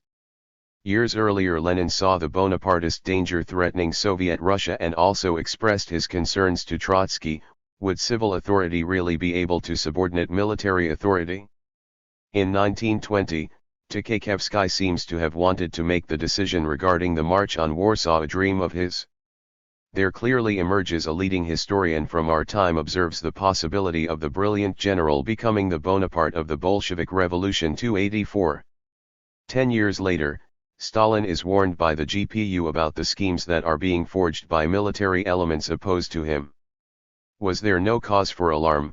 285. In April of the following year, it was Trotsky who expresses his great doubts regarding Tchaikevsky, offering the following analysis of the situation created in the USSR after the political defeat of Bukharin and his allies on the right. The principal danger for socialism is represented not by Thermidorian reaction, which would formally conserve the country's Soviet character and the communist character of the ruling party, but by Bonapartist reaction. That will take the most open, most mature form of the counter-revolution, that will be waged against the Soviet system and the Bolshevik party as a whole, unsheathing the saber in the name of bourgeois property. In such a case, the most adventurous pre-Dorian elements like Tchaikevsky could play a role of great importance. Those opposing them with weapons in hand would be the revolutionary elements of the party, the state, and take note the army, reunited around the working class and the Bolshevik-Leninist faction. 286. This stance constitutes a new factor in the conflict between the Bolsheviks. Despite having the armed forces under his control, Stalin was careful not to get them too closely involved in the controversies and intrigues that shook the party and the state. 287. Now, clearly, the opposition seeks to gain entry or to consolidate its presence in the army in the name of the struggle against the Bonapartist threat. After all, only it would be able to meaningfully oppose it. However, not allowing himself to be intimidated by this Bonapartist threat, in 1935 Stalin grants to Tchaikevsky and 4 other military officers the title of Marshal. It's a promotion made in the context of a reform that sees the army abandon its predominantly territorial militia character, becoming a true standing army and restoring the old pre-revolutionary discipline. 288. On December 21 of the same year, together with other members at the apex of Soviet political and military leadership, the new marshal celebrates Stalin's birthday at the latter's home until 5:30 in the morning. Dimitrov emphasizes. 289. It's precisely that reform which draws Trotsky's outrage, who, on the one hand, returns to the old denunciation, the Red Army was not spared in the Soviet regime's degeneration. On the contrary, that degeneration found in the army its highest expression. On the other hand, Trotsky takes on a new tone, mentioning the formation of a new kind of opposition faction in the army, which, from the left, laments the abandonment of the focus on world revolution. And the text cited here, it somewhat suggests that this opposition could have lured into Tchaikevsky himself, a man who in 1921 had fought with excessive zeal for the formation of a world high command, could hardly have supported the abandonment of internationalism and the cult to the status quo that had taken hold in the USSR. What to say of this text? The agitation in the army continues and appears to be strengthening, only that now the approaching struggle doesn't oppose a Bolshevik-Leninist faction against the Bonapartist generals, but a reliable part of the army and its leadership against the Thermidorian leaders and traitors in the Kremlin. The resistance by the Red Army, and its rebellion against state power, would be further justified by the fact that its new political course constituted a double coup d'état that, in breaking with the Bolshevik October, arbitrarily proceeded to the elimination of the militias and the restoration of the officer caste, 18 years after its revolutionary suppression. 290. Rising up against Stalin, the Red Army would have, in fact, prevented the coup d'états he was planning and would have re-established revolutionary legitimacy. As if all of that wasn't enough, the Trotskyist opposition bulletin announces an imminent revolt by the army. 291. Perhaps a measure taken in Moscow some months before the trials aimed to confront that possible threat. On March 29, 1937, the Politburo debated the removal from the Red Army of all commanders and officers who had been expelled from the party for political motives, transferring them to the economic ministries. 292. The rumors spread by White Russian exiles in Paris about a military coup d'état that was being prepared in Moscow fueled even more the climate of suspicion and concern. 293. Finally, during the latter half of January 1937, the Czechoslovakian president, Edvard Beneš, receives intelligence about the secret negotiations underway between the Third Reich and the anti-Stalinist clique in the USSR of Marshal Tchaikevsky, Rykov and others. 294. Was there some basis to the accusation, or was it all a set up by German intelligence services? Yet early on in 1937, in speaking with his foreign minister, Konstantin von Neurath, Hitler rejects the idea of an improvement in relations with the USSR, but adds, it would be different if things in Moscow developed in the direction of an absolute despotism under the control of the military. In that case it would be wrong to miss the opportunity to make our presence felt again in Russia. 295. Beneš also keeps the French leaders up to date on those negotiations, thereby notably weakening confidence in the French-Soviet pact. 296. Therefore it wasn't Stalin alone who believed the information shared by the Czechoslovakian president.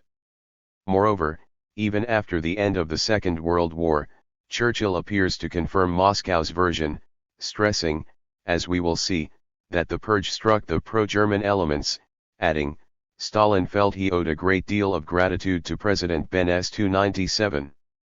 At any rate, the question remains without an answer, and to conclusively answer it only a private conversation of Hitler's in the summer of 1942 offers some assistance. Despite not mentioning a concrete military conspiracy, he observes that Stalin had serious reasons to fear being killed by Tukhachevsky's inner circle. 298 If it had all been a setup with Hitler's direct supervision or approval. 299 He would have perhaps boasted of it at a time in which the memories were still fresh of the initial and unstoppable advances by the Wehrmacht. In asking the key question about the then recent trials and executions, Trotsky gives an answer that raises more questions. It all depends on what one considers to be a conspiracy. Any sign of discontent and any contact made among those who are disgruntled, any criticism and any consideration about what to do, or how to oppose the government's shameful policies, all of this, from Stalin's point of view, is a conspiracy. It's a totalitarian regime. All opposition is undoubtedly the seed of a conspiracy. In that sense, the seed was the general's aspirations to protect the army from the demoralizing intrigues of the GPU. Is it his rejection of the conspiracy theory, or is it his corroboration of it, expressed in the Aesopian language imposed by circumstances? Who calls attention to that ambiguous declaration is the fervent Trotskyist and Russian historian we've already encountered, who ends up accepting the thesis of the anti-Stalinist conspiracy by Tukhachevsky, putting it in a Bolshevik political context rather than a bourgeois one. 300. To conclude, doubts remains, but it seems difficult to explain all that had happened with the usual deus ex machina, the power-hungry and bloodthirsty dictator, eager to surround himself with puppets, blind and unconditional in their loyalty. This explanation is all the more fragile for the fact that in 1932 Stalin had no issues in attending, together with Molotov, classes by the commandant of the military academy, Boris M. Shapashnikov, and Stalin gained a lot from these classes, given by a highly decorated strategist, yet who was not a member of the Communist Party. 301 Moreover, military science was one of the few politically important fields in which Stalin favored originality and innovation, to the extent that the officer corps could exercise considerable spiritual independence. 302. Taking the place of Tukhachevsky and his subordinates are generals who, far from being passive yes-men, frankly expressed their opinions and made arguments according to their own judgment. 303 Not hesitating to contradict the supreme leader, who, moreover, encourages and sometimes rewards that attitude. 3 Civil wars. If we don't want to be held prisoners to the caricatures of Stalin drawn by Trotsky and Khrushchev during two different but equally intense political struggles, it's necessary not to lose sight of the fact that the events that began in October 1917 are marked by 3 civil wars. The first war saw the confrontation between the revolution on one side, and the coalition of its enemies on the other, supported by capitalist powers committed to containing the Bolshevik contagion by any means possible. The second war is more or less the collectivization of agriculture, which is driven by a revolution from above or from afar, despite in part being driven by the peasantry from below. The third is that which divided the Bolshevik leadership group. The last one is even more complex because it's characterized by great mobility and by the dramatic shifts in its front lines. We saw Bukharin, on the occasion of the Brest-Litovsk Treaty, momentarily flirt with the idea of a type of coup d'état against Lenin, who he condemns for wanting to transform the party into a dung heap. While at that moment Bukharin's position is similar to Trotsky's, in the eyes of the latter he becomes, 10 years later, the privileged incarnation of Thermidorian reaction and betrayal by the bureaucracy, with Stalin against Bukharin. Yes. With Bukharin against Stalin? Never. 304. It's a moment when Trotsky appears to predict Stalin's turn against Bukharin. The latter would have immediately toppled Stalin as a Trotskyist, exactly how Stalin had toppled Zinoviev. We are in 1928 and there's already hints of the split between Stalin and Bukharin, who in fact, because of the abandonment of NEP, begins privately describing Stalin as the representative of Neo-Trotskyism and as an unprincipled schemer, in the last analysis, as the worst and most dangerous enemy inside the party. 305 Thus, the former member of the Duumvirate proceeds down the path that will unite him with Trotsky. Ultimately, the opposing sides form coalitions against the victor. It becomes clear that in the mortal conflict between the Bolsheviks, the alignments change rapidly until the very end.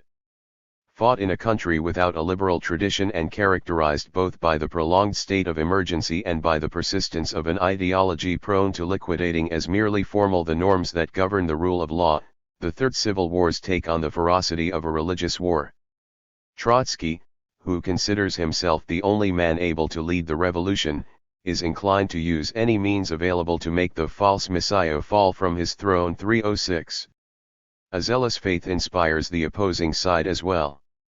And the more Stalin is determined to eliminate all conspiratorial threats, including the most unlikely, the more heavily loom the clouds of a war that threatens the very existence of Russia and the homeland of socialism, and which therefore represent a mortal threat both to the national cause as well as the social cause, two causes Stalin is determined to lead. While their distinctions are hard to make out, the three civil wars become tied up in the interventions by this or that great power. The entirety of these convoluted and tragic conflicts vanish in the differing accounts, described first by Trotsky and later by Khrushchev, that tell simple fables and construct a monster who at his mere touch transforms gold into blood and dirt. 3. Between the 20th century and the longue durée, from the history of Marxism to the history of Russia, the origins of Stalinism. A catastrophe in the making. Up until now we have concentrated on the ideological, political, and military contradictions in the revolutionary process and their interaction with international conflicts. But the picture wouldn't be complete without the inclusion of another factor, the long history of Russia.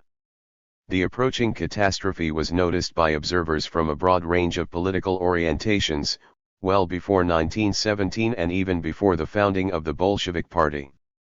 In 1811, in a St. Petersburg still shaken by the peasant revolt led by Pugachev that was crushed a few decades earlier at great difficulty, Joseph de Maistre expresses his concern that a new European kind of revolution could break out, led this time by an intellectual class of popular origin or sentiment, by a university-educated Pugachev. By comparison, the disorder witnessed in France would be child's play. There's no words to express what I fear could come to pass. 307. Let's skip ahead by half a century. An even more accurate prediction, and quite admirable for its foresight, can be read in an article on Russia by Marx published in an American newspaper. If the nobility continues to oppose the emancipation of the peasantry, a grand revolution will break out, and from it will arise a reign of terror by these half-Asiatic serfs, unequaled in history. 308. Soon after the revolution of 1905, it's the Prime Minister himself, Sergei Witte, who stresses that the current situation in Russia was unsustainable and warns the Tsar of the danger represented by the Bunt, the peasant revolt. One cannot halt the forward march of humanity. If it doesn't triumph through reform, the idea of human freedom will triumph by means of revolution. But in the latter case, it'll be born from the ashes of 1,000 years of calamities.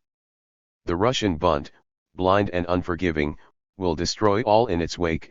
It will reduce everything to ash. The horrors of the Russian Bunt will surpass all those known in history. 309. Moreover, it's Witte himself who is involved in the ferocious repression that's used to confront the revolution of 1905 and the often brutal Jacques Ries who take part in it. The Interior Minister, P.N. Durnovo, orders the governors to immediately proceed to the execution of the rebels, and to burn and level the villages where the disturbances originate from. It's followed by military courts, collective punishment, death squads, and pogroms against Jews, blamed as the source of subversion. It's a situation that continues on until the start of the First World War. It's precisely the Interior Minister who warns, the revolution in its most extreme form, and an irreversible state of anarchy, will be the only predictable outcome of an unfortunate conflict with the Kaiser 310. It's what will happen soon enough. Let's look at Russia's situation on the eve of the Bolsheviks' rise to power.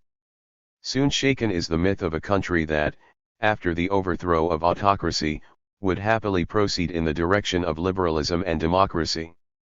It's a myth encouraged by Churchill who, to justify his interventionist policy, accuses the Bolsheviks sustained by German gold of having violently overthrown the Russian Republic and the Russian Parliament 311. It would be easy to accuse the British statesman of hypocrisy. He knew very well that between February and October London had continually supported coup attempts that sought to restore the Tsarist autocracy or impose a military dictatorship. It's Kerensky himself who points out that the governments of France and Britain took advantage of every opportunity to sabotage the provisional government of Russia. 312 However, from his exile in the United States, the Menshevik leader never gives up cultivating this myth in question, accusing the Bolsheviks of a double treason, against the homeland and against the recently born Russian democracy. 313. If the accusation of treason to the nation becomes obsolete with the end of the Second World War and the rise of the USSR as a superpower, Kerensky was one of the few defeated Menshevik leaders who clung to it. Still today the topic of the Bolsheviks' betrayal of democracy is commonplace, a betrayal that culminates in the Stalinist terror. But that general line of thinking doesn't stand up to historical analysis.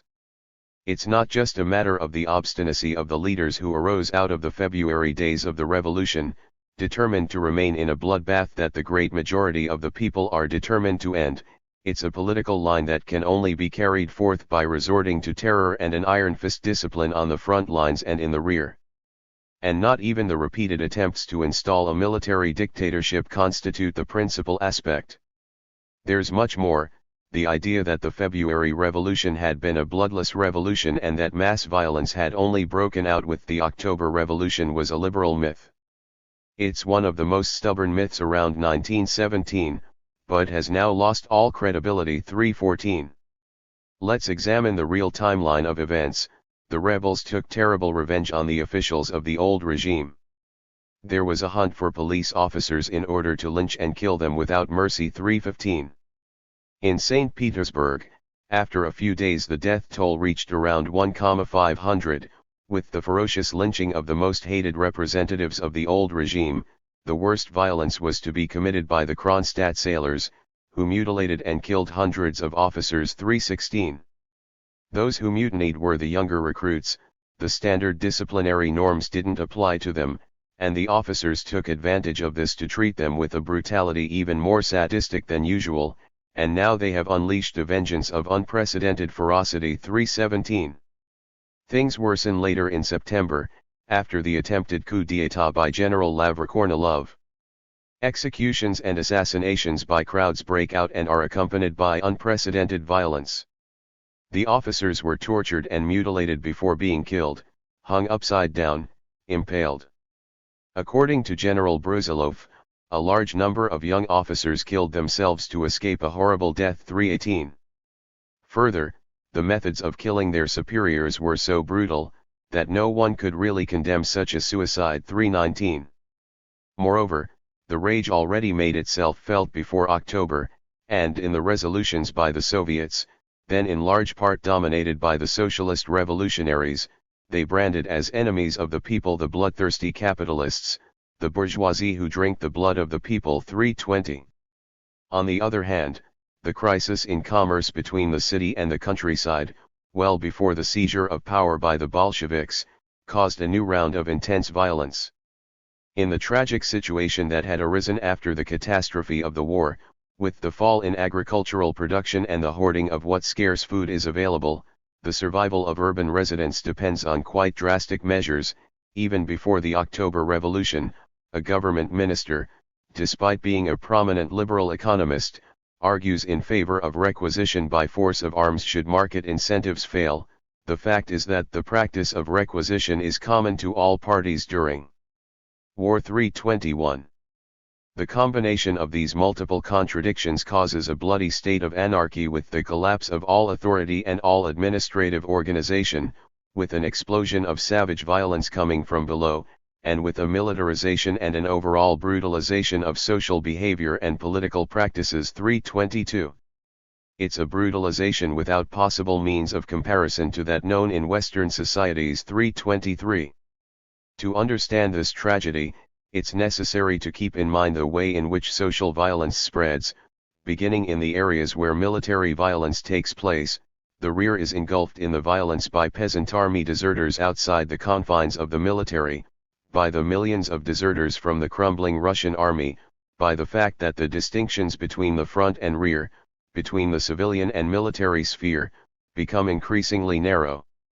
In conclusion, the violence from the military zones spreads everywhere, and society as a whole not only falls into chaos and anarchy, but becomes hostage to an unprecedented brutalization. 324. Therefore, it's a question that begins with the First World War and the crisis and breakdown of the Russian army. Perhaps it would even be better to go even further back. The exceptional level of violence that strikes 20th century Russia is explained by shedding light on the two interlinked processes, the Grand Jacquerie of October 1917 that had been gathering force for centuries, and precisely for that reason unleashes a wave of blind and indiscriminate violence against the landowners, against their property, their homes, and their very lives. In addition to this, there's powerful resentment toward the city itself. The second process is the collapse of the Tsarist military, the most numerous army in history, 95% of whom were peasants. 325. The oppression, exploitation, and humiliation of an immense mass of peasantry by an exclusive, aristocratic elite, who considered themselves foreign in relation to their own people, considered a different and inferior race, were precursors to a catastrophe of unprecedented proportions. Especially because the social conflict became even more acute with the outbreak of World War I, in which the noble officers on a daily basis exercised a true power of life and death over peasant soldiers. It's no coincidence that at the first signs of crisis they sought to maintain discipline on the front and in the rear by resorting to the use of artillery. 326. The collapse of the old regime is the moment for revenge and vengeance, cultivated and sown over centuries. The Prince G. Lvov self-critically recognizes this. The vengeance of the peasant servants was a settling of accounts with those who for centuries had refused to treat the peasants as people, rather than as dogs. 327. Unfortunately, precisely because it was a matter of vengeance, it took on forms not only brutal, but also purely destructive. Thousands of drunk workers and soldiers wandered through the cities, looting warehouses and shops, breaking into homes, beating and robbing peasants. Still worse is what would happen in the countryside. Near the front, large groups of deserters wandered through the countryside and engaged in banditry. The combined agitation of the disbanded soldiers and peasantry provokes throughout Russia a devastating fire, not only similar to the Jacquerie, but to Luddism as well, and included vandalism. Indeed, the peasantry destroyed noble homes, churches, and schools. They set libraries and priceless works of art aflame. 328. The Russian state saved by those who sought the withering away of the state. Overall, the situation created after the February Revolution and the fall of the old regime can be described as follows. In short, Russia was enduring a process of balkanization. If 1917 proved anything, it was that Russian society wasn't strong enough, nor was it sufficiently united, to sustain a democratic revolution. Without the state, there's nothing to hold Russia together. 329. An irony of history, the state was restored by a party that worked for and desired the final extinction of the state. It requires ruthless energy to restore order to a world that, having been ruined through centuries of isolation and oppression, experiences a new period of anarchy and chaos which breaks out after the war and the collapse of the old regime. But it would be ideologically superficial to focus on the recourse to terrorist violence by only one of the actors. Let's see how the new authority is challenged. We're dealing with a terrible, vengeful war against the communist regime. Thousands of Bolsheviks were brutally killed. Many of them victims of horrible torture. Ears, tongues, and eyes ripped out, limbs, heads and genitals cut off, stomachs emptied and filled with sand, foreheads and chests branded with crosses, people crucified upon trees, burnt alive, drowned in freezing water, buried up to their necks and fed upon by dogs and rats as a spectacle to joyous crowds of peasants. Police stations and courthouses were destroyed. Schools and propaganda centers trashed. Simple banditry played a role as well. Nearly every gang attacked trains. In the Donbass, it is said that in the spring of 1921 these robberies were almost daily. Incursions into town centers and sometimes even remote farms were another regular source for provisions. 330. What caused this brutal violence? The policies carried out by the Bolsheviks? Only in part. In 1921 and 1922 a terrible famine ravaged the countryside, directly caused by a year of drought and freezing temperatures. 331. Yet the peasant revolt was also a protest against a state that took their sons and horses to the army, that prolonged the devastation caused by the Civil War, that forcibly conscripted peasants into work crews, that looted their food supplies. 332. This was also a protest against a catastrophe that began in 1914. With respect to Bolshevik policies, it's necessary to know how to distinguish between measures that unreasonably struck against the peasantry, from those that had a completely different character. Let's consider the collective farms that had already started in 1920, and were often formed by communist militants arriving from the city, driven not just by ideology but also by the hunger that ravaged the urban centers. They ate and worked collectively. The women did the difficult field work alongside the men, and in certain cases nurseries were established to take care of the children. On top of this, there was a total absence of any religious observance. In this case as well, the hostility of the peasantry was insurmountable, given that they were convinced that they sought to collectivize not only the land and the tools, but also the women and daughters, and for all of them to sleep together under one big roof. 333. Still, more bitter was the experience of the populists who at the turn of the century were determined to go to the people and help them create cooperatives, but were quickly forced to abandon their idealistic image of the Russian peasantry. Here we see Mikhail Romas's experience. From the start, the peasants were suspicious of the cooperative, not being able to understand how the prices of the new company would be lower than other sellers. The more successful farmers connected to the merchants in the region started to harass Romas and his people with a series of acts meant to intimidate them, putting gunpowder in the firewood used for the fireplace, threatening poor farmers who showed some interest in the cooperative, until going as far as brutally killing a poor peasant from the cooperative, horrendously dismembering his body and then scattering it along the riverbank. Finally, they set fire to the kerosene deposit, making the cooperative go up in flames. The naive populists were barely able to escape with their lives. 334. Once again, we see the extent of the violence that is unleashed in a Russia consumed by crisis.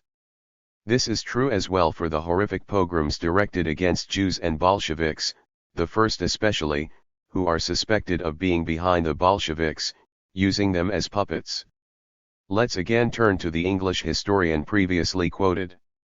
In some areas, in Chernobyl for example, the Jews were gathered in the synagogue that was then set on fire. In other towns, like in Cherkasy, hundreds of girls, not yet 10 years old, were raped, many of whom were later found to have wounds in their vaginas from bayonets and swords. The Cossacks from Terek tortured and mutilated hundreds of Jews, mostly women and children.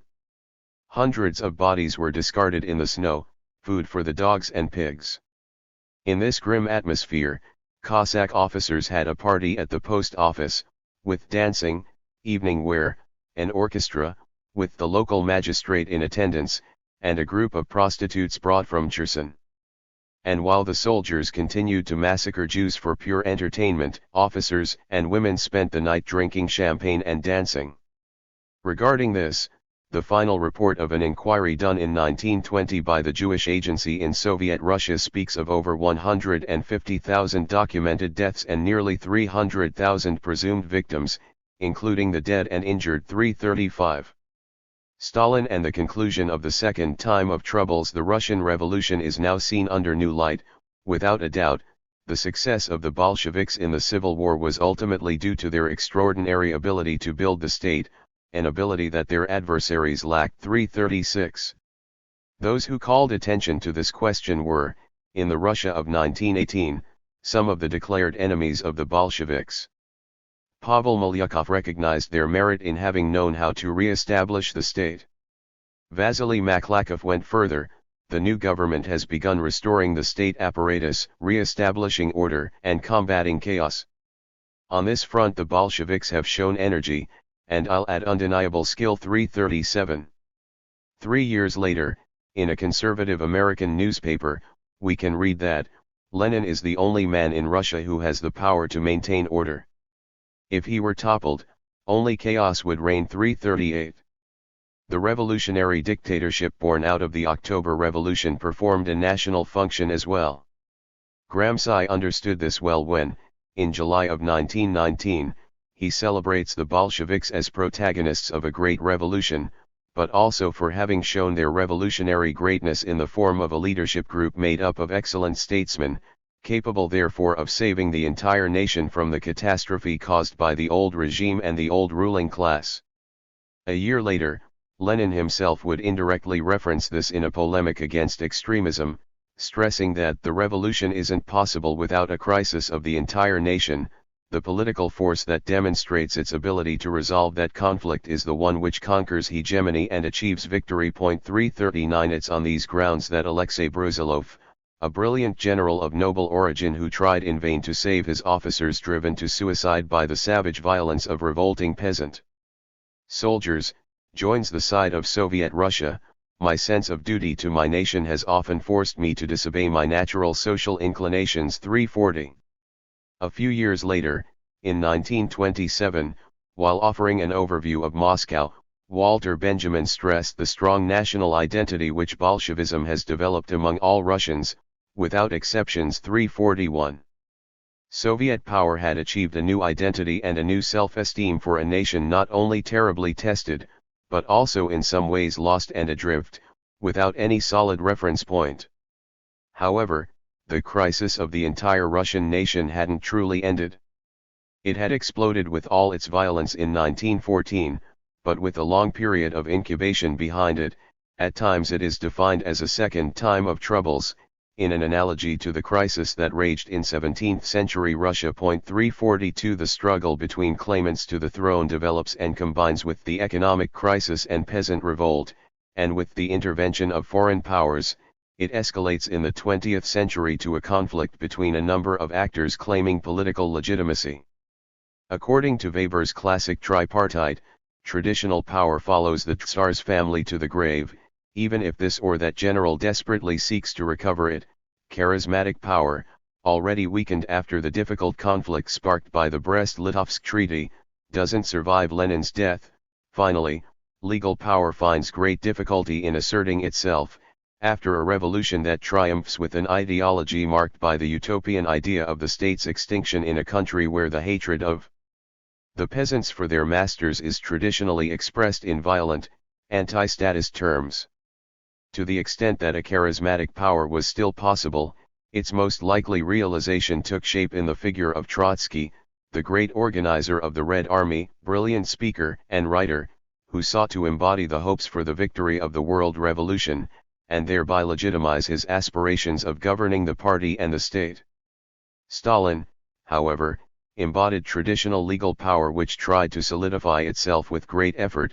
Different from Trotsky, who arrived late to Bolshevism, Stalin represented historical continuity for the party that led the revolution, and was therefore the holder of the new legality.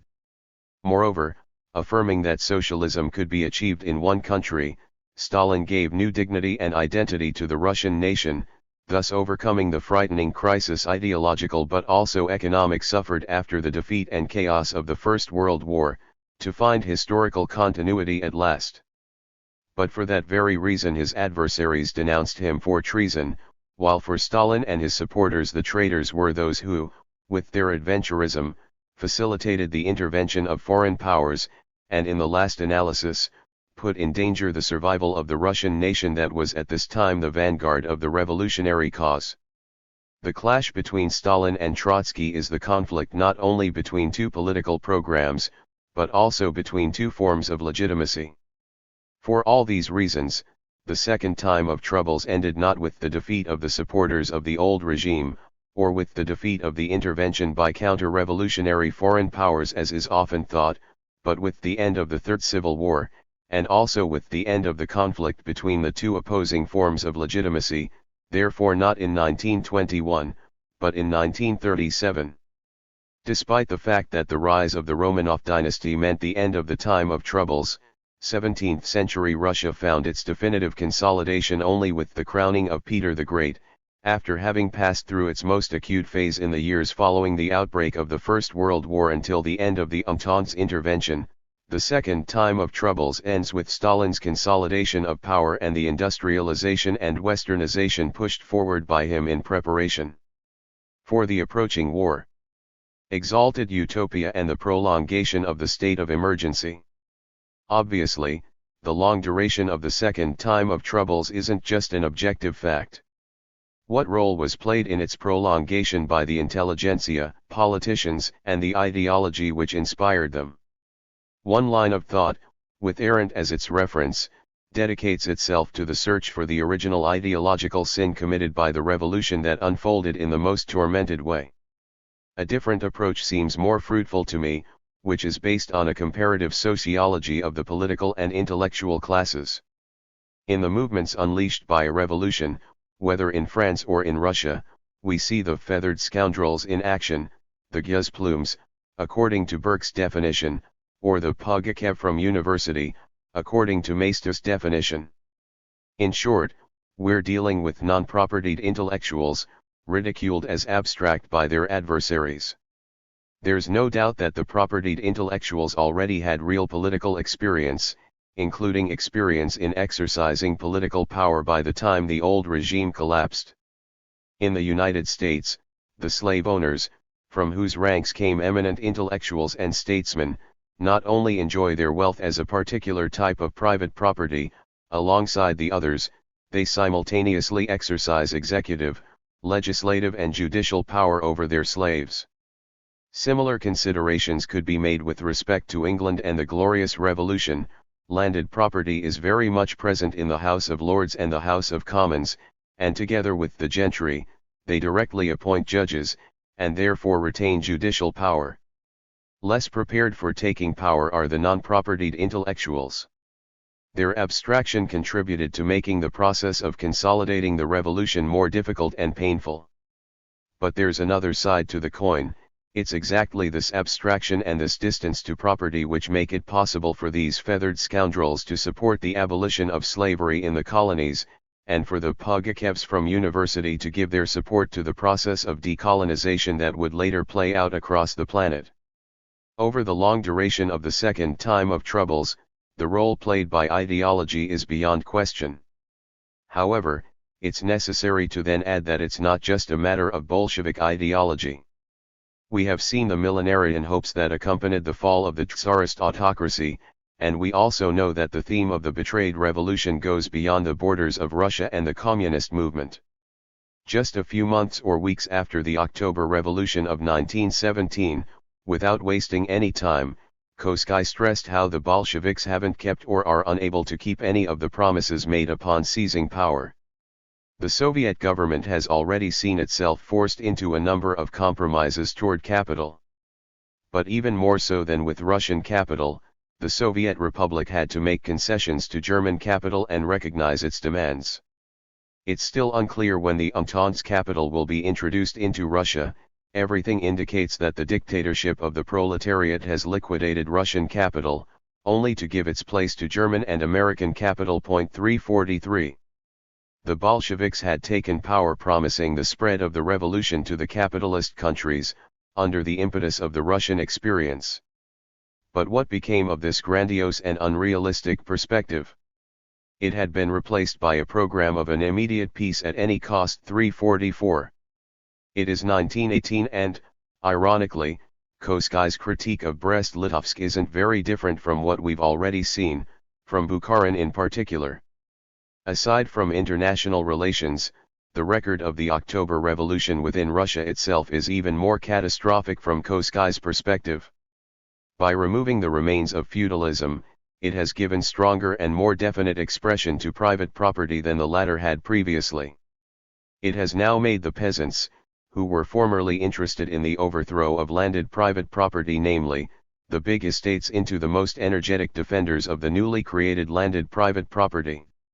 It has strengthened private property in the means of production and in the production of commodities. 345. Again we are reminded of those, including within the Bolshevik Party, who describe the persistence of landed private property and NEP as a shameful abandonment of the socialist course. The collectivization of agriculture later on doesn't put an end to the denunciation of treason, which, in the middle of the 1930s, finds its organic expression in Trotsky's book dedicated to the revolution betrayed. It is interesting to observe how the fundamental charges of this accusation are in some form already present in Koskai's book from 1918. Let's see how the eminent social democratic theorist makes his argument. If individual private property is also substituted by cooperative property, one must not forget that the latter is only a new form of capitalism. On the other hand, the state economy still isn't socialism, and not just for the fact that the market and commodity production continue to exist. 346 There's something more. The liquidation of a determined form of capitalism doesn't necessarily mean the liquidation of capitalism as such. The new power could abolish many forms of capitalist property, but this still isn't the establishment of socialist production. As a matter of fact, a new exploiting class emerged in the Soviet Union, or is emerging, in the place of those who were until this moment capitalists, now transformed into workers. Enter intellectuals, or workers, now transformed into capitalists. 347. While Trotsky, contrary to some of his more radical followers, prefers to speak of a bureaucracy instead of a new capitalist class, the similarities between these two discourses remain, even more so because in the Russian revolutionaries' analysis, the Soviet bureaucracy apparently seeks to rival the Western bourgeoisie. 348. Of course, there are differences. For Koskai, it's the Bolshevik leadership as such that has abandoned and betrayed the noble ideas of socialism in some form, more than a subjective and conscious decision or renunciation. This desertion is the expression of the impotence of all revolutionary endeavors carried out without taking into consideration the objective social and economic conditions. 349. In comparison to Trotsky, Koskai's reasoning appears more persuasive. He doesn't commit the fallacy of explaining gigantic objective social processes by railing against the betrayal by a limited political stratum or by a single individual that plays the role of deus ex machina. However, there's a moment in which the German social democratic leader also brings in the category of subjective and conscious betrayal. The Bolsheviks had committed it when, voluntarily ignoring the immaturity of the objective conditions, they deserted to the cult of violence which Western Marxism strongly condemns. 350. It is but the initial choice of carrying out the October Revolution which is synonymous with the renunciation of the noble ideas of Marx and socialism. In this case, however, the accusation of betrayal includes Trotsky as much as Lenin and Stalin. It remains to be seen if Koskai's condemnation of the Bolsheviks' cult of violence is compatible with the criticism he directed at them for having sought in Brest-Litovsk an immediate peace at any cost. More important than the differences are the similarities that are shared between the two Marxist theorists under examination here. In both discourses, the millenarian vision of the future society opens up an abyss between the beauty of authentic socialism and communism on the one hand, and on the other hand the irredeemable mediocrity of what's present and what's real. They try to fill this abyss by resorting, in the case of Trotsky, to the category of betrayal and, in the case of Koskai, to the category of the objective immaturity of Russia, which inevitably ends up provoking the disfiguration and betrayal of the original ideas. In the eyes of the German social democratic leader, given the economic backwardness of a country that isn't among the developed industrial states, the failure of the socialist project was inevitable. In reality, Russia is completing the last of the bourgeois revolutions, not the first socialist revolution. This is clearer by the day. The current Russian Revolution could only take on a socialist character when it coincides with the Socialist Revolution in Western Europe 351. Again we come across Trotsky's desires and predictions. Indeed, having emerged from the February Revolution, the millenarian vision of the new society yet to be built ends up being defended, in different and contradictory ways, by quite a broad group of people. It's a dialectic that manifests itself with particular clarity with the introduction of NEP. Those outraged aren't just important sectors of the Bolshevik Party, nor is the indignation always motivated by concerns over fidelity to Marxist orthodoxy. While the Christian Pierre Pascal laments the arrival of a new aristocracy and the emergence of a counter-revolutionary process, the great Joseph Roth speaks disappointingly of an Americanization, which sees Soviet Russia losing not only socialism, but its own soul as well, thus falling into a spiritual vacuum 352. The outraged cries caused by defrauded and betrayed millenarian hopes are met in turn by declarations of victory in the bourgeois camp for the fact that, with the introduction of NEP, even Lenin, so the argument goes, sees himself obligated to turn his back on Marx and socialism. 353 Again we come across the category of betrayal, though this time met positively. Paradoxically, what in some way pushed the Bolsheviks toward another revolution was an unprecedented, ample, and diverse front. The horrors of the war had led Pascal to apocalyptically predict in August of 1917 a social and universal revolution of unprecedented radicalness. 354 On the opposing side, adversaries and enemies of the October Revolution were ready to celebrate its failure every time plans were drawn up to move on from the phase of millenarian expectations, to the less enthusiastic but more realistic phase of building a new society. All of this could only strengthen the already existing tendency in the Bolshevik Party, itself a consequence of the spiritual climate whipped up by the war, in favor of radicalizing the utopian themes found in Marx's thinking. In that sense, the ideology which contributed to the prolongation of the second time of troubles appears to be rooted in an objectively concrete situation. From abstract universalism to the accusation of betrayal. Now let's take an overall look at the charges involved in the accusation of betrayal. Formulating the problem in philosophical terms, we find that despite being considerably different and despite arising out of quite different ideological and political positions, these accusations share a vision of universalism which requires further examination.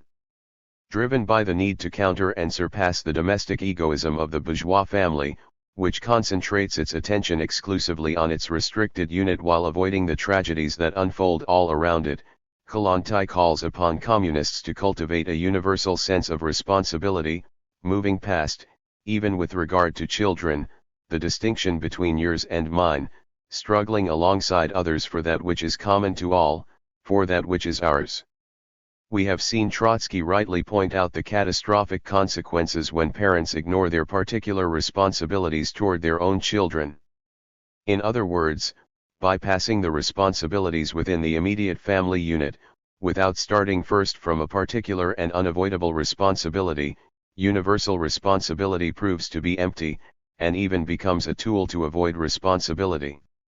In this sense, according to Lenin, Kollontai's theory was antisocial. 355. But while they appreciate it in relation to the family question, the Bolshevik leaders tend to forget the unity of the universal and the particular when confronting the national question. At the moment of its founding, the Third International starts from the assumption that a single party of the international proletariat is called upon to achieve the universal emancipation of humanity, without getting confused by so-called national interests. 356 We have seen Kollontai in a similar way theorize a type of universal family where mine and yours seamlessly dissolve into ours. Soon after, the Third International goes through a difficult learning process that would lead to Dimitrov's report before its 7th Congress in 1935, which denounces any kind of national nihilism as dangerous. 357 But isn't the rediscovery of the nation a betrayal to internationalism? While for Kollontai the continuation of the family institution, and giving particular attention to one's own children, are synonymous with egotistical pettiness and disinterest for the welfare of all children, For Trotsky, examining the perspectives of social revolution within the limits of a single nation means ceding to or indulging in social patriotism and social chauvinism, responsible among other things for the bloodbath of the First World War. Also, the idea of a socialist revolution that is carried out and completed in a single country is a point of view that is fundamentally national reformist. It is neither revolutionary nor internationalist. 358. These are statements from 1928. 10 years later the Fourth International is founded, which takes up the abstract universalism from earlier, and therefore defines itself as the party of the world socialist revolution. It would be easy to use against Trotsky his own argument from the polemic against Kollontai. Just as ignoring and avoiding personal responsibilities in relation to one's own kids and relatives doesn't represent a true overcoming of domestic responsibilities, neither is it synonymous with internationalism to lose sight of the fact that the concrete possibilities and tasks of revolutionary transformation are first centered in a determined national terrain. Distance and indifference to one's own country can certainly have a non-progressive meaning. In Tsarist Russia, Herzen, an author dear to Lenin, observed that the aristocracy was much more cosmopolitan than the revolution. Far from having a national base, their dominion was rooted in the denial of the very possibility of a national base, in the deep division between the civilized classes and the peasantry, on one side, a restricted elite inclined to behaving themselves as a superior race, and the immense majority of the population on the other. 359. Without eliminating the racialization of the subaltern classes, and without upholding the ideas of the nation and national responsibility, one isn't a revolutionary. Stalin understands this well, as the speech delivered on February 4, 1931 demonstrates. On this occasion, he presents himself as a revolutionary and internationalist leader, who is at the same time a statesman and Russian national leader, committed to resolving the problems that have held back the nation for some time. We Bolsheviks, who have carried out 3 revolutions, who have emerged victorious from a hard civil war, must also deal with the problem of overcoming Russia's traditional industrial backwardness and military weakness. In the past we had no nation, nor could we have one. 360. With the overthrow of the old regime and the arrival of Soviet power, national nihilism is more unwise than ever. The revolutionary cause is at the same time the cause of the nation. The emphasis now appears to shift from the class struggle to the construction of the national economy. But more precisely, in the concrete political situation that's been created, the class struggle becomes the task of achieving technological and economic development for the socialist country, putting it in the position of confronting the terrible challenge that's approaching, and offering a real contribution to the emancipatory and internationalist cause. The class struggle not only takes on a national dimension, but it appears to configure itself in Soviet Russia as a banal and routine task. In the period of reconstruction, expertise decides everything, therefore, it is necessary to learn skills and become masters of science. In fact, this new task is no less difficult and demanding than the storming of the Winter Palace. We Bolsheviks must conquer science and become specialists. It's certainly not an easy objective to reach, but there's no fortress Bolsheviks can't storm. 361. The policy during the Great Patriotic War finds its first expression in the years when Soviet Russia is committed to a colossal endeavor of industrialization and reinforcing national defense. In the lead-up to Nazi aggression, we have seen Stalin stress the need-linked national sentiment and the idea of the nation to a healthy nationalism, correctly understood, with proletarian internationalism. In the concrete situation that arose following the Third Reich's expansionist offensive, universalism's advance passed through the concrete and individual struggles of the nations determined not to let themselves be reduced to slavery at the service of Hitler's master race. Truly advancing internationalism was the resistance by nations most directly threatened by the Nazi Empire's program of enslavement.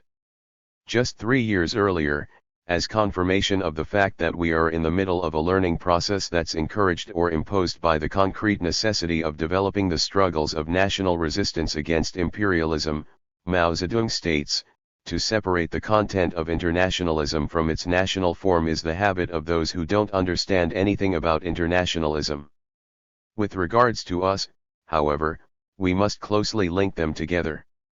Some of our worst errors were committed because of it, and they must be corrected with the utmost dedication. 362. Gramsci similarly distinguishes between cosmopolitanism and an internationalism which knows and in fact must know how to be profoundly national as well. Aside from the rejection of the nuclear family and the theorization of a type of collective parenthood, at the general political level, abstract universalism is clearly seen in the proposal of a collective management, seen once again as the dissolution of personal responsibilities and duties taken on individually. It's not a coincidence that Kollontai is for some time part of the workers' opposition, whose slogans at the factory level and in the workplaces of the party, and in union and state administration, are power to a collective organ, collective will, common deliberation, collective management. 363. The millenarian expectations for the disappearance of mine and yours again makes its appearance in the economic sphere, with the subsequent condemnation of more than just a determined system of production and distribution of wealth, but the condemnation of the money economy, the market as such, and private property, no matter how limited and restricted it may be. In all these cases, the universalism that's aspired to is that which immediately appears in its uncontaminated purity, without being mediated by or interlinked with particular concerns. It is this cult of abstract universalism which yells treason every time particularity has its rights or power recognized. The dialectic of the revolution and the genesis of abstract universalism. But how to explain the emergence of an outlook and a purism that, at first glance, is so naive and detached from reality?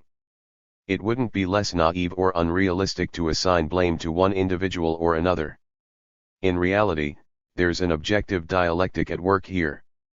In the wake of the struggle against inequality, privileges, discrimination, injustices, and against the oppression of the old regime and its particularisms and exclusivism, with the old ruling class condemned for its pettiness and egoism, the most radical revolutionaries are driven to express a strong, inspiring and high-sounding vision of the principles of equality and universality. It is a vision that, on the one hand, carries the energy and enthusiasm that facilitate the overthrow of the old social relations and the old political institutions, and on the other hand, it makes the construction of the new order more complex and difficult. Will the new order live up to the hopes, promises and ambitions which preceded its birth? Does it not run the risk of reproducing under a new form the injustices so passionately denounced under the old regime? This is an especially delicate question, for the fact that the most radical revolutions cultivate ambitious projects of political and social transformation, while precisely because of this unfamiliarity and distance to the existing order they bring to power a leadership group without solid political experience behind them. Moreover, they need to construct and even invent not just a new political order, but a new social order as well.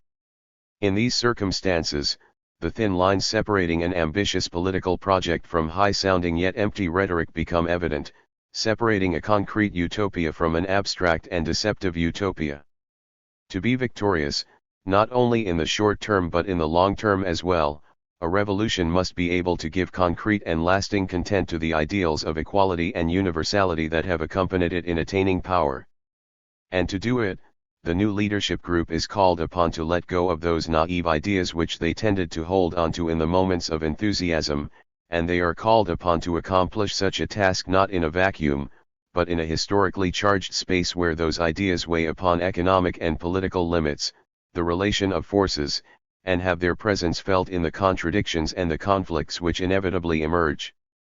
It's in journeying through this difficult passage where the revolutionary front, which up until this moment has at least appeared united, starts showing its first internal cracks and fractures, and where disillusionment, discontent, and accusations of betrayal make their appearance. It's a process and dialectic which Hegel analyzes with great clarity and depth with regards to the French Revolution. 364 It develops while waving the banner of the universal subject, universal will and universal self-consciousness. In this phase, in the moment of the old regime's destruction, one witnesses the abolition of different spiritual masses and the limited lives of individuals, therefore all social strata are abolished, which are the spiritual essence in which everything is articulated. It's as if society, dissolved of all intermediary governing bodies, had broken down completely into a myriad of individuals who, rejecting all traditional authorities now left without legitimacy, demand not only liberty and equality, but also participation in public life and in all phases of decision-making. In the wake of this enthusiasm and exuberance, in a situation in which it is as if authority and power as such have been suspended into nothingness, emerges an anarchistic millenarianism, that demands absolute liberty, that is prepared to denounce as treason all contamination and restrictions, real or presumed, on universality. A new order assumes a reorganization of individuals within the spiritual masses, in social organizations, intermediary bodies, although constituted and organized according to new and different arrangements that respect the principles of the revolution. However, for the anarchistic millenarianism, society's new formulation, whatever it may be, is seen as the negation of universality. In fact, their activity and the personality's state of being find themselves restricted to one subsection of everything, limited to just one type of activity and state of being. Therefore, limited to the element of being, the personality would thus take on the meaning of a determined personality and would in truth cease to be a universal self-consciousness. It's an analysis that sheds light on the dialectic that plays out for the duration of the French Revolution, but is even more clearly evident in the October Revolution, when the pathos of universality is felt even more strongly, both in its more naive forms and in its more mature forms. In the situation of exalted universalism, which presides over the toppling of the old regime, all divisions of labor, no matter their form, become a synonym for exclusivity and the sequestering of universal self-consciousness and universal will by a bureaucratic and privileged minority. This is true for social relations as well as for political institutions. There's no order that could satisfy anarchistic millenarianism's aspiration for direct and unmediated realization of universality. The manner in which anarchistic millenarianism acts is clarified again in the memorable pages of Phenomenology of Spirit. Not to be fooled by either the comedy of obedience to laws that pretend to be the expression of self-government, and to which are assigned only a part, or for the fact of enjoying representation in legislation and universal activities, self-consciousness won't be deprived of the reality which consists of the writing of its own laws and its completion of not individual work, but more precisely a universal work. In fact, when found only in the form of representation and theatrical representation, the individual isn't real. Where there's someone who is the representative of the individual, there is no individual. We are reminded of the definition that the workers' opposition gives to the bureaucracy in Soviet Russia: someone else decides your destiny. Against this inadmissible expropriation, they demand a leadership that is collective in each phase of decision-making, with the subsequent condemnation of all representative organization. Moreover, any drafting of a constitutional order and even juridical regulation is labeled a priori as an attempted confinement of or rupture with universality, and therefore as the expression of an old regime that's hard to kill.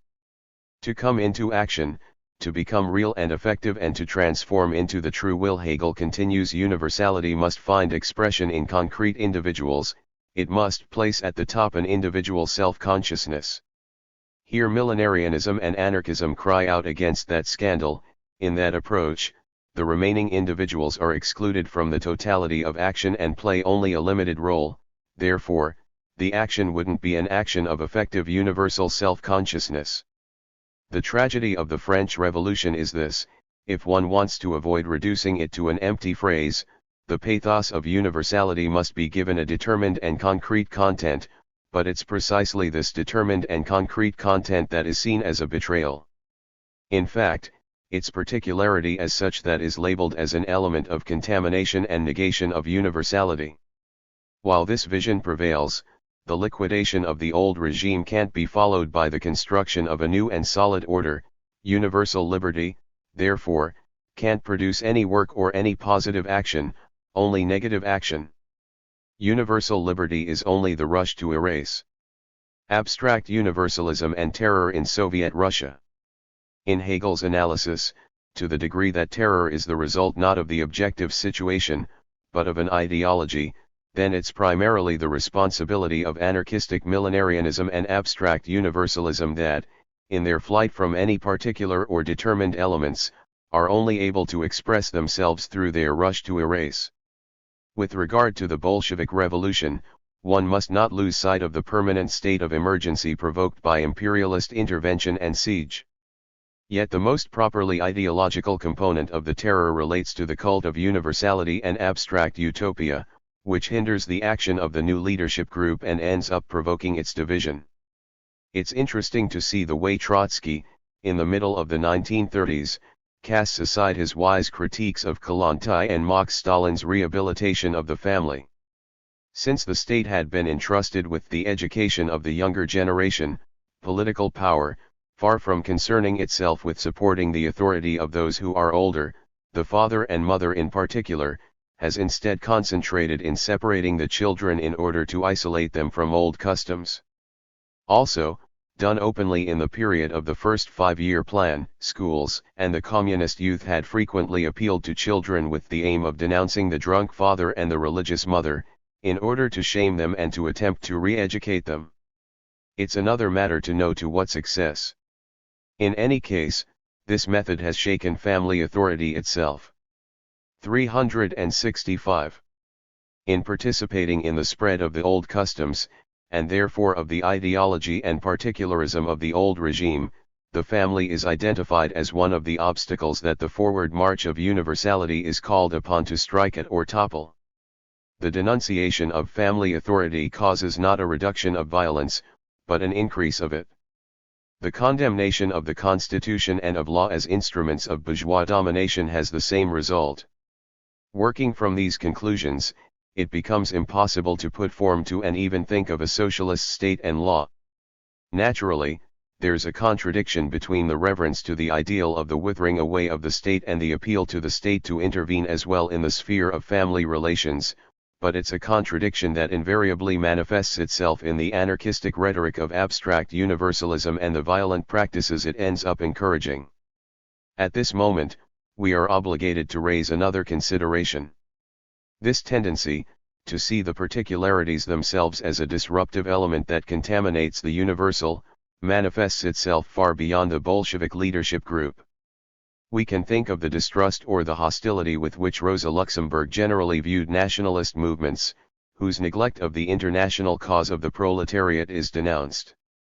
After the October Revolution, the great revolutionary, on the one hand, criticizes the Bolsheviks for their lack of respect for democracy and its liquidation, yet on the other hand, she encourages them to crush with an iron fist any nationalist tendencies arising from the peoples without history, rotten corpses that arise from their secular graves. 366. And now let's see how Stalin describes the effects of the socialist revolution on the national question.